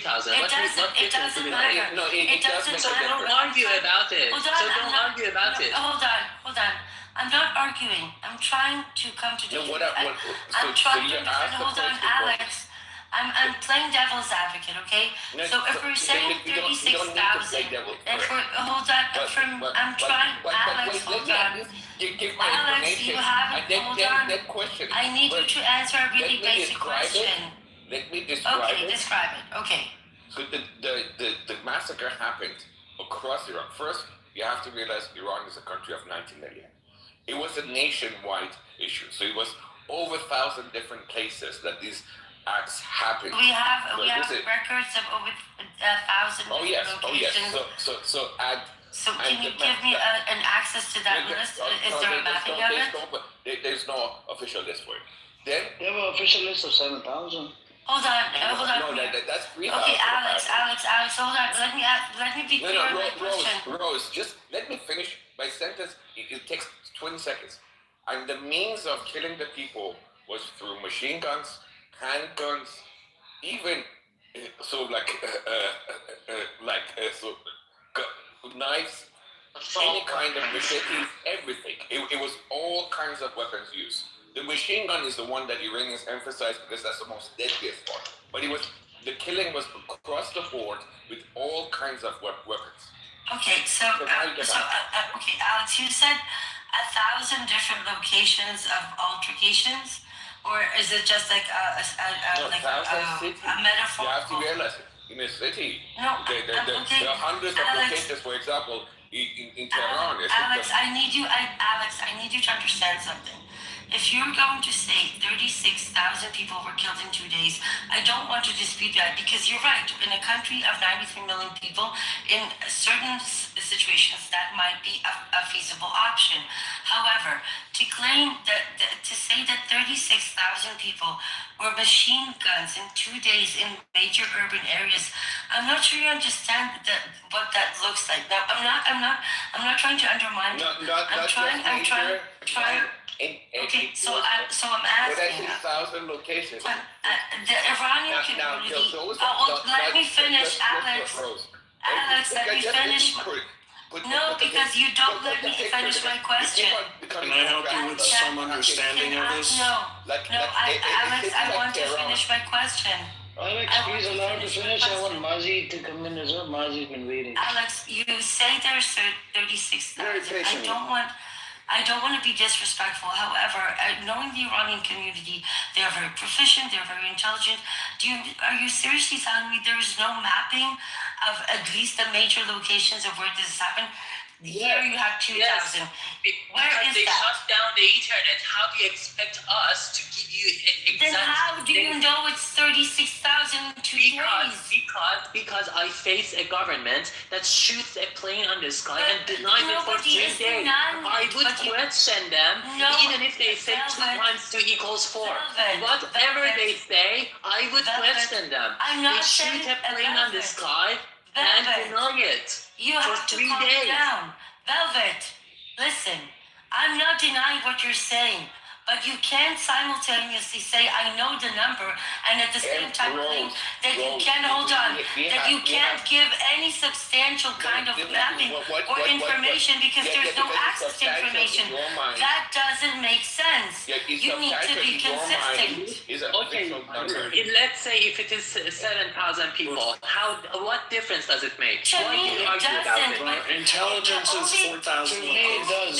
The only thing that matters for is your integrity and credibility. You want to fucking be my guest, but when you say such a statement, and then you say that you can't back it up because there's no access, you lose credibility, and that's fucking over your narrative.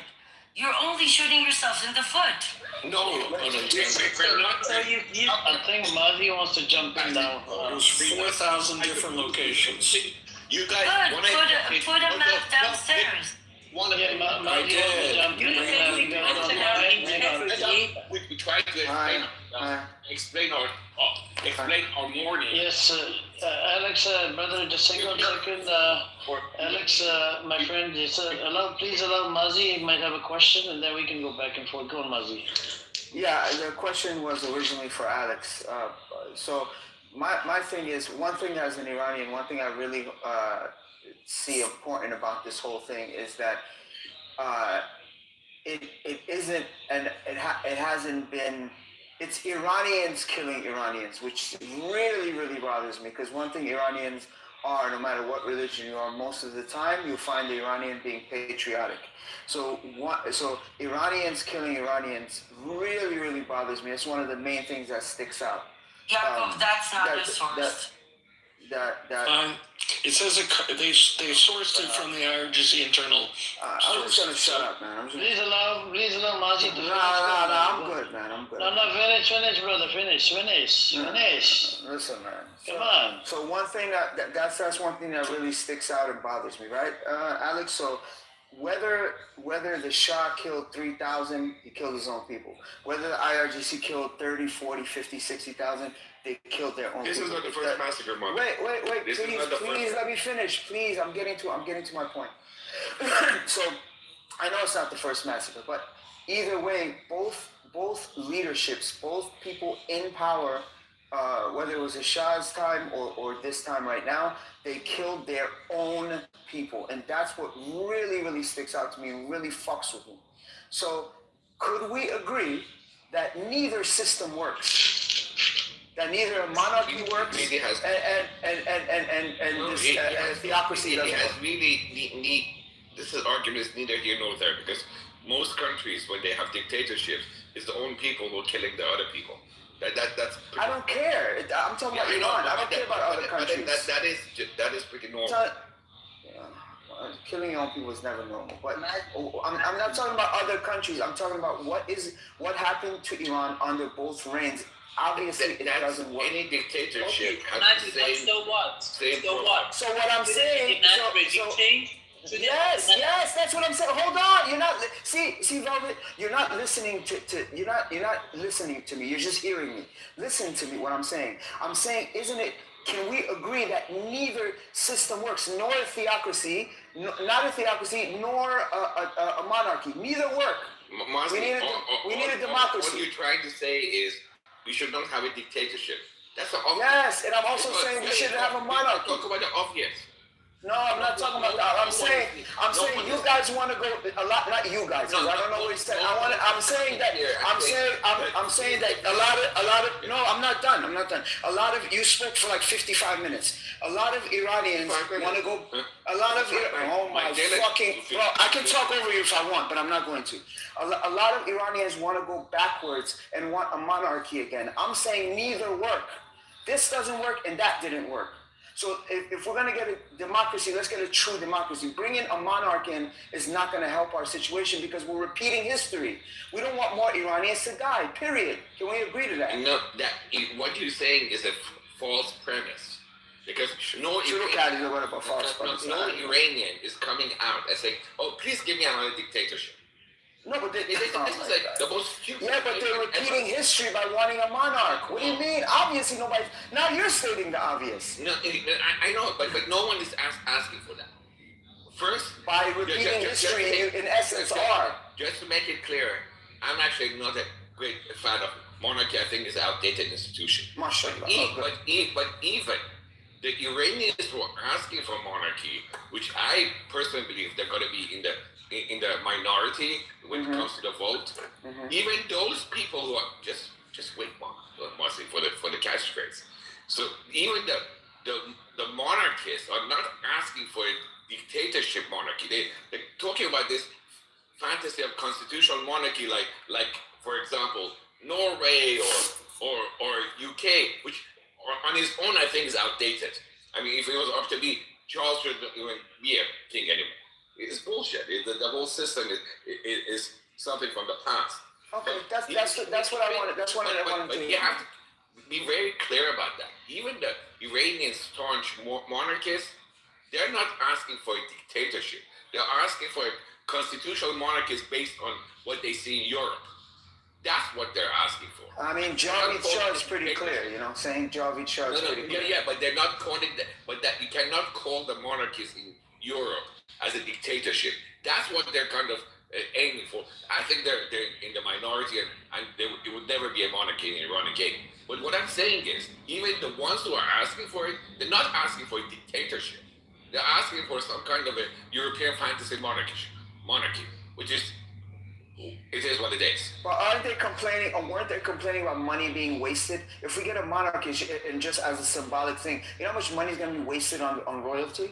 Like, come on, man. It's a bunch of outdated institution. I agree. I just wanted to see. Hold on, Alex. Yeah, you're right, Velvet. And we spoke about that the other night. You're right.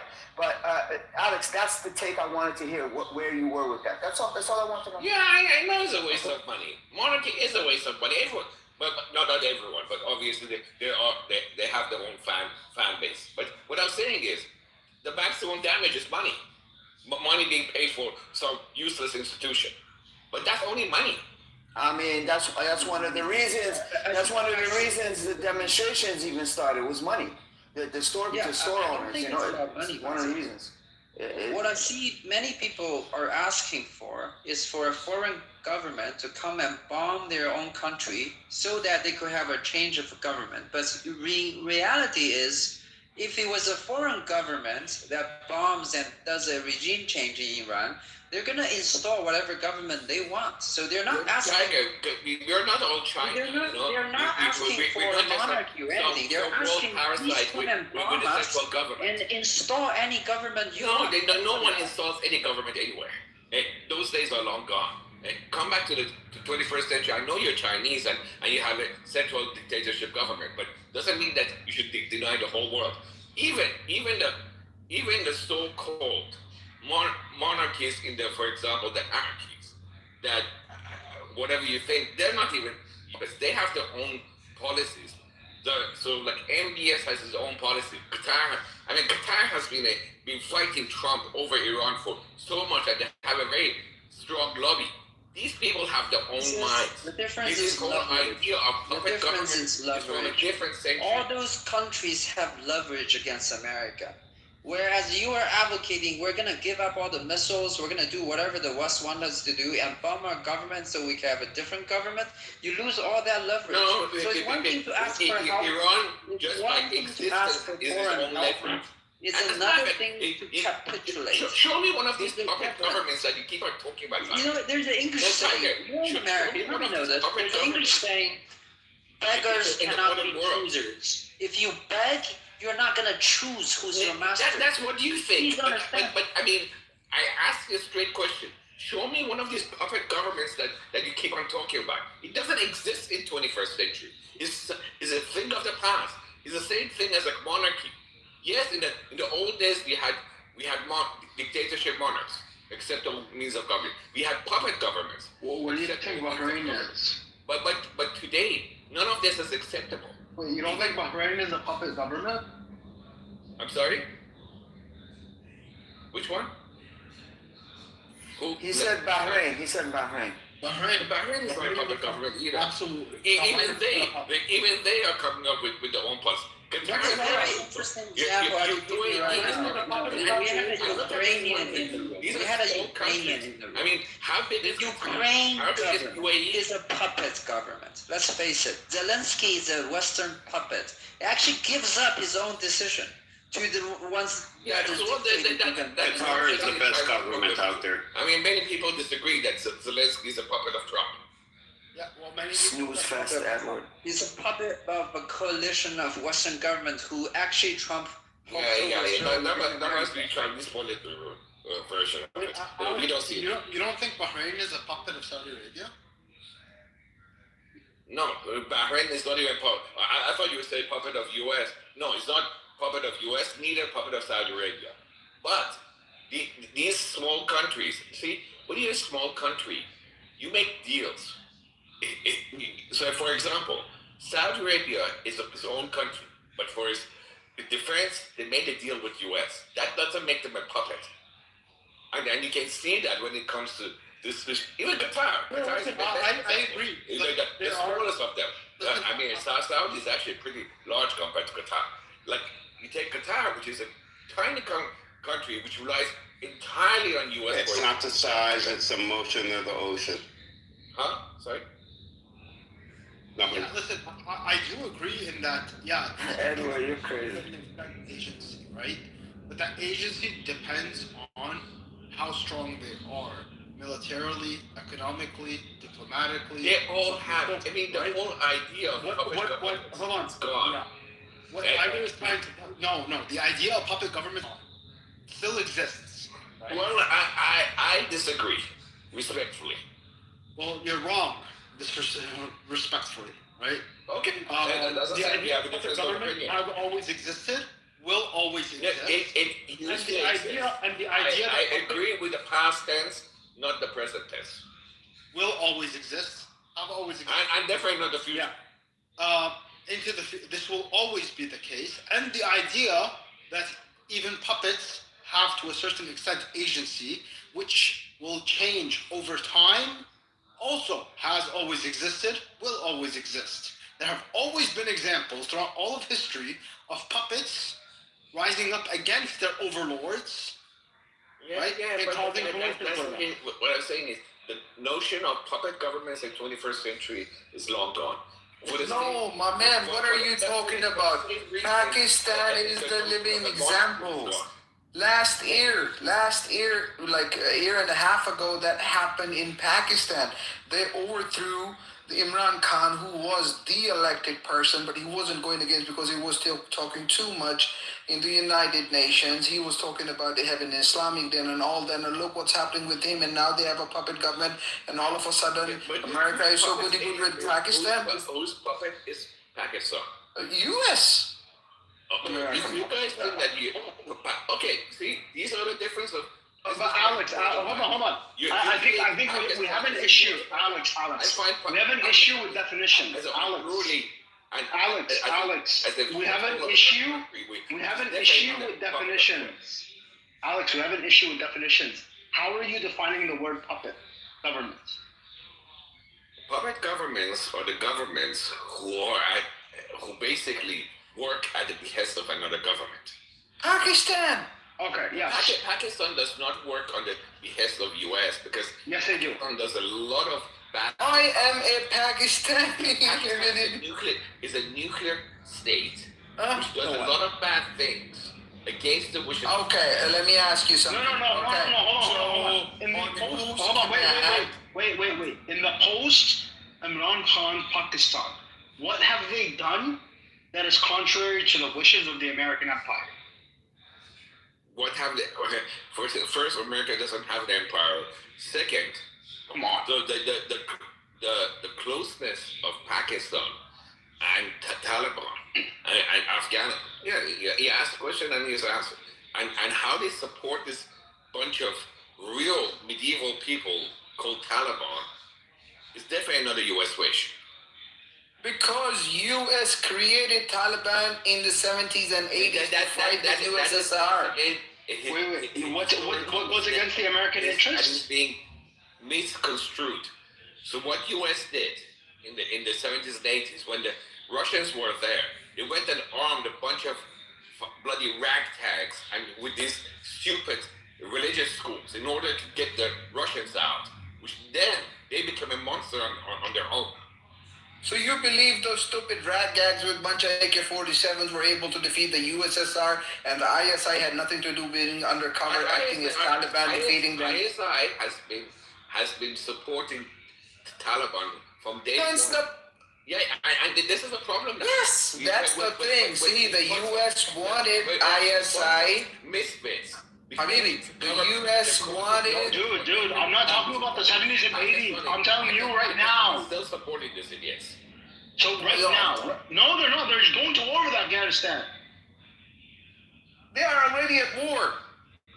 They have literally just declared war in Afghanistan. What are you talking about? Let's hope it. From my understanding, the only government... Your understanding is shit if you don't know what's going on. So just... They attacked 12 Afghan posts and killed their Minister of Education yesterday. Yeah, everyone believes that the Taliban, the government which has most influence on them is Pakistan. Now, if you guys think... No! If Pakistan is against Taliban, maybe we can get rid of Taliban. Okay, so let me ask you something. This actually proves... Hold on, wait, Aryan. This actually proves a point. In the past, under Imran Khan, that may have been the case. Yeah. But since the overthrow of Imran Khan and the installation of what is commonly referred to and known as an American puppet government, they are doing what America wants them to do. Which is they are no longer supporting the Afghan government. Let's hope. I'm gonna. So this proves that puppet government still exists. This puppet government of Pakistan goes against Taliban because these people are menaced to. They literally just declared war. All right, let me ask you that. If they are so against Pakistan, how come they were the ones they made peace with Pakistan when Imran Khan was over there? There was no fighting. There was nothing going on. As soon as there was peace, Imran Khan said to the United States, okay, you got the Bin Laden, get out of Afghanistan. They left Afghanistan. They had nothing. He came out talking in the UN against all the people who were being Islamophobic and all that yada, yada, yada. After a year later, all of a sudden, Imran Khan gets thrown out. Pakistanis are fighting with Afghans again. America did not leave because of Pakistan, okay? I think you need to understand. Yeah, that's true. And also, can I chime in a little bit? Yeah, sure. I want to talk mostly from the Pakistani perspective. I'm a Pakistani Amir, and this is a big misnomer that when Imran Khan was kind of thrown in for 2 years, he did the whole dog and pony show that it was because of USA, and his own words, now he says that it was because of the army. So thinking about Imran Khan as, as if he was some sort of like a messiah or a non-American puppet is just as ridiculous. And I do agree that America, like Pakistan, acts like a puppet in many ways, and so does ISI. It's not really, I don't know why Alex is not really getting that. I agree with that, but Imran Khan was very much a puppet of Taliban because he wanted to get a lot of votes in his province because that's where Taliban was kind of going for. And Pakistan themselves have funded Taliban for their own reasons because Pakistan was sending Taliban when they needed it for Kashmir, right? So Pakistan also funded Taliban for their own reason. It's just, obviously when you groom such a toxic virus, you can't really control it, which is the same exact thing that I think something Alex was saying that, Taliban were created by this militia, and then obviously no one can, control that militia forever. Obviously there's going to be spillage. So that's my point of view. I think there are a lot of good points being made, but saying that somehow when Imran Khan was a part of it, Taliban were not really ruling it, it's just like kind of ridiculous, and it's just propaganda by Imran Khan's voters. Yeah, and I also want to say I want to keep away from these provincial arguments. I know every country they like to call their governments puppets of this and that and stuff, but reality of the world is there are no puppets. A nuclear powered state like Pakistan, they basically make their own bed. Now, whether it's right or wrong, I'm not going to argue over that with you guys. What I'm saying is, these countries nowadays, each of these countries, make their own decisions because that's how the world is going. It's even like in a workplace that nowadays you live. In the old days, when you worked in a workplace, the boss was everything. Nowadays, the employees have agency, and the boss can say many things and do many things because he has the most power. But he cannot go completely rebel against them and basically ignore them. This whole puppet issue, yes, in the colonial era there were puppets. In the past we had real puppets. Today things have changed. As I said, even like the countries that we think are most closest to the superpowers, or like for example like the Arab Gulf Arab, which are most close to America, they're not no American puppet. They make their own decisions when it comes to the crunch, but they try to have a mutual agreement. It's a give and take. It's like a trade.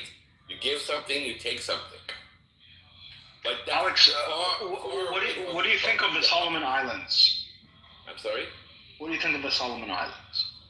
Are they an independent nation? To be honest, that's one place I have no idea about, so I'm not going to make a single comment about it. Okay, so there are a bunch of so-called independent countries, like Palau and the Solomon Islands, yada yada yada, in the Pacific, that are on paper. I just don't know anything about the government. Yeah, on paper they are independent nations. They're called independent nations, but everybody knows that America controls them, and they do exactly what America I can understand. I mean, if you come and tell me that America controls this island or that island or a couple of Caribbean islands, yeah, that is possible. Those things have, they have no independence. They're nothing. Yeah, so on paper they're independent nations. Yeah, I know. But behind the scenes, they are completely acting at the behest of comparing some America island to a real nation or something like Pakistan is a whole. But it's about understanding, Alex. It's about understanding that this thing is like a big power. Alex, you talk a lot and you don't listen at all. Elon Musk can run. Thank you so much. Someone finally called this faggot out. Thank you. Alex, you have to understand that puppetry is a spectrum, Let's not a not binary. call him faggot. Right? Please use the word gay. Are you gay, Alex? Please use the word gay. Are you gay? I will be gay. So, Alex, you have to understand. If you guys think being gay is actually a bad thing, It's not a bad thing. Gay means I don't care where you stick your dick. Gay means funny. Gay means funny. You have to understand that puppetry. I mean, gay means happy. When people speak about puppetry, don't be too small. So when people speak about puppetry, it's on a spectrum. It's not a binary. It's not that you are either a puppet or not at all a puppet. You're not completely independent, nor are you completely at the behest of another nation. Typically. Well, it's somewhere in the middle. And where you are, dude, you gotta listen more than It's like any business. You might be completely independent. You gotta, okay, so let me just finish what I'm trying to say before you can cut me off. How about that? Listen to Benny Goy. He's a chosen Goy. Please allow chosen Goy to speak, please. No, let's come on, Ramadan. So, when we speak about nations being puppets to, the superpowers of the world or regional hegemons, right? You have to speak about it on a gradient scale, right? So even the Gulf countries, and especially in the past, now they have a lot more agency than they did in the past. In the past, they had a lot less agency than they do today. Back then, we would have called them puppets because on the scale, they're closer to being puppets, complete and utter vassals, as opposed to complete and utter independent states. That gradient will shift over time, and that shift will depend on multiple factors. The power of your economy versus the power of the other of the superpowers, the power of your military as opposed to the power of the superpowers military. The power of your diplomacy as opposed to the power of the diplomacy of the other power. Right? So when you build up more and more power through military, through the economy, through diplomacy, and other factors such as soft power, media, and yada yada yada, then you can assert more and more agency. But as your power diminishes, your economic power, your military power, your diplomatic standing, your soft power, as this diminishes, you are more at the behest of the surrounding superpowers and or regional hegemons. And you fall greater into their sphere of influence. What Tiger was trying to explain to you is beggars can't be choosers, in the sense that if you are begging to have your country bombed, your country disarmed, right, and your economy collapse and become completely at the behest of another nation, then you will fall too far on the scale into a lack of agency and more into becoming a vassal. Okay, so and falling into the sphere of influence of a regional hegemon or into the influence of a super. Yeah, so if you want to go by that definition, which you kind of shift in the definitions, then Iran is now a puppet of China and Russia. So by that definition of yours, so I'd rather be a puppet of America than China and Russia. Okay, do you really think that Iran is a puppet of China or Russia? By your definition, yeah. How so? Because Iranians have only two trading partners, two people that they can ask for help for, which at limited help they actually offer. They really don't offer that much. And for example, China is the only one who's keeping the Iranian economy even operating. The fact that it's actually already bankrupt is a different story. But even that at the bankruptcy level, the only thing which is keeping them afloat is China. So that makes them a puppet of China. And the Russians are the only one which politically are keeping these people afloat because they have no allies in the world. But Iranian people are keeping it afloat too. Hold on. In what way is Iran acting at the behest of China? So do you know how Iran, first, the economy has completely collapsed. They have no trading partner. So they only can sell the oil to one main customer, namely China, at 30% discount. On top of that, China would not even pay Iranians Not money. 30, 10%. Okay, you say what you like to say. But meanwhile, they cannot even get monetary compensation for the oil they give to China. They have to just basically import Chinese goods.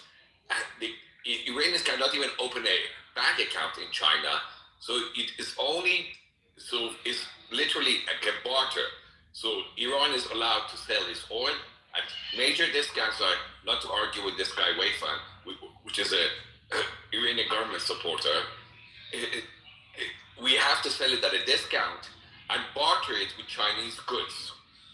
Now, that is a full dependence on China. If China tomorrow decides to not, well, you're not answering my question. You know that, right? That's it. That's it. No. What I asked you was, in what way is Iran acting at the behest of China? So, do you think Iranians want this arrangement? Again, you're not answering the question. You have a great trading agreement. Hold on. You have a great trading agreement with China. No, right? No, it is a shit trading agreement with China, but it's the only agreement they can get. Do you know that there's more? Do you know that there's almost as much? Do you know that there's almost as much total trade going to the United Arab Emirates as there is to China? I'm sorry. Come again. There's almost the total trade, right, between China and Iran is about $32 billion. The total trade between the United Arab Emirates and Iran is about $28 billion. Do you understand? Right? Well, so the difference between 32. Do you understand the flow of this? Yes, I'm looking at the flow right now. So with China, you have 17. So with China, with China, you import 17.8 billion, export 14.58. With the UAE, 21 billion in exports, 7 billion in 21 billion in imports, 7 billion in exports. So if you're comparing Can I say something? I'm really sorry, but can I say something? Bingo is not true because we are under sanctions, so we need our money from China and we use UAE, and that's you think we have a really good partnership with the UAE. The flow chart of it, he doesn't have this whole thing about the money. So for the Iranian oil, China pays zero money. For the Iranian petrochemicals, they get some cash for it, and that cash flows through UAE. Yeah. So just on the books, right? You have about as much trade. The flow chart of it. So on the books, you have about as much trade with China as you do with the UAE. Well, now you can say that a lot of this UAE trade. Just explain it to you. Yes, You didn't realize what I said. I did. Now you can say a lot of the UAE trade is actually coming from China, right? UAE doesn't have. UAE is a money laundering hub. I know. Iran. And what goes to the UAE, you don't really know where it goes at the end of the day. Yeah, it is literally the money laundering. So it could be China, it could be other nations as well. UAE has actually any goods to sell to Iran. UAE is a money laundering hub of Iran. Well, I mean, there's a lot of countries that trade to Iran through the UAE. So it's not just China, and that's right? Money laundering. So you can't attribute all of the trade with the UAE to China alone. Right. I told in addition to that, I told you. In addition to that, to the part of it. In addition to that, you have a lot of trade that also goes to Turkey. Now, the trade that goes through Turkey, that's not going to be Chinese trade, now is it? No. Right? Yeah. So, given all that I have just said, I'll ask you the question one more time. Because you're not willing to answer the actual question. And I have to raise my voice because you continue to interrupt me when not answering the question that I asked you. In what way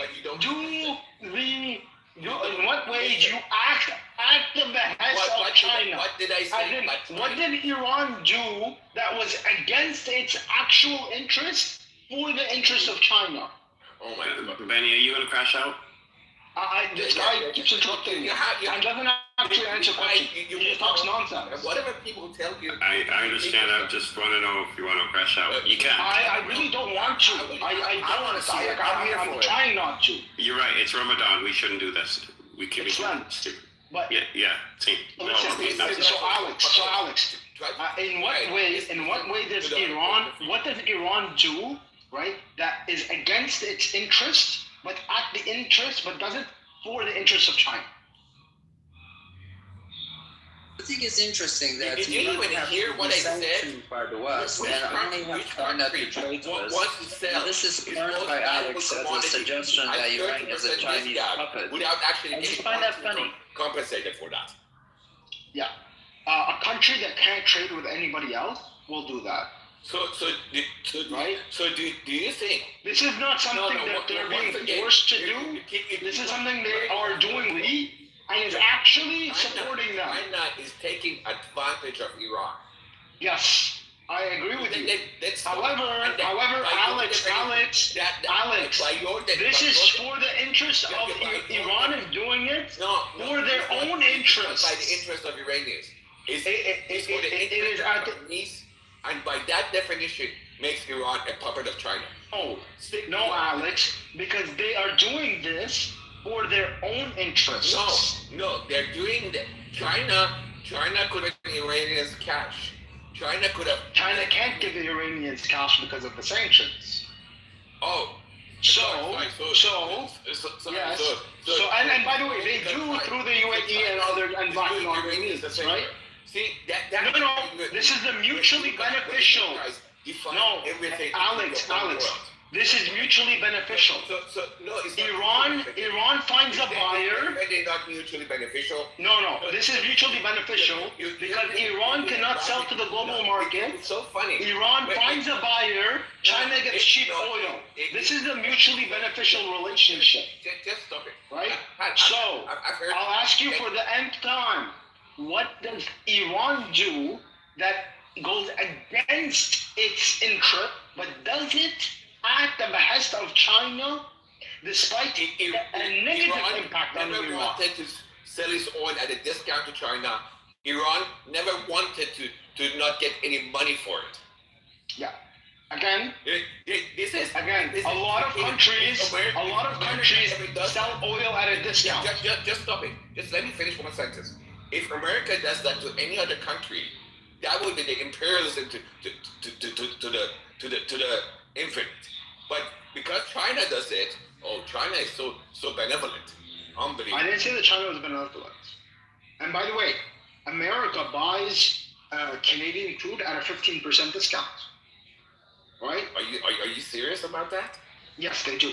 Do you know anything about the oil business? Yes, and they buy it at a discount. I just actually happen to be in that business, so you have no idea how. I thought you were a banker. I'm sorry? I thought you said you were a banker. Yeah, but energy banker. Okay. So you don't actually yes, America does buy Canadian crude at a discount. There's nothing wrong with countries giving discounts to favorable nations. Grades of crude are priced. They're not priced by America. They're priced by the world market. Yes, I know. And in relative to the world market, Canada gives America a discount. Yeah. Why? Because of the nature of the crude. Not because of the nature of the crude. They're not giving discount. No. They crude as the world. Yes, they are. Because if Canada sells that very same crude, anything about the business. When Canada sells that very same crude to other nations, they don't give them the same rates that they give America. They give America preferential rates because of geographic proximity and reliability in buying. Make up this stuff as much as you want. I don't care. Dude, I'm Canadian. Like, this is Canada 101. Just because you're Canadian doesn't mean that you know anything about crude oil business. Okay, does Canada sell their oil to other nations more expensive than they sell to America? No. Yes, they do. No, the crude oil is basically priced at the grade of the oil. So Canada sells the same shitty crude to US at the same price it can sell to anywhere in the world. The fact is, the Canadian oil is of lesser quality. It is discounted. And that's what Canada produces. Now, if Canada produces high quality oil, they'll get the same price as the rest of the world.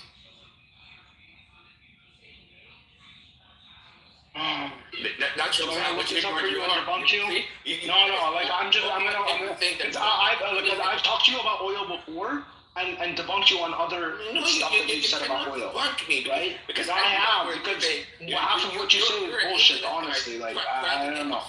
Here, ChatGPT it. Yes, Canada's oil can sell at higher rates to non-US buyers than the US. Why? But it is not usually because Canada gives the US a special, cheaper deal. No, it doesn't. I'm reading it right now. My fucking clients. Dude, I'm reading it right now. I don't know what. Oh, ChatGPT it.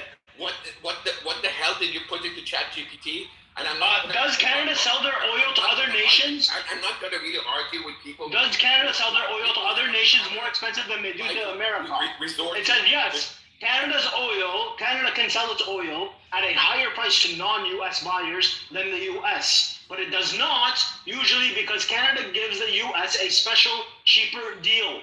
This was an agreement that we made a long time ago. For cheaper Canadian oil. There is. No, you keep on saying that for forever. These companies are actually my clients, and you just make this stuff up. I don't even know what you entered into ChatGPT, what you tried to get. I don't even know what your prompt was and what was the answer you. I'll tell you what I told you what the prompt was. But what I do actually know is what I do for a living. Canadian oil trades at a price. Every Canadian company, they try to get the best price for their oil wherever the customers are. Yeah, I already told you what this deal was called. Yeah, sorry, what the prompt was? I already told you what the prompt was. Okay, go on and complain to Carney and say like, why are you giving discounts? No, it makes sense. No, but Alex, you have to understand. It makes sense because we have geographic proximity. They try to make up facts. You get nowhere. Dude, doesn't matter what because we have. Doesn't matter what you keep on saying, Benny. These companies that you're referring to are my actual clients. So I know the financials. I speak to the CFOs of that company, and I know what they're doing. And you keep on telling me whatever bullshit you want to say, and it's just infuriating. Okay, so it's called the Western Canadian Select. Yeah, that's what the deal is called. Western Canadian Select is as a discount because of the grade of the oil. Yeah, I know that. I know that for a living. For God's sake. So this is special for the United States. No, Western Canadian Select is the grade of the oil. Yes, and this is special to the United States. It's like a grade. You have different kinds of oil. One of them is Western Canadian Select, and it has a global price. The Western Canadian Select oil can be sold at US at the same price as it can be sold at anywhere else. No, it's sold to the US at a special rate. No, okay, you're saying it's a special rate. Fine, good for you. Go, dude, open ChatGPT. I don't need to open ChatGPT for what I do for every day. This is like a very well-known established fact. Like everybody in North America knows this. Everybody knows this in America, in North America. Everybody knows it with you. And for God's sake, everybody knows. Can just anybody can you guys Google this? Can you guys please Google this? Does Canada sell oil at a discount to the United States? Just put this source link in the chat. Western WCS is at a discount to WTI. That is a fact. WTF, let's move on.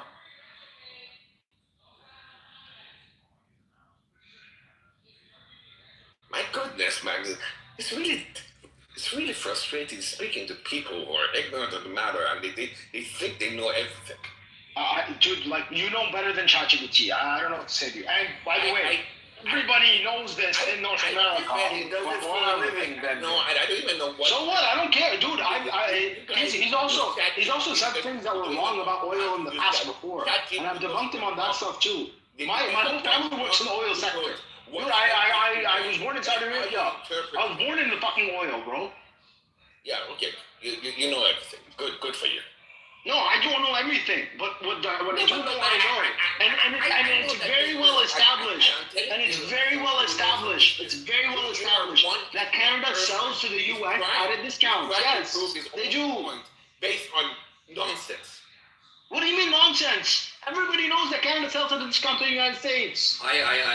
Everybody knows that Canadian oil is at a discount to WTI. No, specifically. No, specifically. To the United States. No, there's no discount for United States. Benny, I just checked. I just checked if you put the next prompt that WCS is a discount only for USA or for rest of the world, that it would tell you. I can tell you the Western Canadian Select has one benchmark price, and the price is the same regardless of whether the buyer is USA or anywhere else in the world. It is a grade of a oil, not a special discount to one North America. I'm reading a ChatGPT.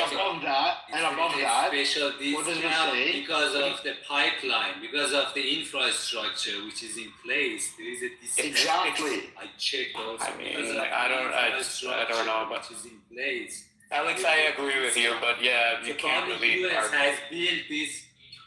I mean, disagree what you mean. I just checked also. So Benny, you are right, and Alex, you are as always full of shit. Even things that you do on a daily life, you are full of shit. Tell us how you really feel. I believe you.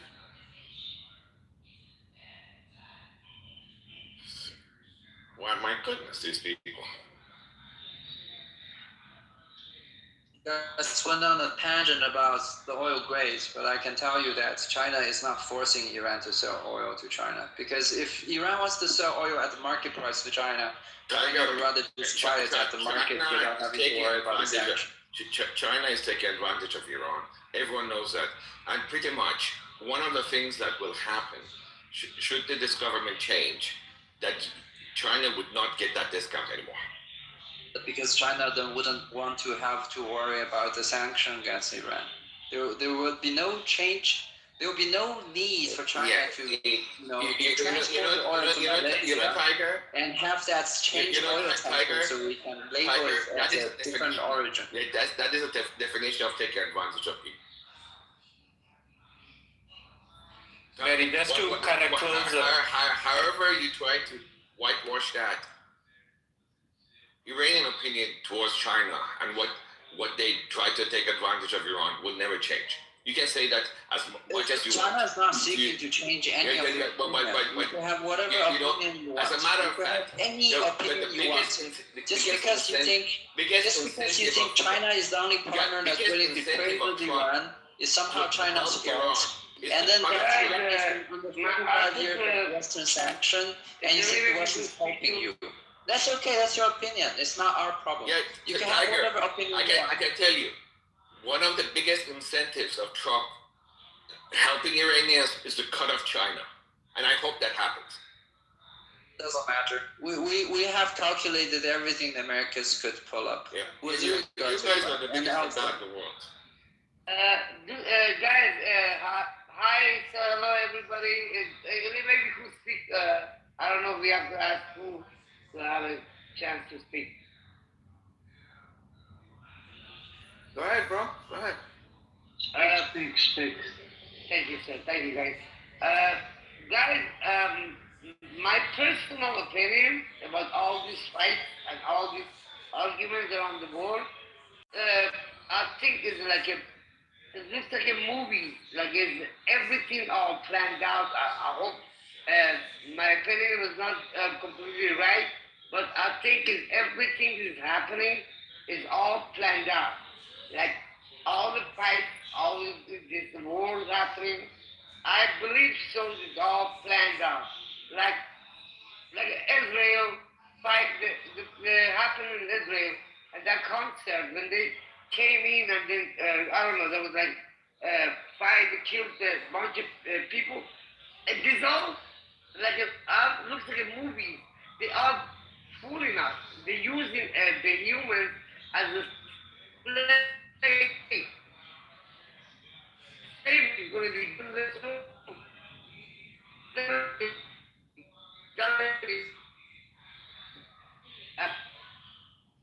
Did you breaking up? People. You're in the matrix. I think you're from Iran. That's why he has all these problems. Edward, I want you to look into the chat and scroll up and see what call the Palestinians. We should look into it. It's very disturbing and disgusting.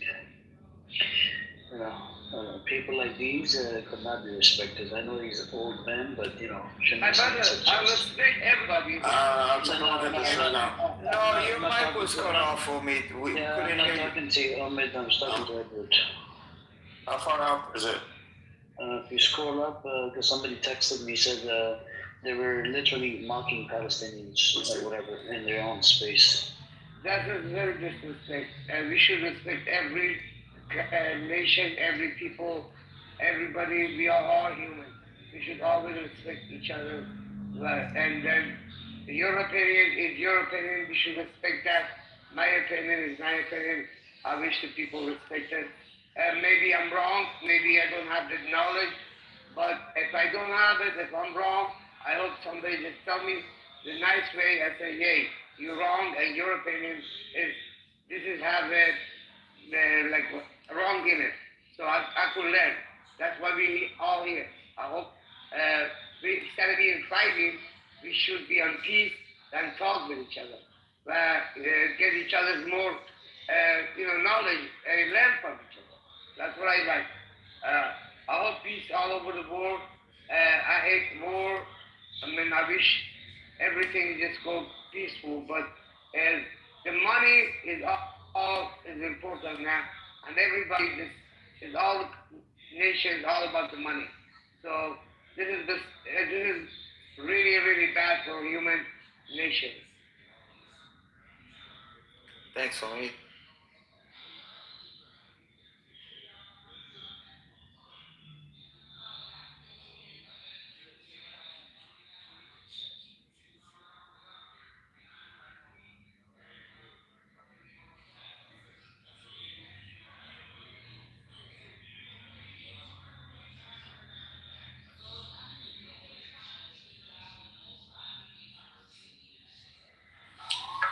Anyhow, I just want to express as an Iranian, I'm glad people like Tiger, these Chinese are now upset and they keep on defending themselves.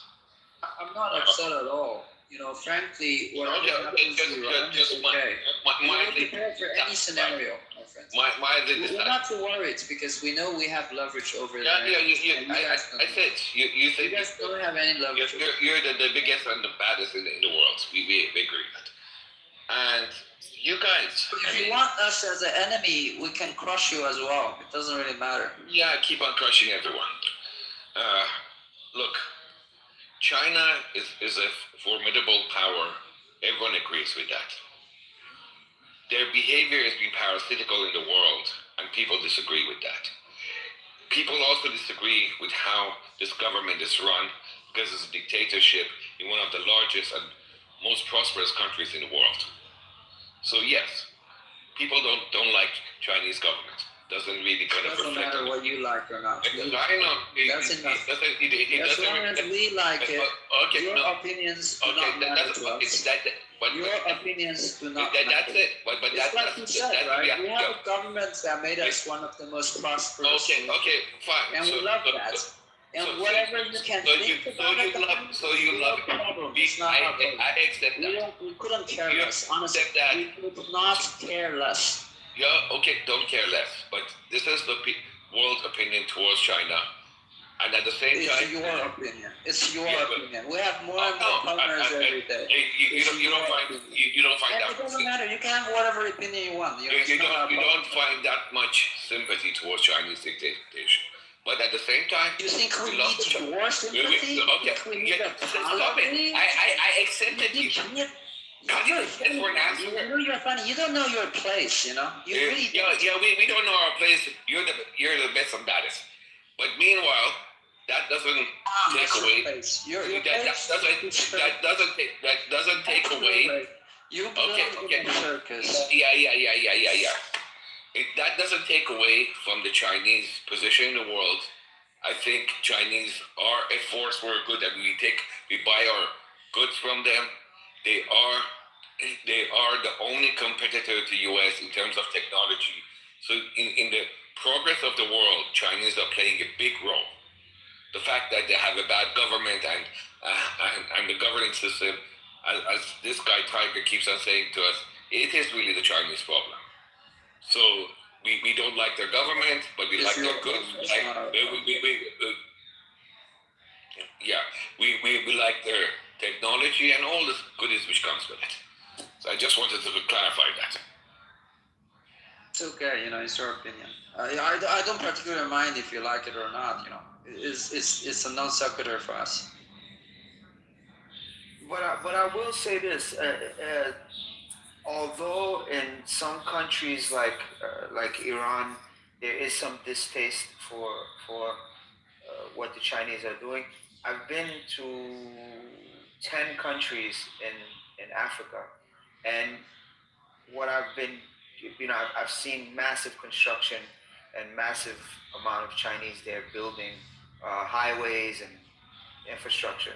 And the feedback that I get from the Africans, for the most part, are even the ones that are like mad that it's not Africans doing it, they still agree that what the Chinese are doing is improving their infrastructure, whether it's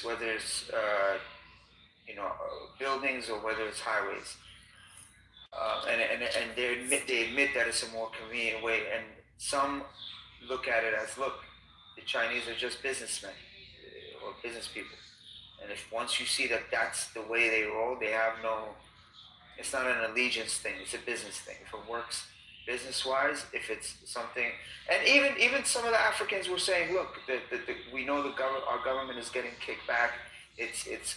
Our governments are corrupt. Maybe the Chinese are playing into that, but it doesn't matter, because at the end of the day, we're getting these roads, we're getting these buildings. So it's a mixed bag, but for the most part, Africans, they see the advantage of the business and the mutual transaction. The only problem is those Africans. So once you look at it like that, like the Chinese are just worried about business. If you're beneficial to them in a business manner, that's it. There's no really allegiance. It's also mostly battle fair business. Right. No, I get you. No, and that's why the Iranians have distaste. I get it. I understand. I presume that. But what I was pushing back on, Alex, I was just saying that it's not all around the world, because a lot of places in Africa that I went to, they were satisfied. Especially in the weaker countries, the Chinese MO is, yes, they do bring money, they do bring infrastructure and stuff. The problem is the price they charge people for it. And that's the thing is this, right? Nobody is doing business with China under Chinese threat. They all come to the table because they think they can benefit from the deals. And get this, it's not China's fault that there's no markets for Iranian oil at market price. It's not China's fault. This is your fault. And if you hate China that's okay. Because it's always an option for you to not do business with China. And you just have to make your own decisions and be responsible for whatever outcome that is in your choices. If you want to make China your enemy, China is fine with it too. Just make sure that you're ready for the consequences of it. And I'm not threatening you. I'm just saying you come to the table willingly and you deal with China however you want to deal with China. But then you should expect that China would deal with you however China wants to deal with you. That's it. Okay, I accept that China is the greatest. Can you just leave me alone? But the reality with the Chinese businesses is the fact that the amount they take advantage, and that's what has really kind of caused the issues. So you have governments who are willing to go in bed with China at a price to the nations.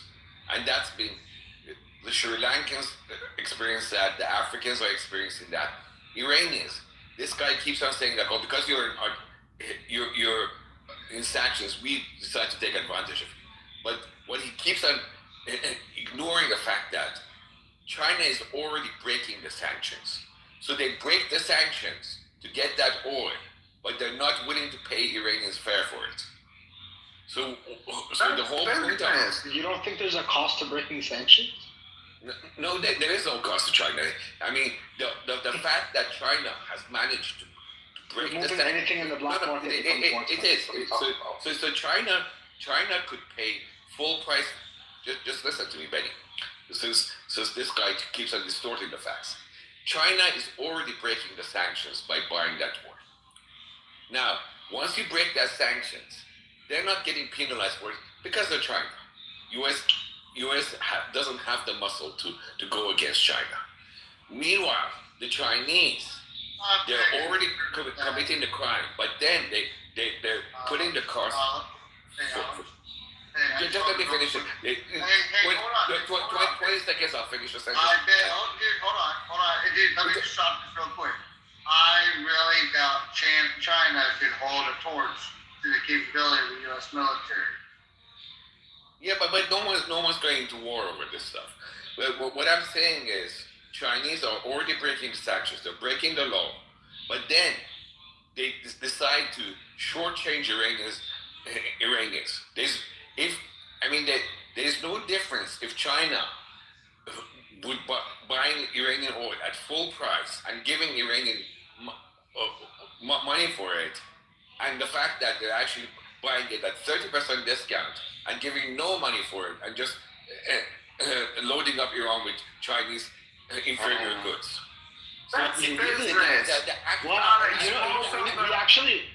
We actually have an expression for this. We have an expression for this in the Arab world. You're a beggar, but you have conditions. Okay. Like seriously, man. So okay. You found someone willing to buy your oil illegally, and you want to charge them the full price? Yeah, Benny. Wow. This fucking entitlement is unbelievable. Are you a Gen Z? Because you certainly behave like a Gen Z with your entitlement. So you mentioned the Arab. Unbelievable. But we call it in the non-Arab world, China taking advantage of nations. That's business. That's every business ever in the world. Exactly. That's business. Business is done everywhere like this in the world. Just now, look what did America do with the sanctions on the soybean? Yo, Steppy, by the way, Steppy. Of other countries. Anyhow, so you guys are not going to change the mind of Iranians and other people who think China is being taken advantage of, and that's been China's MO across the globe. They make deals. You are like a baby. You are like the whole opposition, Iranian opposition. You are like babies in diapers. Wait, friend. They are not nice to us. See how bad they are. This is the world that wait, friend. You accepted the fact that you defend the Iranian government. That's fine. You can defend the Iranian government till cows come home. What do you mean that's why? So grow up. All the Iranian nation is going to grow up against your ideas. Alex, do you know how businesses work? Of course, we need to grow up, man. Alex, you are setting moral standards for a business. Name any business that would leave any profit they can make. Even goddamn Apple took the chargers out of their boxes because they want to make more money. This is not actually a business. That was fucked up what Apple did. That was fucked up Apple did that. Because they want to make more money and they're still with saving cars. That shit made me mad. That is the definition of what you guys called colonial imperialism. Because first, it's not Chinese private business. It's the government of China who's imposing this stuff. Now, if the U.S. Define imposing. Yeah, they are. Define imposing. I'm sorry? Define imposing. You said China's imposing. Define imposing. The Chinese government only has agreed to buy Iranian oil at a certain discount. They also have agreed that there's no money to be. If you bring product in a market and I am the only one willing to buy it, okay, I'll set a standard to buy it. Okay, fine. That's just the code of the street. That is a definition of. That is what the colonials said to that. So what the colonials have said, like, look, That's not what the colonials did. What are you talking about? Just let me finish the sentence and then you can comment. They also said the same thing. We're gonna take these resources because you cannot produce it. So I'm gonna take it from you. I'm gonna produce it and I'm gonna give you whatever little money I want. That was the problem with that idea of someone taking advantage. Now you think it's good for China, but it's bad for US or Britain or... Let me ask you something. Isn't PetroChina and Sinopec drilling in Iran right now? No, they're not. They're not? I literally work for PetroChina. I saw them in Bandar Abbas, bro. There's a lot of Chinese there. Yeah, I know, but for a long time, they took all the major investments out. They're not even investing in Iran, by the way. That's not the point. Once the well is dug, it's dug. It takes, one or 2 years? Things take... Oil is not a business... I am a Habibi, I'm a petroleum engineer. You're talking to a petroleum engineer. You should know that. So first decline, you need constant development. Sinopec and PetroChina, both of them pulled out of Iran. So they're not developing, they're not investing. Because once you have set the wells, why would you just sit there? You need a couple of people to monitor the wells. What kind of petroleum engineer are you? Do you think that... The one who has worked for PetroChina, Sinopec, OGDCL, Halliburton. You don't know anything about production decline? The production happens with the Christmas tree and you have a couple of... Production decline? Do you understand that? And how often that happens? Can you not cut down the well? Can you not... It's not even... Habibi, if you ask a question, let me answer that. Okay, just wait. Don't keep on making statements. No, if you ask a question, let me answer. Something, and I don't know, everyone comes here and claims themselves expert. Define production decline. Oil business is a business. It's different from a factory. So when you put up a factory, you can keep on producing forever. No, ya Allah, define production decline. Waiting to ask a question. Habibi, when there is a production decline, somehow there's a problem in the well. There are safety measures for the well where they lower down the pressure. You're not petroleum. The production decline in oil wells and gas wells happens because of the reduction in pressure.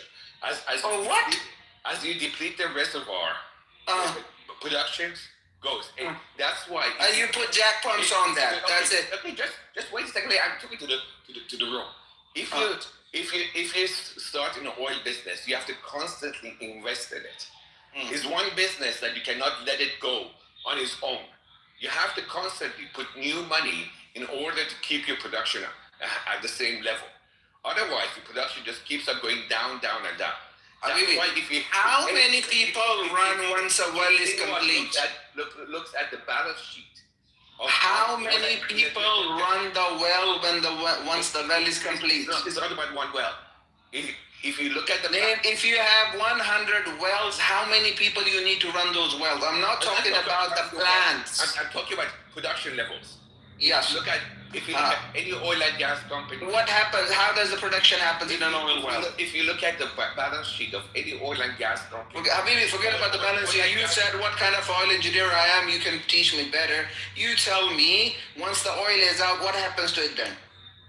I'm not going to engage in that conversation with you. Well, you just told me I'm not a good engineer. That means you are an engineer. You don't know the basics of oil and gas business. I'm asking you, that's why. It's one business that you have to constantly invest in it. And which part of that business? Because oil business comes from drilling the oil out, before even that, checking the reservoir all the way into the final product. Which part of that business you're talking about you constantly need to put money on? Upstream. And what is upstream? I'm sorry. Are you testing me here? Because you said that I am a bad engineer. That means you're a good engineer. That's what happens when you insult people, bro. You either understand it or you don't understand. You just said I'm a bad engineer, so you tell me good engineer or just shut up. Okay. Once again, just listen to an engineer, or if you know better than the engineer, then you tell the engineer. If you cannot tell the engineer, then you don't tell the engineer you're a bad engineer. I'm not telling you anything. I'm not here to give it. Then don't make a statement about I'm a bad engineer, because you don't know shit about how oil is made. All you have read is a couple of papers and seen a couple of pictures. That's how the oil comes out. It doesn't understand the concept of oil and gas business, which means constant. You tell me how, where constant. Don't make just overall statements. Where do you put the money? Overall statement. If you knew anything about business, you would know that is the nature of it. You tell me. I'm asking you. You just said you put upstream. What is upstream? Okay. I'm cutting off this conversation. This is not for this room.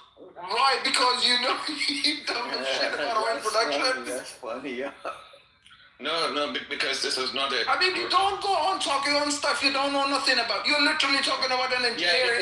I've been doing that for the past 12 years, and you're telling me I don't know shit, and you've read a couple of papers, and you're going to tell me you know more than me?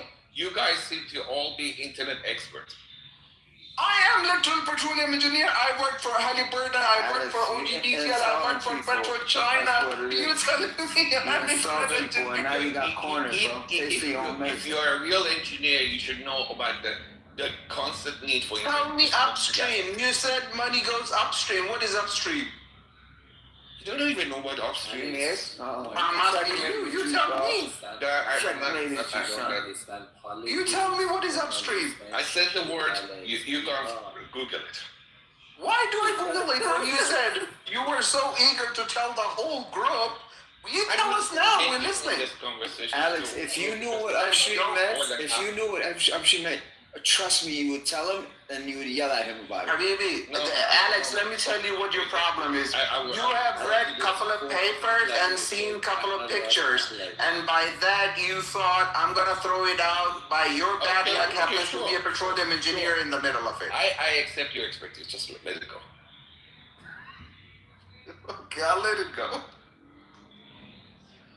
I'm pretty sure this room doesn't want to have a lecture about oil and gas. Anybody want to learn how the oil comes out? I want to learn. Tell me about upstream.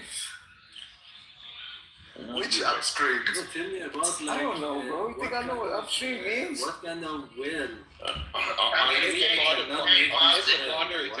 Yeah. Hey, Alex, give me 1 second. Oh yeah, Steppy, I have to tell you something. Yeah. So the thing about the cheap labor, in places where China's building, I agree that it exists, but a lot of times the government of those countries is allocating that, and they're probably getting kickback for it. You know what I mean? Correct. So it's like, once again, you can't really blame China. China's just trying to get the best deal they can get. Do you agree with it? No. Do I agree with it? Probably not, but it is what it is. You know what I'm saying? Oh, dude, totally, dude. Like, I totally agree and understand that. For a while, there was Mexico and China competing between what companies could go to which country for the lowest cost of labor. You know, I mean, we've seen that for at least the last 10 years. You know, so it's wrong, but you know what? Big businesses, big manufacturings are just as much to blame. But if countries use it as a marketing tool to get business, it's wrong, but it's what they do, I guess. But no, I was going to give you because I've worked on a derrick rig before, younger days, but yeah, like I said, that's some hard work, y'all. I'm telling you this right now, hard work, but shit, good money, Mossy, good money. I can't. My bones can't take that. You figure they give you 10 days to drill about 2,500, 3,500 feet down. And bro, I'm gonna tell you this right now, dude. You get 10 days, and if you do it in less than 10 days, like I think the best I've ever heard was like 7 days. Those guys got like a $2,000 bonus. So the quicker you drill the holes, the and you save the money. You save the company money from time not being there. Shit, dude. Just saying, my guys, that's some fat cash. Are you guys talking about the oil well? Yeah, actually drilling it. The crews have been out up there drilling. Yes, sir. Yeah. They make a lot of money, but then there is a lot of risk. Upstream is referring to the exploration, right? Yeah, exploration and production. Yes, see the. I'm pro frack though. Oh, Alex knew what the upstream is, man. Muzzy? To be honest with you, I'm pro frack. Like, I really like frack, especially like West Texas, Colorado. Isn't it bad for the environment? No, that is overblown. No, it's not bad for the environment. Facts are not environmentally destructive at all. It's all you're doing is basically breaking the subhard rock, and you're basically spider webbing cracks, so that way oil composites can filter through the hard rock, and then can basically funnel it into extraction point. Did you just Google that or ask ChatGPT?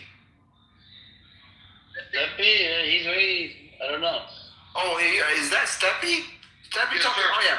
Oh, okay, yeah. It was Alex. Yeah, so it was Alex. They do make a lot of money, but it also depends. The faster you drill, there is a big problem that the well collapsing. It's not about how fast you drill. It's also the matter of that you put a lot of money into it.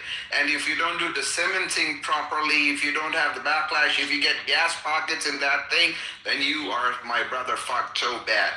So yeah, there is good money, but there is a lot of risk in there too. Well, yes, you're right, but I'm just saying, I'm just trying to put it in a nutshell real quick for the listeners. You're being simplistic. You're making it so it's very simple. It's not that simple, Steppy. Yeah, it's just a whole very controlled well, and a lot of cementing going around to make it safe, and then you block the well, and then you push a bullet rod down the well through the reservoir, and you shoot the bullets, which creates those spaces through which the oil comes out. It also depends if a well is an oil producing well, if it's a gas producing well, what kind of viscosity does the oil has? Does it need secondary wells to be pumped in? Sometimes what happens is the oil is too thick to come out on its own. So we have injection wells where you inject gas or steam to make it more malleable to come outside. So there are goddamn engineer, right? You said you was an engineer, right? Yeah. So what part of the rigs or the process that you engineered? Because I'll tell you what, the fucking engineers that came up with the shell casings, every 800 feet. Mm-hmm. Yeah, I tell you what, they need to really learn to be on the field more, in my opinion. But so usually what happens is the engineer, so there is a department that's called the cementing department. Every time you have drilled a hole, let's say you've gone up to, let's say, 300 meters or 200 meters, right? So you start with a very big bore, like maybe let's say 10 feet or 12 feet, right? Once you've done that, you say you're going to keep that 12 feet for the next 200 feet. Once that is done, then the crew's going to come in, and it's usually the company who are called like the services provider. They're not the companies who are drilling, but they're providing the services with the shale, with the cementing, and Halliburton is one of the biggest name in there. Once that is, when they have drilled that hole, the cementing company is going to come in, they're going to have their mixture ready at that very moment, and they're going to cement it through. Now what happens is once that solidifies at 200 meters and the well is good, then they use, let's say, a 10-feet drill bit, and they're going to put that drill through that cementing hole, and then they're going to drill beneath. So it kind of becomes like a cone. You can see an Eiffel Tower, but an upside down. By the time you're at the bottom, you're normally at 3, 4, 6 inches. Yeah, well, we can talk about that privately. You can message me, dude. But I know what you're saying. I'm a bad engineer. You want to learn from me? I'm a dumb American. You want to learn from me? Would you believe that I'm in America right now? Welcome to America. Yes, sir. I am in Wisconsin at the moment. I haven't been to the south side where y'all got the oil and all of that, but yeah.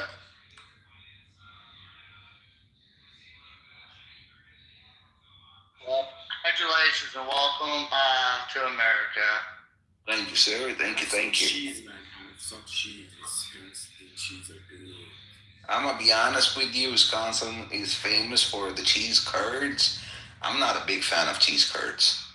I do love the milk here. Oh, they got great milk. Go to Milwaukee, right? Those motherfuckers. You don't want to go to Milwaukee unless you know people there.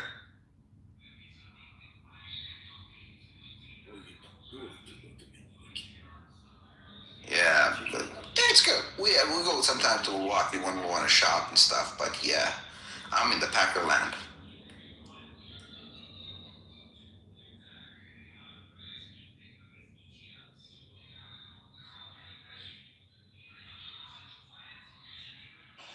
I tell you what, dude, freaking offshore drilling. I know that for a lot of big money. It's dangerous, y'all. Disclaimer, but I got cousins of mine that out in the Gulf, and you know they're I have one cousin. He's an underwater welder designated for a rig, and he makes about $2,000 a day, whether he welds or not. Yeah, well, it's 2010 schedule.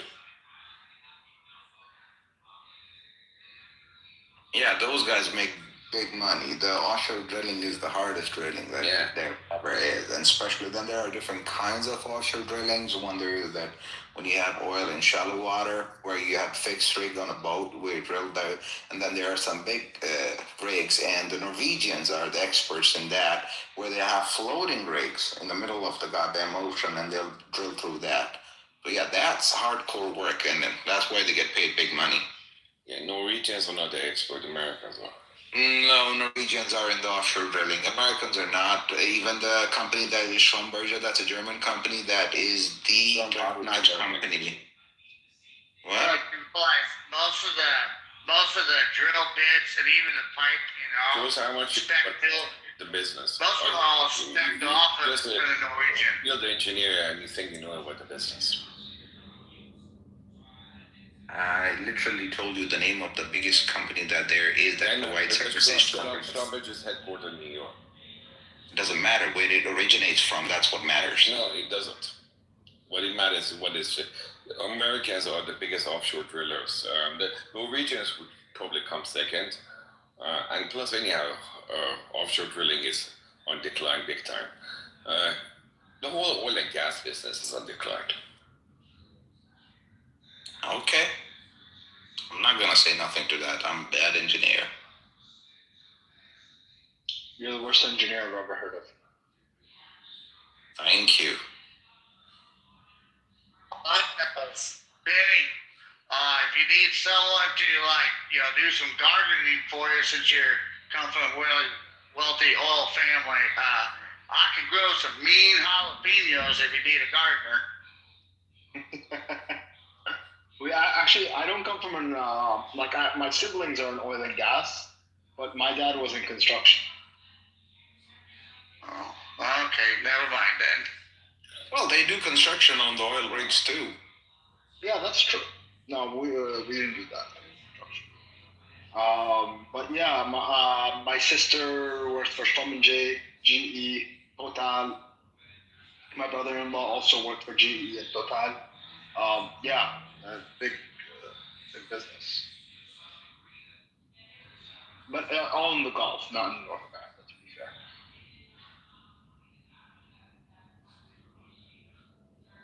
Does anybody know Chinese invented the drilling? That's why they have so many kids. I was talking about the different kind of drilling. Did they really? Oh.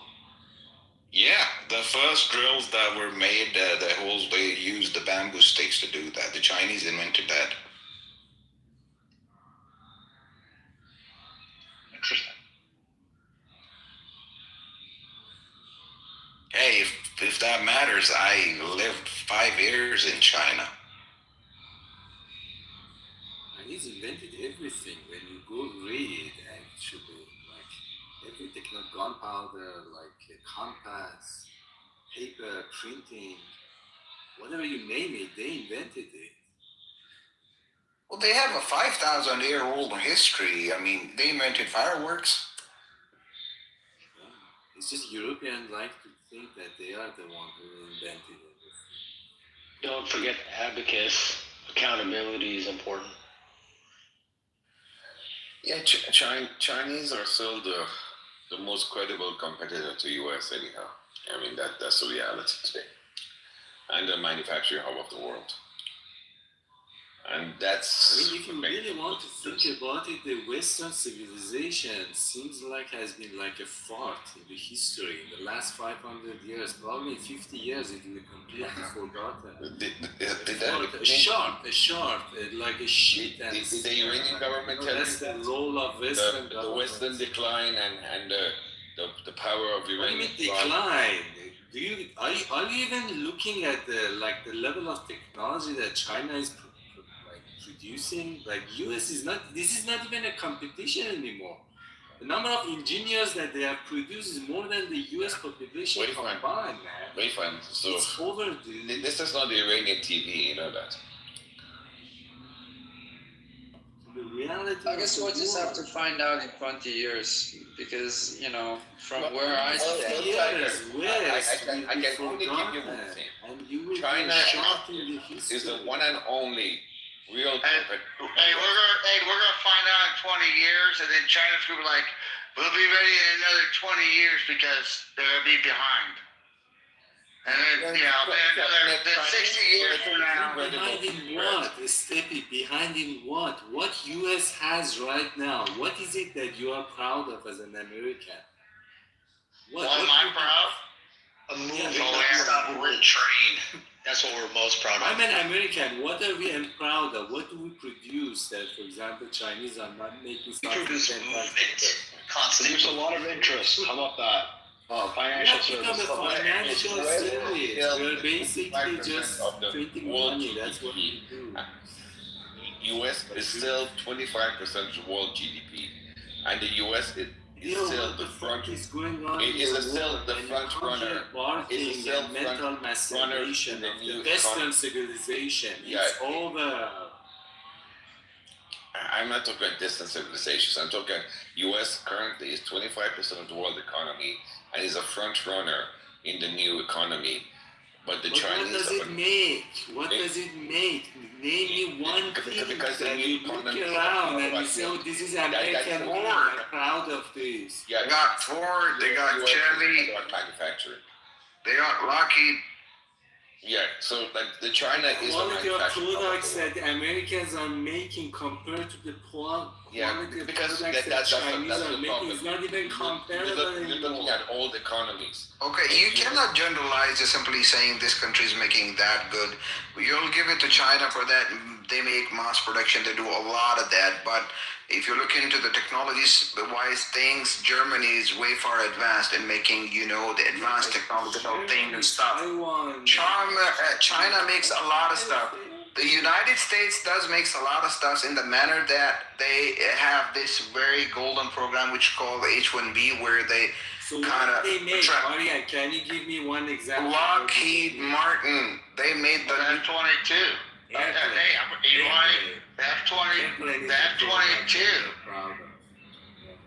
Well, because China and Russia keep trying to, basically Timu it on their end. Talking about the product of daily use, people. Yeah, but US F-35 is useful. US is not in that business. You think you seem to have no idea. This is what you are proud of. You can keep modern economy is not about manufacturing. This is what you are proud of. China, we have come down our civilization. We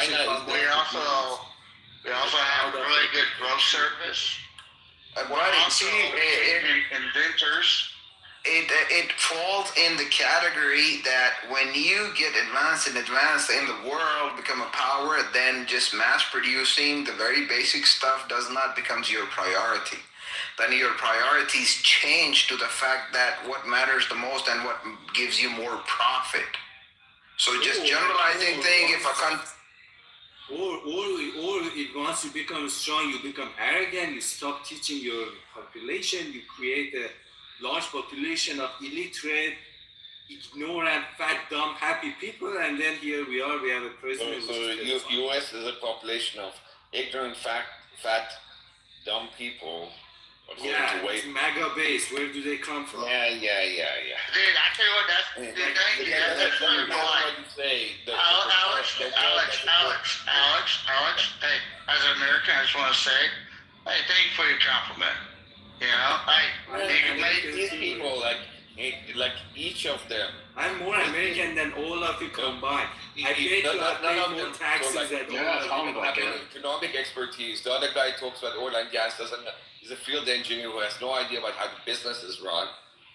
This is the whole thing. You have no idea what the fuck you are talking about in any kind of field. You don't. Politics, you are illiterate. Finance, you are illiterate. Alex, what do you do exactly? I'm a banker. Masturbate. What kind of banking? My father was a banker. Energy banking. Energy banking? Which energy? I used to do oil and gas. Now I've moved to renewables because it's more. What did you used to do in the oil and gas? All these major companies that you keep on naming of it, they're all my. Which the exploration companies, the drilling companies, the side companies. Across the spectrum. So from upstream, midstream, downstream.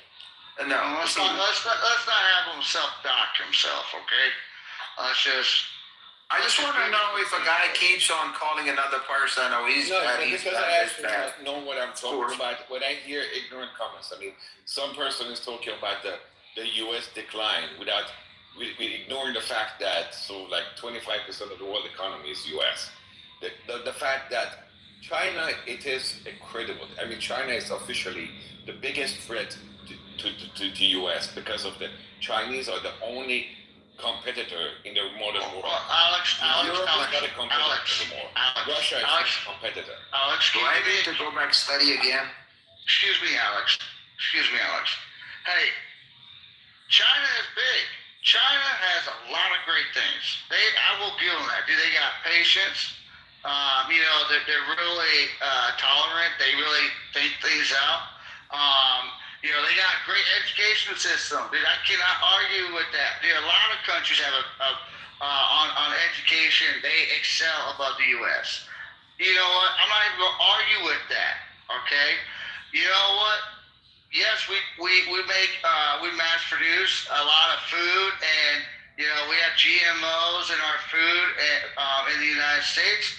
Yes, a lot of Americans are bigger than around the world. I'm not even going to argue with that.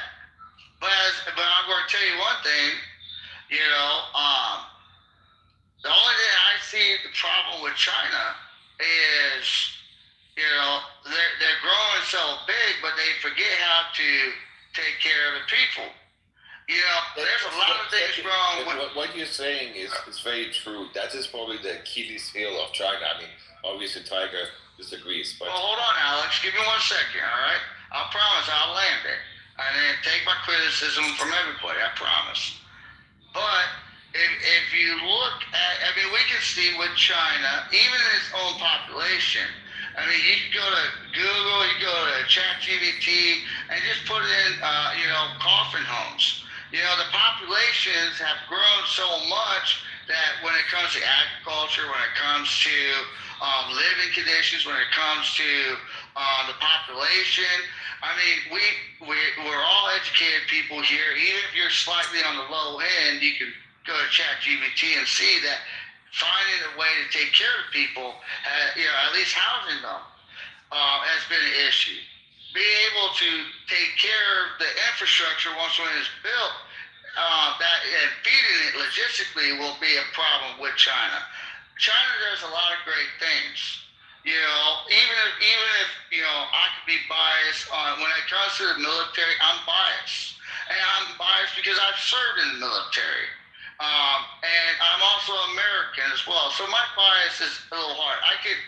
But that's all I'm going to say, Great people come out of China, and they're not, and I just want to let you guys know, my bias is based off of my personal, but when it comes to inventions and stuff, I believe America has been pretty good at coming off the wall inventions.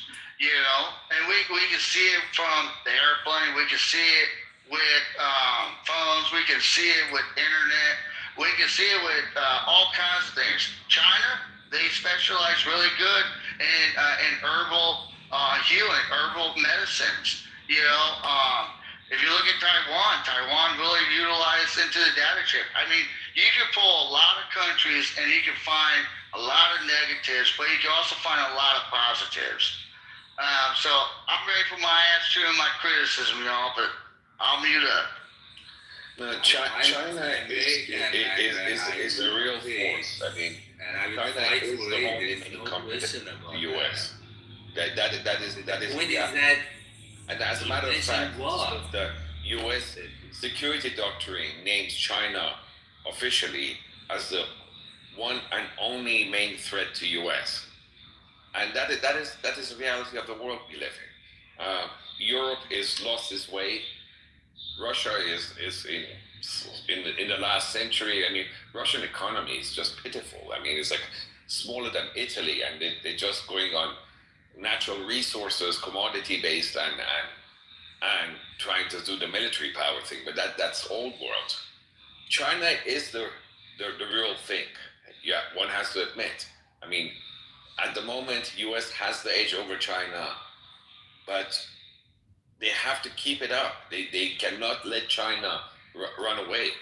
And that's where, as I said, the biggest security threat to US is China, because China is a real competitor in terms of technology, everything. In the modern economy, China is the one which gives US a good run for its money.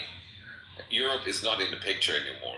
As I said, Russia is and not in the you picture. as an American want United States attack Iran. Right now, instead of an American wanting US focusing on China, you come here. So this is how full of shit. Yeah, you are. because you know this fact. Because you want to engage United States with Iran and I'm Middle Iranian, East. and unlike you, I'm not a supporter of the Iranian government.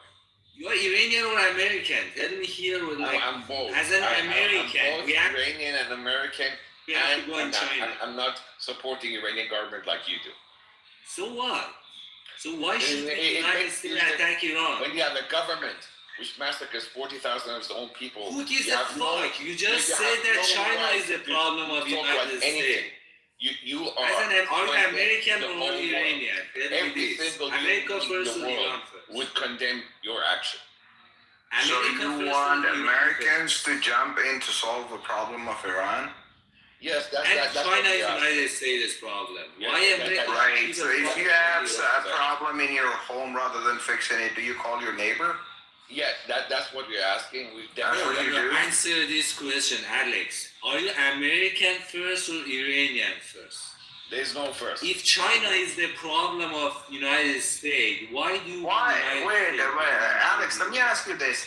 What makes you think that when America is going to come in, it's going to be good for Iran? Oh, we've all. That's a we've all different that- thing. I cornered him. I cornered Because this motherfucker. we're struggling with a government which is literally destroying Iran and killing Iranians on a daily basis. I agree with you on everything. American problem. How is it? No. That's not the thing. Okay, I agree with you. There are a lot of problems in Iran. Okay. How is America going to solve that? By invading Iran? Well, the kind of the theory behind that, as you're asking, is Iranians are hoping Americans would give them some military hand, because Iranians have been incapable of toppling this government, because the government has all the military power. So a weaker military power with weaker force of suppression by the government, and that's what really Iranians are looking forward to. It's like if the Americans. But how is that going to benefit Iran? Because you're just telling me how they're going to do it, but you're not telling me what's the... Change of government. Iranians need help to change their government. And when America is going to come in, name me as one country that Americans went on to help and that country prospered. Oh, pretty much a lot of them. Name one. Oh, I can name few. I mean, you can.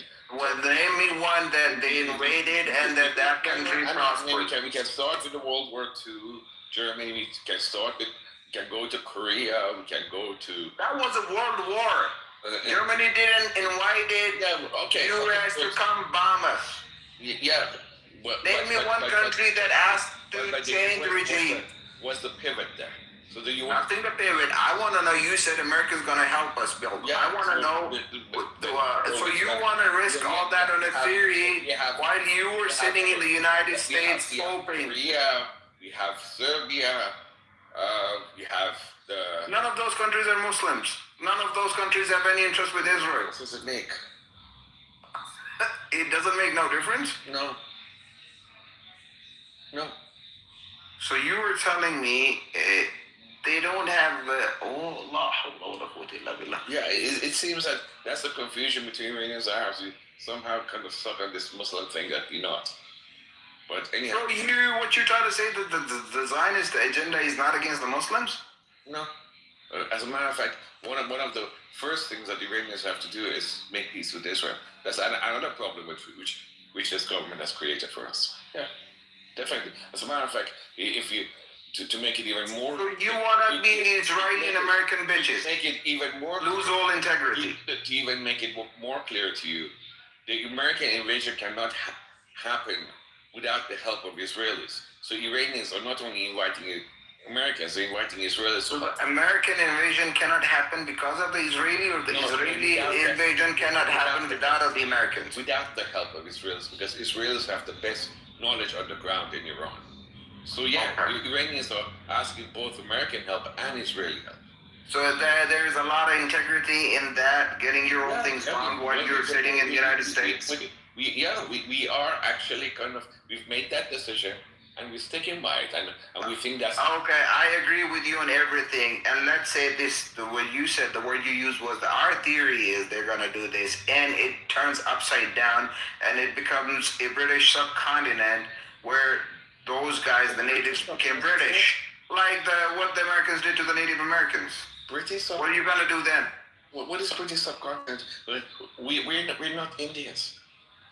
Well, you are literally asking the other government to come bomb. They're going to spend money. They're going to spend their people, resources, everything for what? For the love of Iran? So that's one of the reasons. So I keep on telling you, maybe going to come back to the world of business. No, I just want to know if a country is spending so much resources for the sake of love of Iran. Mutual interest. The Iranian and the Iraqi people said the same. Well, to be honest, you think so, but Iraqis are actually doing pretty well for themselves now. Iraqis. What? Do you live in a delusion or something? No, Iraq is a failed state, man. What are you talking about? Iraq's GDP per capita is now 3 times Iranian. Yeah, Iraq. That's not a good bar. Since you're compared to what it was before the 90s, man. Since you're oil, no, it's actually higher than what it was before. And since you're an oil engineer, you should know Iraq is now reaching. And Iraq is selling its own oil independently. Yeah. And the American has no control over it. No. Habibi, you live in a place where they have unicorns. Okay, so I have the unicorns. Yeah, but you literally you drink a lot of Red Bull. You tell me, what has the American government got to do with Iraqi oil? Literally, that they are the only country in the world that has a budget of $900 billion of the defense budget, right next to the second being Russia. Where do you think all that F-Raptors, when they're flying, and the F-35, they're flying, and the B-2 bombers flying, where do you think they get the oil from? Oil from? Are you kidding me? First, I mean, if you're an oil engineer, a kind of the fuel for a plane is like nothing. But meanwhile, what is that got to do with anything? Iraqis have... Where does the jet fuel comes from? The jet fuel they buy from wherever the jet... They have a separate hose where they open the Avada Kedavra. They bring the Harry Potter and the Hogwarts. Silly conspiracy theories, but I'm just going to give you that. So let's say, so like any Iraqi jet fighter which lands in Iraq would get a free fuel. So what? May I give a few? You know what? I'm gonna go to Hogwarts to study my oil engineering again. They might give me the one. I don't care. The one. Because, brother, listen to yourself, okay? Find one person that agrees with you. But do you know anything about money? It's like, you think that if a jet fuel is like a fuel, I mean, I don't even accept the fact that Americans are getting free jet fuel. But even if they get free jet fuel, how much is that worth? Do you have any idea how much it costs to run a B-2 bomber? No. Then shut up. No, but you May I get a few statistics? The cost of a B-2 bomber is all Yes, please allow new voices. Hey, what's up, man? So sorry, my phone was in the pocket. Okay, let's allow new voices. Out of time, hang on. Go on. There have been a lot of talk about different countries and U.S. I just want to give you some statistics about U.S. Everything is 100%. The Iranian professor is gone. Listen. The U.S. This guy is the highest professor who's been fighting the U.S. imperial. Listen, man. Shut up and listen. Alex, please allow him to speak, man. Come on. I just happen to know this guy. He's been on the communist trail since the 1950s. Alex, it's okay. It's okay. It doesn't matter. Go on. I'm giving you free information, and you can fact check it. U.S. has the highest number of maternal mortality that amongst the advanced countries. The highest number of infant mortality. U.S. 2 out of 5 kids go hungry at night in the United States. 40 to 50 million people don't have health insurance. About 50, 60 million people have less than $400 in their savings. So if their car needs 4 tires, they don't have cash. They have to go on their credit card and pay 29-30% interest rate. U.S. is the only country that has killed more than 70-80 million people over the last 70-80 years. U.S. has more than 3 million people in jail, more than anybody, more than 10-15 countries combined. Do you want me to tell you more? So, I mean, are you convinced now to leave LA and move to another country? No, I just want you to be aware of. I'm fully aware of your. Listen, what happened to Iraq? This is not the first time I've seen. Alex, what he's saying is we should acknowledge what America has done, the deep, dark history of America. You see what I'm saying? And what people. Every nation, I mean, so this is not about Sovietopia. Every nation has its dark moments. No, but this is supposed to be a democracy. Yeah, but the beacon of democracy. The way he talks about the present time. Beacon of democracy. Rondo, can you please mute up? Beacon of democracy exists in America, right? Yeah, but hold on. Why is the money going to other states like Israel? Yeah, but are you leaving tomorrow or am I leaving tomorrow? According to this guy. I just gave you facts that you can check. The industry. Yeah, I checked your facts. I've known you for a long time, for God's sake. You always say the same shit. I mean, these are real facts. Why do you have to be rude?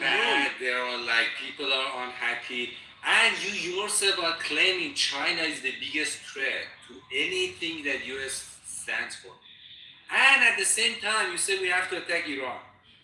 If you have that much internal problem, that's such a big threat. Because that is so why should we attack Iran? Because that is myself. I mean, as an American, you look that is because such a selfish Iranian would like to see my country prosper. So why? America should go and make Iran great? Why? Yes, definitely. At the cost of making United States worse than it currently. Yeah, this is what I said earlier about beggars can't be choosers, right? This is why he said China could buy oil from Iran at a higher than market price despite the sanctions. Well, U.S. could be giving every Iranian $10,000 US every month, but they choose not to. Oh no, they're such bad people. No. It doesn't work that way, Tiger. I mean, that might be your scenario. Our scenario is if U.S. can change the government, we can prosper on our own. as a free country and trading with the whole world, including you, by the way. So you're not going to be excluded on the trade, by the way. How much did Iraq cost? How much did Iraq war cost the United States? Wait, man, it cost trillions of dollars, guys. Man, please, I want to make one point to Amir and everyone in this room. Please, if you guys get the chance, watch the Twitter link that I shared. Watch it, guys, because it's Ramadan and we're fasting. I know a lot of us in here are Muslim. The reason why I wanted to share is to show people in here, especially the Zionists in this room, how evil and disgusting the evil Jewish Zionist entity is. These Jewish terrorists, they're terrorizing Muslims during Ramadan. And also, one point I want to make is, they might be attacking Iran soon by using Israel, and then America will join the war. And guess what? All of us Goyim will die for these dirty Jewish Zionists, and our lives are going to be fucked over. Didn't I warn you like multiple times? I think I'm gonna have to block you finally. My bad, no. It's up to you. It's up to you. I'll put you on a permanent block list. My bad. I warned you on this multiple times. Now I was gonna say the Zionists, they're gonna make. No, I warned you multiple times. I would actually permanently block you. No. Because every time I call you out, you do the same shit over and over again. Okay, I apologize, bro. My bad. I just wanted to make a point, guys. That's all about me. I apologize. I want to say Zionists. But keep your disgusting point to yourself. I don't care about your point. Oh my God. I mean, by the way, are you fasting? Fasting, California. Fasting. No, are you fasting? Not right now. No, but generally, are you fasting? Yes. Then you're Ramadan Mubarak or whatever. Thank you. Aren't you fasting? No, another thing to learn about Iranian. Oh my God! I thought you were Muslim. Yeah, we are special Muslims. Hey, what is special? Is there such a special? Don't do that. Don't do that. Iranians fast. Don't do that. Iranians don't. No. The number. What are you talking about? I'm fasting. You can fast. It's just a majority versus minority. Come on, man. Here you go again. No, it is true. It is very true. So let's keep to the majority. No, there are definitely people who fast. By the way, also, you know something else I learned when I was out of Iran? Because when I was growing up in Iran, I was there till I was young, but like I was 7, 8 or something. The issue was Iranians also don't have 30 days of complete fasting. So like even the religious people in my family, they used to fast for a couple of days, and they said like we basically did what God wanted to, and that's good enough. And when I came outside the country, I saw all these Arabs, Pakistanis. They have to fast the whole 28 days or something. They are pretty hardcore. So yeah, fasting. Yes, there are Iranians who fast, and Mazi is one of the members. Most of them don't, and some of them who do, they don't definitely fast for 28 days.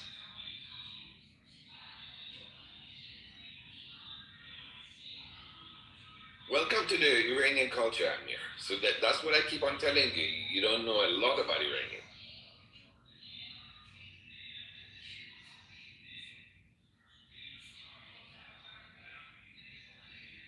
But it's good. All good. I told you, Ramadan Mubarak to you.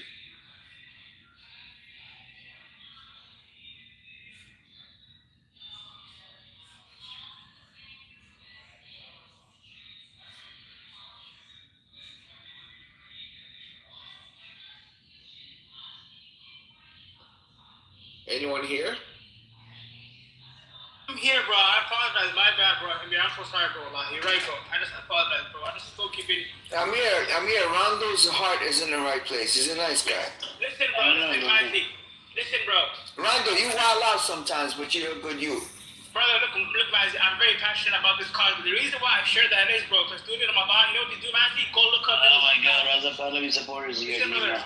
I want to look with Mazi and Amir.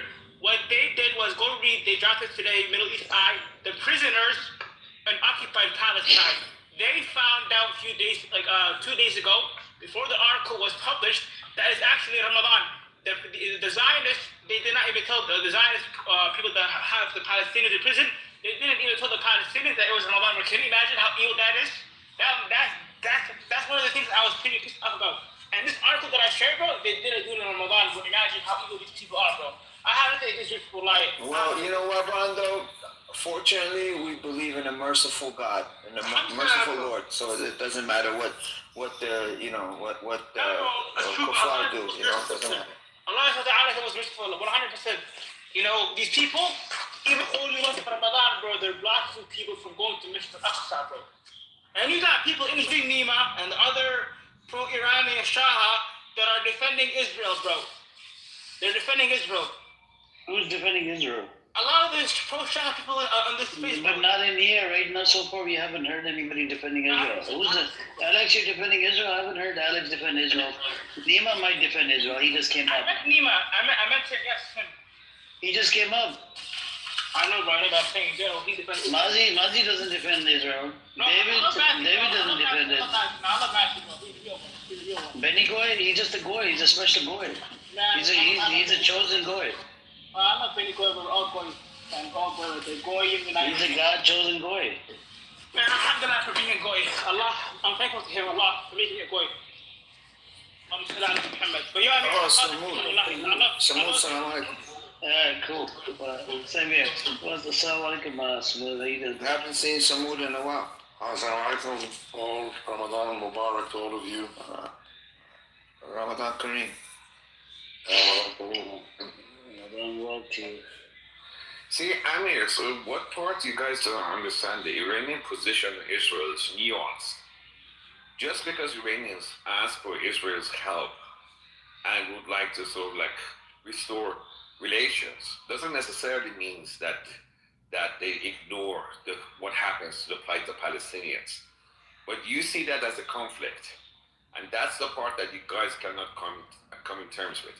For Iranian national interest, Israel is a help today, and in the future, it's definitely not to the benefit of Iranian national interest to be fighting Israel, because we've seen the effects of that fight. So Alex, in the long run, do you think Israel is going to be helpful? Yeah, so in the long run, to the national Iranians, Iranian government and Israeli government should not fight, and I mean, short of being allies, they should definitely cooperate. But see, there is one part on the national interest and the governmental part. Then there's a plight of the humanitarian plight in Israel and the issues with Palestinians. Now that part should not fall on the government. It should fall on the Iranian people, NGOs, and anyone who wants to support the Palestinian cause.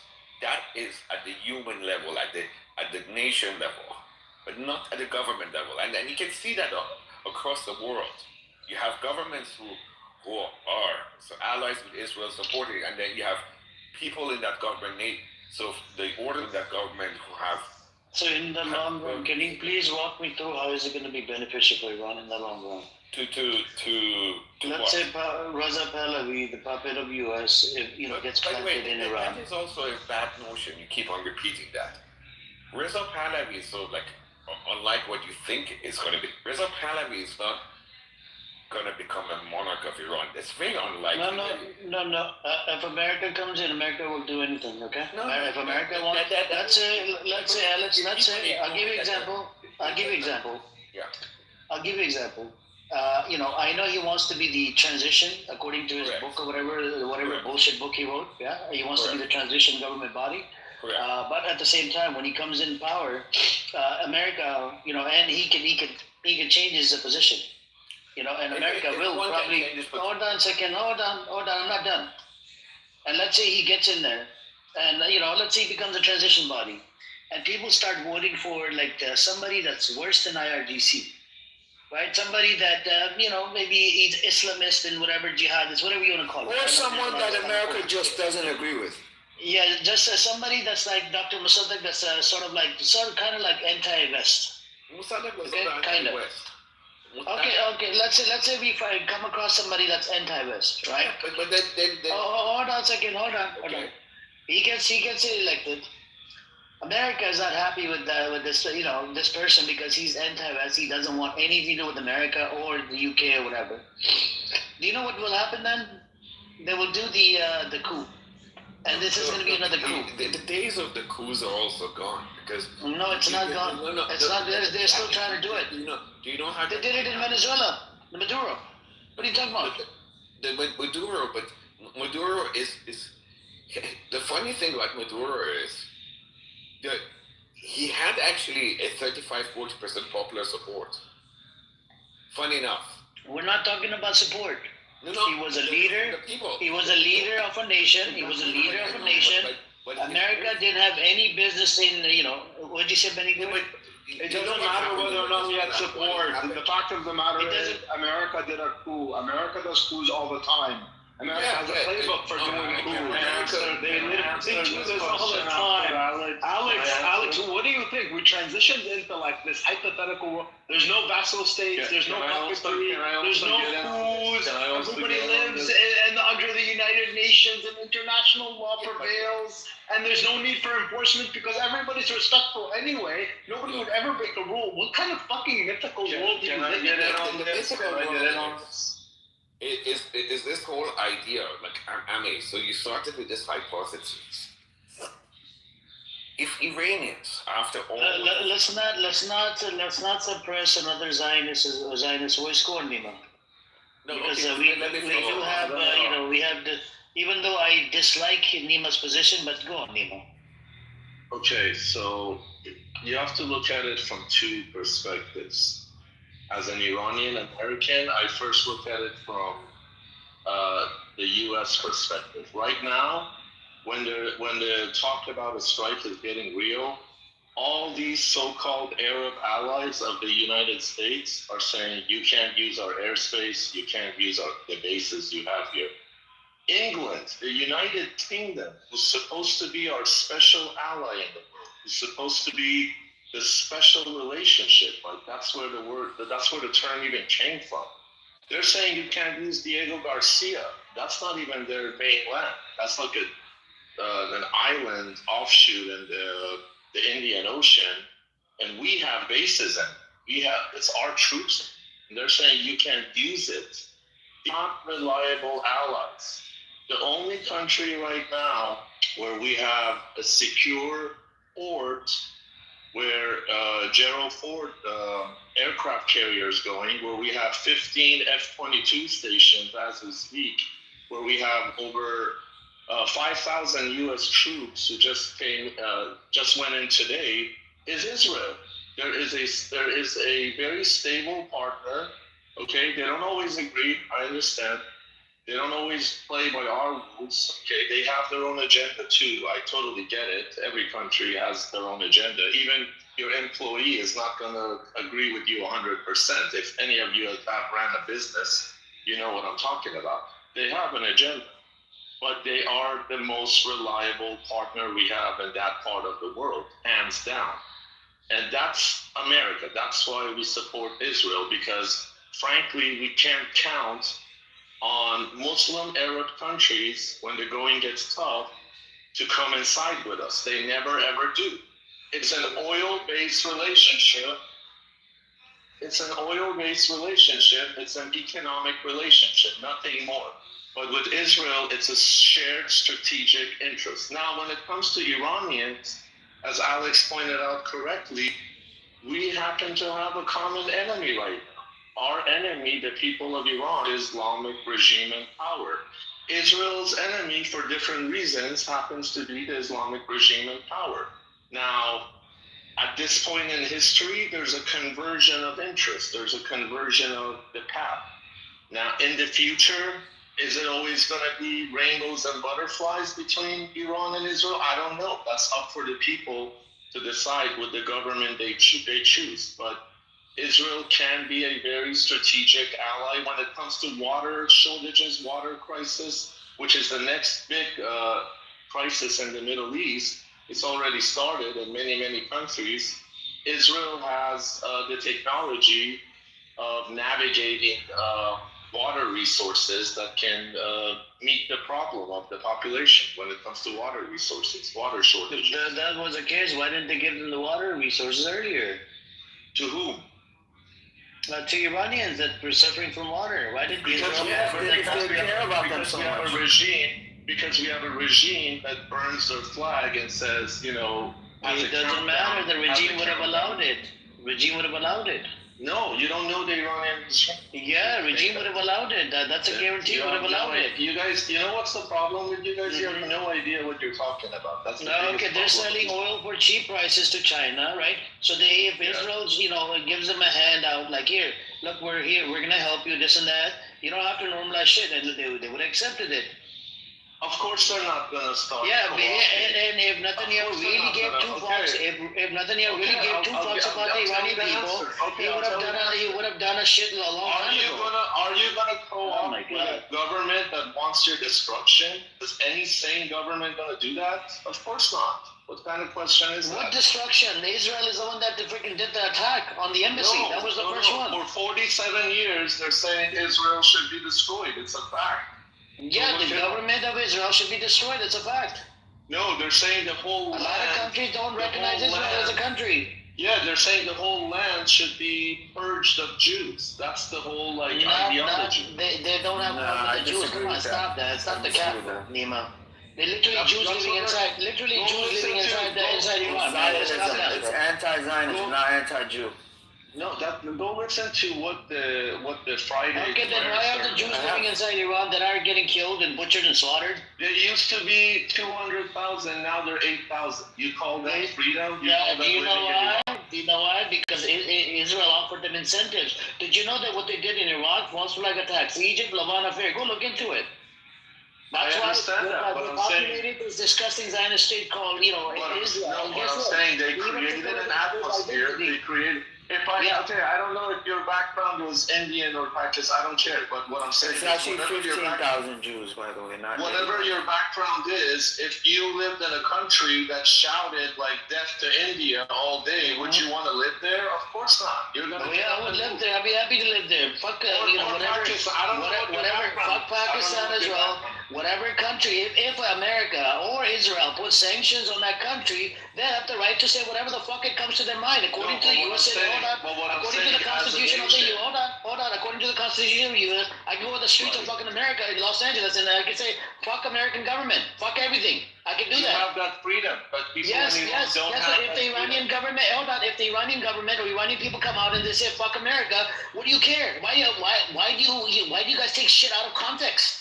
Because that's a nation, not a citizen of the U.S. That's a nation. We're talking about a fucking government putting sanctions for over 40 years. Of course, yeah, because you are directly against American interests. Of course, they're going to put sanctions. American interests. So you're traitor to your nation. You want America to attack your country. Okay, good point you bring up. Because the Islamic regime is not representing my nation, so I can't be a traitor to a country that I don't, to a government that I don't even see as my own.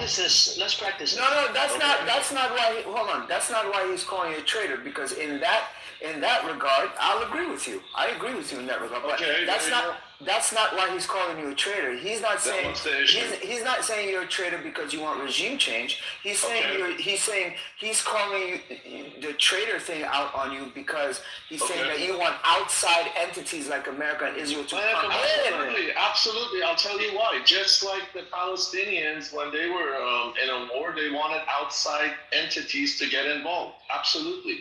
Just like America, hold on, give me a second.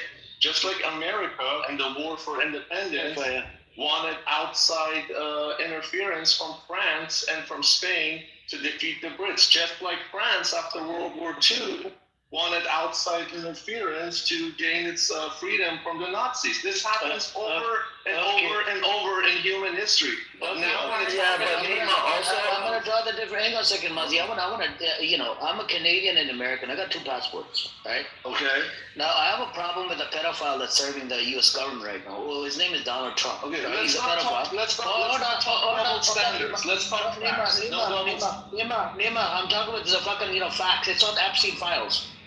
Any motherfucker that's that was a buddy with Epstein is a fucking pedophile. Trump was buddy-buddy with Epstein. We have a problem in American government right now. Not true. Not true. Running this. Hold on a second. Running up for Trump. I know. He's creating a lot of problems. ICE is killing people. Fucking, the protesters are getting arrested, right? Their freedom of speech is getting violated. We're about to have a constitutional crisis in America. Now, if I were to go to approach Canadian government, hey, Canadian government, can you topple the American government? Because I have a problem with the American government. You know what that makes me? It makes me a traitor to America.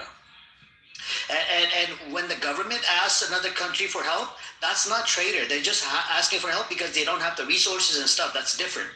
When as an Iranian person, you are an Iranian citizen. You're proud to be Iranian. You as just like me, I'm an American. I approach Canadian government for help. I want to topple the regime. That's a traitor move. I'll tell you the difference. Okay, I got your point. I got it. Let's go one by one. I'll tell you the difference. Trump won the popular vote and the electoral vote in a fair election. He won fair and square. He has popular mandate to be the president of the United States. Now, nobody can ever gain 100% of the nation's votes. And it's you have every right to be against it. That's totally fine. But whether you're against them or not does not change the fact that he has popular mandate through the Constitution of the United States. In the Iranian regime, less than 45% participated in the last election. About 22%, according to the official report from the Islamic Republic, which is full of lies, by the way, but let's say it's a fact for now. Let's just accept it at face value, okay, for the sake of this argument. Less than 22% have voted for the current president, okay? And this is 3 years ago. From that time, since that time till today, the government, his government has lost even more popularity. So a lot of the people who even were supporters of the Islamic Republic are now saying they're regretful for even voting for him. Okay, so he doesn't even have that 21% support anymore. So the baseline support for the Islamic Republic I'm not talking. Did you answer my question? That question. I'm answering your question very directly. I'm asking you about a regime. Okay, I'll tell you. Go look into that. I want you to look up the definition of a traitor. Okay, let me finish my point. No, you're taking it somewhere else. I don't want to go somewhere else. I want to just focus on the traitor part. I'm going to be directed exactly to where you are. Can we please focus on the traitor part? I'm focusing on that.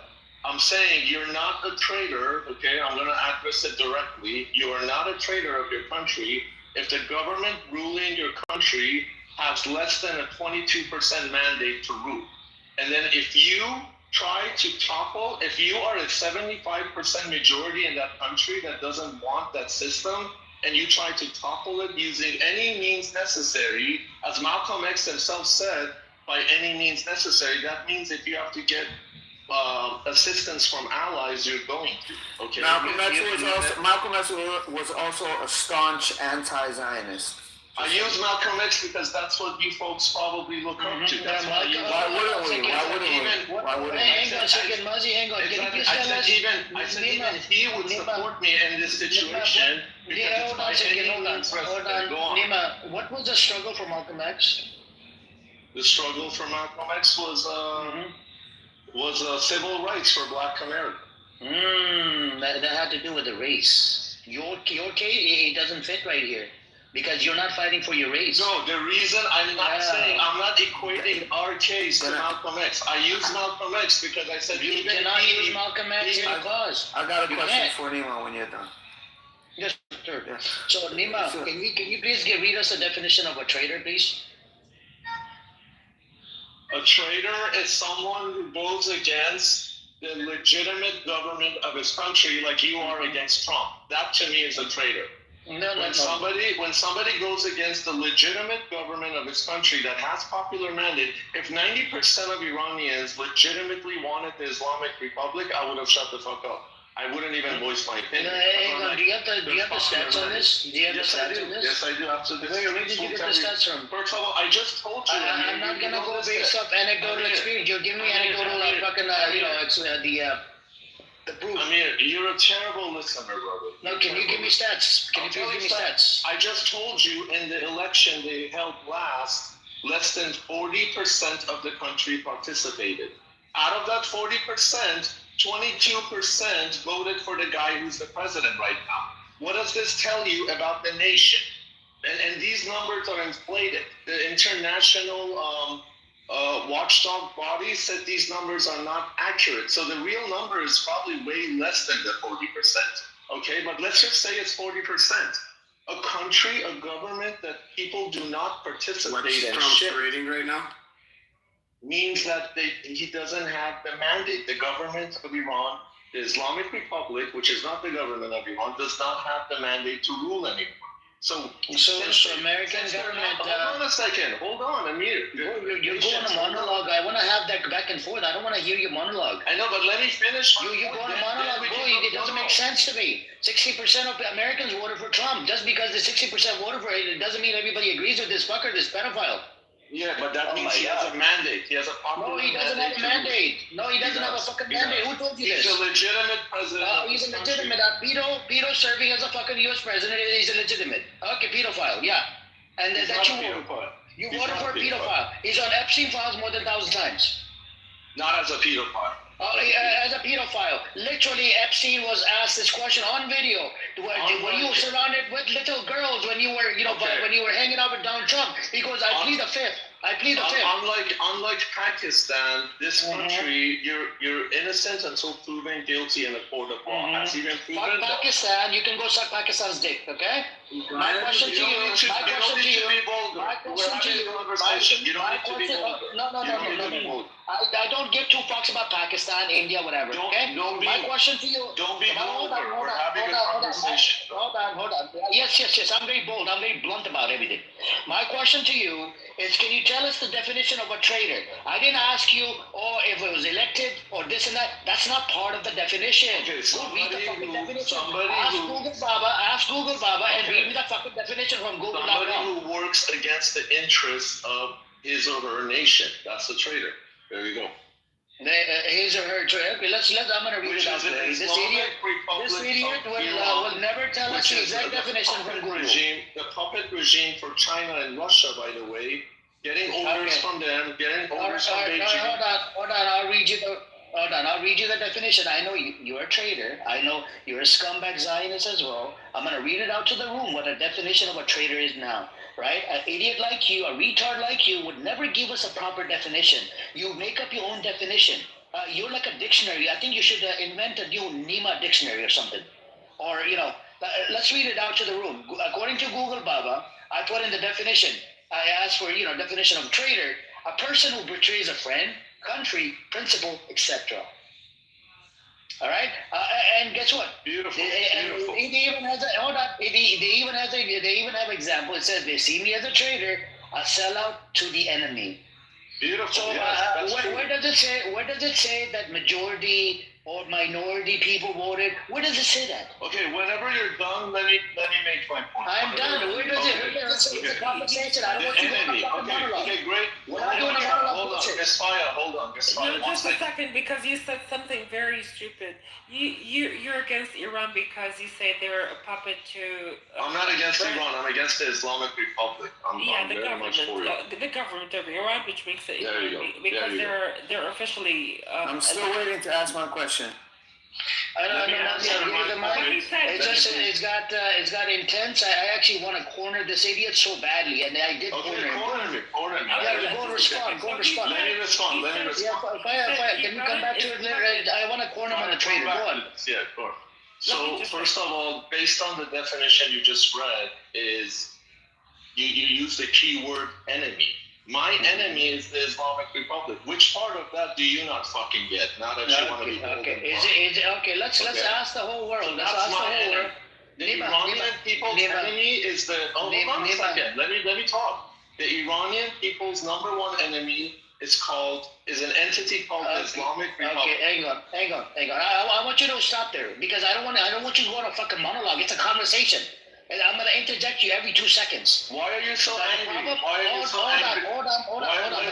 Anger? Oh my God, I have to mute you. Every 2 seconds, I have to mute you now.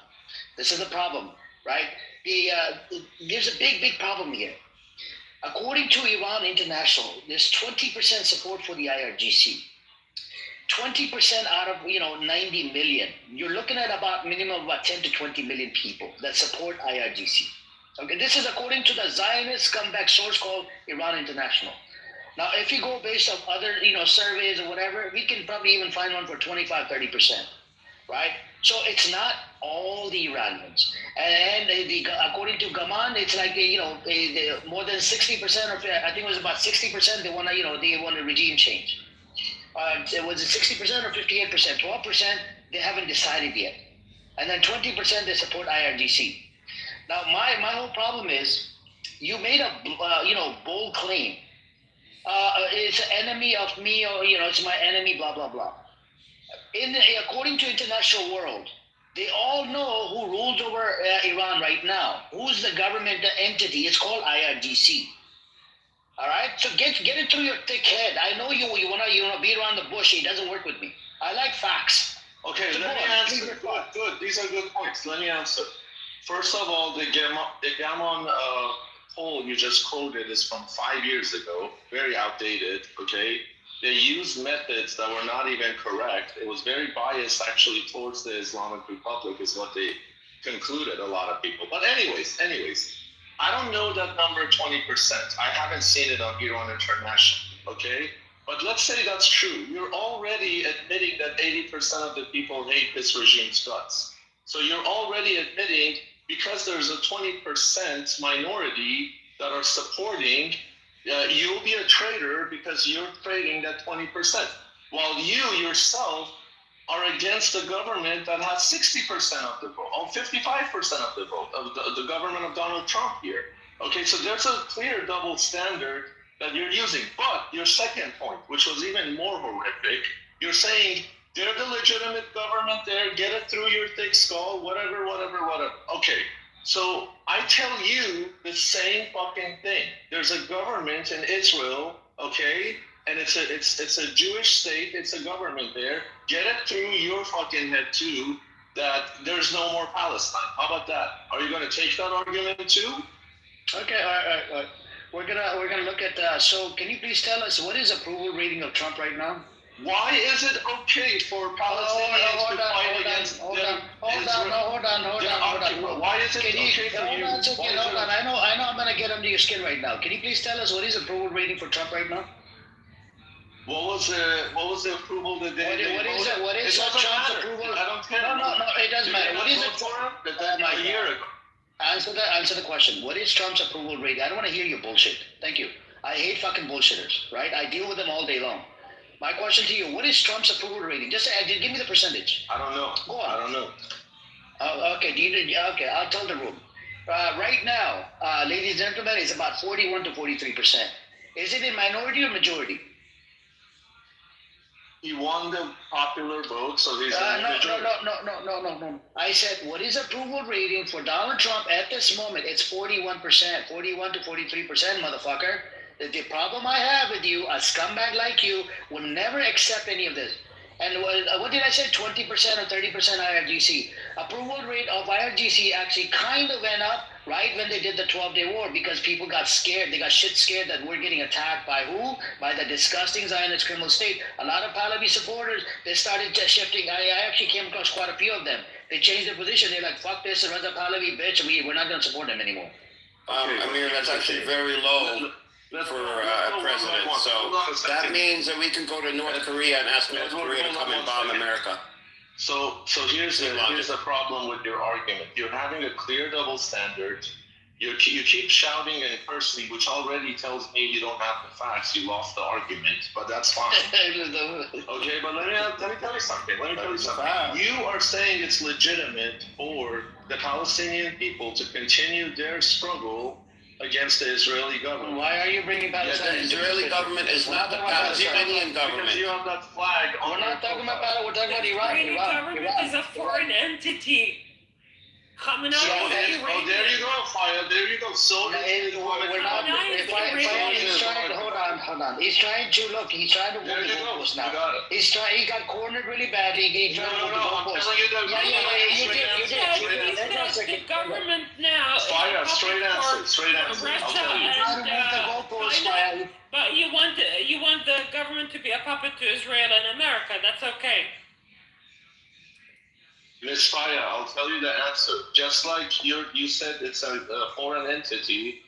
Go look where most of the Islamic Republic leaders were born. It was outside of Iran. It doesn't matter. That's because they were They brought in foreign soldiers, foreign troops from Iraq, from Pakistan, from Afghanistan, from Lebanon. They brought in foreign mercenaries, okay, to kill Iranian indigenous people. This is what's happened. Okay, so to me, they are a foreign occupying force. And they are not legitimate. They're not legitimate in the land of Iran, and they're gonna go. You guys all. And you want to bring in another foreign occupying force? Can I ask my question, Amir, please? Yes, Mazi, go on, Mazi. Thank God. Okay, so Nima, I want to go back to where you said that foreign help is okay because many other countries have gotten foreign aid to do their revolution. Sorry. So, Iran historically has been fucked over by the U.S. and Britain since the early 1900s, right? Even probably before that. I mean, from the starvation to Mossadegh to the Iranian Revolution in '79 to the Iran-Iraq War. Time and time again, the U.S. has shown that they do not have our best interests in mind. Britain, the West in general has shown that throughout the past 100 years, probably, maybe more. So why would we go to a country who has constantly bitten us, a snake that's constantly bitten us, go back and get help from that snake again, and then expect not to get bitten again? And Israel is just an extension of the U.S., so I'm bunching them in as well. Very good question. My question is this: okay, help, yeah, get help from outside forces, cool, and please don't answer this way. I beg you, because many Iranians have. You seem more in depth and intellectual than the other ones that I've spoken to. Please don't say if not them, then who. Please don't say that. No, I won't say that. I won't. Okay, but why can't we get help from the 190 countries that are remaining? Why can't we get help from one of them instead of the snake that keeps biting us over a century? Okay, very good point. No, you're bringing a valid point. I'm not going to argue against that question. First of all, I don't bundle up the U.S. and Great Britain. I think they have very different agendas, even now, as you can see. The UK, I'm 100% with you. Over the past 2 centuries, they've screwed over the entire Middle East, not just Iran. They've screwed over the entire region as a whole, and they're continuing to do so, by the way. The only country that did not list the IRGC as a terrorist organization yet in Europe is the UK, the country that's not allowing its staunch ally, the United States of America, for Christ's sake, to use Diego Garcia, is the UK. But when it comes to the United States, certain democratic administrations like Jimmy Carter's and Barack Hussein Obama's, absolutely, they've screwed us over. But under Republican administrations, during the Shah and after, we've had very good relations with them. I mind you, I don't know if you're Iranian or not, but if you are, you probably have heard this before. Yeah. Okay, so you probably have heard that the province of Azerbaijan after World War II was completely separated, occupied by Russian forces, by the Red Army. Yeah. It was the United States that pressured them out of Iranian soil. So the only reason we're not even smaller, we have our territorial integrity, is the United States after World War II. So the United States has played a more fair hand compared to these other colonial powers like Russia and the UK when it comes to Iran. And now we have an administration under President Donald J. Trump that is pressuring the regime even more, pushing it to a corner, something that Amir has been trying with me all night but hasn't been able to. and is really pressuring in an effective way. They're on their last leg. I do believe the Iranian regime, the Islamic regime, has never been weaker than it is currently right now as we speak. They're begging behind closed doors. We'll make a deal. We'll give you the uranium. Do not attack us, because they know it's endgame for them. They know it's going to be checkmate soon enough. But it's just too late, because I don't think the American powers to be at a congressional level, at the presidential level, are buying that shit anymore. They know they're going to go back to enriching. Hold on one second. By the way, the spiral that took place that is still affecting us to this day, it's safe to say that it started with Mossadegh, right? And the CIA Ajax. Hold on. Okay, it's one of the major ones. It's one of the major ones that we're still feeling the ripple effect from. And the CIA Ajax fucking operation that they were doing was under Eisenhower. Eisenhower was a Republican, bro. He wasn't a Democrat. I know, but let me tell you something. First of all, that was not a coup d'etat. That was a coup attempt by Mossadegh to overthrow the monarchy. In the constitutional monarchy of Iran in 1954, you can go read the Constitution. Article 13, I believe, 12 or 13, it says Shah, that their sovereign, can remove any minister, okay, that's in his legal authority to move any minister, including the prime minister of the country, which happened, I believe, like 17 times during the 50-year Pahlavi dynasty. 17 prime ministers were removed. So were there 17 coup d'etats? Why was this one particular one a coup d'etat, but the other 16 were not? Because the CIA had a hand in it, and they pushed. No, I'm telling you, Maziar. Is your full name Maziar? Yeah. Maziar, I'm telling you what actually happened is the Shah signed the release of Mossadegh. He refused to go, and he dismantled the parliament. Listen, he dismantled the parliament. This was not under his constitutional authority to do so. Okay? He was staging a coup against the Shah. If the Americans helped, they helped restore the monarchy, which was not supposed to go to begin with. Plus, there were later letters that came out. Go read the letter Mossadegh wrote to the ambassador of the Soviet Union. The same year the so-called coup happened. Go read the letter. Go read the language of the letter. Go read the concessions he promised them for the oil of Khuzestan. Go read these documents, and you tell me who was staging a coup. It was a red coup that was taking place. The Shah had perfect authority to stop it, which he did.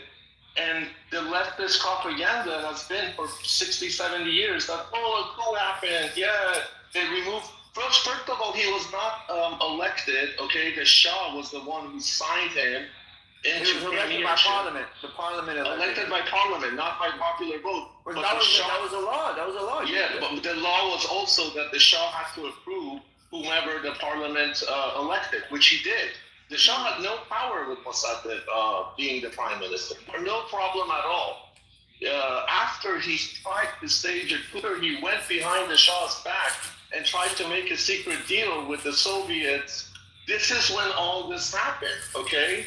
And you can call it a coup d'etat, but it's really not a coup d'etat. A coup d'etat happens when a military power removes the power above, not when the power above removes the power below. That's not a coup d'etat. If a CEO fires a branch manager, is that a coup d'etat against the branch manager? How does it work like that? The prime minister does a coup d'etat against the Shah. The Shah doesn't do a coup d'etat against the prime minister. That's ridiculous. You can remove the prime minister with one signature. The Constitution gave him that authority. Okay, plain and clear. Article 13. Okay, this is what they don't tell you in schools here. This is what they don't tell you. All this tells me two things. One, the tentacles of the U.S. have been infiltrating Iran, obviously because of our resources for almost a century, maybe more, and screwed things up left, right, and center. That's number one. That's what that tells me. Number two, what it tells me, all this chaos that we're talking about is that a monarchy doesn't work, nor does a theocracy. And we got to figure out some democratic shit that everybody agrees to. Let me ask you, Monsi, why does a monarchy work for Sweden but not for us? Why does a monarchy work for Norway? First of all, those aren't real monarchies. Those are just symbolic monarchies. They're constitutional monarchies. Yeah. Constitutional. Yeah. But what I'm telling you is every country, what you just said, every country has certain interests. The U.S., at that time, yes, absolutely, even today, wants to control the raw resources of the world because it's a global hegemonic. Guess what? If America was out of the equation, you think if America was out of the equation, everything would be rainbows and butterflies? Russia and China would step in. France would step in. Other countries would be even more predatory. Let's say there was no Israel in the region. Where's your proof that it would be more predatory when the U.S. has proven to be the most predatory? Okay, but before there was the state of Israel, were there not wars in this region? Was there not genocide in this region? Was there not starvation in the country that me and you are from? Did all this not happen before there was a state of Israel? So why all of a sudden all the blame of everything in the region? No, this is my stance with Israel and Iran. I'd say, I'm not going to involve the stance that I have between Israel and Palestine. I'm not going to involve that stance, but I am going to draw a parallel. So you have the Islamic Republic of Iran, the government, killing thousands of people, killing their own people. Totally disagree with that. I'm not with that. Any government who kills their own people should be out of there. It's plain and simple for me. But then why would you get help from another nation that just killed over 70,000 people? Why would you get help from them? Because they definitely are not going to have your best interest in mind. Their hands are bloody even more than even longer in history than the Islamic. Okay, I'll tell you. They've been in power since 1948. Okay, I'll tell you exactly why. In World War II, when the Nazis occupied France, okay, that didn't mean that the Allies were not also bombing and were not also killing. But for the French people at that time, the Allies were the only hope of getting freed from the Nazis. Okay, so there were two sides of a war. Wait, say that again. My phone kind of cut out. Say that again. I didn't hear you. So I'm telling you, in World War II, when the Nazis occupied France, okay, and the French people did not have the means to fight the Nazi occupation, who did they seek help from? The Allies. The Allies were also killing. They were also bombing. They were also having bombing campaigns in Europe. They weren't all that innocent, okay? Both sides were doing a lot of bombing campaigns at the time. But for the French people, so it all depends on perspective, where you're standing. For the French people, the Allies were the only hope of getting freed, getting their country back from the Nazis. The Allies today in Iran, let me finish. Sorry, today in Iran, the only hope right now at this moment of the Iranian people getting their country back from the mullahs, which you just agreed that they should be ousted, they should go, is the United States and Israel to some extent. That's the reality. That's where we differ. I agree with the government leaving and getting replaced and. Okay, how would they be replaced? Let's say you're in charge of the opposition. How would you replace them? Give me a blueprint. How are you going to do it? I'm not a war tactician, but I will tell you this. You don't have. Hold on. I'm going to tell you my opinion, but I'm giving you a disclaimer that I'm not a war tactician. So the thing that I'm going to first tell you why I don't agree with. I already told you half of why I don't agree with Israel and America coming in. I explained to you why we've been screwed over so much by them, and now we want their help again. We're just going to get bitten again. Even though every country has an ulterior motive, this country or this side of the world has shown that their ulterior motive has been vicious toward us and always vampire-esque, right?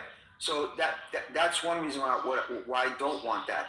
The second reason is the person they want to bring in is forget that he's whatever he is. People can call him call him all the names that they want, and call him a traitor and call him a bootlicker for Israel. Forget all that. Let's say he's not any of those, but he's just not qualified. And again, I'm not going to go for the tactic of, oh, if it's not Pahlavi, then who is it? No, I'm not doing that. I'm not settling for somebody who I do not think is qualified to run a country, and somebody who hasn't been in the country for 47 years and is just not ever been in a place of leadership. I'm not bringing a mechanic to do heart surgery for me. That's just not going to happen. I'm not going to settle. Hold on, let me finish. Now, to get to my non-war tactician possible solution, there's a few ways, but there's no way in hell, Nima, that you as an Iranian can tell me there are not tons of intellectual, smart, qualified Iranians, whether they're in Evin or whether they're hiding somewhere and have a secret coalition in Iran, that they're not there ready to lead the Iranian people within Iran. We don't need somebody who's been out of touch, who's a son of somebody, and just because he's a son of somebody, he's the one. I'm not going for that, bro. I love my people. I love them. I don't want them. I got your point, but here's the problem with your argument. First of all, you don't have any solutions, pretty much, is what you're saying. I'm saying within. Because as you mentioned, those people are in heaven waiting their execution. Okay, that's where they're at. Okay, they're in a dark cell waiting to be hung and executed. Okay, so they're not going to do a revolution from the dark cell. This is a fact. The people who rose by the millions in every province of Iran were shot by shotguns and other heavy artillery. They were killed. They were massacred. Let me finish. I didn't finish my. So what I'm saying is there's two possible things that to be able to uplift these people, whether they're in Evin, waiting to get hung or whatever, or they're maybe in hiding somewhere, gathering their forces. There's two ways. One is get an outside entity, yes, but not America. Not somebody who's bitten us so many times. That's one. The second solution is, which is a far-fetched one, a possible coup. Well, those are my two. The coup will never happen. I know. But the regime is not going to fall within. Let me guarantee you that, okay? The regime structure is not going to fall within. If you've lived in Iran long enough, as I understand, but I'm giving you. It's not impossible, but it is improbable. It's very unlikely. But here's the thing. When the United States took in its military to free Kuwait from Iraq, what was it then? Was it an aggressor then? When the United States went into Yugoslavia to stop a Muslim genocide, okay, being carried out by Christians on behalf of a Muslim population, what was it then? Was it an aggressor? The United States, all we point out are the examples that went wrong. What about all these examples that went right? What about when France was freed from the Nazis, when Denmark was freed from the Nazis? All by the United States, by U.S. military boots. But didn't they only get involved after they got bombed? They were chilling before that. They got paid for it. They weren't doing anything until it hit home, and it was in their best interest. Okay, if they become they're not some superhero. Kuwait is doing fine right now. Kuwait is doing very well right now. I've been to Kuwait. So have I. They're doing very well. They're doing very well after they were liberated by the United States of America. Denmark is doing really well right now. France is doing okay. Well, we just explained Denmark and France too. But what I'm saying is the United States has not always been this predatory power that you guys keep talking about. That's been pillaging and taking resources. It's not like that. So the only one I'm going to agree with you on is because I even though I was involved in demonstrations during that time as a very young kid, I was going out for demonstrations for Yugoslavia.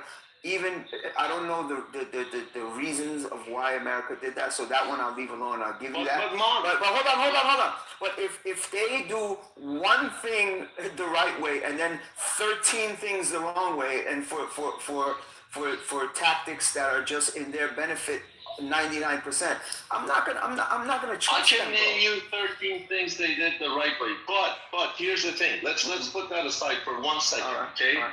Right now, there are two other countries that are full force in support of the Islamic regime being in power: China and Russia. as you know, as an Iranian, you should know this, that Russia has taken more territory from us than any other nation in the world. There's no country. Historically, yeah. Yes, historically, there's no country in the world that has backstopped us Iranians. As an Iranian, your blood should boil by this. No other country has backstopped us more than Russia, okay? And you trust them over the United States? Do you think they're our allies? And China, what about China? The most predatory country right now in developing nations, in Africa and in Asia, is China. Go read the 25-year deal they signed with the Islamic Republic. Just go read it. Go read it. You tell me who's more predatory. Was America doing what China and Russia did to Iran during the Shah? Were people not better off economically back then? Were the country not in a better position? So you're saying, look, this is the double standard. This is the problem I have with your argument. You're saying one country is all evil and we cannot trust, but the two countries that are currently supporting this system to stay in power, to kill you as an Iranian, are the most predatory countries in the world. And you seem to have no. I'm not saying you as in like. I'm not saying you as in Mars. But I'm saying that argument has that side of the argument has no problem with that. But all they focus on is Israel and the U.S. Israel and the U.S. What about Russia? What about China? Let's talk about. I never said that it should be China or Russia. I never said that. But with China, Russia is Russia. I'm not going to give you pushback on that. But China, they're robotically business minded. So whether the Islamic Republic is in power, or a squirrel is in power, or a cow is in power, they're going to do business with anybody. I've been to 10 countries in Africa. You're sugarcoating. You understand? No. Sugarcoating. I'm not. I'm just saying that see how the Chinese do. I've been to 10 countries in Africa. I see what they're doing. I've been to China myself. And I've been to China. Let me finish. I've been to China and I've been to Bandar Abbas where I've seen what they're doing. So my whole thing is, do I like it? Ethically, it probably doesn't match up with my standards. But once you understand how the Chinese are, they're just robotically businessmen. They don't be like, oh, this guy's like this, we're not going to do it. They just see dollar signs or whatever their money is, yen or whatever the fuck it is. But so with China, you can't really use them as a measuring stick because they're just going to do business with whoever. You know what I'm saying? As long as it's benefits them. No, but the point remains. So predatory is not really a thing you could call them. They're just... They're absolutely predatory. Look at the loans they're giving out to developing nations. But these developing nations are accepting it. You can make the same argument about the U.S. Every country the U.S. has done business with is accepting these terms, okay? And their terms are way more generous than Russia and China combined. So if every country, every small country, every middle power is going to be dependent on a greater power, okay? That's how the world worked since history began. Since there was Rome and Persia, all these little countries in the middle, they were either allies of Rome or allies of Persia. You can't exist as an independent nation when you're small. You need a bigger power to sponsor you. That's just how the world works. If you don't like it, you got to reshape the whole system of the world, okay? But I am saying, as an Iranian right now, it's in our best interest that America is more involved. I'd rather have America. Okay, so let me ask you that. Let me flip the question back on you. So, okay, let's say America is involved in your scenario, right? And they're the ones who are going to come in and assist the regime change. How do you propose they come in and change the regime change? They bomb the installations. That's why I disagree with you. They bomb the installations. They take out the military brass. The people do an uprising, and then the government will collapse. In 1 or 2 days, the government will collapse. Tops a week. So they're not going to last right now. They're not at this current state they're in right now. A lot of them are going to flee, frankly, before the war even gets heated. So do you honestly, Nima? Do you honestly think that America is going to use pinpoint precision and civilians are not going to die? And please don't answer me with they're already dying. I fucking hate those answers. Give me the good answers that you can give me. Every war there's gonna be casualties of war. I would gladly volunteer to die if I knew my country would be free. Okay, gladly. I never heard anybody say that, so that's real. Okay, every freedom has a price. Every freedom in the world, if you get an injection, it's gonna hurt at first, okay? But if you're sick, you need that injection, you need it. Okay, so yeah, I hear it's not gonna be perfect, it's not gonna be clean, it's not a video game. Yeah, I get it. It's a war and it's costly and it's bloody and it's brutal. Do you think there's another way? There's no other solution. No, okay. I don't. There's no. It's I'm going based on what you're saying. Based on your solution. Is there another way within the paradigm of your solution where America can help the Iranians on the ground without bombing? Can they maybe get them weaponry? Is there any other way? No. In your opinion, okay. All right. Because even if they start today, it takes years to train a militia that can fight a street battle. Street battles are different from war fronts. War fronts, you have clear tactics, you have clear command, you have clear lines. In street battle, you don't have that. There are no rules. Anything goes. And for a militia to be trained enough and equipped enough to fight a successful street battle, that's going to take years, and that's going to be even worse than it. Okay, so then I'm going to ask you this then. Then you said just a few minutes ago that America would bomb the strategic like bases or whatever, weapon arsenals or whatever, and then the people would uprise. If the people have no kind of training or anything to uprise, that uprising will prove futile anyway. So what's that solution? Because you can beat a wounded beast, but you can't beat a beast at its best. Once that attack happens, it's a wounded beast, okay? Think of it as, if you're going to get into a street fight with Evander Holyfield, he's probably going to kick the shit out of you. I'm going to bite his ear. Yeah, but seriously, like against a trained fighter, he's probably going to beat the shit out of you. But if you shoot him in the leg first, you have a real chance now, right? Now the equation changed because somebody just shot him in the leg. This is kind of how it goes, you know? The real example is Libya with Gaddafi. American troops didn't get involved in Gaddafi directly, but they did aerial bombardments. Yeah, but Libya's a shit show up until even now. One thing. And then one last thing, then you could go on, Mir. One last thing. Nima, we both have our theories and we both have our possible solutions, but we will never know until it happens. Let's just hope no more Iranians die at the end of the day, because that's my wish. And I don't want any more innocent people to die, and I want liberation for the people. That's it. I do have this question. So, Nima, how many bodies are you willing to sacrifice? I don't have a clear picture of bodies and sacrifices. What I do know is... they killed 50,000, right? According to your stats? Yes, they did. Yes, absolutely they did. Okay, so is it...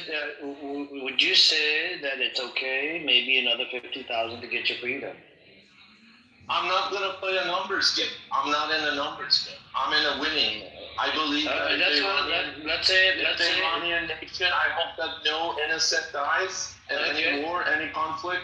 But if the nation can be freed from these mullahs and have an election and have a popularly elected form of governance, that's the end game. I focus on the end game. I don't focus on... Hold on a second. Hold on. You see, you go to monologue. This is what I hate about you. Okay, it's a conversation. It's a back and forth.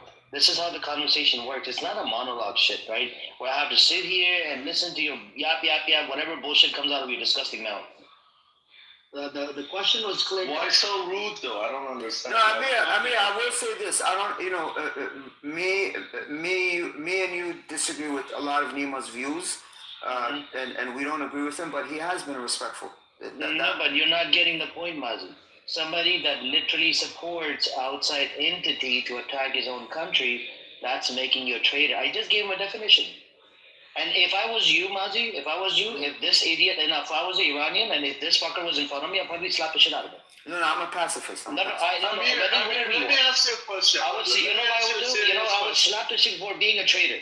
Amir, let me ask you a serious question. Because bro. I Man to don't man. want, Man I to don't man. want. Man to man. No, If okay, you man and to I man. met on the street, do you think you could take me man to man? Amir's from Compton, bro. I'm in Compton. You want to pull up? No, forget For the real, neighborhood. for real. I live in Compton. You and I met man to man. Do you think you can take me at a bar? Yeah. Do you know where I live, right? I live in Compton. I don't give a shit where you live. I asked you a question. Okay. You want to pull up in Compton? I just asked you a question and you don't answer. Yes. What is your question? Man to man, if you and I met in a back alley somewhere, not even Compton, you think you could take me? It's very easy to take you down, bro. You're just Okay. an Iranian. I just want you're to know. Zionist scumbag Iranian. That's Okay, what sure. you are. I just Yeah. And especially when you speak, I'm sure when you speak Farsi, probably feminine. Okay, I got you. Yeah. I heard a lot of, especially Raza Pahlavi supporters. When they fucking speak in Farsi, it's like, oh, feminine. You think you sound very masculine right now? No. Let's not insult each other, bro. Let's just get to the points. Come on, let's go. My question to you is very simple. Are you willing to lose 50,000 Iranians for your freedom? You have on one side you're given a choice. You have to lose 50,000 bodies, and you get your freedom from the mullahs. On the other side, you don't lose anything, but you're still stuck with IRGC. Choose your pick. You're making these hypothetical, nonsense numbers. These are not nonsense. I can't answer a question that's based on hypothetical bullshit. Literally, I had Iranians come through my room. If you give me a solid question, I can give you a solid answer. Okay. I'll draw this example. During the 12-day war, there was about 1,000 people got killed. You agree? 900 were military, but yes. Oh, okay, 900 were military. Were there any kids that got killed? I didn't look at probably. I don't know. Probably. Okay, so all 1,000 or close to 1,000 were all military. There were no women. They were not sitting at their house with their wives, having dinner with their kids. They minimized the casualties to the lowest possible number. They did a very good job with precision strikes. They minimized every war in human history has had collateral damage, unfortunately, and absolutely it makes me sad. But so how many civilians were killed? They minimized it to the lowest possible number imaginable. And I don't think even if any other country, even if the U.S. attacked instead of Israel, I don't think they would have been as precise. They do. How many civilians were killed, Nima? How many civilians? Like around 100. 100 out of 100. You don't think there was few children, maybe 3-4 children? Okay, so how many civilians did the Islamic Republic kill in 2 days? Nima, what you're doing is whataboutism. Okay, I'm asking you. Was it justified to kill 3 or 4 children, according to you? I'm not saying anything is justified when you kill kids. No. Were they the children of IRGC members? You mean the children who died? Were they IRGC members? Yeah. Were they the kids of the IRGC members? I don't have a full list and identities of those who died. I don't know this answer. But what I'm telling you is a bigger philosophical moratorium. I'm saying. No. I was asking about the justification. Okay, I'm telling you. I'm saying if you have a regime that kills that, does 100 executions in one day. Okay, and you're trying to get rid of it. If a foreign force does their due diligence, attacks the military personnel and installations that were involved in the killing of Iranian people, by the way, and if there is a very slight collateral damage, it's very unfortunate. It sucks. It's never a good thing. Okay, but it's the minimum price that you can pay when you have a theocratic regime that's been in power for almost half a century. Is it justified? I just answered. You didn't give me a straight answer. Is it justified? So you're saying yes or no question? Just answer the question, yes or no. It's always bad when children die, but in the great scheme of things, if the mullahs are toppled, that is a price that the Iranian nation will pay. Yes. Okay, Iranian nation will pay. You live in fucking California. You aren't doing it shit. All you do is go to a fucking protest, right? Wave Israeli flag. The people that are on the ground, they're the ones that are getting butchered and slaughtered. Not you. Oh, my cousins are there. Your cousins are there. Your cousins didn't get killed during the 12-day war, did they? No, because they do a good job with precision strike that limits civilian death. Precision strike. All of a sudden, when did Israel, do precision strike? In Gaza, killed over 70,000 people. They could have done precision strike. Gaza's a different story. You're just a retard, man. Seriously. Okay, Look, you're very smart. Mahdi, this is why, if this scumbag, right, if you saw my nation and if I was Iranian, I would slap the shit out of him. And I'll give him a bitch slap. I wouldn't even punch him. Punch is nothing. Bitch slap is the one that actually gets insulted. You're a tough guy behind the mic. Anybody can be a tough guy behind the mic. You are a disgusting wild creature. You just justify the killing of innocent children. And Mazi, this is the type of Raza Pahlavi supporters exist in today's world. And they're very disgusting wild creatures. They should not. These people, I don't know where the fuck did they come from. So you lost the debate. I lost the debate. I literally exposed your position. You justified the killing of innocent children. During the 12-day war. Hold on. During the 12-day war, you said 900 were IRGC. If you were to fact check you right now, how much do you think it would be true? You think it would 600 be true, or 500 be true, or would 900 be true? Okay, where did you get the stats from? 90% of those who died. Where did you get the stats from? Iran International. Where did you get the stats from? It was a very low number. 90% were targeted people, IRGC, and leaders who absolutely deserve to die. I don't shed a crocodile tear for them. No, so the kids that were with them, they absolutely deserve to die. How many kids did the Islamic Republic kill? Can you tell me that stat? That's called whataboutism. Nope. Give me a stat. Give me a stat on the number of teenagers and kids the Islamic Republic killed in 2 days. Give me that stat.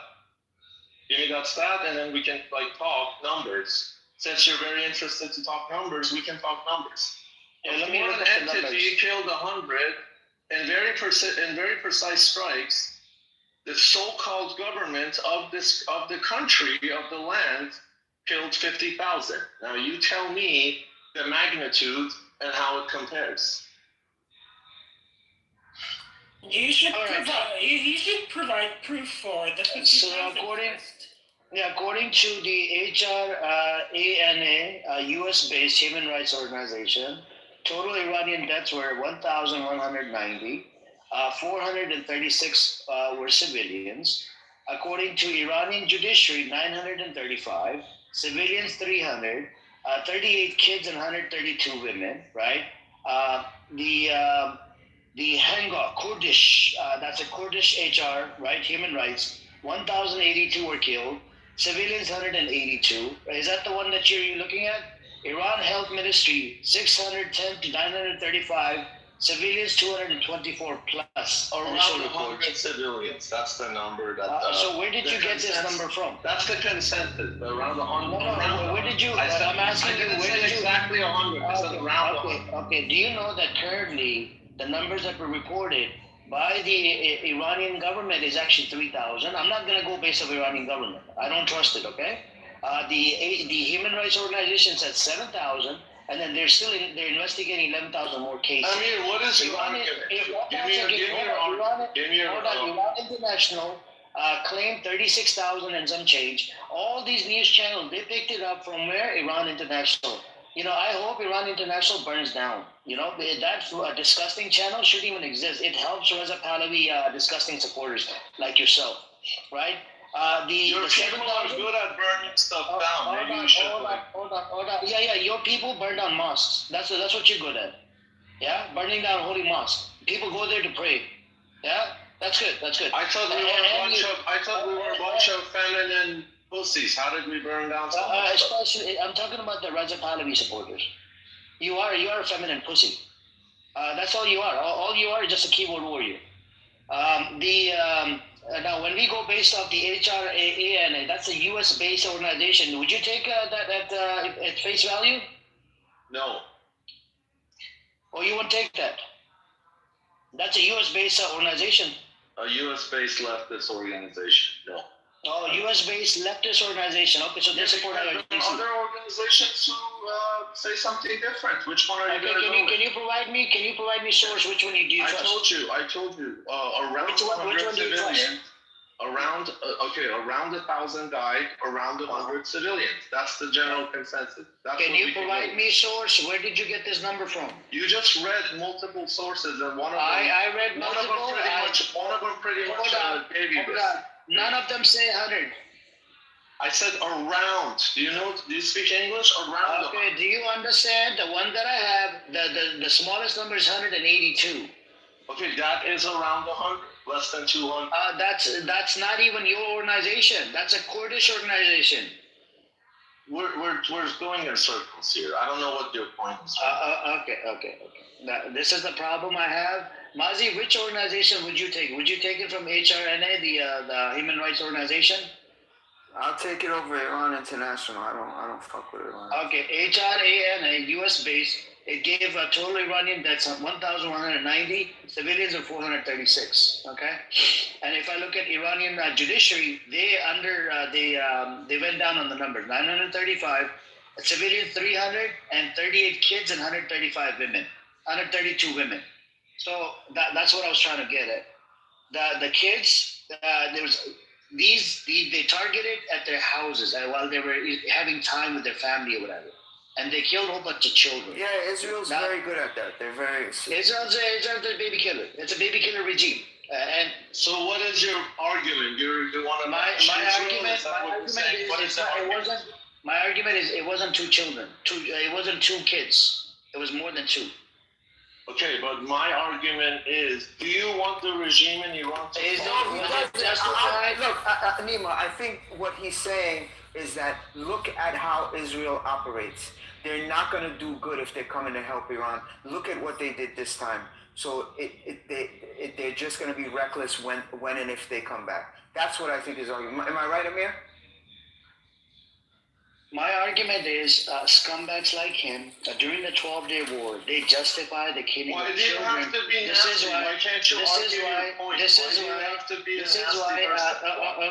This is why there's no point of having a discussion with a retard like Nima here. Because why are you the one who keeps if you have the balls, you should man up and acknowledge that yes, there was a lot of children that got killed, and Israel is known to be a baby killer regime.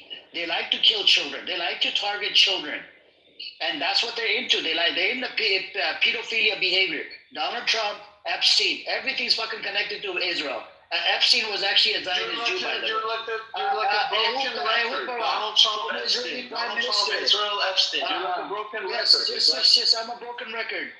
This is who you voted for, Donald Trump. You should look into it. Anyways, so Mazi, if somebody, I'm talking to your Iranian brother here. Hold on, at least have some shame, and have some respect for your Iranian brother. Mazi, my question to you: if somebody like this guy right here justifies the killing of innocent children just for regime change, right? Well, how would that make you feel? That would piss you off. You've been to Gaza. You've been involved in the Gaza situation. You've been involved in these protests and whatnot. How would that make you feel? It would break your heart. Like, what kind of a disgusting human being is this? This is animalistic behavior. It would super piss me off. Look, I disagree with him, and I think he's wrong in trusting the entities that he's trusting, and I think he's making a mistake. But he's okay. Compare him to all the other ones that came on the stage and were, not all, but many that came on the stage and were violent, disgusting. He's actually being respectful to us and having a back and forth banter. I don't agree with him, but at least he's being respectful. And I think he's wrong. I think trusting Israel is the worst thing you can do, and America as well. No. I don't know. Trust is one thing. The other thing, justifying the killing of. No, and that too. This is his Iranian cousins and friends and family, or whatever you can call it, Iranian children that died. Yeah, you're not gonna get pushback from me, Amir. I agree with you. I know. And if I was on the ground, if I was in Iran, and if this SOB was in front of me, he would get a bitch slap from me, right on the face. Because I actually, it triggers me. especially when it comes down to children. People like him, the demonic pieces of shit, then the Zionists come back. There's no difference between him and the Zionists. They justify the killing of innocent children for their self-interest. You know, you're a rude guy. I came to have a conversation. You should ask do you have any children? Do you have any children? Do you have any children, Nima? You're not educated. You're a rude classless guy. I'm not educated. No. Amir is very well read. He's very well read. Well, he's a rude guy. He constantly do you have any children? Do you have any nieces and nephews? You constantly disrespect. You constantly throw these obscene claims, okay? All I'm telling you, I'm giving you facts, I'm giving you historic reference, and I'm telling you why you're wrong. And I'm not being rude or disrespectful. Do you have any nephews and nieces? Why do you have to go into ad hominem? Do you have any nephew and nieces? It's none of your business what I have. Okay, there we go. See, We're having a conversation. Let's go with your analogy. I'll be respectful. Go with ideas. No, but during that 12-day war, if your niece or nephew were killed, how would that make you feel? Listen, I'm saying wars suck, okay? Even if I die, I'm not talking about. I'm asking how would that make you feel? Even if I get killed, but my country gets freed from these mullahs, I would sign off in a heartbeat. Okay. So you would sacrifice your nephew and niece to, get the regime change. Get the regime change. If me and my whole family dies, but this regime is removed, it's a price that we pay for the nation. If you're a patriot, would you sacrifice yourself and your son and your daughter? Do you have a daughter or son? I would sacrifice myself. I can't sacrifice others. I would definitely sacrifice myself. Yeah, because it's a price you pay when you have a cause.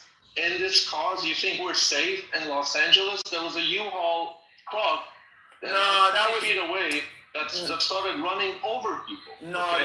that was debunked, bro. But listen, every time you step into a political arena of this magnitude of Iran, you're putting yourself out there for all kinds of attacks. Okay. All I'm saying is forget the person, forget the ad hominems. Look at the ideas. You're saying one thing, I'm telling you another perspective. You can look at the perspective, you can disagree with it, you can debunk it, whatever. But what's with this ad hominem way of thinking? This is not right. I don't know who you are. You don't know why. Okay. What I'm telling you is that in a greater conflict where you have a regime that kills 50,000 people, that's another 80,000 are up for execution. When you have a terrorist state, okay, where you have a country that puts most of its money, while 70% are under extreme poverty, in an oil-rich country, they're spending money on missiles and nuclear technologies. So all I'm saying is you have this regime, the people don't want it, the people are going to fight tooth and nail to get rid of it. If that means getting foreign help, which many countries, including the United States, which me and you live in, have done, so be it. This is part of human history. This is what other countries have experienced. Okay? You might not like it, and that's totally fine. That's your prerogative. So it's right to do this. It's right to kill children. Nima. No, you see, that's the thing. You don't listen to what I'm saying. Also, Nima, read between the lines of what Amir is saying. Amir is disgusting human being. Sometimes a cow is passionate. You're saying these vile stuff. Because he's passionate. He's passionate. He's a humanist. He's passionate, and he genuinely does not want to see more Iranians die. This I can vouch for him. He does not want to see that. He doesn't give a shit about Iranians. He wants his cause. His cause is anti-America, anti-Israel, leftist Islamist cause. That's what he's fighting. He doesn't give a shit about Iraq. He's not. He doesn't give a shit. If the Islamic Republic kills 1 million people, he's going to come up to the only disgusting person. He's the only correct statement. The only correct statement, accurate statement that he said about Amir was anti-Israel. The other stuff, he doesn't lean toward anything Islamic heavily. He hates this country too. He hates America. He hates the government. I don't hate America. He criticized them, but he doesn't. I have a problem with the government. He hates Israel. You got that part right, but that's we have a penal fund running the show in the government. Most of us here. He's an angry person. He's probably if I want to do ad But it's passion. It's passion. He's probably That's had why I offer many, limited freedom of he's speech. probably had many failures in his personal life, and he's taking it out on his cause. He's taking it out on it's the Jews' fault or it's this fault. Or it's that I fault. never said the Jews. You don't see the clear silver lining. You don't see that the regime is collapsing, okay, and there's going to be no more money for your bullshit causes coming out of the Iranian pocket, and this is killing you. I understand. Do you think I give two fucks about IRGC? They can go fuck off, okay? I don't give two Then fucks what's your about problem? IRGC. What is your argument? My argument, I told you, if your nephew or niece were killed, do you know it's just because of your self-interest, right? You know the chance of my cousins dying is actually from the Islamic Republic, not from Israel. You and those Zionist scumbags that come in here day in, day out, they justify the killing of innocent children. And do you know that because of the wild creature like you and other Pahlavi supporters, these terrorist fuckfaces that are in Los Angeles, I'm in Los Angeles, by the way, these scumbags, they went up to the numbers of 50 or 100,000. Do you know why they did this? And the Zionists are pushing this envelope, this number. You know why they're doing it? To minimize on what they did in Gaza. I think you can't read what's written on the wall. You can't, hold on. You can't read what's written on the wall. And people like you are demonic pieces of shit that support killing of innocent children. I don't want any Iranian children. Do you know how many people I kicked out during the 12th war? The room went up to 80 people. You had disgusting wild creatures like yourself, a Pahlavi supporter. They came in, justified the killing of innocent children that died during 12-day war. I kicked them out of my fucking room because I don't take shit from about the children. But idiots like you, scumbags like you, I want Raza Pahlavi, a little fucking traitor that lives in America, that stole fucking Iranian people's money, hasn't been to Iran in 40 years. I want this son of a bitch back in the power. Like his dad wasn't a dictator, his grandfather wasn't a dictator. Motherfucker, shut your fucking mouth. Hello, bitch. You want to go suck his dick? Go suck his dick. Have decorum. No. You want to suck his dick? Go suck his dick. Let me ask you a question. Why don't you want to answer the question? Answer what question? What would you suggest? What would you suggest the Iranian people do? Hold on, Tufan, 1 second. I just have a question for Amir. What would you suggest the Iranian people do to oust the mullahs? Nima, I don't support IRGC or Raja Pahlavi. I don't want you to go from one dictator to another. Question. Don't forget. Answer my question. Okay. Did you just see recently what happened in Syria? Books. As a starter, read some. Did you see what happened in Syria? Okay, Did you see what happened in Syria? Answer my direct question. Okay. I'm going to draw you an example. In Syria, they toppled Bashar al-Assad. You agree? Yes. Okay. Somebody from the, whoever toppled took over, correct? Absolutely. So if you got fucking 90 million people on the land, right? You people like you, Raza Pahlavi supporters that don't even live in fucking Iran. They left after. You know where Jalani lived before though? Hold on. I know. He's a terrorist. No, I'm asking where did he live? He didn't live in Syria all this time. Yeah, but he's a terrorist. I look at him as a terrorist. So people like you that live in California, that live in all over America, or in European countries. What's with you and this ad hominem shit? I'm asking you a question. Forget me. People like you. No. I have to address you because you are one of the Pahlavi supporters. If Bazi said we can have that conversation. You're also a terrorist supporter. I don't keep rubbing it in your nose every 2 seconds. I'm not a terrorist supporter. You're a Hamas supporter. I'm not a Hamas supporter. But I'm asking you a question. How would you oust the government of Iran? How many people live on the land? 40 million, 80 million? How many is it? 80 million. How would you get rid of the regime? Okay. You made a claim earlier. Majority of them, 60% don't support IRGC. You agree? More than that, yes. Okay, 80% don't. So, and how many are the regime members, IRGC members? Around like 200, 300,000. Okay. Which one is high in numbers? The Iranians? Well, they have weapons and the other side doesn't. Go on. Okay. You can't build your own weapons. No, we can't. No, we don't have factories. You can't build your own weapons. You can't bring anything into the country. We can't. You can't do any of that. Go on. Give me a solution. We can't. Okay. It's very simple. You can topple the government yourself. That's about it. No, and you give can me, take over. give me a blueprint. Yeah. Give me a fucking blueprint. I just told you. How?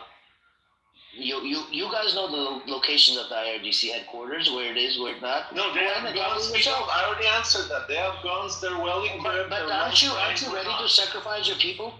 You're not answering my question. You're not. I did. Aren't you ready to sacrifice your people? Because during the 12-day we want to get rid of them. What is during the 12-day to get rid of the regime? Okay. Don't you have Mossad on the ground that's helping you guys? You just said without foreign help. Now you're saying Mossad's on the ground. No. Make up your fucking mind. Raza Pahlavi supporters, they're literally working with Mossad. You're not answering the question. You're not answering the question. I did. If you're working with Mossad, why don't you ask your Mossad to give you weapons? Go ask your Mossad to give you weapons. I'm telling you, without foreign, you just said you can do it without foreign intervention. Why do you bring Mossad into this? Because Mossad is literally inside Iran, right? I mean, that helped you. So you're saying, okay, we're getting somewhere. So you're saying it's okay to get help from Mossad on the ground, but I did not say okay. They're already inside Iran, aren't they not? Okay, so if Mossad agents on the ground kill people, it's okay, but not on the air strikes. That's what you're saying. I just want to understand your point. Just give me a point. Okay. Even right now, when I'm talking to you, you might be Mossad. You don't know. You're not answering, Amir. You're not a stupid guy. I'm asking you a question. I want a straight answer. Give me the answer. How would you, let's say you're the leader of the opposition. Forget everyone else. How would you topple the government in Iran without any foreign intervention or help? Give me a blueprint. You can get your own weapons. Oh, Santa Claus is going to bring us weapons, right? Oh, Santa Claus, they literally got, wasn't there a video that went around viral? You see how bullshit, hold on, let me finish. Wasn't there a recent video during the protest, they seized about 40 or 60,000 weapons? Did they do that? The Iranian opposition inside Iran assume they don't have any weapons at the moment. How are you going to get rid of the regime? Give me a Okay. The opposition party, are they working with any outside entity, Mossad or any of these guys? Okay, you're contradicting yourself again. Contradicting yourself every 2 seconds. How am I contradicting? You just said without foreign help, and now you're saying Mossad. What the fuck? Okay. Nima. You need it's to understand. Okay for Mossad to help us on the ground. Why Is it okay? Hold on. Is it okay to buy weaponry from outside parties? I'm asking you the question. You tell me. Yes, it's okay to buy weaponry. Even the governments, they buy weaponry from okay, so countries. You're saying it's okay. It's okay for CIA and Mossad, let's expand it, to help Iranian opposition on the ground, as long as they don't do any kind of direct aerial bomb. Am I understanding it right? I'm trying to understand you. I'm saying that you can fight, right? Unless you're a pussy. Are you no. Forget me. I am a pussy. Okay, fine. Forget me. Okay. I'm asking you a straight question.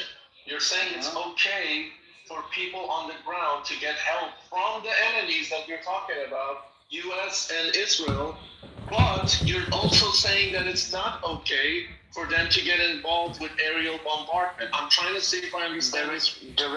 Direct help is that's the trade. So your problem is direct help, not help in general. Hold on, Nima. Yes, you can buy weaponry from anybody, even local. I'm sure you can find local